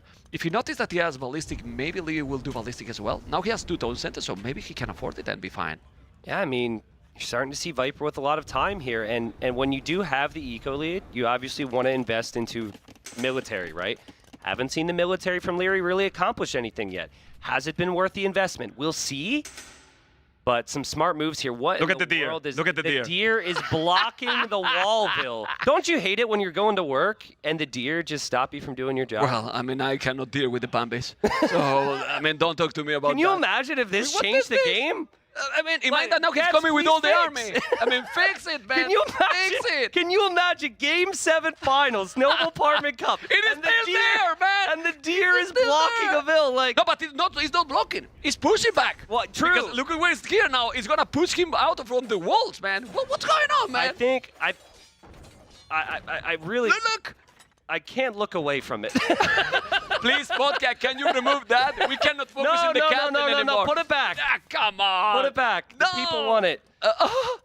Oh man. Maybe now when there's no more palisade, it's gonna work properly. No, to be honest, put that because they are not fighting. They are behind the wall. Hey, there we go. Bravo! There we go. Clap in the channel. Oh man, it's gonna wall it. I think it went away when there was no more palisade. What is Liereyy? Memb, like I love Liereyy, but he's got 4 mangonels in his walls, bro. Like I thought he was gonna push. He's given Viper so much time. It's crazy investment just for defense. I guess maybe he's thinking about Arbalest now. But Viper is still 1 TC. Yeah, I said about 1 tone center, and he's even doing chambered and armor. Now he has the siege. Some people were skeptical. You were skeptical as well that it was going to be 1 tone center. Eventually he will do probably the tone center extra. But look at what Liereyy is doing that he's usually not very He just wants imp, I guess. I think he really wants imp. Yeah, imp. and not only that, he's gonna have the castle already. He's gonna be able to drop a castle. Look at the stone he has in the bank. I'm wondering, 500 stone. do you get that ideal castle spot though? You probably want a castle exactly where Viper's sitting. There. This is gonna be tough. Yeah, he's repairing here. I mean, he's kind of afraid because he knows that, I mean, the Viper has a lot of army. Wow. 1 mangonel now down. That's really, really important. The micro here, we see MBL micro here. Who's gonna have MBL micro? The Viper or Liereyy? Yeah, seriously, the mangonel micro should be pretty good here. Now, there's always potential if any of these houses get taken down that Viper could dive, but he hasn't seen those crossbows in a while. Ooh. It would be pretty wild. Imagine if Viper thinks that those crossbows are counterattacking or something because he hasn't seen them. You know what? Sorry that I changed the topic. You know what is triggering me more than that deer or that hole? 1,500 foot.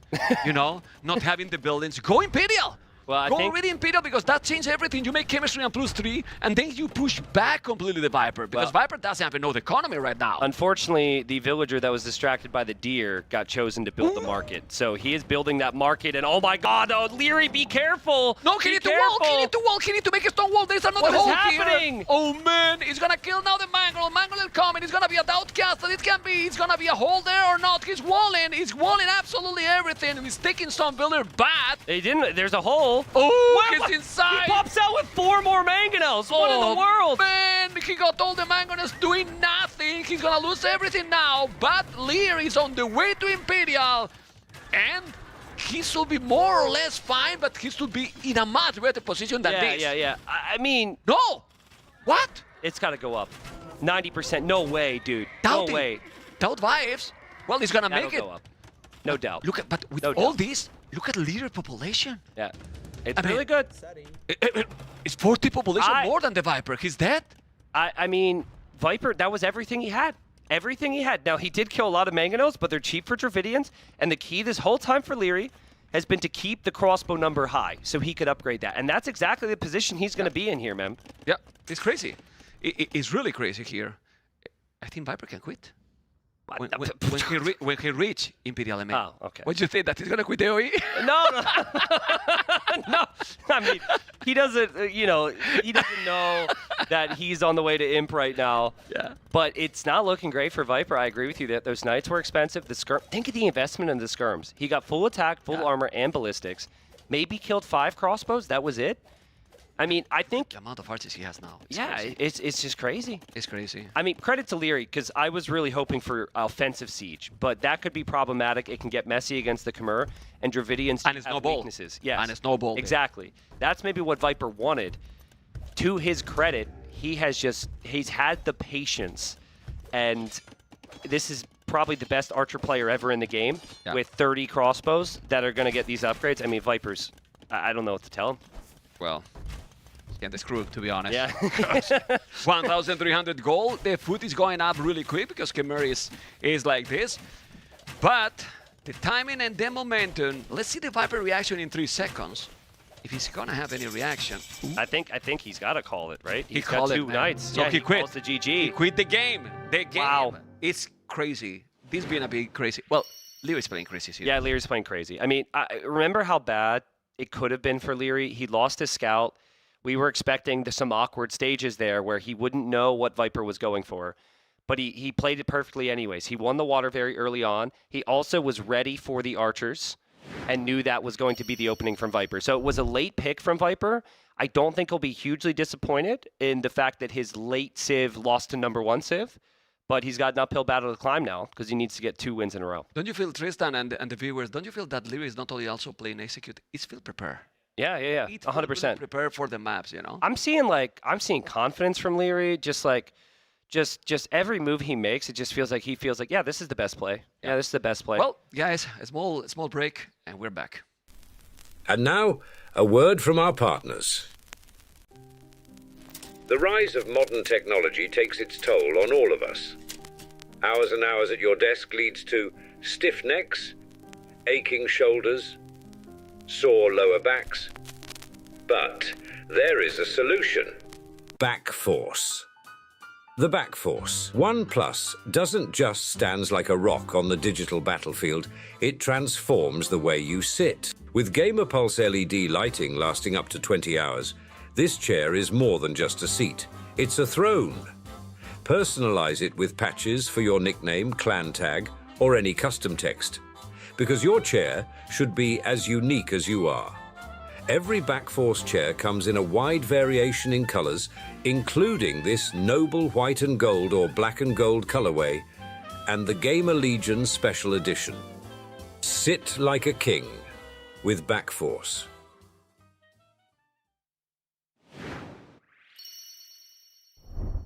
We're back. We were talking to 90 like, what you thought that it wasn't what you said, it was how you said it. He quit. He quit. And I'm like, we're going back and forth in all these strategy discussions, and Mem just like, he could quit. And we are not here. When we are casted like this, we are not like this. No. Tristan. Yeah. He quit. And he quit what? You know? Okay, this is so fun. And now we're going to see game number 4. I think we could check the draft to see what is Yeah, left. we should. Yes, let's go for it. And... well, we have, it's going to be Bedouins, I believe. It's going to pick his whole map. It all depends on how Viper wants to play this, right? Because I think Chinese on Bedouins is disgusting, and it is clearly better than what Liereyy has available. So does Viper want to get the momentum back, tie this up 2-2, but then go to Lierey's home map?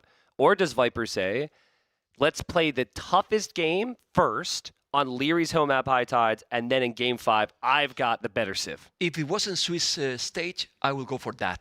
But every game count. You want to secure, I mean, if you lose, you want to secure 2 games for yourself. Every win. So now, that's why I think there's not going to be like, I'm going to pick the whole map from the other. You're going to want to secure yourself. Yeah. Don't you think? No, I agree with you there. That's a very good point. I didn't think about that. Yeah. And that's got to be on the mind for the players because there will be... It's confirmed. It's Bedouins. It's confirmed. Yeah, and there will be some tie breaks potentially at the end of the 5 days of groups. So good point from you there. So here we are now. This is a crazy map when it comes to food income, but it is important to see the starting TC positions because occasionally one player just doesn't have as many pawns around.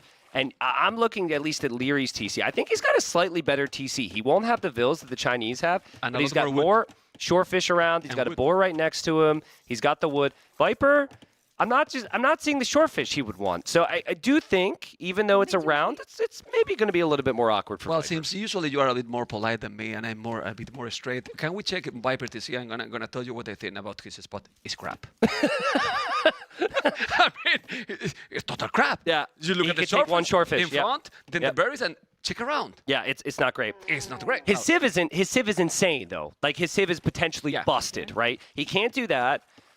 But he also is going to have 3 more vills. He's got cheaper techs. And so this is, in my opinion, the much better civ matchup.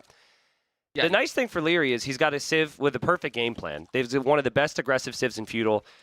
Both players know what's going to happen. Just get some scouts on the field and try and send the pressure over to Viper. Yeah, because now the Viper will have to go probably to the north to make a mill. Well, he got a mill in the middle of the map in a spot that he wished that Liereyy is not going to find it. Yes. Because he's not too far from his TC, you know. But probably Liereyy is going to think, nah, Viper is not going to be here. That can happen as well. Can we, so he's gonna go. Can we see their scouting, possibly? Yeah. Because they're going to be scouting with sheep. It looks like Viper lost some sheep where Lierey's TC is. Yeah. So he should have an idea. And then Liereyy, maybe he lost one next to the berries there. Yeah. So I think Liereyy has an idea Viper's over there. Good scouting from both of them. They'll scout all over the map. It kind of looks like an ant farm as you look at the mini-map there with all the sheep moving around. But yeah, I expect scouts from both.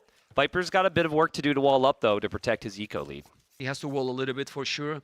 We are checking all those well, the position now. In an automatic map like this, when you don't have a starting TC, it's so important, the position. A bit of luck involved in those one. Because you cannot really explore in the start. You need to make the TC as quick as possible or you fall behind. Yeah, and there's a lot of variance. I personally really like a bit of variance in how a map gen can be. But this can be tough if getting a perfect mill on 6 shorefish can make the difference between like 3, you know. Overall, Res collected ahead for Chinese to be expected. They'll have very similar uptimes, and the Chinese players ahead of Vild. Like this civ is either pick first or ban. No in between. It's that strong on this map. We need to check if both has the loom. I believe that Liereyy doesn't have the loom. I guess that Liereyy does have the loom. He does have the loom. That's why the difference in population is just only 1. It doesn't make sense that it's up that quick, so it has to, to avoid the loom. But if you don't kill, even if you kill 3 villagers here, you're still behind in res collected because the Chinese have had the villagers for so much longer. From the so start. you're under a lot of pressure right now if you're Liereyy. Okay, let's see what is going to happen. Obviously, it's going to be the Barak and the stable. It has to be the stable because there's also not gold. You're not going to go skirmishes in a map like this, even less against the Magyar Scout. Cheaper Scout, forging for free. I mean, and in the long run, China or Magyars with the mobility in this map. I think I prefer Chinese unless the Magyar player can get a lot of Cav archers. But notice Viper very aggressive in Feudal. You need to be. Yeah, notice Viper's got 2 of his vills in the middle. So those vills not walled in could be found at one point. That would have been from the start, by the way. It's not like Viper just wandered out there, but at the start he would have built the TC with some of his vills and then put those 2 on food. Oh, need to find those 3 sheep. Well, he can take now. He's doing the stable. He's will wall a little bit. He's doing now the loom, a spear just to explore, and then he will do a scout. Both has a lot of resources because this map. It has a lot of resources, Tristan. Yeah, so it's everywhere. It's everywhere, so it's going to be fine. It's going to find. Interesting enough, it kind of feels like most of the stone is towards the middle. It's hard to tell, but as I just look at the mini-map, and I'm old, my eyes suck. No, there's many in the middle. There's many. Not all, but there's many. Yeah. It's just like, so Castle Age control could maybe control a decent amount of the stones. That's my point there, but we'll see. Even more if you're going to be China, you're going to have a castle at some point with the Chukunus. The scouts are coming. It's the first one already outside. Now, multitasking is going to be very important, but what Viper needs to do with this civilization is to wall. He has to be safe, and if he keep doing the same amount of farming that his opponent, you're always ahead with China. So he needs to really play safe to wall. Oh, he was running. That's it. Viper will actually take that trade. He finds out what Lierey's TC is, and he gets a hit on the scout. I think he'd be happy with that. But yeah, Lierey's going for the big walls here, which isn't something that Viper is maybe expecting, just because the Magyars are typically all in. But I'm surprised about those walls, actually. Yeah. I mean, wall, yes, but with houses slowly. But he's walling quick, really quick here when you're going to have the early advantage. Yeah, I mean, but on other maps, you don't want to wall this much because you can't produce scouts and have 4 villagers walling. On this map, you could still produce the scouts and wall, so I don't mind it. He still has the map control. He did lose his scout, unfortunately, but... And didn't make any upgrade. Well, the Viper has already done it. That's horse collar quite early for what is this map, you know? But he might feel like, I don't have a lot of shortfish. That's actually crazy. Okay, so I take back what I said. Clearly, with all the focus on walling and also the scouts, he hasn't been able to get eco upgrades. He didn't make the eco upgrades at all. You know, now the scouts. Viper will never lose a villager there. It's so close to the But he should see the scouts are there at least. And now Liereyy is trying to get his walls down, and the scouts are going to go through. Liereyy gets a palisade, but now his scouts are getting hit by the spear. So a nice shot from Viper to poke and prod on these walls. He won't get through. And we can see everything with this feature, with the peep here. Yeah. It's amazing. It's really, really nice. Hopefully you guys enjoy with this because the production is in another level. In this case, we have to give the credit to our observer because the observer is doing all of those. You know what my favorite thing about this new feature is? Tell me. I could be like Vodka. Show us both scouts group at once, please. What do we have? Yeah! There you go. There you go. I feel like God. Like, I can just control them all. Without moving anything at all, right? Remember earlier, you were casting Hearttt versus Liereyy the other day, and Liereyy was Portuguese in the bypass game, and we're sitting on the couch over there, and Dave goes, "Is that a Factoria?" And it was a Siege Workshop. And because Vodka heard it through his headphones, he checked the back of the map randomly for you guys. He's like locked in to always look for what we're talking about, even if we're not casting. It's so funny. The later down, what I have noticed also is that you always watch the bypass games, man. You're a clown. I love bypass. A clown. Yeah. Okay, Scouts is now chasing scouts from the Viper going behind Lear's scouts. He took a villager, so now the difference with the economy is a little bit less. It's still 2 villagers. Resources collected, 1K more from China. 1K more, but this is all this walling. Yeah, all this it's part of walling it. he's taking has to be part of it because 1K is starting to be a lot. And you can see how the Viper has resources to go up.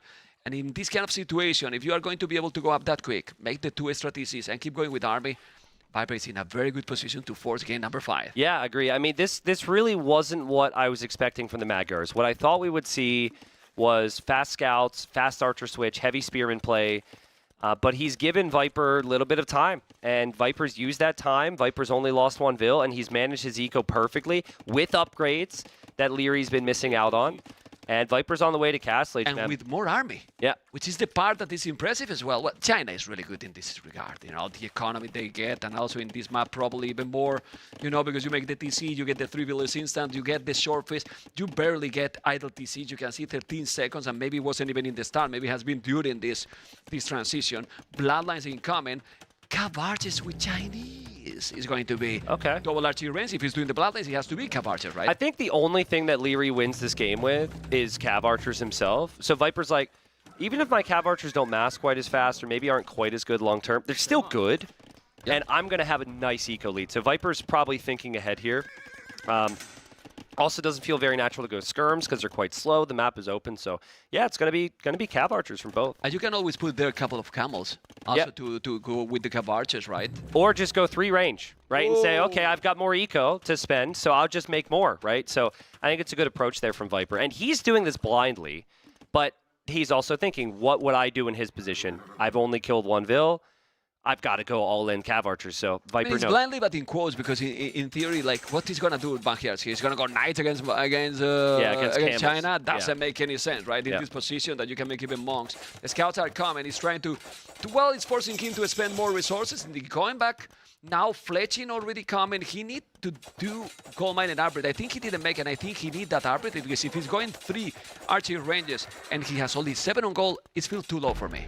Listen, I don't want to be, shall we say, a hype killer, but this is over. If Viper is definitely, you are not a hype killer. Oh man! I mean, I'm gonna blame you for rubbing off on me after the he's dead or whatever you said. He quit. Yeah, he quit. Right? Okay. But like, Viper is in full control here. He's killed all those scouts. He's got the Chinese eco. He's got 3 range here. Lierey's got to drop a tower, so Liereyy can never get the second TC. Vodka finds a couple idols, so he's finding some weaknesses in Viper's play. But there's just not much that could really go wrong for Viper here. I'm going to be real with you. Look what he's doing now. With only 1-2 villages doing the extra tone center, he's trying to push. He's being aggressive. You know, he's being really aggressive. He has no army, Liereyy. Look at the KD, 10-3. He's now doing the houses. Okay. Do you think he should make some siege? Because right now, he does have a stone to make extra TCs. Yeah. So you see that he's doing this amount of army. Maybe only the cavalries for Liereyy is not enough. Look at his face. Liereyy is like, this is not working. It's not going the way I wanted. But that's probably his, in quote, his fault in the sense that he was wondering, he was walling a lot, sorry. Yeah. Start. Well, he should go all in, probably. I agree. I mean, at this point, time has passed. You can't change anything, and he's just being outproduced here. The answer's 3 range, get more upgrades, and hope the Viper overbooms. But Viper has calculated it perfectly. He's got his numbers out. He's got his Lycav in front of his CA, and the first time Liereyy tries to leave his base with the Cav Archers, Viper's immediately right on top of him here. So what we can analyze here, and we see it here, is that since both players are playing really good level, the city is crucial here. Yeah, it's a really big. Crucial. If we get to game 5, if we do, which are very good odds because Viper's chasing these Cav Archers down, I think that this game 5 is going to have massive implications in what happens this week, man. Yeah. Let's see what's going to happen because we have now some light as the Cav Archers are there. Military numbers is getting closer. All that we said, and check the population. The KD is not that crazy anymore. He did husband. He has the Botkin. Both has the same average, but the Viper has wheelbarrow, which is an important advantage here, you know. But numbers is still ahead.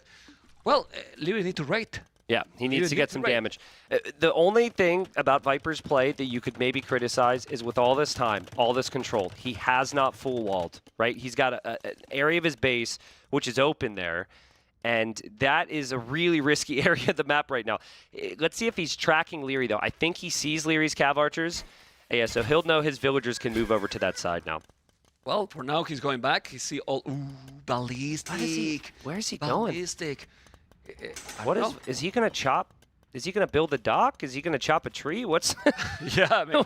Liereyy just saw those bills. Lierey's like, He's going to lose them all. I think he's a misclick. 100%. For some reason, he sent it there. Well, the Cav Archers are coming. He's not going to lose them. He's going to lose maybe 1 or 2 because the other Cav Archers are there. And Ballistic is going to be there in 20 seconds. Yeah, he lost only 1. Okay. Lost only 1. He want to make a tone center there. No, he's going... I think he misclicked. Look at that TC he's doing just at the back. Yeah. I think a misclick, man. Yeah, I mean, Viper just reminding us all that he is actually human. So very humble of him to do that. 3rd TC's in a really good spot. Yeah. And he has ballistics now. So any CA fight, Viper's CA will be superior. But again, he's just chilling right now. Like he feels as though he's going to have this marginal eco lead. The eco lead is actually significantly bigger than what is showing right now, but that might change. Lierey's going to be here. So Viper loses a couple villagers a little sloppily here over the last minute or 2. Yeah. Well, Ballistic also for Liereyy. He lost those villages that he should have wall. It's still with the Cav Archers, you have the range as well. He's doing another Archie range. Resources is 2,000 more. You know, it's 2,000 more collected. It's crazy. Quite a lot. Yeah. But they don't have a lot of farms, both of them, a lot of villages on food. But they are not using it. Like they are doing Cav Archers, so only doing villages for now. And Idle TC is still very low, so they're playing both good. The population is still close, and a bad battle is can snowball big time. But a bad battle here at this level, it shouldn't happen. Yep. Look, both are dodging there. Yep, they're just going to grab some units in front and just click back and forth, and then the players will try and micro the units behind. But Viper's got the numbers. Viper's got the momentum, as you would say, Mem. And Lierey's just been forced back. Even in that moment, to garrison 5 vills, to pull 7 or 8 vills off of gold, when you're behind, you just can't accept that. And Viper slowly growing in his lead. It's 3 TCs versus 1. I keep waiting for it, but Viper's going to have a 15 or 20 villager lead soon. Yeah, well, it has already basically 11. You have 8 villages more, 9 more, and plus wheelbarrow, so it's 12 already. Yeah. He's doing the second tone center, so he's basically there. Now he's trying to break in, but he can't because Liereyy has some army here to counter. But he's countering, he's at the limit, he's at the very limit. He's going to have the +2 armor. He's doing the gold upgrade as well. The Viper, he has everything already. He's missing handcart, and he's ready to rumble. Did he get thumb ring? Are they both on thumb ring right now? No thumb ring. No thumb ring. So that's a pretty big one in a Cav Archer war. That can definitely swing fights. But Viper, that 10 villager lead with the 3 TC, second TC just now coming up for Liereyy. he's going to lose another Vil, and he can't, unfortunately, he can't go attack Viper right now. This is too threatening. He has to defend himself. Yeah, it's still growing the difference. You can see how he's doubled the abilities on foot, which matters a lot because he's going to give you a lot faster Imperial time. He's trying to micro here Liereyy. He's doing a good job. We'll know how good he is with that. And that is the first time in the game that he kind of match the numbers. So now what you do? You keep defending or you now try to make some damage because he still need to do some damage. Well, if you could like wall up where Viper can't break you, you could go to his base right away. But he just hasn't been able to find that opportunity yet. Viper's done a good job. He can tell that it's enough that Lierey's going to have to stick around. The way Viper loses this game is if he just gets completely outmassed. So he's getting a couple pickoffs here, but this really does come down to maybe the Magyar production gives you an advantage. What is it, 20% faster creating Cav Archers? Yeah. I think, out of the ranges. So that's something Chinese does not have. Well, but I think the Viper, I don't know, but I think he has 4 archery ranges. He did a 4th one or maybe even a 5th one, so he's going to have the production. You can see he's producing with 6. 5 now. He has 5 already. Wow. He has a lot of Cav archers coming, a lot of archery ranges. He's having good numbers. But Liereyy here, just with the timer, he's taking a lot. You were talking about this, and he's taking absolutely everything. The numbers are going down, and now Liereyy should go forward. Yeah. Right away. Just send it, Liereyy. I mean, Viper got caught out there. Little surprised he stood around in that engagement. I thought he would maybe back away, but he's relying on that time to produce back at home. There's the Siege Workshop from Liereyy. Lierey's 25 Vils behind, but he's maybe got a chance here. Well, it's still not a big difference because he has 6 archery ranges now. He's still producing completely. It's so difficult. I wouldn't be even surprised that the Viper is going to go at some point to also some skirmishes at the same, you know, combined with them. But he still have a good amount of army. I think the siege is needed also for the Viper now. 5 ranges is pretty nuts. To lose that fight that badly and then be like right up to your opponent's numbers again is so uncommon. Like that just does not really happen. Normally a fight like that changes the game immediately. But look at all the numbers from Viper. Look at the dancing from Viper. Yeah, Viper's going to be fine. Yeah, 6 now. Yeah. 6 archery ranges. He did another one. It's crazy. You know, it's really crazy. He's fine. I mean, like, this is the thing. It's 5k resources collected more, so his economy, even if you lose those units, you can replace them immediately. And this is what is happening. And still have a good economy going. It's still all the time, Tristan, more than double the food income. Just look, 30 now, 12, heavy plow now, it wasn't needed, will borrow for a really long time. He's having a Scorpion now. Viper says, who has more numbers now, bud? It's like, I've got the numbers, and Viper's going to take this fight. One Scorpion's not going to have that big of an effect here. Even less with the upgrades and everything. Yeah, exactly. So Viper's going to be happy with this. I'm sure he's been happy with his eco this whole game. It ends up being pretty even in the end. It's kind of hard to see how many Liereyy lost because they were all standing on this right where the units are standing right now. But Liereyy find a way to never lose in these micro stands. Yeah, it's impressive. I don't know how he's doing it. Obviously, the economy is still a massive advantage, but Liereyy is floating 500 stone.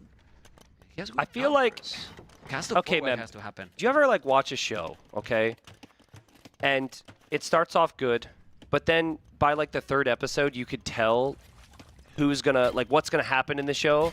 But they just keep teasing you for the whole season until inevitably you're like, okay, I gotta find out. And then you watch the whole thing, waste your whole month. You're talking about the show. You're talking about the show or teasing, or you're like a talking TV about show. Yourself. But then, but listen, then you finally finish the show and you're like, I freaking knew how that was gonna end. Why did I watch it? Now I'm not saying don't click away, people. Don't click away. This is Age of Empires.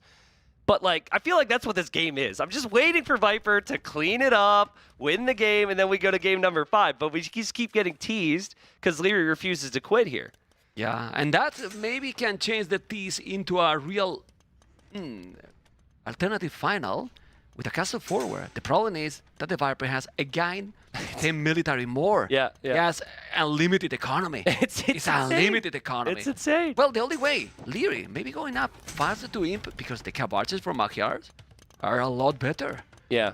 If he can do it, be careful with that because you might not need economy like if you are going to make elephants to make all those upgrades. I think Viper's still so confident that he just feels like, I can't ever lose this game. But this is another situation where Viper's made some units in Castle and then, like, stopped, right? So kind of like the Huskarl game. He's going to click up faster. He's going to have a +2 armored light cap in front. He's going to pressure Liereyy. Liereyy needs some form of defense here. or Viper's going to break through, and Viper's going to be very happy with that engagement. 8 villagers down. Viper will click up, and Liereyy still can't fight this. Yeah, Liereyy is clicking up to Imperial, but it's almost, 60 population more. It's close to 50 villages more, with also more armies, doing the castle in the north as far as possible to don't lose it, because if you do it here, you might lose it probably with cap archers or whatever. And Tristan, people in the stream, Noble's Apartment Cap, we're going to have between those two monsters game number 5. It'll lose like a game number 5 is going to happen, and that could be the best that we could expect with this series, honestly. And, I mean, just think about it. With this level, one of these two epic players is going to be 1-1 after the second day, right? Like, you go into day 3, you look at Viper and Liereyy, say they're 1-1 in sets, you're like, what in the world? It'd be unexpected, but obviously with the way the format plays out, winners play winners come day 2, so... And it's tricky also because none of them has won a 3-0. Because the Viper won 3-1 to DauT, then 3-1 also Liereyy to Hearttt. Yeah. And this is going to be 2-3-3-2. So, and this is 6 spots. Yeah. People might be thinking, oh, well, we know this format, 10 players, 8 advanced. Wrong. 6. Only 6 this time. Yep. 4 players, 40% of the players, going to be eliminated in the group stage. And that's a lot. There's players right now who are already like, am I done? Like, players who are 0-2 are really going to have to fight back over the next 3 days to keep themselves alive. So, again, full credit to Liereyy here. He's thinking Imperial Age with Magyars is going to make a difference. He is, unfortunately, 60 villagers behind. And he's also 20 Cav Archers behind. So Chinese Cav Archers, they might not be as crazy as the Magyars, but they're still really strong. And numbers and economy should make all the difference here. Viper's got 100 more population. Yeah, and the biggest problem is not only that. You're going to be an Imperial, yes, you're going to make +3. All right, but you're not going to have Recure both. You're not going to have heavy Cav Archers. You're not going to have the Magyars upgrades that make these units a lot better.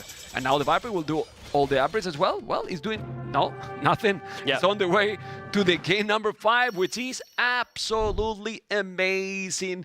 Not too happy there, Liereyy, but to be honest, losing against China in that map, shouldn't be too unhappy. It can happen. I agree. I mean, I think in some ways the approach was really weird because we knew, everyone knew, our Twitch chat's mothers knew that Chinese are way better there. So, like, you gotta, I really don't think that the full wall approach was great. I would have liked to see him make it messier and then to lose a 20-minute game, if he doesn't get the damage. But ultimately, from the draft, you would have looked at that and said, okay, I lose against Chinese. I got to win the others. And he's done a good job at that. He's got 2 wins under his belt here. Let's not forget, Liereyy probably could have won game 2. Yep. This could have been over, right? Yeah. So he's maybe been the slightly better player in the series, in theory. But it really comes down to what's the strats are like, what's the civs like in the next game. Game number 5. And I actually, do you remember? High tides. High tides. It's going to be a good one. Remember, it's the one with water in the north. There's also a lot of gold and stone at the bottom. That was a crazy game there, if I'm not mistaken, with Mr. Johan Hearttt. That game was so sick, Was sick. So let's see what is going to happen. But for now, small commercial, and we're back. And now, a word from our partners.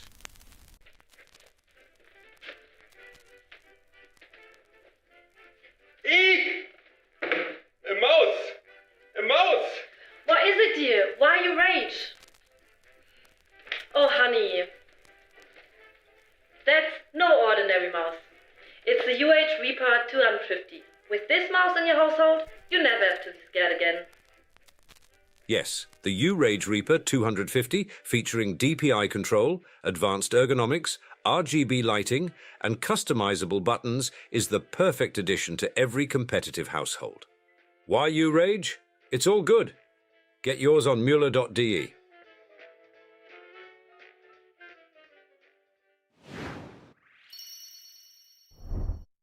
Game 5 will happen in a moment. And in that one, I tried to remember what civilizations they had. I think there was Japanese. Lithuanians is probably my expectation, but we've got some others. They'll make us look smart, and we'll totally remember it as they will put it in front of us. And, exactly what I thought, Mem. We've got the Japanese and the Romans there for Viper. We've got the Lithuanians and the Berbers there for Liereyy. I could see strong arguments for both of these civs on either side. I think they all have fun bonuses. I think Japanese feels like the more natural play. But Romans, be careful with them. But Romans can be really good too. I wouldn't mind to see them, honestly, because the good thing with Romans is that you lose the water. Okay, I have Romans economy. With Japan, you lose the water, then you don't have anything else. You don't have that like a second option, right? So I don't know, but we're gonna find out in a moment. And it is Japanese and Lithuanians. It is Japanese and Lithuanians. It's what we were expecting. And this is game number 5, guys. TheViper and Liereyy in this Day 2 Nobles Apartment Cup here in Berlin. We are with me, T90. This is Meb. And we're going to see if he's going to find the villager at his wall. Yeah, Viper went out really early here to dock. And so he's gotten his dock up. He did also get housed, actually. So when you go for a dock this fast with Japanese, you're probably cutting a couple corners here. So that actually was going to set him down a Vil, which is a little sloppy from Viper. In the end, he's going to be fine here. They have the potential to contest the water in the north, Memb. That's a big talking point. But then it's just this fun balance, right? Because if you invest too much water into the north, then you could just completely lose land. You need to have both. Yeah, I'm thinking why the Viper has 1 villager less. Because he had to get loom. He had to get loom. Yeah. So he got pop capped and so. Okay. Well, that's too early, but well, it should be okay. And he's gonna have the fish now. Got the fish faster. It kind of evens out in the end. Okay. But scouting is the most important thing here, in my opinion. You need to have the scout active to scout the shoreline. Don't need the TC again. And don't need the TC again. And you need to see, is it 2 docks? Or is it barracks opening? So keep an eye on those scouts. I think if you get a little too greedy, push 1 too many deer here, you're going to be punished. Yes, and there's not too much happening.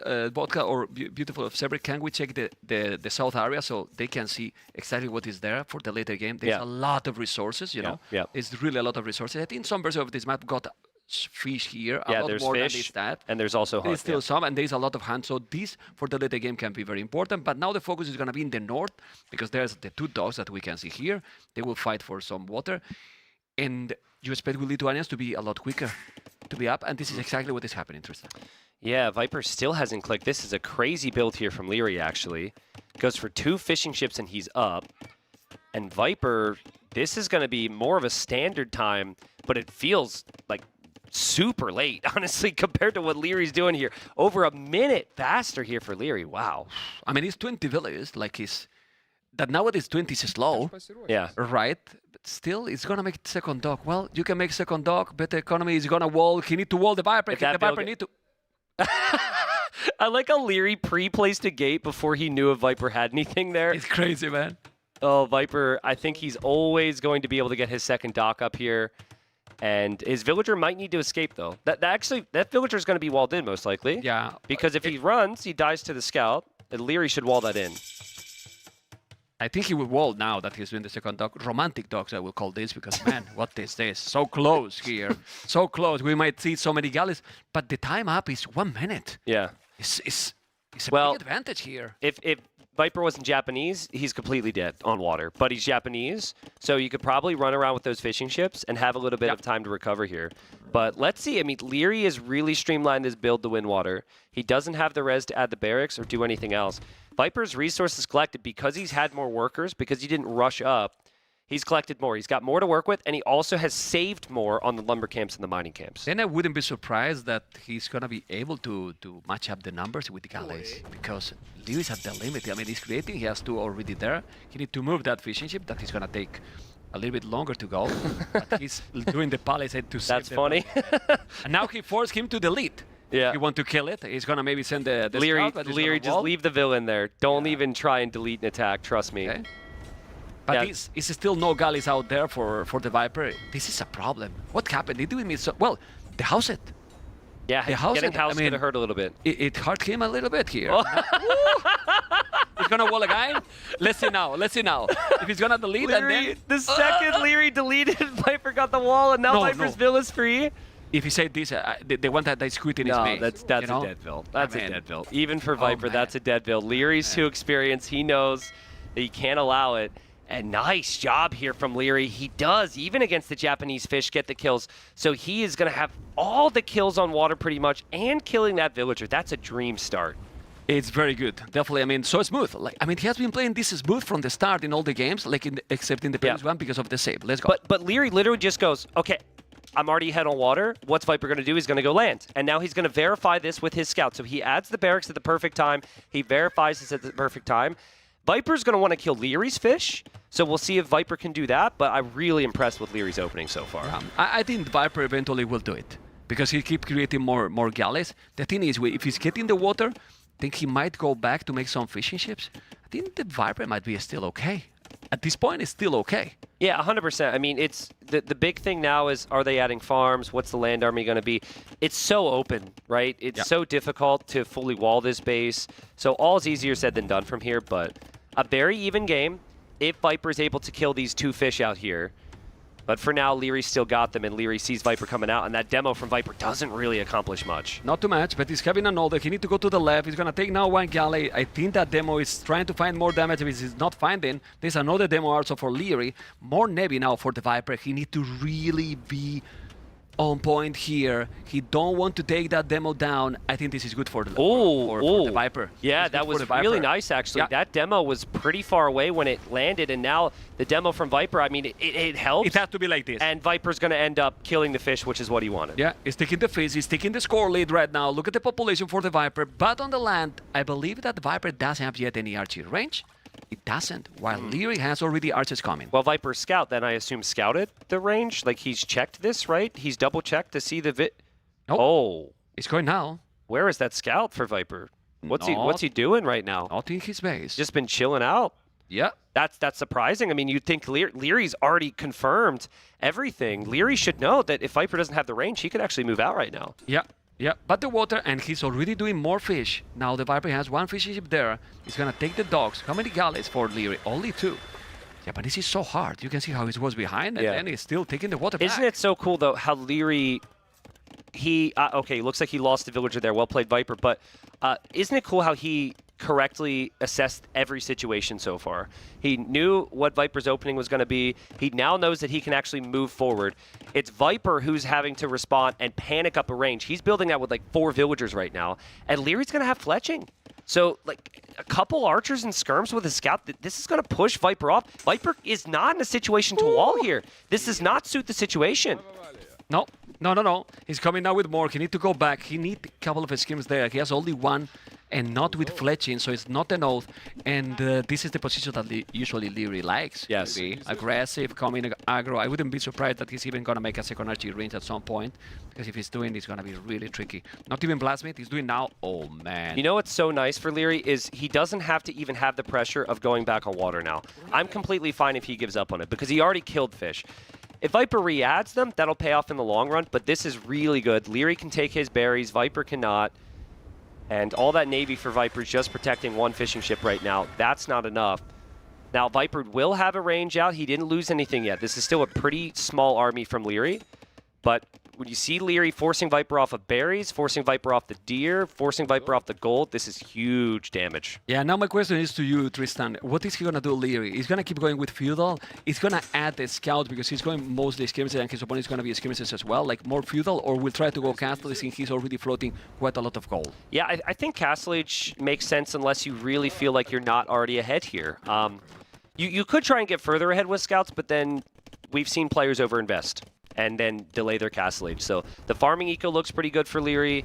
Again, he's going to lose water there, but that's all kind of expected. Viper's eco's a nightmare. He's got the market. What eco? What but economy? Did you see, he just had 10 vills on 1 straggler tree. Yeah. I mean, it's not looking good. Just check. Now Novel is on gold. He has 9 on foot only, 18 for Liereyy, and he keep going with those archers and skirmishes. Remember, guys, that the skirmishes from Lithuanians are also faster. So he's micro and being faster. Yeah. Very difficult to catch up. Yeah, this is just, I know we hadn't seen the kills yet, but it was always going to come because Liereyy has those numbers. Liereyy has the micro. His starting scout's getting some nice hits on the skirms, and this is just so frustrating for Viper, who just wants a little bit of time to breathe, but Liereyy is just not giving him the time, Memb, and the archers are still alive. Ooh, well, he's having all the military Liereyy here, and now the Viper only 2 skirmishes. The army numbers that you see on Capture, it's the boats, it's the galleys. They are useless right now. It's taking more and more. Look at the KD right now, 69. He's not taking valleys, but Liereyy, it's on the way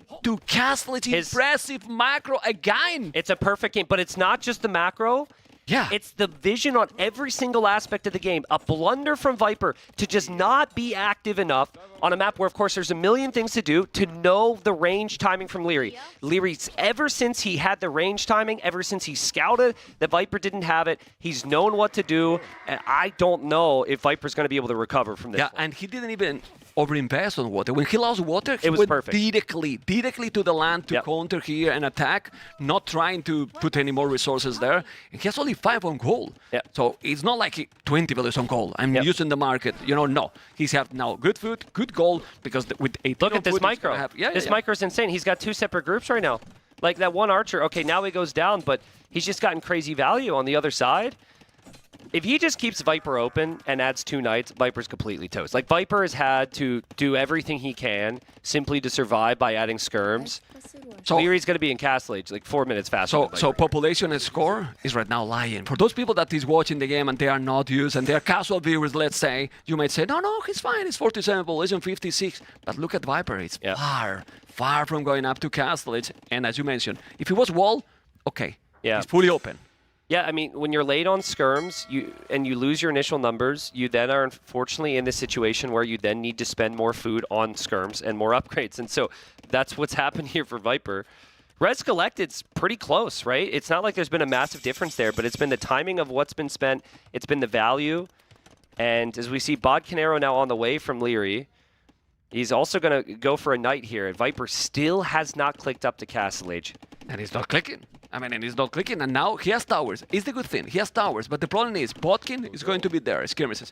The problem is the knights. The knights are not going to stop, not doing a stop by the towers. I mean, he has only +1, no bloodline, so eventually he can do something, and he's doing towers all over. Well, why not? I mean, it's the best play from this situation, absolutely. You have to defend your resources with the towers, and you just have to use the market, I think, to try and click up. If he holds, if Liereyy doesn't get good value with this next wave of army, Viper will have the fish boom with Japanese in the north. He's got nice control there to work with, but Lierey's on the second TC already. Yeah, you always catch up. Having the TCs faster, is better. But, well, it's efficiency for Japan. Population is still solid for the Viper, and he's about to go up to Castle Age. Oh, man, this series. It's been a great series. Great series, man. Listen, really, man, good play. Obviously, every time someone wins, they're like the better player, the better play is being rewarded. So I don't want to imply that doesn't happen. But this is a great example. This game is how, like, the perfect play was rewarded. I just can't get over how quick Liereyy was to every decision and how rattled Viper looked, how surprised Viper looked. It really goes back to how tough this map is and how amazing Lierey's multitasking is. Yeah, and then we will answer to them or to whether he's going to be the winner. I feel shaky. Is I could play better. Yeah, and then we will say, what happened? What happened? Lierey's played a perfect series. Yeah, man. Anyway, the knights are there. Skirmishes are coming. There's so many towers. Imagine now those towers with ballistic. Then he cannot get any damage at all. Obviously, it's a big investment. Look at the worker efficiency last minute stat, bottom right. That's just the last minute. 59% there for Viper. That's been above 70% there for Liereyy for a very long time. Totally stable. Viper's got a fish boom, right? Remember how inevitable it felt that Liereyy was going to outboom Viper in the TaToH game? And then all of a sudden Viper held on and Viper just ended up winning, right? Maybe it happens again here? Let's see. Because the towers haven't necessarily... The towers have helped Viper big time. And Viper's not broken yet. No, it's definitely not broken. He's trying to go back to water because he knows that he might have some on water, but Viper is spotted. He doesn't... Well, he has to avoid that he's going to water, that for sure. Another Viper will have double stable doing the monastery. What he will do Viper as well? He has 2 TCs, 2 stables, monastery, or also adding town centers because you need to make some economy. Otherwise... well, I think Viper's going to feel as though he needs to get some map control to stop those relics from coming in, so I like Lycav. And then I think maybe he probably adapts from there. He drops the second TC. Wow, this game is still close? Man, the Japanese fish have just been cooking there for Viper, I guess. Yeah, the Viper has more resources collected in total than Liereyy. How? This looks so bad. 62 villages, 48, 14 villages more, but the fish is there. Yeah. And how Liereyy is reading now the game? Double monastery. Yeah. Double monastery, and the Viper is not doing light caps. He's doing knights. Full knights here, but double monastery. One is stable for Liereyy. Viper need to hold and do army. So for as critical, right, as I was about that surprise earlier in Feudal, Viper just saw the monasteries, stops at 2 knights. He's like, nope, we're not going double knights into 2 monasteries. And now light caps. Yeah, and now light cap upgrades coming in. So now Viper's going to act perfectly on that. You know, with some players, I wonder, are they going to really utilize the potential of the fish boom and put those fishing ships on fish traps? With Viper, he might even add more fishing ships to add more fish traps. He loves the fish traps, so that could still get much better. But he really needs to be careful, because if he do that and then he lose them, so he can't let Liereyy to be there. That being said, population is starting to explode for Liereyy, Tristan. 21 villages more is still quite a lot. Resources collected now, it's even. Very soon Liereyy is going to be ahead in that regard. And the question is, you got light caps, 2 knights, and it's started to do more monks. What can do here Viper to make damage to Liereyy here? He can. He really can't right now, but it could go late. And if it goes late, I like Japanese against Lithuanians in some ways. I think they're a little bit worse maybe. But Cav Archer, Haub, has traditionally been pretty good against civs that could go for heavy knights at least, which is what Lithuanians would do. With those towers at home, you make Yasama tower. Yeah, and the towers too. You're safe completely. It's true that there's bomber cannons. Well, no bomber cannons for Japanese. But I feel there should be some big battle in Castle. He's doing now the husbandry. I don't know, dude. Battle. That's a lot of light cav, Liereyy. That's a lot of light cav. Get back, get back, get back, get back, get back, get back. What are you doing? Well, he's blocking. He's blocking with the knights. He's blocking with the knights, but they're still going to kill the monks. He's trying to kill Oh my God. He blocked it. He blocked it. They're going to take another. Well, he still lost 2-3, and now he's doing a castle. He feels that he's really ahead economically, and he wants to go for the Imperial. Yeah, I mean, I could see why a lot of people would think that's really good for Liereyy, but at the end of the day, he did just lose monks, and he only converted light cav. Yeah. So I don't know how big that really was, but the castle's going up, as you said, and Imp's going to be on the way, so I think Liereyy needs to avoid the temptation to even make more cav at all. You know Viper's going to have monks out there. You know Viper as Japanese. I think the best thing that Lithuanians can make against Japanese is probably their skirmishers, because their skirms have the armor, and they've got the speed. And Japanese are going to go Haub, or they're going to go Cav Archers. The skirmishers are the best. And Viper, oh, he almost traps the knights in there. Yeah, he's walling now. He's not letting them go in. He's doing archery ranges. It's not a little bit too late to go transition for Cav Archers now, because if you do that, you're going to be really, really late to Imperial. And I know Viper is behind 20 villages. He has the fish, so it's 9 villages. So at the end, it's only 10 population economically talking. You need to go in, Tristan. Yeah, he's trying to do a lot. He's trying to do a lot. Too much. I think he could potentially delay his imp if he does produce. What I think Viper should be doing in these moments is stonewalling the south. Like, he's wide open. No, he's going imp. He's going to go imp. He's doing the archery ranges. He's going to be ready for the transition, but he's not producing. He's reading the game properly. Lierey's going to go up to Imperial quicker, but the snake is not going to be too far behind. So, still chances in this game for the snake. Yeah, absolutely. I mean, it's maybe a dream game number 5 here. The game's very close, but does feel like Liereyy still got that slight edge. Both players going to lose their monks. That monk survives actually for Liereyy. And the monk from Viper is going to survive. Man. They're paying attention to absolutely everything. They're going to wall here. There you go. He's walling everything. They are on point. What a series of Age of Empires 2 Definitive Edition here on the Nobles Apartment Camp. It's still open. He's still not walled. That whole hill is probably where he wanted to castle, and it's just all these things are starting to go wrong for Viper, and he had a lot of time here, Mem. He had a lot of time with that map control to outpost the region, see how open he was, prepare for this moment, and it's, again, reactive from the Viper, and Lierey's just going to get all these free Vil picks right before the Imperial Age. Amazing, really amazing. He's doing now the hand card, but free boom at home for Liereyy. He's not getting almost disturbed at all. You can see how with Lithuanians, he's having already 1k resources more than the Japanese. Obviously, he's going to have here some monks. You don't want to lose so many villages because you are already with a lot less. 72 villages, only 100. 100. He needs to boom a lot more. And now, you're going to make a skirmish. He's doing a castle in the middle, castle at the bottom. The situation is ideal for Liereyy. Liereyy was never, ever going to make more knights.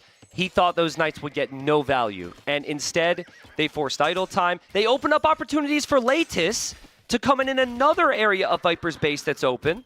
And, I mean, Memb, it's just a dream now for Liereyy. It's just a dream. He's got the skirms. He's going for a castle. He's going to apply pressure. He knows how exposed those golds are for Viper on the front. Yeah. What a nightmare for Viper here. Yeah, it's a nightmare here completely. I mean, and the biggest nightmare is that he's now doing ballistic. He has no wood at all. He has only 74 villas. He's in Imperial. The Viper gonna be in Imperial in 35 seconds. The score is not so big a difference. Man, how is keeping that fish alive, the Viper? Because he should be a lot more behind with the economy. He's still behind because the farming from Liereyy is insane. Yeah, Tristan, it's so 48 on food. Let's check. Let's zoom out a little bit, Vodka, so you give an idea of... It's perfect. It's not like your farms, you know, but it's there's some there, you know, but... It's amazing how your economy can be if you wall up. It's amazing. It's just the craziest thing. And Liereyy did such a good job at that. We didn't have time to talk about it, but when he had map control, he stone-walled, right? Yeah. And like, I'm getting a little heated here, but like, Viper had some time. And so right now, game number 5, Viper's got to turn this around. He's down 20 vils, and he's about to be treb pushed. Can he turn it around, though, Mem? It feels like with the Lithuanians and their skirmishers, the Viper's going to have a tough time dealing with this. Yeah, it's really complicated. I will do guard towers right away, I'm telling you. Those towers, Japanese towers, but the problem is the resources. He doesn't have echo. Yeah. He doesn't have echo. I mean, he has options here because those towers with the upgrades, they will kill all. Yep. They will really kill all. And he has TCs in the other spot that he doesn't have towers, but Liereyy is still super active, trying to raid constantly. Everything. They're taking those. Does Viper know about the castles in the castle in the middle there? Let's put the forward war, please, for the Viper. Doesn't know. Okay. Doesn't know. Well, they see the trebuchet here, so he knows he's close. Yeah, that's true. Well, he does have those cav archers making a move, getting some nice kills there, but Liereyy still has skirmishers in his base, idling his economy. Viper's worker efficiency now down to 49% last minute because of the skirmisher raid. But I think this is a great game plan from Liereyy. He can't receive damage because he's protected with castles and walls, and he's just going to use this army as a distraction to now push the middle there. I mean, why not just treb a hole in the Viper's base and run in again, right? Yeah. Well, he's respecting also a little bit there, you know, but he's going to have the trebuchets. He's going to mass more cav archers. Military numbers is still definitely lower. He's killing there.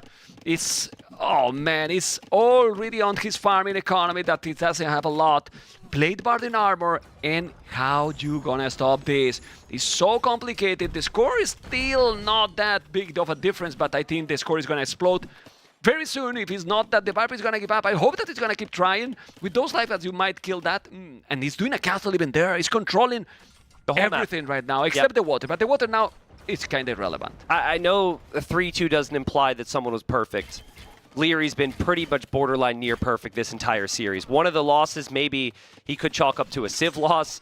2 of them, actually, with the Chinese and the Koreans. I mean, you could go down the list. I mean, I've been so impressed with how on point he has been.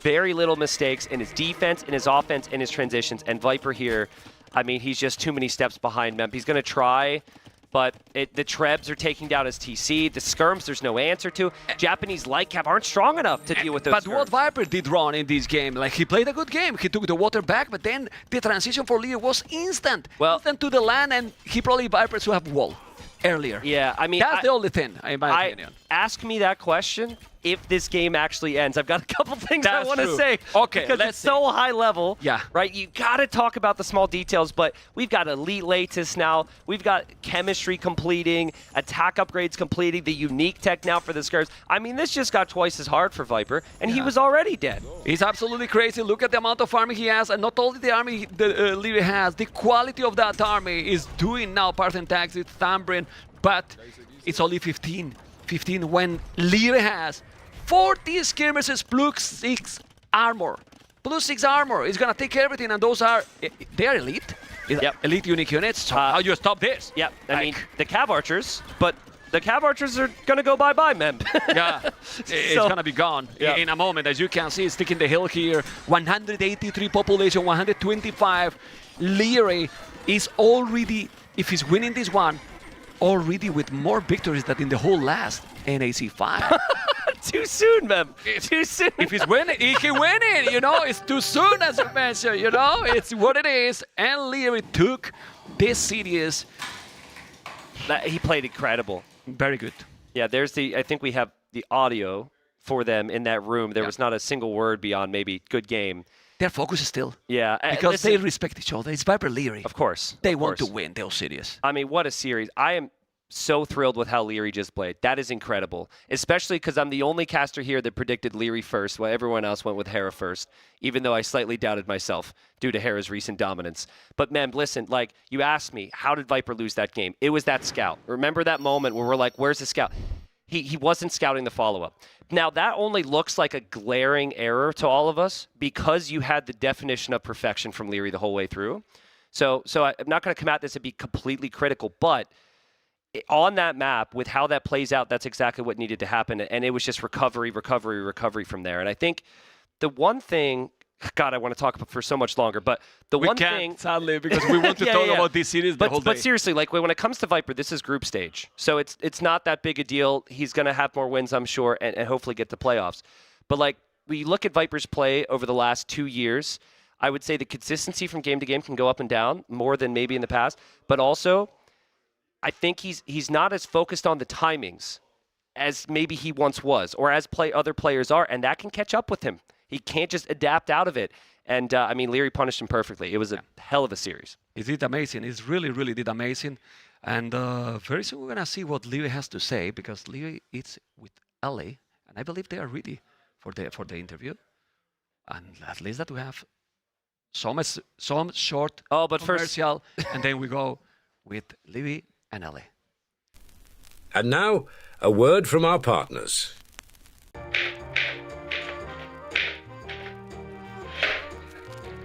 Have you heard of the 21st century?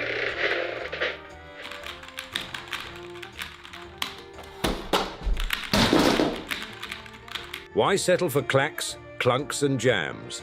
Say goodbye to sticking keys. And welcome to the ultra-responsive, quiet precision of the Liereyy Exodus 760 mechanical keyboard. With our Temu red switches for ultra-silent key presses, anti-ghosting with N-key rollover, and 1 millisecond response time, this keyboard will keep up with your fastest moves. Whether you're gaming or working, you'll enjoy precise control at the speed of light. Get yours on mueller.de. In case you rage, we do not cover costs for damaged screens or unfinished castles.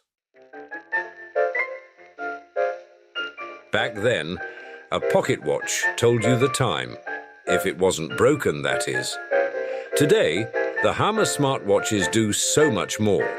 From monitoring your health to managing your schedule, and even keeping you on time for the next Age of Empires final, everything is just a glance away. And they do it in magnificent style.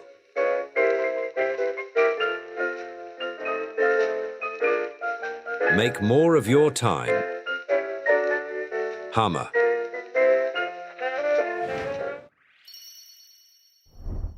Welcome back, everyone. I'm Ellie, and I'm here with Liereyy after that phenomenal set. Congratulations, super well played. I just like to ask, the games were win, lose. Mentally going into game 5, how does that differ from like a sweep or a reverse sweep situation? It's more exciting. More is on the line than if you're down or up 2-0. So it's more nerves, more adrenaline. You know, you feel every nerve in your body, which is kind of nice. Can go both ways. You can either be completely down after the set or completely up. So it goes both ways.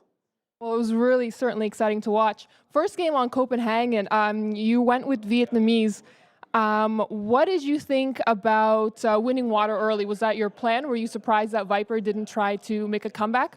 Yeah, I think he messed up in the top lake. I did 2 dogs in the bottom lake, so I won that one. Then the top lake, I think he made a galley first to snipe my fish.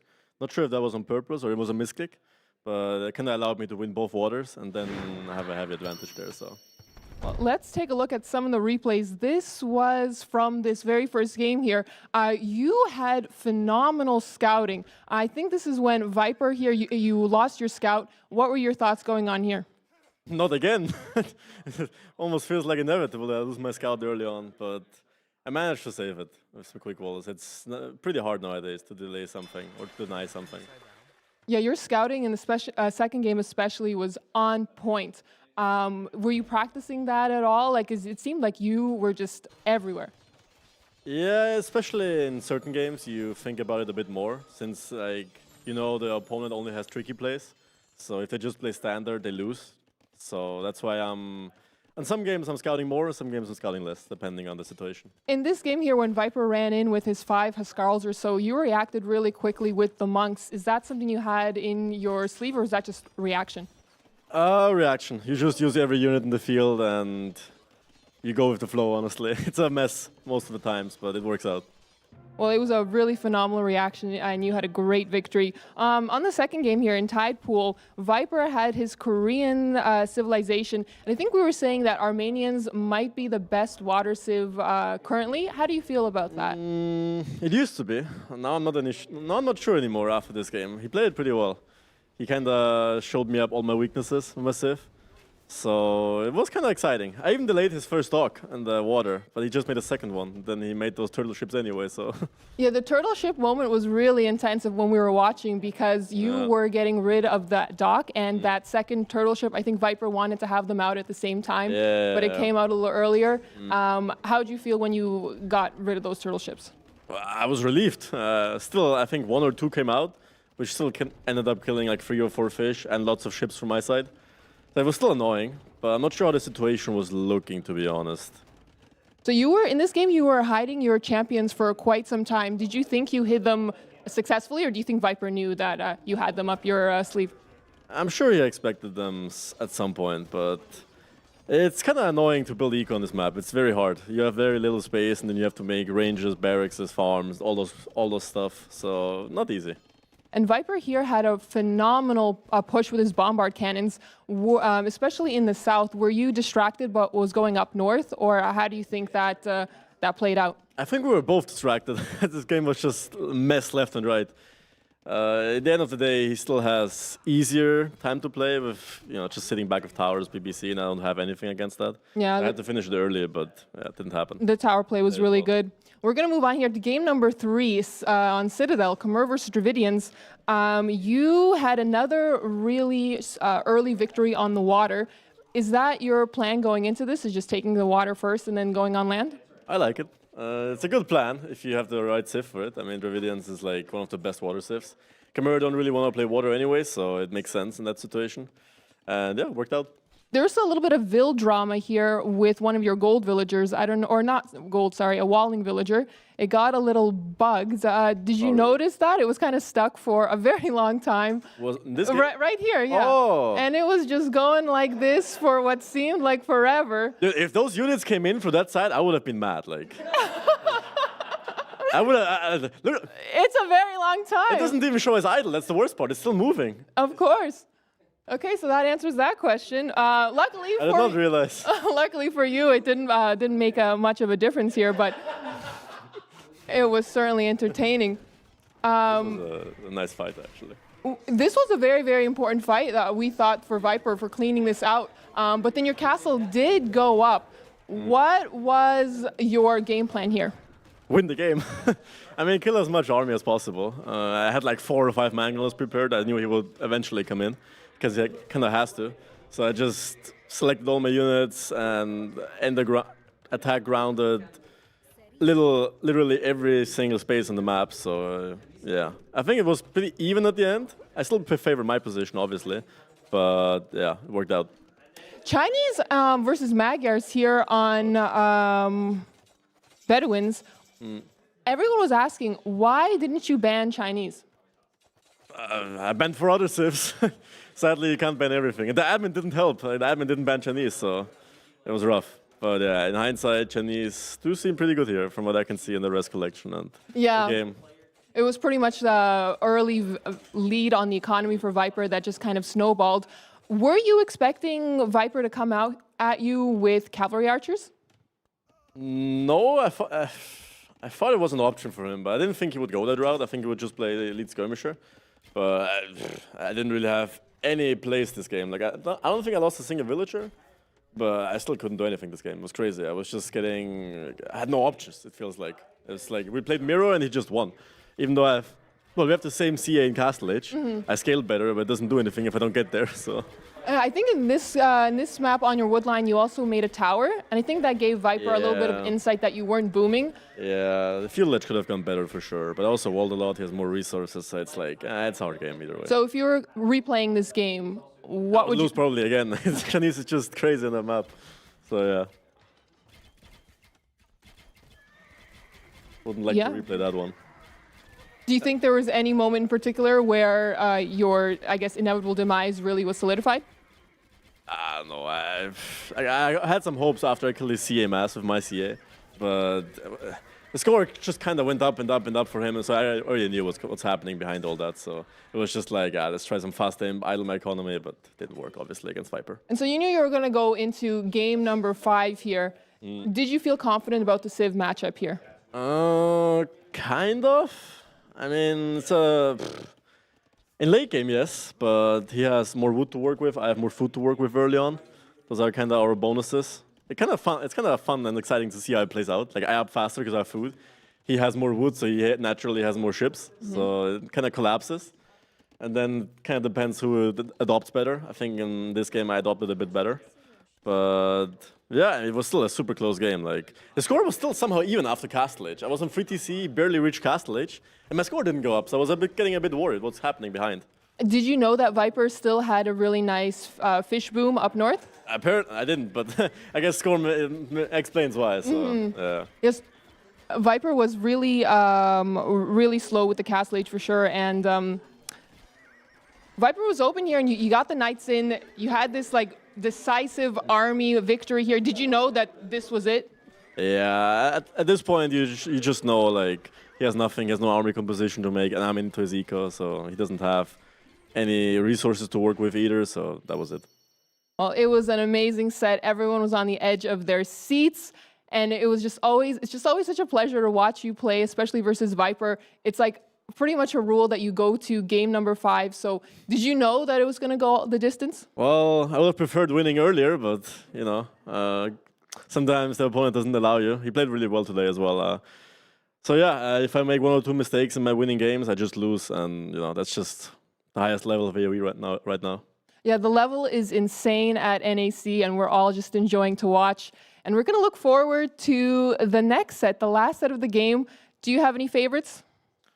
I think Hera has to be the favorite. I mean, he has been playing well, also in practice, and you know he's still on a streak of like what 7, 8 S-tier events. So yeah, I think we all know the favorite, but let's see. It's gonna be exciting. TaToH will have some strats prepared, and he's in really good shape too. So. Well, amazing. Then we'll send it over back to the caster desk, and we can't wait to see the last set of the day. See, this is the issue. I haven't played with ACCM yet, so the cooking has been very slow, very slow. No, I think I have some few nice ideas, but I wouldn't say, especially with the nature of the draft being a bit random, I wouldn't say that I have anything specific prepared at the moment. Yeah, so we have to. That's the ACCM spice that I'm looking for right now. So I feel like that's always a really good question, especially like a question I ask myself. I used to try to hide strategies, but I feel like I've gotten punished because of that in the past. So my mentality now is that I just show whatever I have, and then based on how my opponents react, I can either do the same thing again or switch it up and then counter what their response was. And I feel like that's a better approach to it. So that's kind of what I'm going to be going in with. Just come up with a few ideas, try them out early, and then adapt based on that, and based on how they go, basically.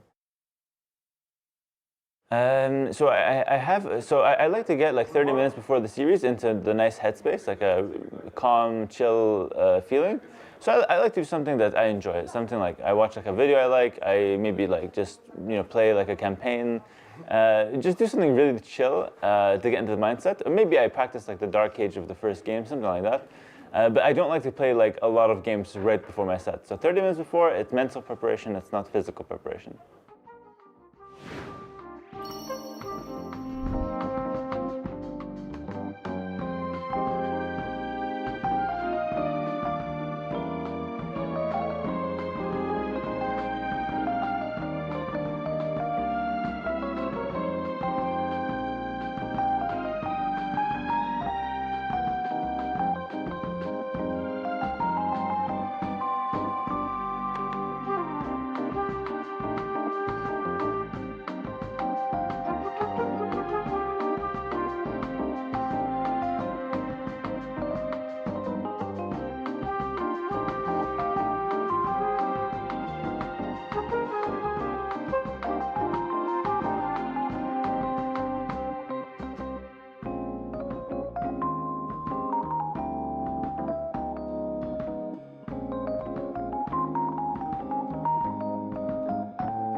But usually, what I don't like to do, at least, is to eat before a match. I had to have food at least 2 hours before the match, because then I think my energy is not on my brain. And also, I like to listen to music, like lying on the bed or whatever, listening to music, trying to think about what is going to happen on the series. Obviously, it's something I cannot do here, like lying on the on the floor, but usually that's what I do at home. I usually listen to deadmau5 when I'm playing tournaments. And if it's not going too well, because sometimes happens, I change. I guess it's something that I use, but sometimes it works. I think last time I was quite close to make it to the finals. And so I think my approach was fine. Just wanted to, I think it will depend more who I am facing than the approach itself. Like I think the approach is fine, I just need to be more analyzed with the player I am facing. For example, Mr. Joe, I had to play him twice last time on this apartment. And the first one was, I would say, like he didn't play his best because he wasn't used to the maps, and he will be stronger and stronger as the tournament goes on, right? So when I met him on the semifinals, I thought that I did enough before that, but he was already prepared to counter everything. So that's something that obviously makes you think about it, and something that you need to be aware of. Welcome back to the Noble Apartment Cup for our final series of the day, Hera versus TaToH. I'm hopping on the caster desk to join T90, who's pulling double duty. And here's the deal. I wanted to be a good casting partner, right? So I was like, T90 just did a big 5-game series. It was nice and long. We might be gearing up for another one. So I went straight for the Liereyy protein bars. I was like, you might need some fuel. Bad news. The players, casters, and production alike halfway through day 2 have already eaten through our entire supply of these protein bars. We do have some chips, which I know you're rather fond of. Thank God. I didn't know we had the chips. Those are crunchier. They're not good for broadcast. That was my concern. Okay. But my hope here is that this clip finds its way over to Liereyy, and they send us maybe a refresh on the protein bars that have been fueling the incredible games we've already seen at this tournament so far. But with that, T90, we turn our attention to what has to be the marquee matchup of the day. The two undefeated players up top the table. 3-0s yesterday to put themselves in this position, but somebody's about to fall. Yeah, somebody's about to fall. And I think that this similar thing happened early rounds in group stage in NAC 5, where TaToH and Hera faced off in the group stage. I think we had some really good games. I've got some crazy like arena monk action coming back to my mind. Oh, yeah. Like I think Burgundians, Aztecs. Chat's probably going to remember that one. So yeah, it should be really good.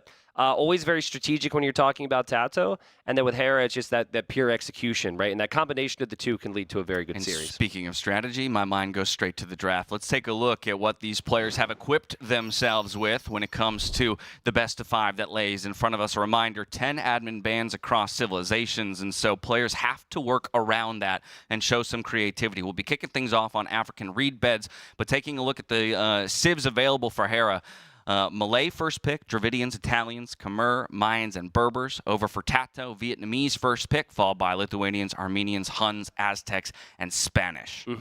Yeah, couple shout-outs here. I mean, Spanish and Aztecs, those are two civs we haven't seen played a ton, especially on maps that aren't like bypass. I think we saw Spanish on bypass earlier. That's a bit more expected to see the castle, but where's Spanish going to be played? Traditionally, we've seen more of a Vietnamese play for Copenhagen. So that tells me that maybe TaToH's toying around with picking Spanish somewhere else. I know of some sneaky behind the scene strategies. Oh, okay. With Spanish, but I'm going to keep my mouth shut because that was all from looking over players' shoulders. Yep. That's wise. That's wise. Yeah. So I mean, maybe there's some wild card things you could do there. Hera's first pick is interesting to me. Malay, good on kind of all settings, so they're never bad, but he's got a lot of water civs already, so probably not for Pacific Isles. And then I'm not sure about Citadel or High Tides either. So I'm actually not completely sure where Hera would prefer to play his #1 pick. Yeah, well, and you know what? I love that because I think sometimes you end up in a situation where it does feel like it's an almost certainty the matchups we're going to have across the board. And this is also an opportunity, especially when I think of a player like TaToH, going up against Hera, the most dominant player in the scene right now, no questions about that, right? You're going to have to find an edge somewhere, right? And so getting kind of a wonky matchup in one place that warps the rest of the maps and the possible matchups, that could be the answer, right? That could be the answer. Sometimes you need something to break your way when you're going up against the best. Do you remember, because I think we were casting this, What series did we cast yesterday? We did. No, we did Viper DauT yesterday. Okay, Viper DauT. So it wasn't that series. There was a series, I believe, where DauT or TaToH had Incas on high tides. They went for the water, and they just added a couple eagles in as they went. Yeah, so it wasn't DauT. It was it was not DauT then. So anyways, I believe it was TaToH. He went Incas. Now Incas showed up in the random bans, which is the admin bans, but he did snag Aztecs, and High Tides is one of the maps. So I'm thinking, like, based on the priority of the pick, because it's later pick and it's a Hera home map, I think we might see that similar strategy in this, where you prioritize water and go eagles. It was actually. Yeah, sorry, TaToH dogao is what it was. Sorry, it's all coming back to me. Yeah, first series of the day yesterday. Yeah. So we've already had 8 series from there, but in just a few seconds we'll be diving into that first game of the set. It's going to be on African reed beds here. TaToH in the red, Hera in the blue. Armenians versus Khmer. Wow, okay, so we already see a barracks here from TaToH. So this is a prepped strategy. This is group stage. Hera's the favorite. We've been talking a lot about if people are going to save strategies. Well, this seems like a strategy that's a little out of the box that TaToH wants to use here in the group stage. He's going to go Dark Age Spearman, the only civ that could do this, and he's delaying his dock. And you just go straight to your opponent's dock, right? Yeah, so the TC positions are fixed. The water positions are fixed. Hera just wants to push his deer, go for a really fast scout build, and adapt from there, I'm sure. We'll see if it works. This is what's always fun when you're watching someone up against Hera, because you kind of know what Hera's going to do. Now, here you don't know if the crazy stuff is going to be enough to stop him. Here's the question. I already love it. Already love the ingenuity. Do you wait a little bit to show the spearman so that the investment on water is greater? If you show up right now with the spearman, yes, he's already invested in the dock. Yeah. But don't you kind of want 1 or 2 more fishing ships out there before you show up and Hera decides to pivot away from it? I think what's going to benefit you is just the travel distance. It takes so long to get there that it is probably going to be a second fishing ship at least. What I'm wondering is, is this something that can work against the Khmer when they can just hop inside houses with villagers? Right? That actually could become a crutch here for Hera to defend. If he sees the first spear, that villager is never going to die. Right. And then, TaToH actually steals a sheep, which Hera might notice. But then the wood line could be housed as well later on. Absolutely. Okay, so here we have it. Just finding his way into the vision of that dock. We'll see how Hera responds. Would expect the villager to hop into the house if he's the one who gets focused, but it's straight on to the fishing ships with the spearmen. Hera gonna micro, like his life depends on it. Just try and waste as much time as he can from these spearmen. That's all he can do. While he's already clicking Loom and looking to go up to the feudal age. So the thing to remember here is TaToH doesn't have fish because he had to do this to kill the fish. So it's not as if TaToH's got this free fish boom behind. Hera's probably still feeling like, this is kind of all right for me. He sacrificed his build to get here, and he's hopping in and out of his houses here. Goodness. And he has actually trapped one of the spearmen in there. That was a really cool play from Hera, but now the house foundation's down, and now Hera's got to think twice about that.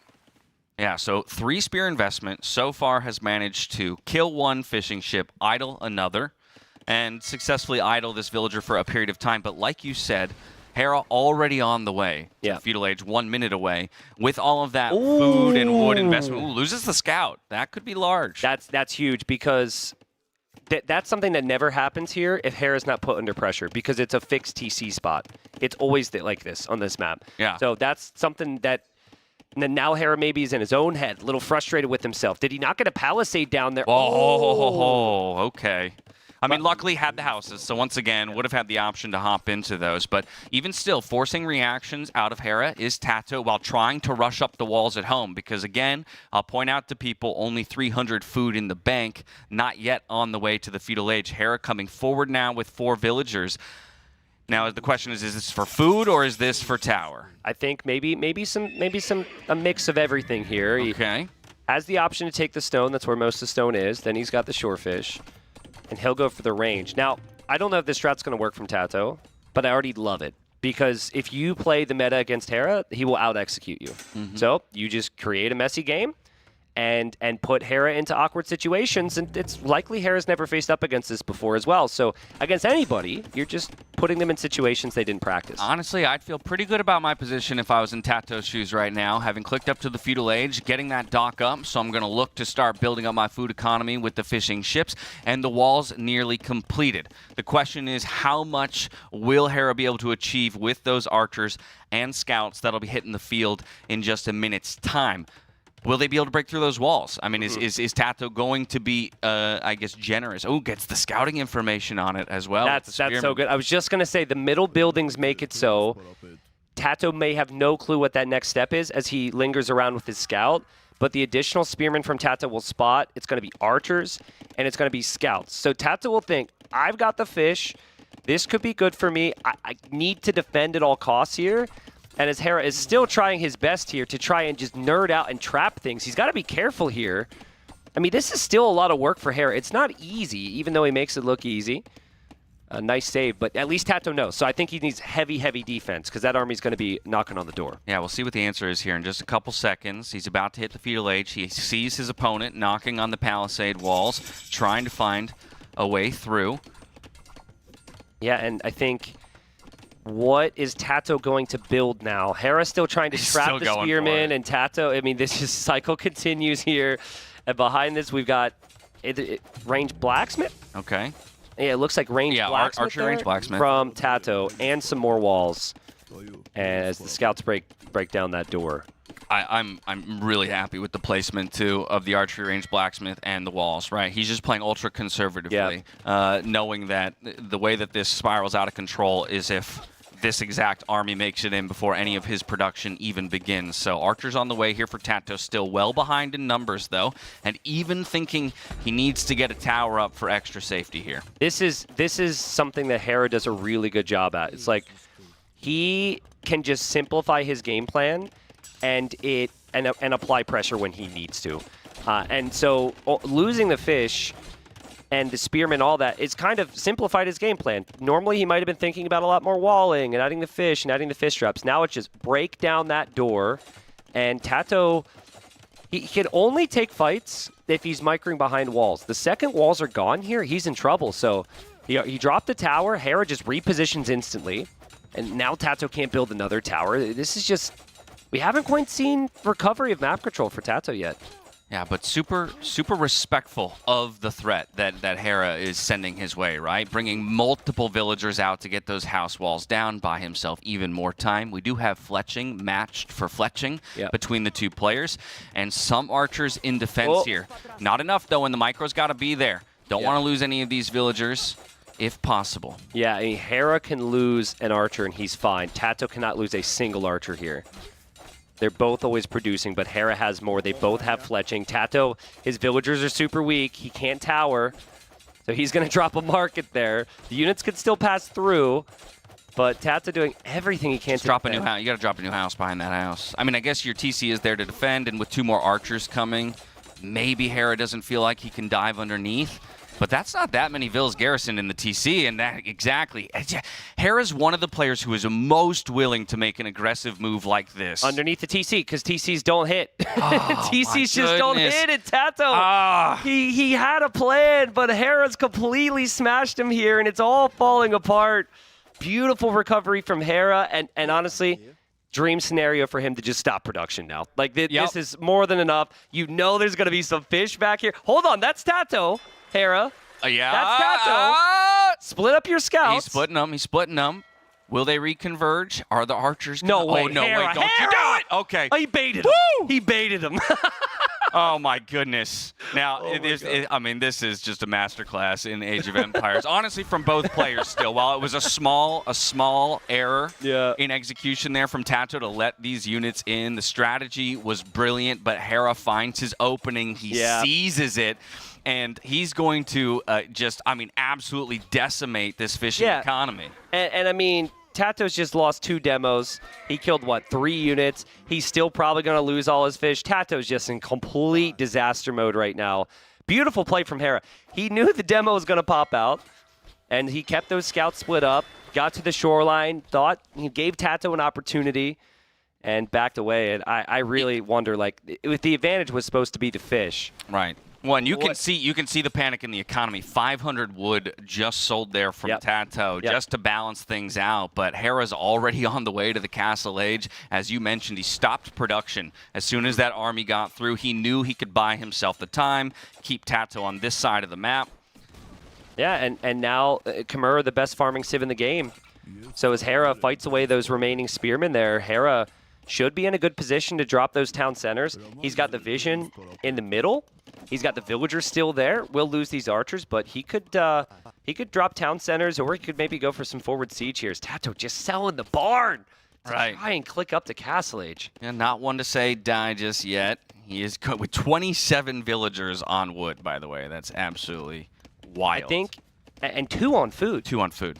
Like, this is well, rough. like you said, the whole plan was fish. Was the fish. Yep. And as soon as that goes out the window, it's really tough while trying to deal with the military running amok in the back of your base to also balance your economy and drop 15 farms. And so does manage to get the click right as Hera arrives to the Castle Age. And Hera, I think, is going to play it calm and comfortable with his lead, dropping 2 extra TCs, not really leaving anything to chance. Yep.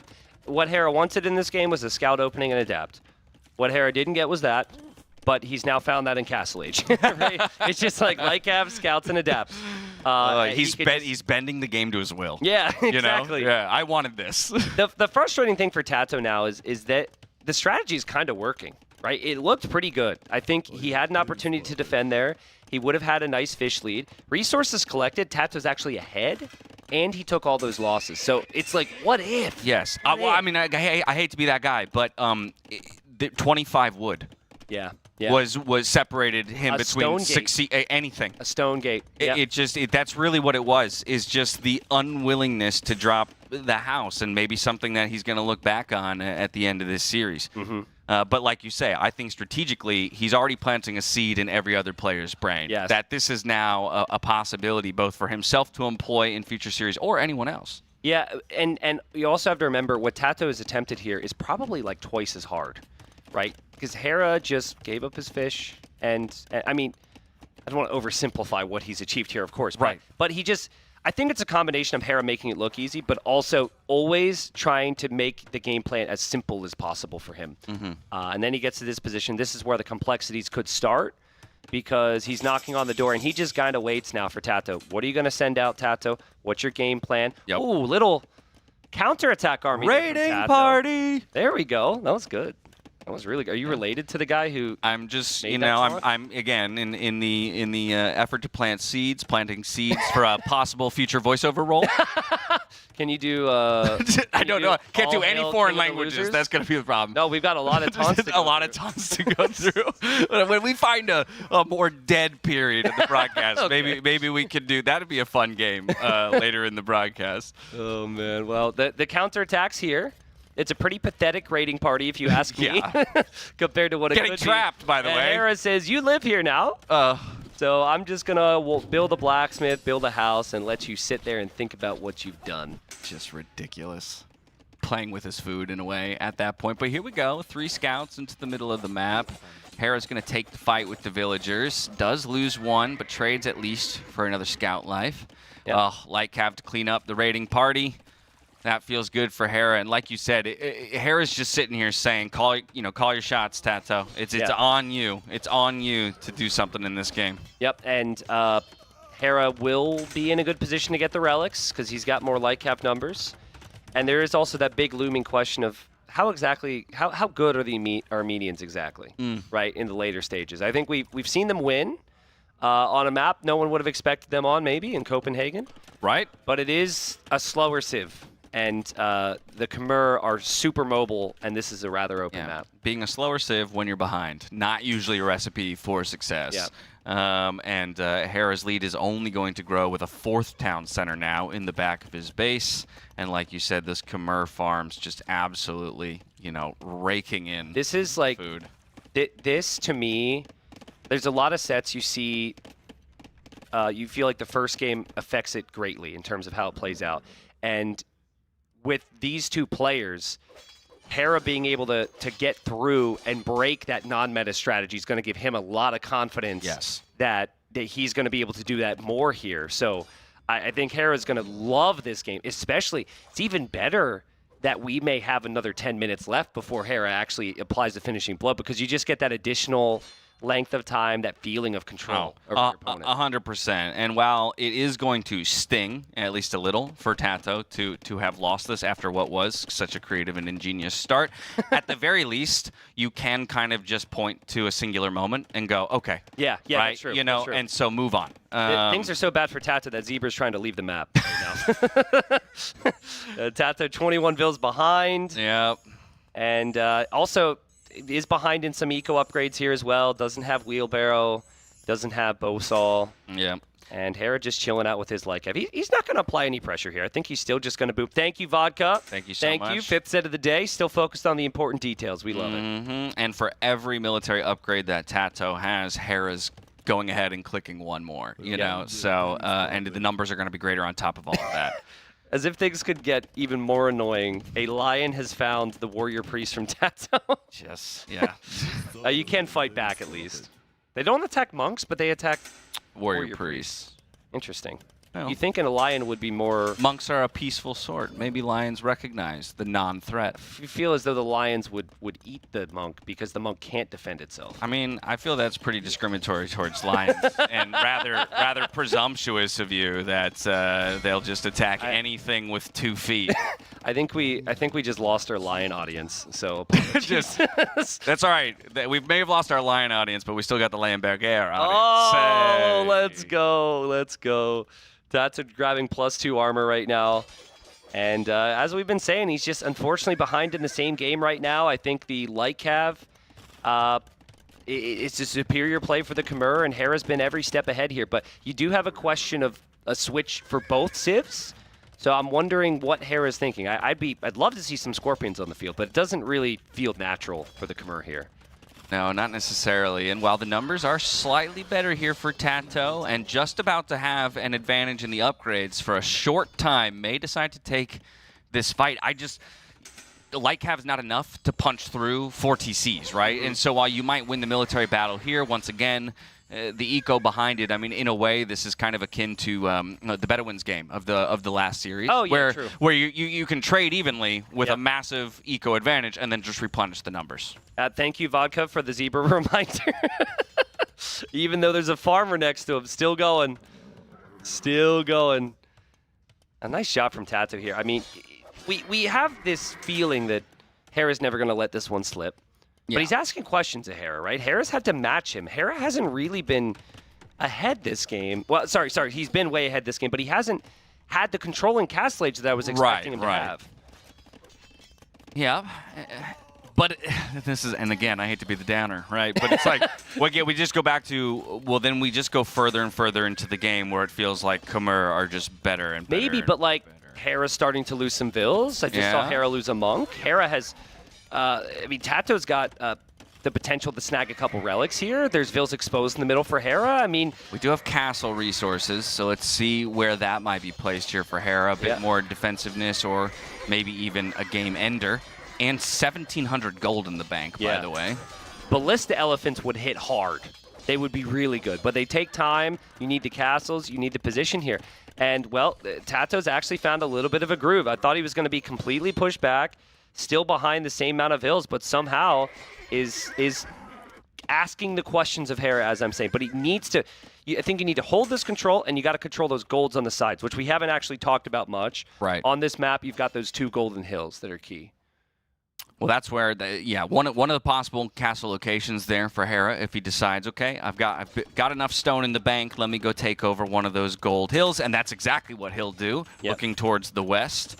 In this moment, needs to make sure he has military over there to defend, because TaToH is also heading that direction. A lot of weak units there for TaToH. Upgrades are similar now. TaToH's going to see the vills, but if you stop to attack the vills, the light cav will get killed off. So he should know now that Hera's headed over there to build that castle. Okay, pikemen on the way here for TaToH, because the light cav battle is entirely even. Near identical numbers, we have identical upgrades. Yeah, Hera said, let's spend some of this gold, actually. Yeah. let's make some 16 knights all of a sudden. Yeah, but look at TaToH. I mean, on paper, this could be an avenue back for him. because he is the only civilization that can get Halb in Castle Age. So you could stay in Castle Age against these knights. You just go Halb Ram push? It'd be sick. That would be sick. I mean, you need, let's see, Hera's collected 5,000 more resources. If there was ever a unit to chew up that additional 5k res spent, it would be Halb against Knights. Knights are not cheap. Raids continue there. Hera just kind of waiting to take this first game, but it was the opening, it was the defense from Hera initially, and then getting into TaToH's base that gave him this lead, and he's just been free booming ever since. Castle in the middle on additional stone. Castle on the left now on additional gold. And he might even be able to build up for a castle over in the right side as well. But he's 200 pop on the way to Imp. TaToH still trying to fight back here. The window's closing, right? The window's closing. With that Imperial Age click, it's going to be all about what TaToH can do here with just the Castle Age options available to him in the Armenians. Like you said, I mean, the ability to go for Halb at this stage into primarily, cavalry player and Civ is your best option. I just don't know if the numbers are there and the resources just to sustain the Knight production for Hera might be enough. He does have Khmer Scorpions to use here. So the Scorpions eject behind this. He's got Ballistics already and the 8 range. So he'll shred the Halbs there. Castle's getting delayed in the middle, but you'd expect Halbs to be able to show up to help there. TaToH's building his own castle. This is his play right now. Like, again, he's hoping to get to stay in Castle Age, trade against Hera, and kill off the Imp units. But it feels like Hera's castle's going to go up, and if TaToH's goes up, could just be trebbed right down. Yeah. Again, I love the effort. and TaToH realizes it's time to tap out. Again, a moment in that game that might live in his brain for some time. He may go back to if the series doesn't ultimately go his way. Yeah. But absolutely love the strategic decision, and I still want to put a spotlight on that. That was good strat. Yeah, that was a really good strat. It's just the whole, like, Hera gets into his base, it's kind of GG, unfortunately. Hera did the right thing. He did the safe play to just boom up, but he had a massive lead there. So and there's so many other players who would not have made that move, right? And it really was. It was a couple seconds of a window, and Hera saw his moment. He decided, yep, with 6 scouts and 6 to 7 archers, I'm going to dive right through, and that'll be it. I think it's a really big win for Hera. I mean, again, it's group stage. Whoever loses here is still going to have plenty of games to play. Oh, yeah. But if you're going to beat Hera, you need to rattle him, and you need to show something that's a little surprising, right? And maybe then the frustration can start to seep in of, oh, I lost to that. That's so bad. I should have never lost to that, or should have expected that. Didn't happen. He just beat it. He just beat it straight up. It will not matter to him now that it was potentially a mistake from TaToH. Yeah. Right? Because he won the game. He can think about that later. Maybe next time he sees Armenians on that map, just expect that it's going to be the Spearmen. So a good question for later, by the way, is if he would have expected the Spears. Absolutely. Well, and the good news is that's one of the beautiful things about being here at the venue, right? Obviously, the games are amazing to watch from home, but one of the advantages of being in this apartment is to get to watch them right up close, but also then to get to overhear the conversations or ask direct questions to the players. And in fact, during that game, I have a little bit of information to share with you, T90. We had a very, very special certain viewer named Carmen who decided to purchase for 1,000 euros the opportunity to come join us on Saturday and share in that very experience. Oh, wow. Thank you so much for that, but just wanted to shout you out, and we look forward to meeting you on Saturday, Carmen. All right. Is there a limit on that, by the way? That I don't know. Like the amount of people? I won't say anything until production confirms for me. I'm just saying, about whether or not there are more available. That is a great question. I'm sure other people might want to take advantage. Might get very crowded in here. We might have a very large prize pool. Well, we have an extra headset. I'm just curious. That's all. Yeah. Okay. So obviously, it's like we said, it's going to sting a little bit, but I think it is still an easy one to shrug off within the course of a best of 5 for TaToH, because you can point at a singular moment, and pretty much everything beyond that, you already knew you were fighting, a crazy uphill battle. So from here, if we kind of put the mental piece aside and go back to what we have in front of us in terms of the remaining maps, remaining civs, TaToH with the map selection, having taken the loss in game 1, where do you think you go? I think you go to a short ad break before we discuss that. Okay. Smooth. And now, a word from our partners.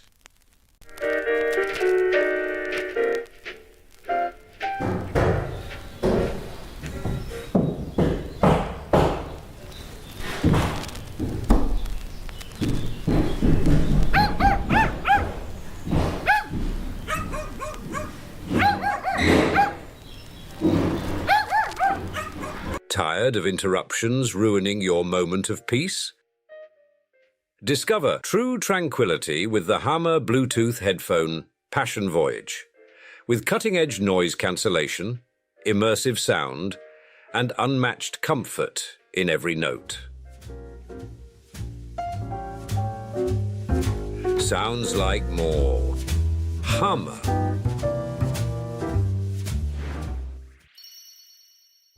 Welcome back to the Noble Apartment Cup, where the series score stands 1-0 in favor of Hera between our two players who each exited day one undefeated. Now TaToH has tasted the sting of defeat, needs to start putting wins up on the board. Let's go.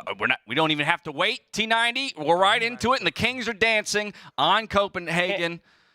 Can't TaToH technically try and block Hera's King and bring a scout? He could. That'd be a lot of click. I would love that. I would love that. But yeah, maybe not the best use of APM at this moment. Both players already on the way to the feudal age. Not really going to come as a surprise on our regicide map. It kind of starts in a blistering pace, at least on the water, right? So double dock for both players here. And it's going to be Vietnamese versus Italians. So you start with pre-built farms on this map. It's 9 villager starts. You have quite a bit of eco. And we have seen a lot of double dock galley openings in this.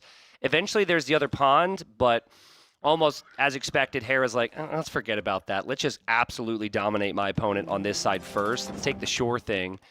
So 3 fish for both. Italians slightly cheaper up times, which will suit Hera here.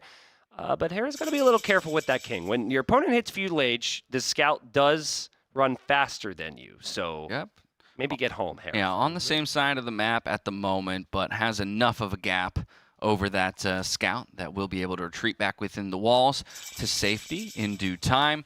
Feudal age arrived for both players. Hera did go up 1 vil earlier, so the production on those galleys started just a bit earlier. But with that much distance between the docks, we're going to have the good old dance, as we always do there for a while. I talked to Hera a little bit about the DauT Viper game on this map where we saw Armenians, Malians. They both open galley war. Right.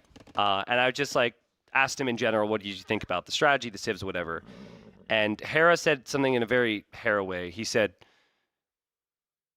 well, that to me was a fake game because DauT's micro wasn't quite there, right? So to me, what that meant was, well, the execution wasn't there, so it's hard for me to judge the situation as it should be, right? So I think this can be largely execution-based, right? And we see the galleys meet each other there. You know what I love about that? Is because yesterday, it was during that Viper DauT series that we had the conversation about how a player's individual mechanical ability can affect the the total strategy or playbook that they have to choose from. And Hera is exactly that kind of a person. He's evaluating the situation going, well, if I insert myself into that position, my options change, right, based on my micro as compared to somebody else. So, can evaluate it there. Obviously, not exactly the same matchup this time around, but Italians, a phenomenal water civ. So we will look to see if Hera can ultimately wrestle control of the top side water. Almost losing a vil. Yeah, so long term, Italians are by no means a weak late-game civilization, but I think the Vietnamese Rats and Archer is a very difficult unit to stop. Hera's going to want this to be a big booming castle with map control somehow, and I think this almost goes like a full trash scenario for him. Skirmisher and Hussar should be a long game if I had to predict it right. Yeah, I would expect the same. We do have the investment into fletching over here for TaToH. While that hasn't been reached for just yet on the side of Hera. Of course, numbers meaning more than anything when it comes to galley wars. But it will be a slight advantage here for TaToH. Okay, we're going to play a fun little game. Let's do it. Guess how many units have been killed by the time both reach Castle Age? 3 total units. Okay, I was wondering where you were because I'm just like, this dance may go on for a while. Yep. I mean, the only reason we might see some kills is if TaToH notices I've got the fletching advantage and really commits to a fight. Yeah. But likewise, Hera has so much space to give at the moment. I mean, they're just both, neither player is going to want to overcommit. And it's just going to be little chip damage here, there you go. TaToH gets a hit. I'm sure Hera will respond. Yep. Now Hera responds. But here's why I like my prediction of 3, because if I'm wrong, that's only good for us too. It means more action, right? That's, you know, so smart. that's why we win. I win either way. I would prefer to be correct. So I'm gonna say 11. Oh! As we see the action. All right, and everybody go, "Oh no, I've already lost." It's at 4 already. Wow. 4 already. You're bad at this. Action-packed. That was less than a minute. My goodness, they're throwing haymakers at each other 9 minutes and 30 seconds into a Copenhagen game. Really? They go to 4 and then they go back to their corners?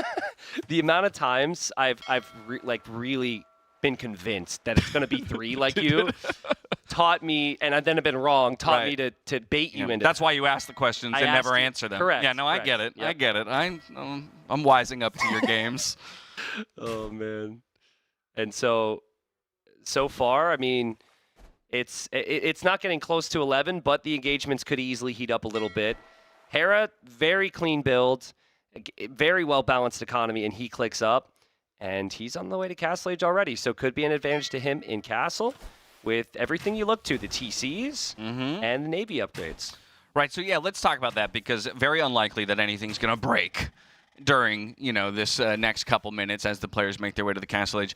How do you expect each player to approach expanding in Castle? Well, so Hera's Genoese crossbowman I don't think has any benefit at all, because there's likely to be Rattans. So I think Hera will he'll try and win water, and he'll boom, right? And we're not going to see much more than that.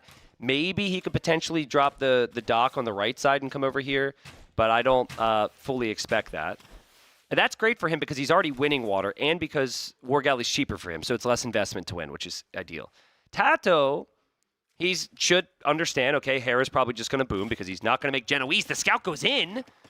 The scout has made it in. That's actually could be bad for TaToH because he might not get out. Playing with fire here. I need that unit to die. Yes. Okay, that's 7. That's 7. Is it when the second player reaches Castle? Yes. Okay. Well, I should have asked for the full rules beforehand. I believe I made it clear. All right. We'll check the tapes. But yeah, I think TaToH needs Rattan Archer is so strong, so I think that's going to be his play. But I gotta catch up economically. I swear, if it ends up being 11, dude, there's good chances. I'm gonna lose my mind. There's good chances. Come on, Hera. Look, I'm okay with being wrong. Hera? I also need T90. Hera? I also need T90 to be wrong. 9, okay. 10. No, this is Hera back up. Oh, that's 11. That's 11. Freaking. Oh. Freaking TaToH with a 15-minute Castle Age. Hey, what is this? Look, it feels good to be wrong together, my friend. Okay. I mean, you were more wrong than me. Alrighty. Nice shot from Hera. I think good recognition from TaToH as well to stop making galleys. He stopped a little while ago. But it kind of hurts, right? Because now Hera can add the cheap fish and the TCs. This is just a straight-up boom game from Hera and just textbook start for the Italians. So it really, to me, is just all about those Rattans for TaToH. And how is Hera going to stop that? Well, I mean, one way is like you say, by out booming and just having the resources to do anything he wants in a few minutes' time, because you see how quickly he's investing into more fishing ships after eliminating his opponent's galleys. And yeah, TaToH later to the 2nd and 3rd TC means he's already going to be behind in villager production. And I mean, if you're doing everything within your walls, there's no way Rattan Archers break in. Here's a question. Do relics even matter at all in this matchup? Like, relics are always great to have in the long run, but if Rattan Archers are the go-to, and that's pretty much what you need to stop, do you even go for relics? Yes, I think you do. Okay. But largely because in 10 minutes game time, that is your imp gold, like if depending on how many of the relics you pick up. Okay, but I just don't see an argument unless you're contested. Actually, I'd see more of an argument if both players are fighting for control over the map, but if Hera is going to stick within his walls, then yes. You got to get him. He's 175 wood for the monastery, 100 gold. I think that's worth it. Okay. For the I mean, you know? I think if you're on 3 TCs and do all that first, then I'm okay with it. I think where I'd really be worried here in TaToH's position is if he delayed that, because look at this already. Look at Hera as well. All 3 of those docks are pumping out fishing ships, and he's fish trapping with them. So it's 3 TCs, then 3 dock production. This eco's not even going to be close here. Yeah, crazy. So there's the monk, right? And it does look like Hera's going to concede pretty much all of the map control in favor of just an incredible economy behind it. But yeah, I think now, once again, Hera is putting the onus on TaToH to ask the questions. Yeah, right? he is. If you leave me unchecked, I am just going to have that much more at my disposal. I could even take bad trades and still ultimately win this game. So I think now there's a clock. I don't know exactly how long that clock is, but there's a clock on TaToH where he's going to have to start, you know, knocking on the door at some point. This isn't something I've seen Hera. I would not have expected this from Hera, to go for the stack of fishing ships and fish traps on 3 docks like this. I would have expected this from Viper, would have expected this from like maybe Vinchester or something, but Hera's more of a farm guy, you know what I mean? So I think this has always been optimal. So if there was a possible weakness in Hera's play, maybe it was he was too reliant on farms if he wins water. But this is sick. And just your docks are now town centers. It's an eco production point. So he's making full use of it. Right, he's got 6 eco buildings. Now, you know? I don't think this will happen, but if TaToH sneaks up some docks, that could be bad. Like, could be, but look, he's patrolling. He's patrolling. Yeah. He's using the majority of his galleys to try and batter through those walls. Yeah. But then using 1 or 2 just to patrol the shoreline. I mean, he's thinking of everything. Okay, we've got something in the middle here. Siege Workshop, it looks like. But can you commit to, I mean, I guess with the castle, where the castle's placed, you break in the north, perhaps, with a couple rams and Rattan archers? You don't normally see a castle age push because the opponent has defensive towers in the castle, but it is still only 1 tower. Yeah. So if you think about it like an Arabia game, if someone just has a watchtower with no fletching, 3 rams. You can mangonel push it. Give me 3 rams. Oh, you think mangonel? I just want 3 rams, go to the north, batter through the walls, kill all the docks. Okay. I mean, you're a dreamer. I like that about you. Yeah, bro. That's good. I'm also 1300, so take my advice for what it's worth. I got to download a couple of your Yeah, recs. about a minus 800 in your elo. No, even more, probably. It depends on the day. Let's not talk about that. I mean, he's really struggling for resources right now, TaToH. That almost feels like a bombard cannon Siege Workshop, but it's way too early. Yeah. Well, there you go. Mango's Hera's the boom. answer, but we're on the way to Imp. Hera's boom is insane. Like, yeah, it's just they're not playing on even ground right now. Hera is this resource income that's not even close to TaToH's, and you can afford to make mistakes now. You could make the wrong unit and still probably be okay. Yeah. Yeah. It's just absolutely terrifying. Going back to the point you were making earlier, when you said if there was a weakness in Hera's game, and he may have just corrected it, and this is the guy who's just been wiping the floor, you know, with tournaments over the last couple of years. Yeah, and I also want to say, in terms of Copenhagen, we've seen a lot of fun, creative Copenhagen games. This is how Copenhagen should be played, straight up. I really think the guy who's going to win water there should do this. There's no way the person with TCs can beat them if they do this. I would be very surprised if everyone else isn't watching this like, okay, maybe we got to stop with the relics on the side, all the little side shenanigans, because it's so good. Now, Italians are one of the best at it, so maybe that's part of this because of the cheap fishing ships and cheap dock decks. But this is just, it's just perfect. And TaToH's just thinking, rats and archers, baby, let's go. And what did you say? You could even play the non-optimal unit, and he's building. He's going to go crossbows into rats and archers. Yeah. Obviously, they will be Imperial Age and soon be Arbalest with Imperial Age upgrades. But in a way, yeah, you wouldn't necessarily think, yep, this is the answer to Vietnamese. Yeah, I would have thought he'd go skirms here, honestly. Right. I wonder if he just wants to get to Arbalest Hussar combo. Right. Obviously, if he gets Bracer and Chemistry in, he can fight off the Ratsens, no problem. But maybe a questionable unit choice for now for Hera. But again, you've got to expect, with the way his resources are going, that he's probably going to add a lot more. And he'll walk to the middle now. And he is going to see the Siege Workshop. And so that should be something to avoid right now if you're Hera. Yep, sees the Siege Workshop, hits Imperial Age, Thumb Ring on the way, goes for Handcart as well to aid the economy. And a Town Watch Bracer, I like that with Outpost. Both players looking for information, don't want to get surprised by anything.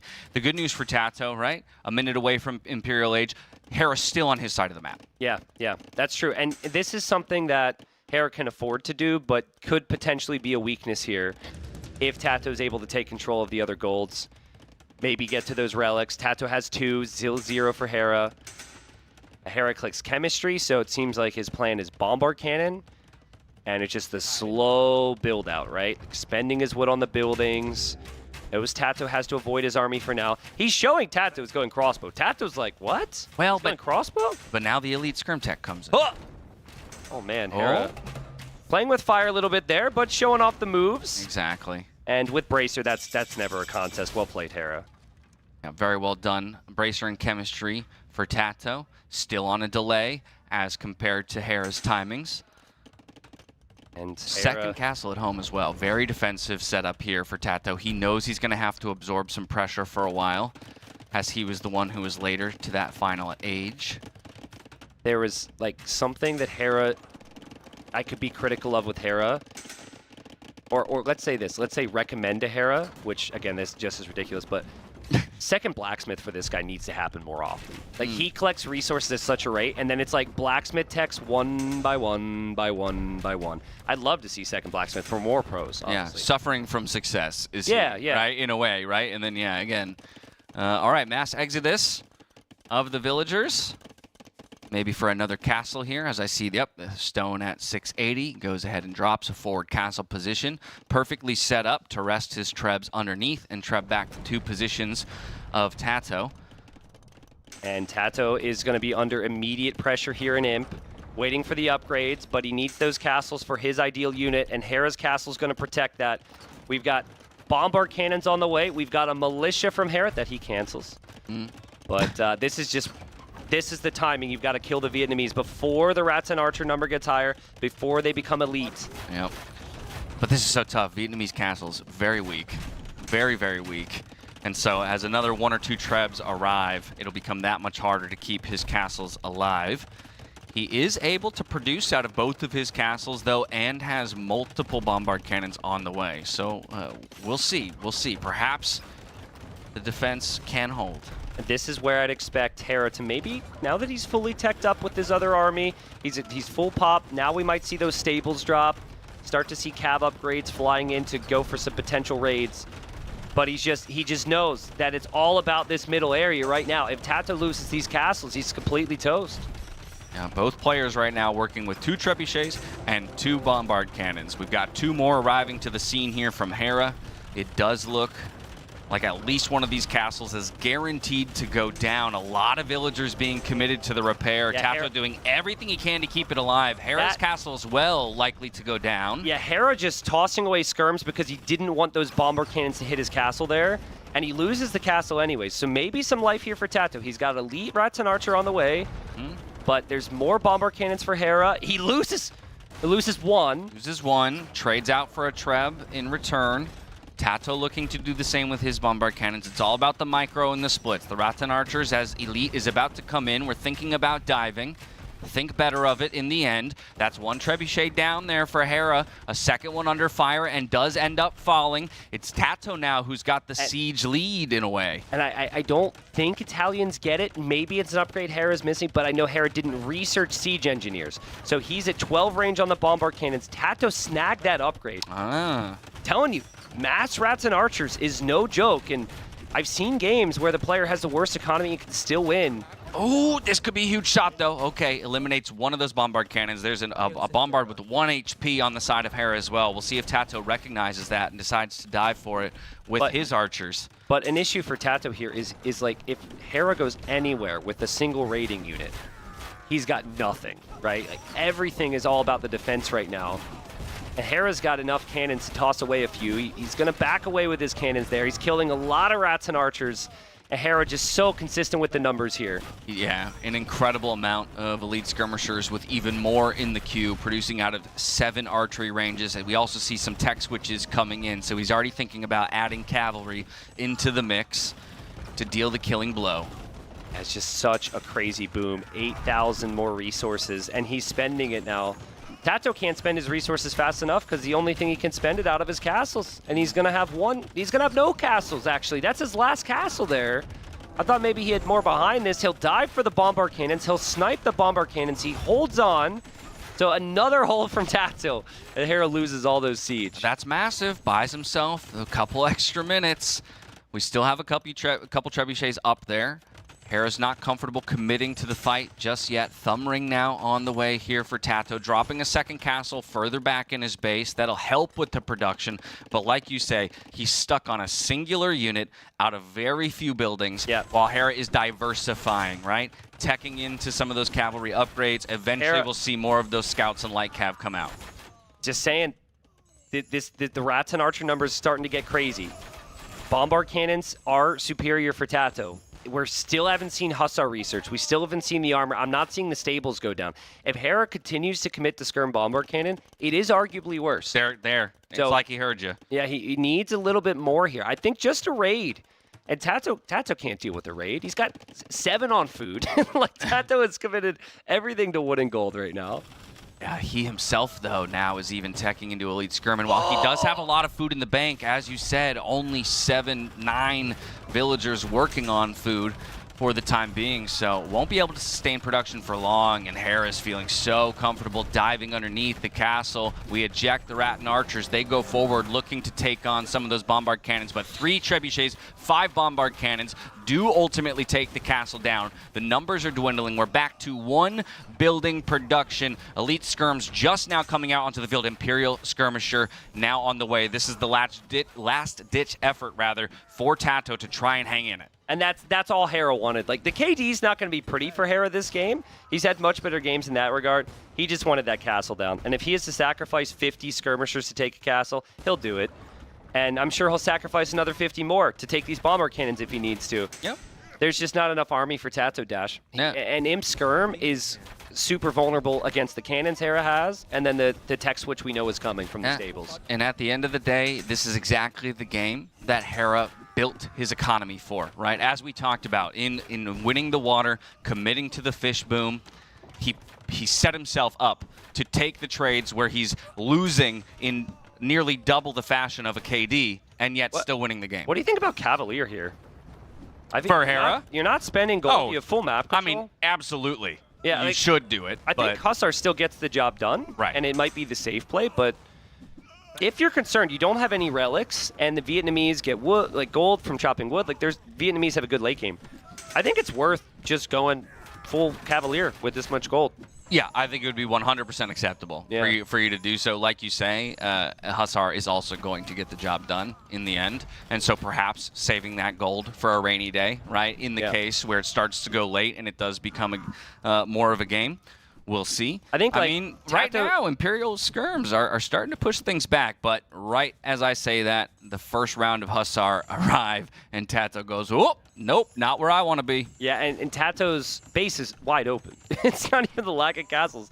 Like, the Hussars could just run right through into TaToH's wide open economy. 1 bomber cannon down. Hussar is such a big game changer here. And another bomber cannon's going to go down as well.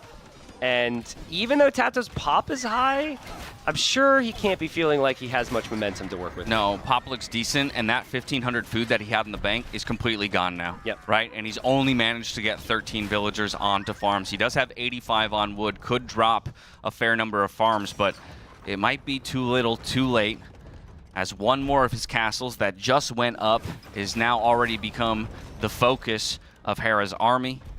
And Hera's just going to attack there, take a decent enough trade, surround those units, and he knows that it's all about sniping those castles now. If the rats and archers can't be created, there's 0 chance for TaToH. And as we expected, Hera takes game number 2, and that was just the perfect Copenhagen game, if you ask me. Yep. Yeah, no, it absolutely was. And once again, I think it's going to start causing certain players in this tournament to go, okay, hold up. Yeah. Is that just the way that this game is supposed? This Yeah, map I specifically really is supposed do. to be played? I really hope I'm wrong, because if it's that simple, yeah, the player who wins water up there is like really going to be in much better position than what we've seen. But I mean, why would you not? Like, if you win water, you should absolutely fish boom like that. Okay, so let me try and break the strategy, right? Or rather ask some questions about the strategy. So number one, Italians. Can it be done with others, right? That's true. How many other Italians is maybe the civs? best. Yeah, how many other civs can that be as effectively done with? That's question number one. Okay. Question number two is, okay, in a world where we start battling over that side of the map, while it is a longer journey, if you're not the Italians player, why don't you just go to the other pond? Well, if you go to the other pond, then you give them the fish boom a little bit earlier. A little bit earlier. However, what has traditionally happened is, if you're not trying to compete for the long water, the guy's not going to have that many galleys. He might just make one or two. So it could turn into a game where you have to sneak back on the water later on. Okay. You know, so we'll see. I think like Malay, insane with that. Yeah. Italians, insane with that. I'd love it with Bengalis as well. I think their eco's top tier. I'd love it with maybe Third question. Japanese. Third question. Yeah. I resubmit my Castle Age ram push idea. Well, just think about it. I tell you what. You take about a minute to noodle on that. Oh, that's good. We're going to take a minute-long break. We'll come right back here for game number 3, where Hera's going to try and wrap it up in 3-0 fashion. TaToH going to try him out, the reverse sweep. And now, a word from our partners.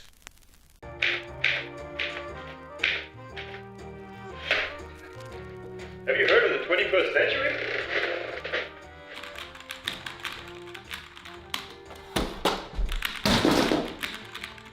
Why settle for clacks, clunks and jams? Say goodbye to sticking keys. And welcome to the ultra-responsive, quiet precision of the Liereyy Exodus 760 mechanical keyboard. With our Temu red switches for ultra-silent key presses, anti-ghosting with N-key rollover, and 1 millisecond response time, this keyboard will keep up with your fastest moves. Whether you're gaming or working, you'll enjoy precise control at the speed of light. Get yours on mueller.de. In case you rage, we do not cover costs for damaged screens or unfinished castles. Welcome back to the Noble Apartment Cup, where I'm not sure viewers at home know that every single one of those ads is actually filmed live. And so that's a lot of monitors that we've already broken, just running that singular ad. Actually, over I and believe over again. TaToH did that exact thing after seeing the fish boom from Hera. So we're waiting to get the next monitor up there for TaToH. He took inspiration from the ad. Just kidding. We are actually in the next game here, and we talked about this earlier, how we thought maybe it would be TaToH going Aztecs here. Hera's going to go Mayans, and very reminiscent of, I think, Vinchester early on in the tournament, is trying to stop the Dock Villager with an Eagle and the Villager of his own. No Loom yet. Loom's not yet in. Yeah, Hera just, you know there's going to be a Dock, especially from the Lithuanians, and Mayans have the extra Vil. This is just ruthless from Hera. Oh, this is absolutely brutal. Yes, Loom is just now finished, but the Vil in full retreat mode and too far away from the TC. Now, while the Vil will go down, very likely, unless it's trap. Oh. Got it. So the Vil goes down. Now, you traded a lot of scout health there. Yep. And ultimately, while the Eagle Scout would normally win that 1v1, right? At this point, the Scout Cavalry will win the trade. Yes. But won't win the 1v1 against... But if there's enough HP on this from TaToH, he can now return the favor. And I don't know if Hera was expecting that. Okay, so now Hera's like, oh, snap. The chase is on. And he doesn't have an Eagle. Yeah. He's sending another Vil. And is this just going to be a Vil rush? Let's go. Let's go. What better way for Game 3 to take place than send the barn? Yeah, I think Hera's like, oh, I mean, I like that for a second. I mean, if there's one player here who can quick wall their Vil the best, it's TaToH. I've seen TaToH wall in 4 enemy Vils that have come to chase 1 Vil before. Hilarious stuff. I'd expect Hera to still be competitive with it, but... I mean, this is a wild goose chase right here. It is. Absolute wild goose chase. But while all of that's happening, TaToH has made it up to the top water, dropping a dock. Hera has done the same. Now, the positioning is a little different than we've seen on a lot of other maps because usually both are kind of trying to get to that central point. Watch TaToH chop that tree, and then Hera will build a palisade immediately over it. Oh, my goodness. That's all. That's what TaToH should. Oh, he's on the run again. Hera was thinking about trapping her. Mm-hmm. I guess. Yep. Okay. Yep. That happens again. Someone's going to chop the tree. And in the past, you get excited. But Hera's just going to drop the... Oh. Okay. I mean, at a certain point, that Vill's health gets low enough that the scout becomes relevant again if it wants to come back and chase it down. There's also lions around here. There are. So watch out for the lions. This is hard to hype up, but it is really interesting. Yeah, well, while we watch this hilarity ensue, I do want to point something out that became, or at least felt very relevant in your earlier set, which was the value of scouting, specifically on this map, right? And so we have an Eagle Scout down, but we have a Scout Cavalry alive on the other side. Oh, and the villager got has away, gone into the darkness. TaToH lost track of him. Dude, that's gonna live in the back of TaToH's mind. That's gonna change everything. Oh, you can't full wall now. No. You have to find that villager before you can ever think about playing safe. Right, and you can see, I think rightfully so, he's given up on the chase, at least with the villager. On the way to the feudal age is TaToH. You know what you're not gonna expect that build to do? Build a second dock. Yep. Like that feels like a second dock on the other side of TaToH's fish, maybe. But look at TaToH going forward. No scout for Hera. Yeah, and this is what I'm talking about, right? We saw how it ultimately punished a player earlier today, and it might result in the exact same thing. So while Hera might be set up for a bit of water control and a surprise there in the Navy battle, TaToH looking to put the pressure on early in feudal, bringing 4 villagers forward here, dropping the barracks. I think that TaToH can be completely fine with losing his fish. With the control he's about to gain, he's up a minute faster. He can spear skirm, make it super sloppy, messy for Hera. And Hera has to blindly respect that the Lithuanians are probably going to go water.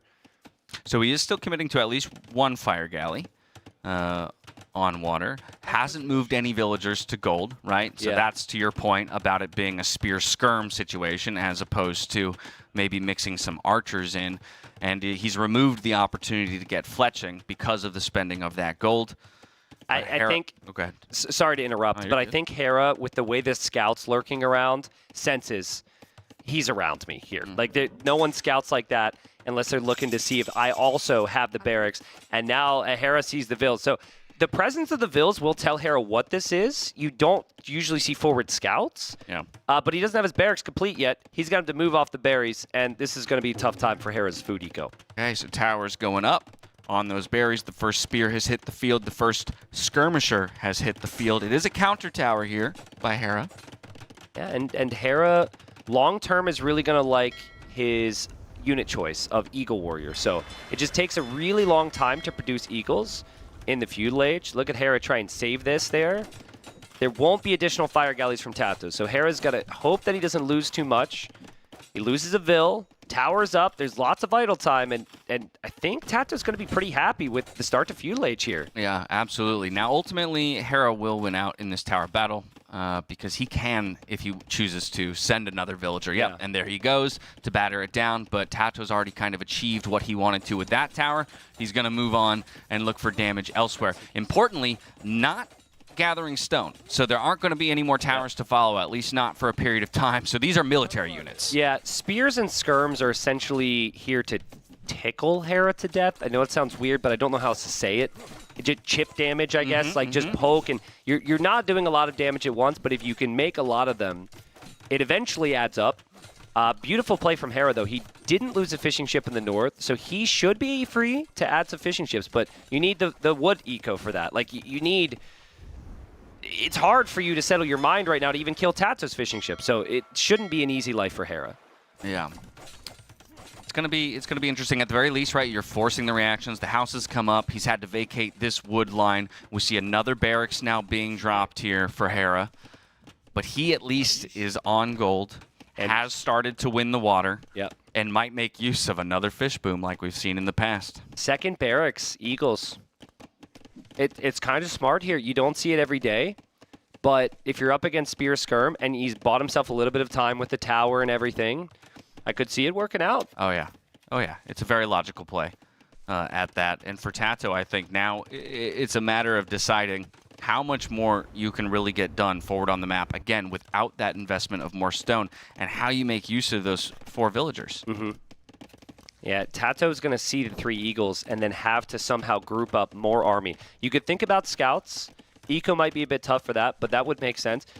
Sometimes you'll see players just simply add more skirms because you could still hit and run against Feudal Age Eagles pretty easily. It just eventually, it looks pretty foolish to have a lot of skirms on the field against Eagle Warriors. Yep. Onto the gold, harassing, tickling. Someone said you should have said stab. That's not a stab. No. You can't. You stab someone 40 like now, 10 times. I am impressed with the tenacity of these villagers to go back to work. Well, and to be hit by that many javelins, essentially, and still Dude, I used to make... stay at it. When I was a noob, and no one say I still am, thank you, I would assume that skirmishers were the best unit in the game, because I think logically and say, would I prefer to get hit with a javelin in the chest or an arrow? I would say the arrow would do a little less damage than the javelin. Yeah, probably. So I made skirms against everything because it looked painful. Yeah, yeah. I mean, I don't want to get too in the weeds, but we could talk about the relative force and velocity with which each of those projectiles was entering your body.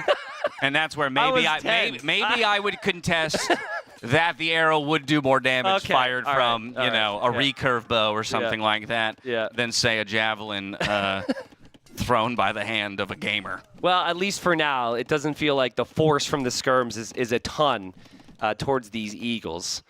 And Hera's held. But TaToH mixing in a couple archers, and he's also got scouts prepped. Where's the stable at? Is that... No, that's not the stable. The stable's at home. He's got buildings everywhere. He's going to come in for this gold. Hera can't tower that gold. Hera thinks this is going to be a wall, chill the Castle Age, then he's got his Eagle Warriors type of game. This is a big army from TaToH. This could be a problem for Hera. It absolutely is. Oh, it made the sixth sense, though. Going for the walls. He sees it. He's going for the walls. Now he sees it. The house has come down. No way. He gets those walls down just in time. That's crazy. Getting away with murder. That's Getting crazy. away with murder. Like you say, it's such an investment, and it could have resulted in so much. Even still, now choosing to go for bloodlines and forging. Yeah. Gonna try and work his way through the walls. At least has the skirmishers to harass and try to prevent more houses from going up. Well, if you can still kill these Eagles right now, that's huge. And so with those upgrades, TaToH's got the potential. Now, I don't know if he has the numbers. Hera's got forging, and Hera has armor. But yeah, it's still okay for TaToH to force fights against Eagles for now. But, man, if he could break through, Hera could be in a really tough position. Yeah, or even bring a couple of those units back to help the scouts in that fight. Yeah. He's so good defensively. He's so good with his macro. And it's just the frequency in which it's like, okay, if he survives this moment, he's way ahead. It's just too damn high with Hera. He's just so good. And he's defended from that. He's on his way up. And TaToH's just invested all of his food into the scouts, which didn't end up finding the damage that they needed. Yep, light years away from Castle Age himself, even investing more into the Feudal Age. He senses it. He knows that it's going to be now or never for him to find some form of punishment here for Hera. Now, the whole base isn't walled just yet, right? I mean, Hera knew exactly where he needed to prioritize on the southern side of the map as the army was coming from that direction. There are still openings here for TaToH. He still has these 4 villagers that could possibly make a mess in the back of Hera's base, but as has been the story of this entire set, the onus is on TaToH. Yep. And Hera says, oh, actually, let's play it safe here. Drop a tower, a couple house walls. Nice little defense there. He's actually, I think the Eagles are sitting in his TC right now. Yeah, they're healing. Whichever ones are weak are just healing. That villager's kind of pissed. He's like, I thought I was supposed to be in there. But yeah, I mean, he's just going to wait it out. Wait it out so he can pounce. No real need to take any big fights, any big risks right now. TaToH snipes another Vill, though, to punish Hera a little bit for this greed. Yeah, walls coming up, trying to funnel those military units towards the TC. A lot of micro with these villagers. As more military wraps around, though, he might have to abandon this wood line yet again. The archer numbers are building in that, in that pack. We've got 6 archers there with fletching. You know what would be amazing is for Hera to use that initial sneak build to build a barracks in the back of TaToH's base. Stream Eagles into TaToH's economy. Right now, Hera's got to defend his own base, but the second he hits Castle Age, the base attack goes up to 7. The Eagles are going to wipe all of this. And I think just with how dominant it's been and how tough a road it will be for TaToH, he decides time to call the GG. So we have, what, one player still undefeated at this tournament? Yes. And that would be the reigning champion, Hera. Yeah, not just in sets, but in games. A 6-0 scoreline here for Hera through 2 days goes to show you why he is so rightfully cited as the current best player in the Age of Empires 2 scene. It was a really diverse 3 games as well, what Hera showed there. We had a curveball thrown against him in the first game, and he dealt with that well. I think TaToH will be kicking himself a little bit for that one. I'd be curious to hear Hera's take on how he feels that strategy would have been had he not got through. Game number 2 is like kind of like a full boom late game map, which Hera excelled in. He compared to previous times he's played on Copenhagen, I think he found a slightly higher level there with the fish boom. And then there, he tried the forward Vil shenanigans, which ultimately I think maybe worked out in some ways for him, and defended against the forward. It was just a pretty complete series. Yeah, I mean, again, masterclass in Age of Empires. He's showing us why he is so, again, rightfully considered to be the best that the scene has to offer, and he's kind of building up the story, the narrative that is everyone trying to chase him down. Yeah. Right? Setting the pace for the entire tournament. And I know that people love to have this conversation of like, people have got to be hiding strategies. I think something I like about Hera is I don't think he's doing a ton of that. Maybe he is, but I think he values how important it is to win out in the group stage, get the early lead, and just get a bye to the semis. It just eliminates the possibilities that things could go wrong. Yeah. So he's on good track for that. Obviously, we're just ending day 2. So. The dude's got fire in his veins, man. He's so competitive. He's got fire in his veins and simultaneously ice cold. You know, it's like it's one of these like you can't shake him, but also if he's on a roll, then it's just a terrifying sight to behold. Yeah. Right. Yeah. So. We'll see a lot more of that, I think, over the rest of the week. We are going to send it over to Hera and Ellie to end the day. Interview Hera.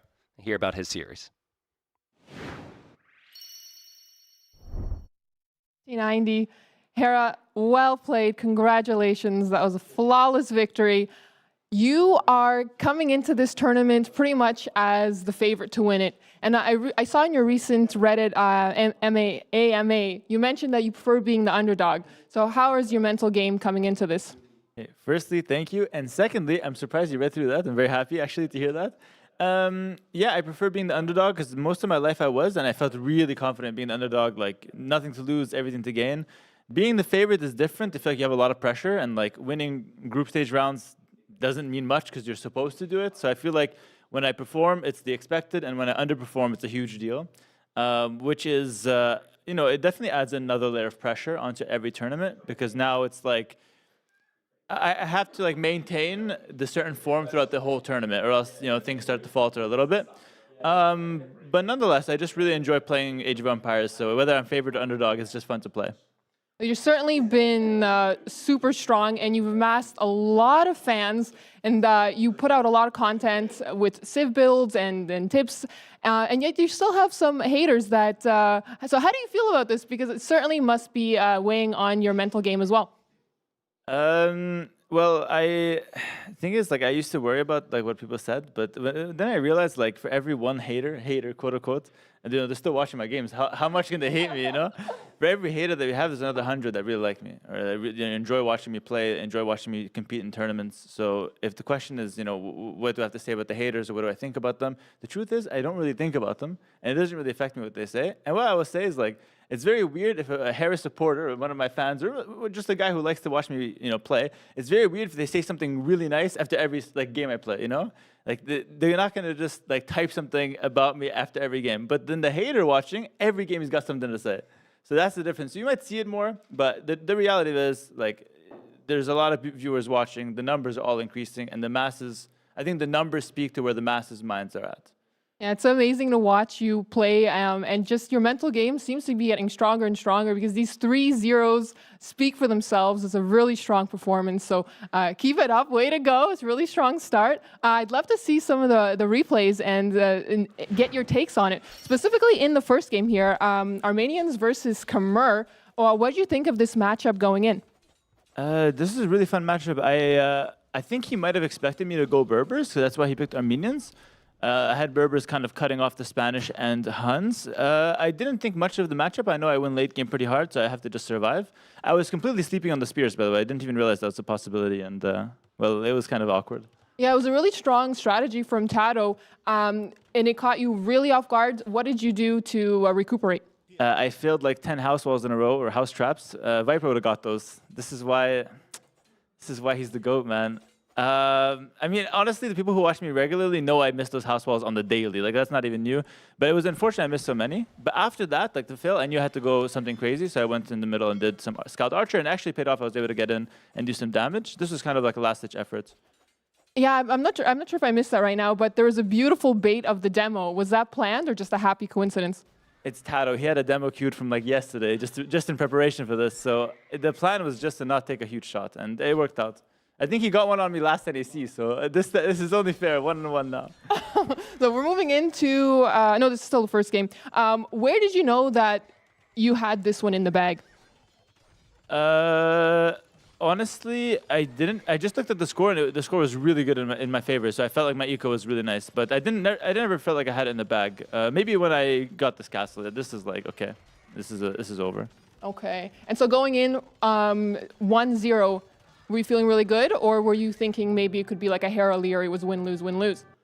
No, I felt pretty good. Yeah, felt good. Didn't think much of it. Perfect. So Italians versus Vietnamese. This is a Civ matchup that was really quite interesting. What were your thoughts seeing the Civs? I knew he would go Vietnamese here because the way the draft works is like you pick first Civ and then you also pick one map, or like you pick a map. So it's very likely that the first Civ is played on the first map he picks. And I felt like Vietnamese late game is better than any Civ I had, so I had to try to do something creative. And I think the Fishboom was really creative as well. I really enjoyed that one. Yeah, we were talking about the Fishboom nonstop. It seemed like it was really carrying the economy. It was very, very different from what you usually do. Did you recognize that in the moment? Yeah. I mean, I was gonna Fishboom. That's why when he went galleys, I was scared. I wanted that lake. I was gonna Fishboom from the start of the game. Yeah, we noticed that you're also patrolling with the galley to make sure that the shoreline was protected. So that was really, really top. Do you think that the Italian civilization had an advantage with its cheaper uptime or cheaper resource cost? Yeah, so this is actually a really classic case of I have the better Civ early and he's got the better Civ late. So I had to go for the forward castle fast in. So for my Patreon supporters know exactly what I'm talking about here. We talked about the haters. We have to talk about the Patreon supporters now. They know exactly what I'm talking about, this forward castle fast in. It's the best way to actually win a game and close it out. But I will say TaToH played amazing to hold on. Like he held 10 minutes. It was ridiculous. So really big props to TaToH there. I think he did a really good job holding. I thought I would lose at some point, but I don't know what happened. I think the Hussar was clutch. Yeah. Quick plug for Hera's Patreon. Check it out. Nice, nice. You're really good at this, by the way. Really, really good at this. So do you think here that TaToH maybe should have gone for a siege tower?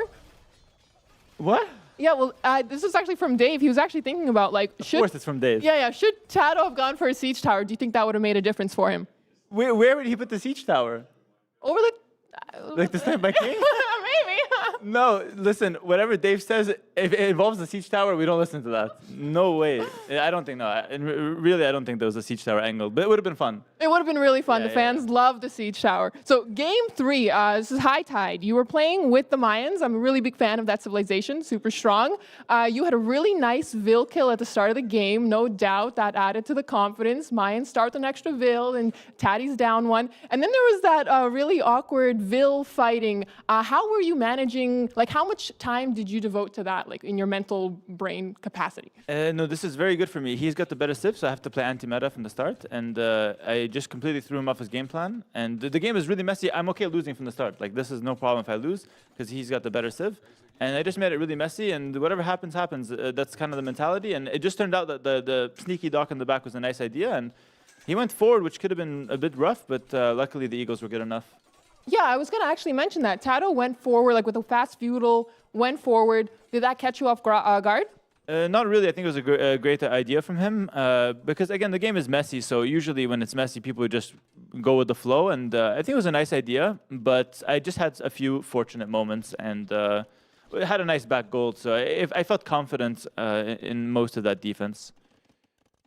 So going into tomorrow with a 3-0 scoreboard, or sorry, 6-0 scoreboard, what are your thoughts? What are you feeling? My thoughts, I'm actually very disappointed. I wanted to lose today and play DauT tomorrow. That was like ideal scenario. That was so funny. Like every single time I walked back in the room, his morale got worse and worse. I don't know what happened. We left him in there too long by himself. Him and Hearttt, they were just talking too much, feeding off the negativity between each other. But DauT's obviously a really funny guy. He likes to make jokes all the time. And I really felt like it would be hilarious if that happened. But unfortunately, we won. And not gonna happen. But now I'm hoping that maybe, I don't know, I think DauT is safe, sadly, but maybe he gets TaToH. We'll see. But no, I'm feeling, realistically speaking, now I'm feeling really good for tomorrow. I don't know who I'm going to get. I think maybe Vinchester, actually, or maybe Liereyy, too. Oh, it's a hard matchups ahead.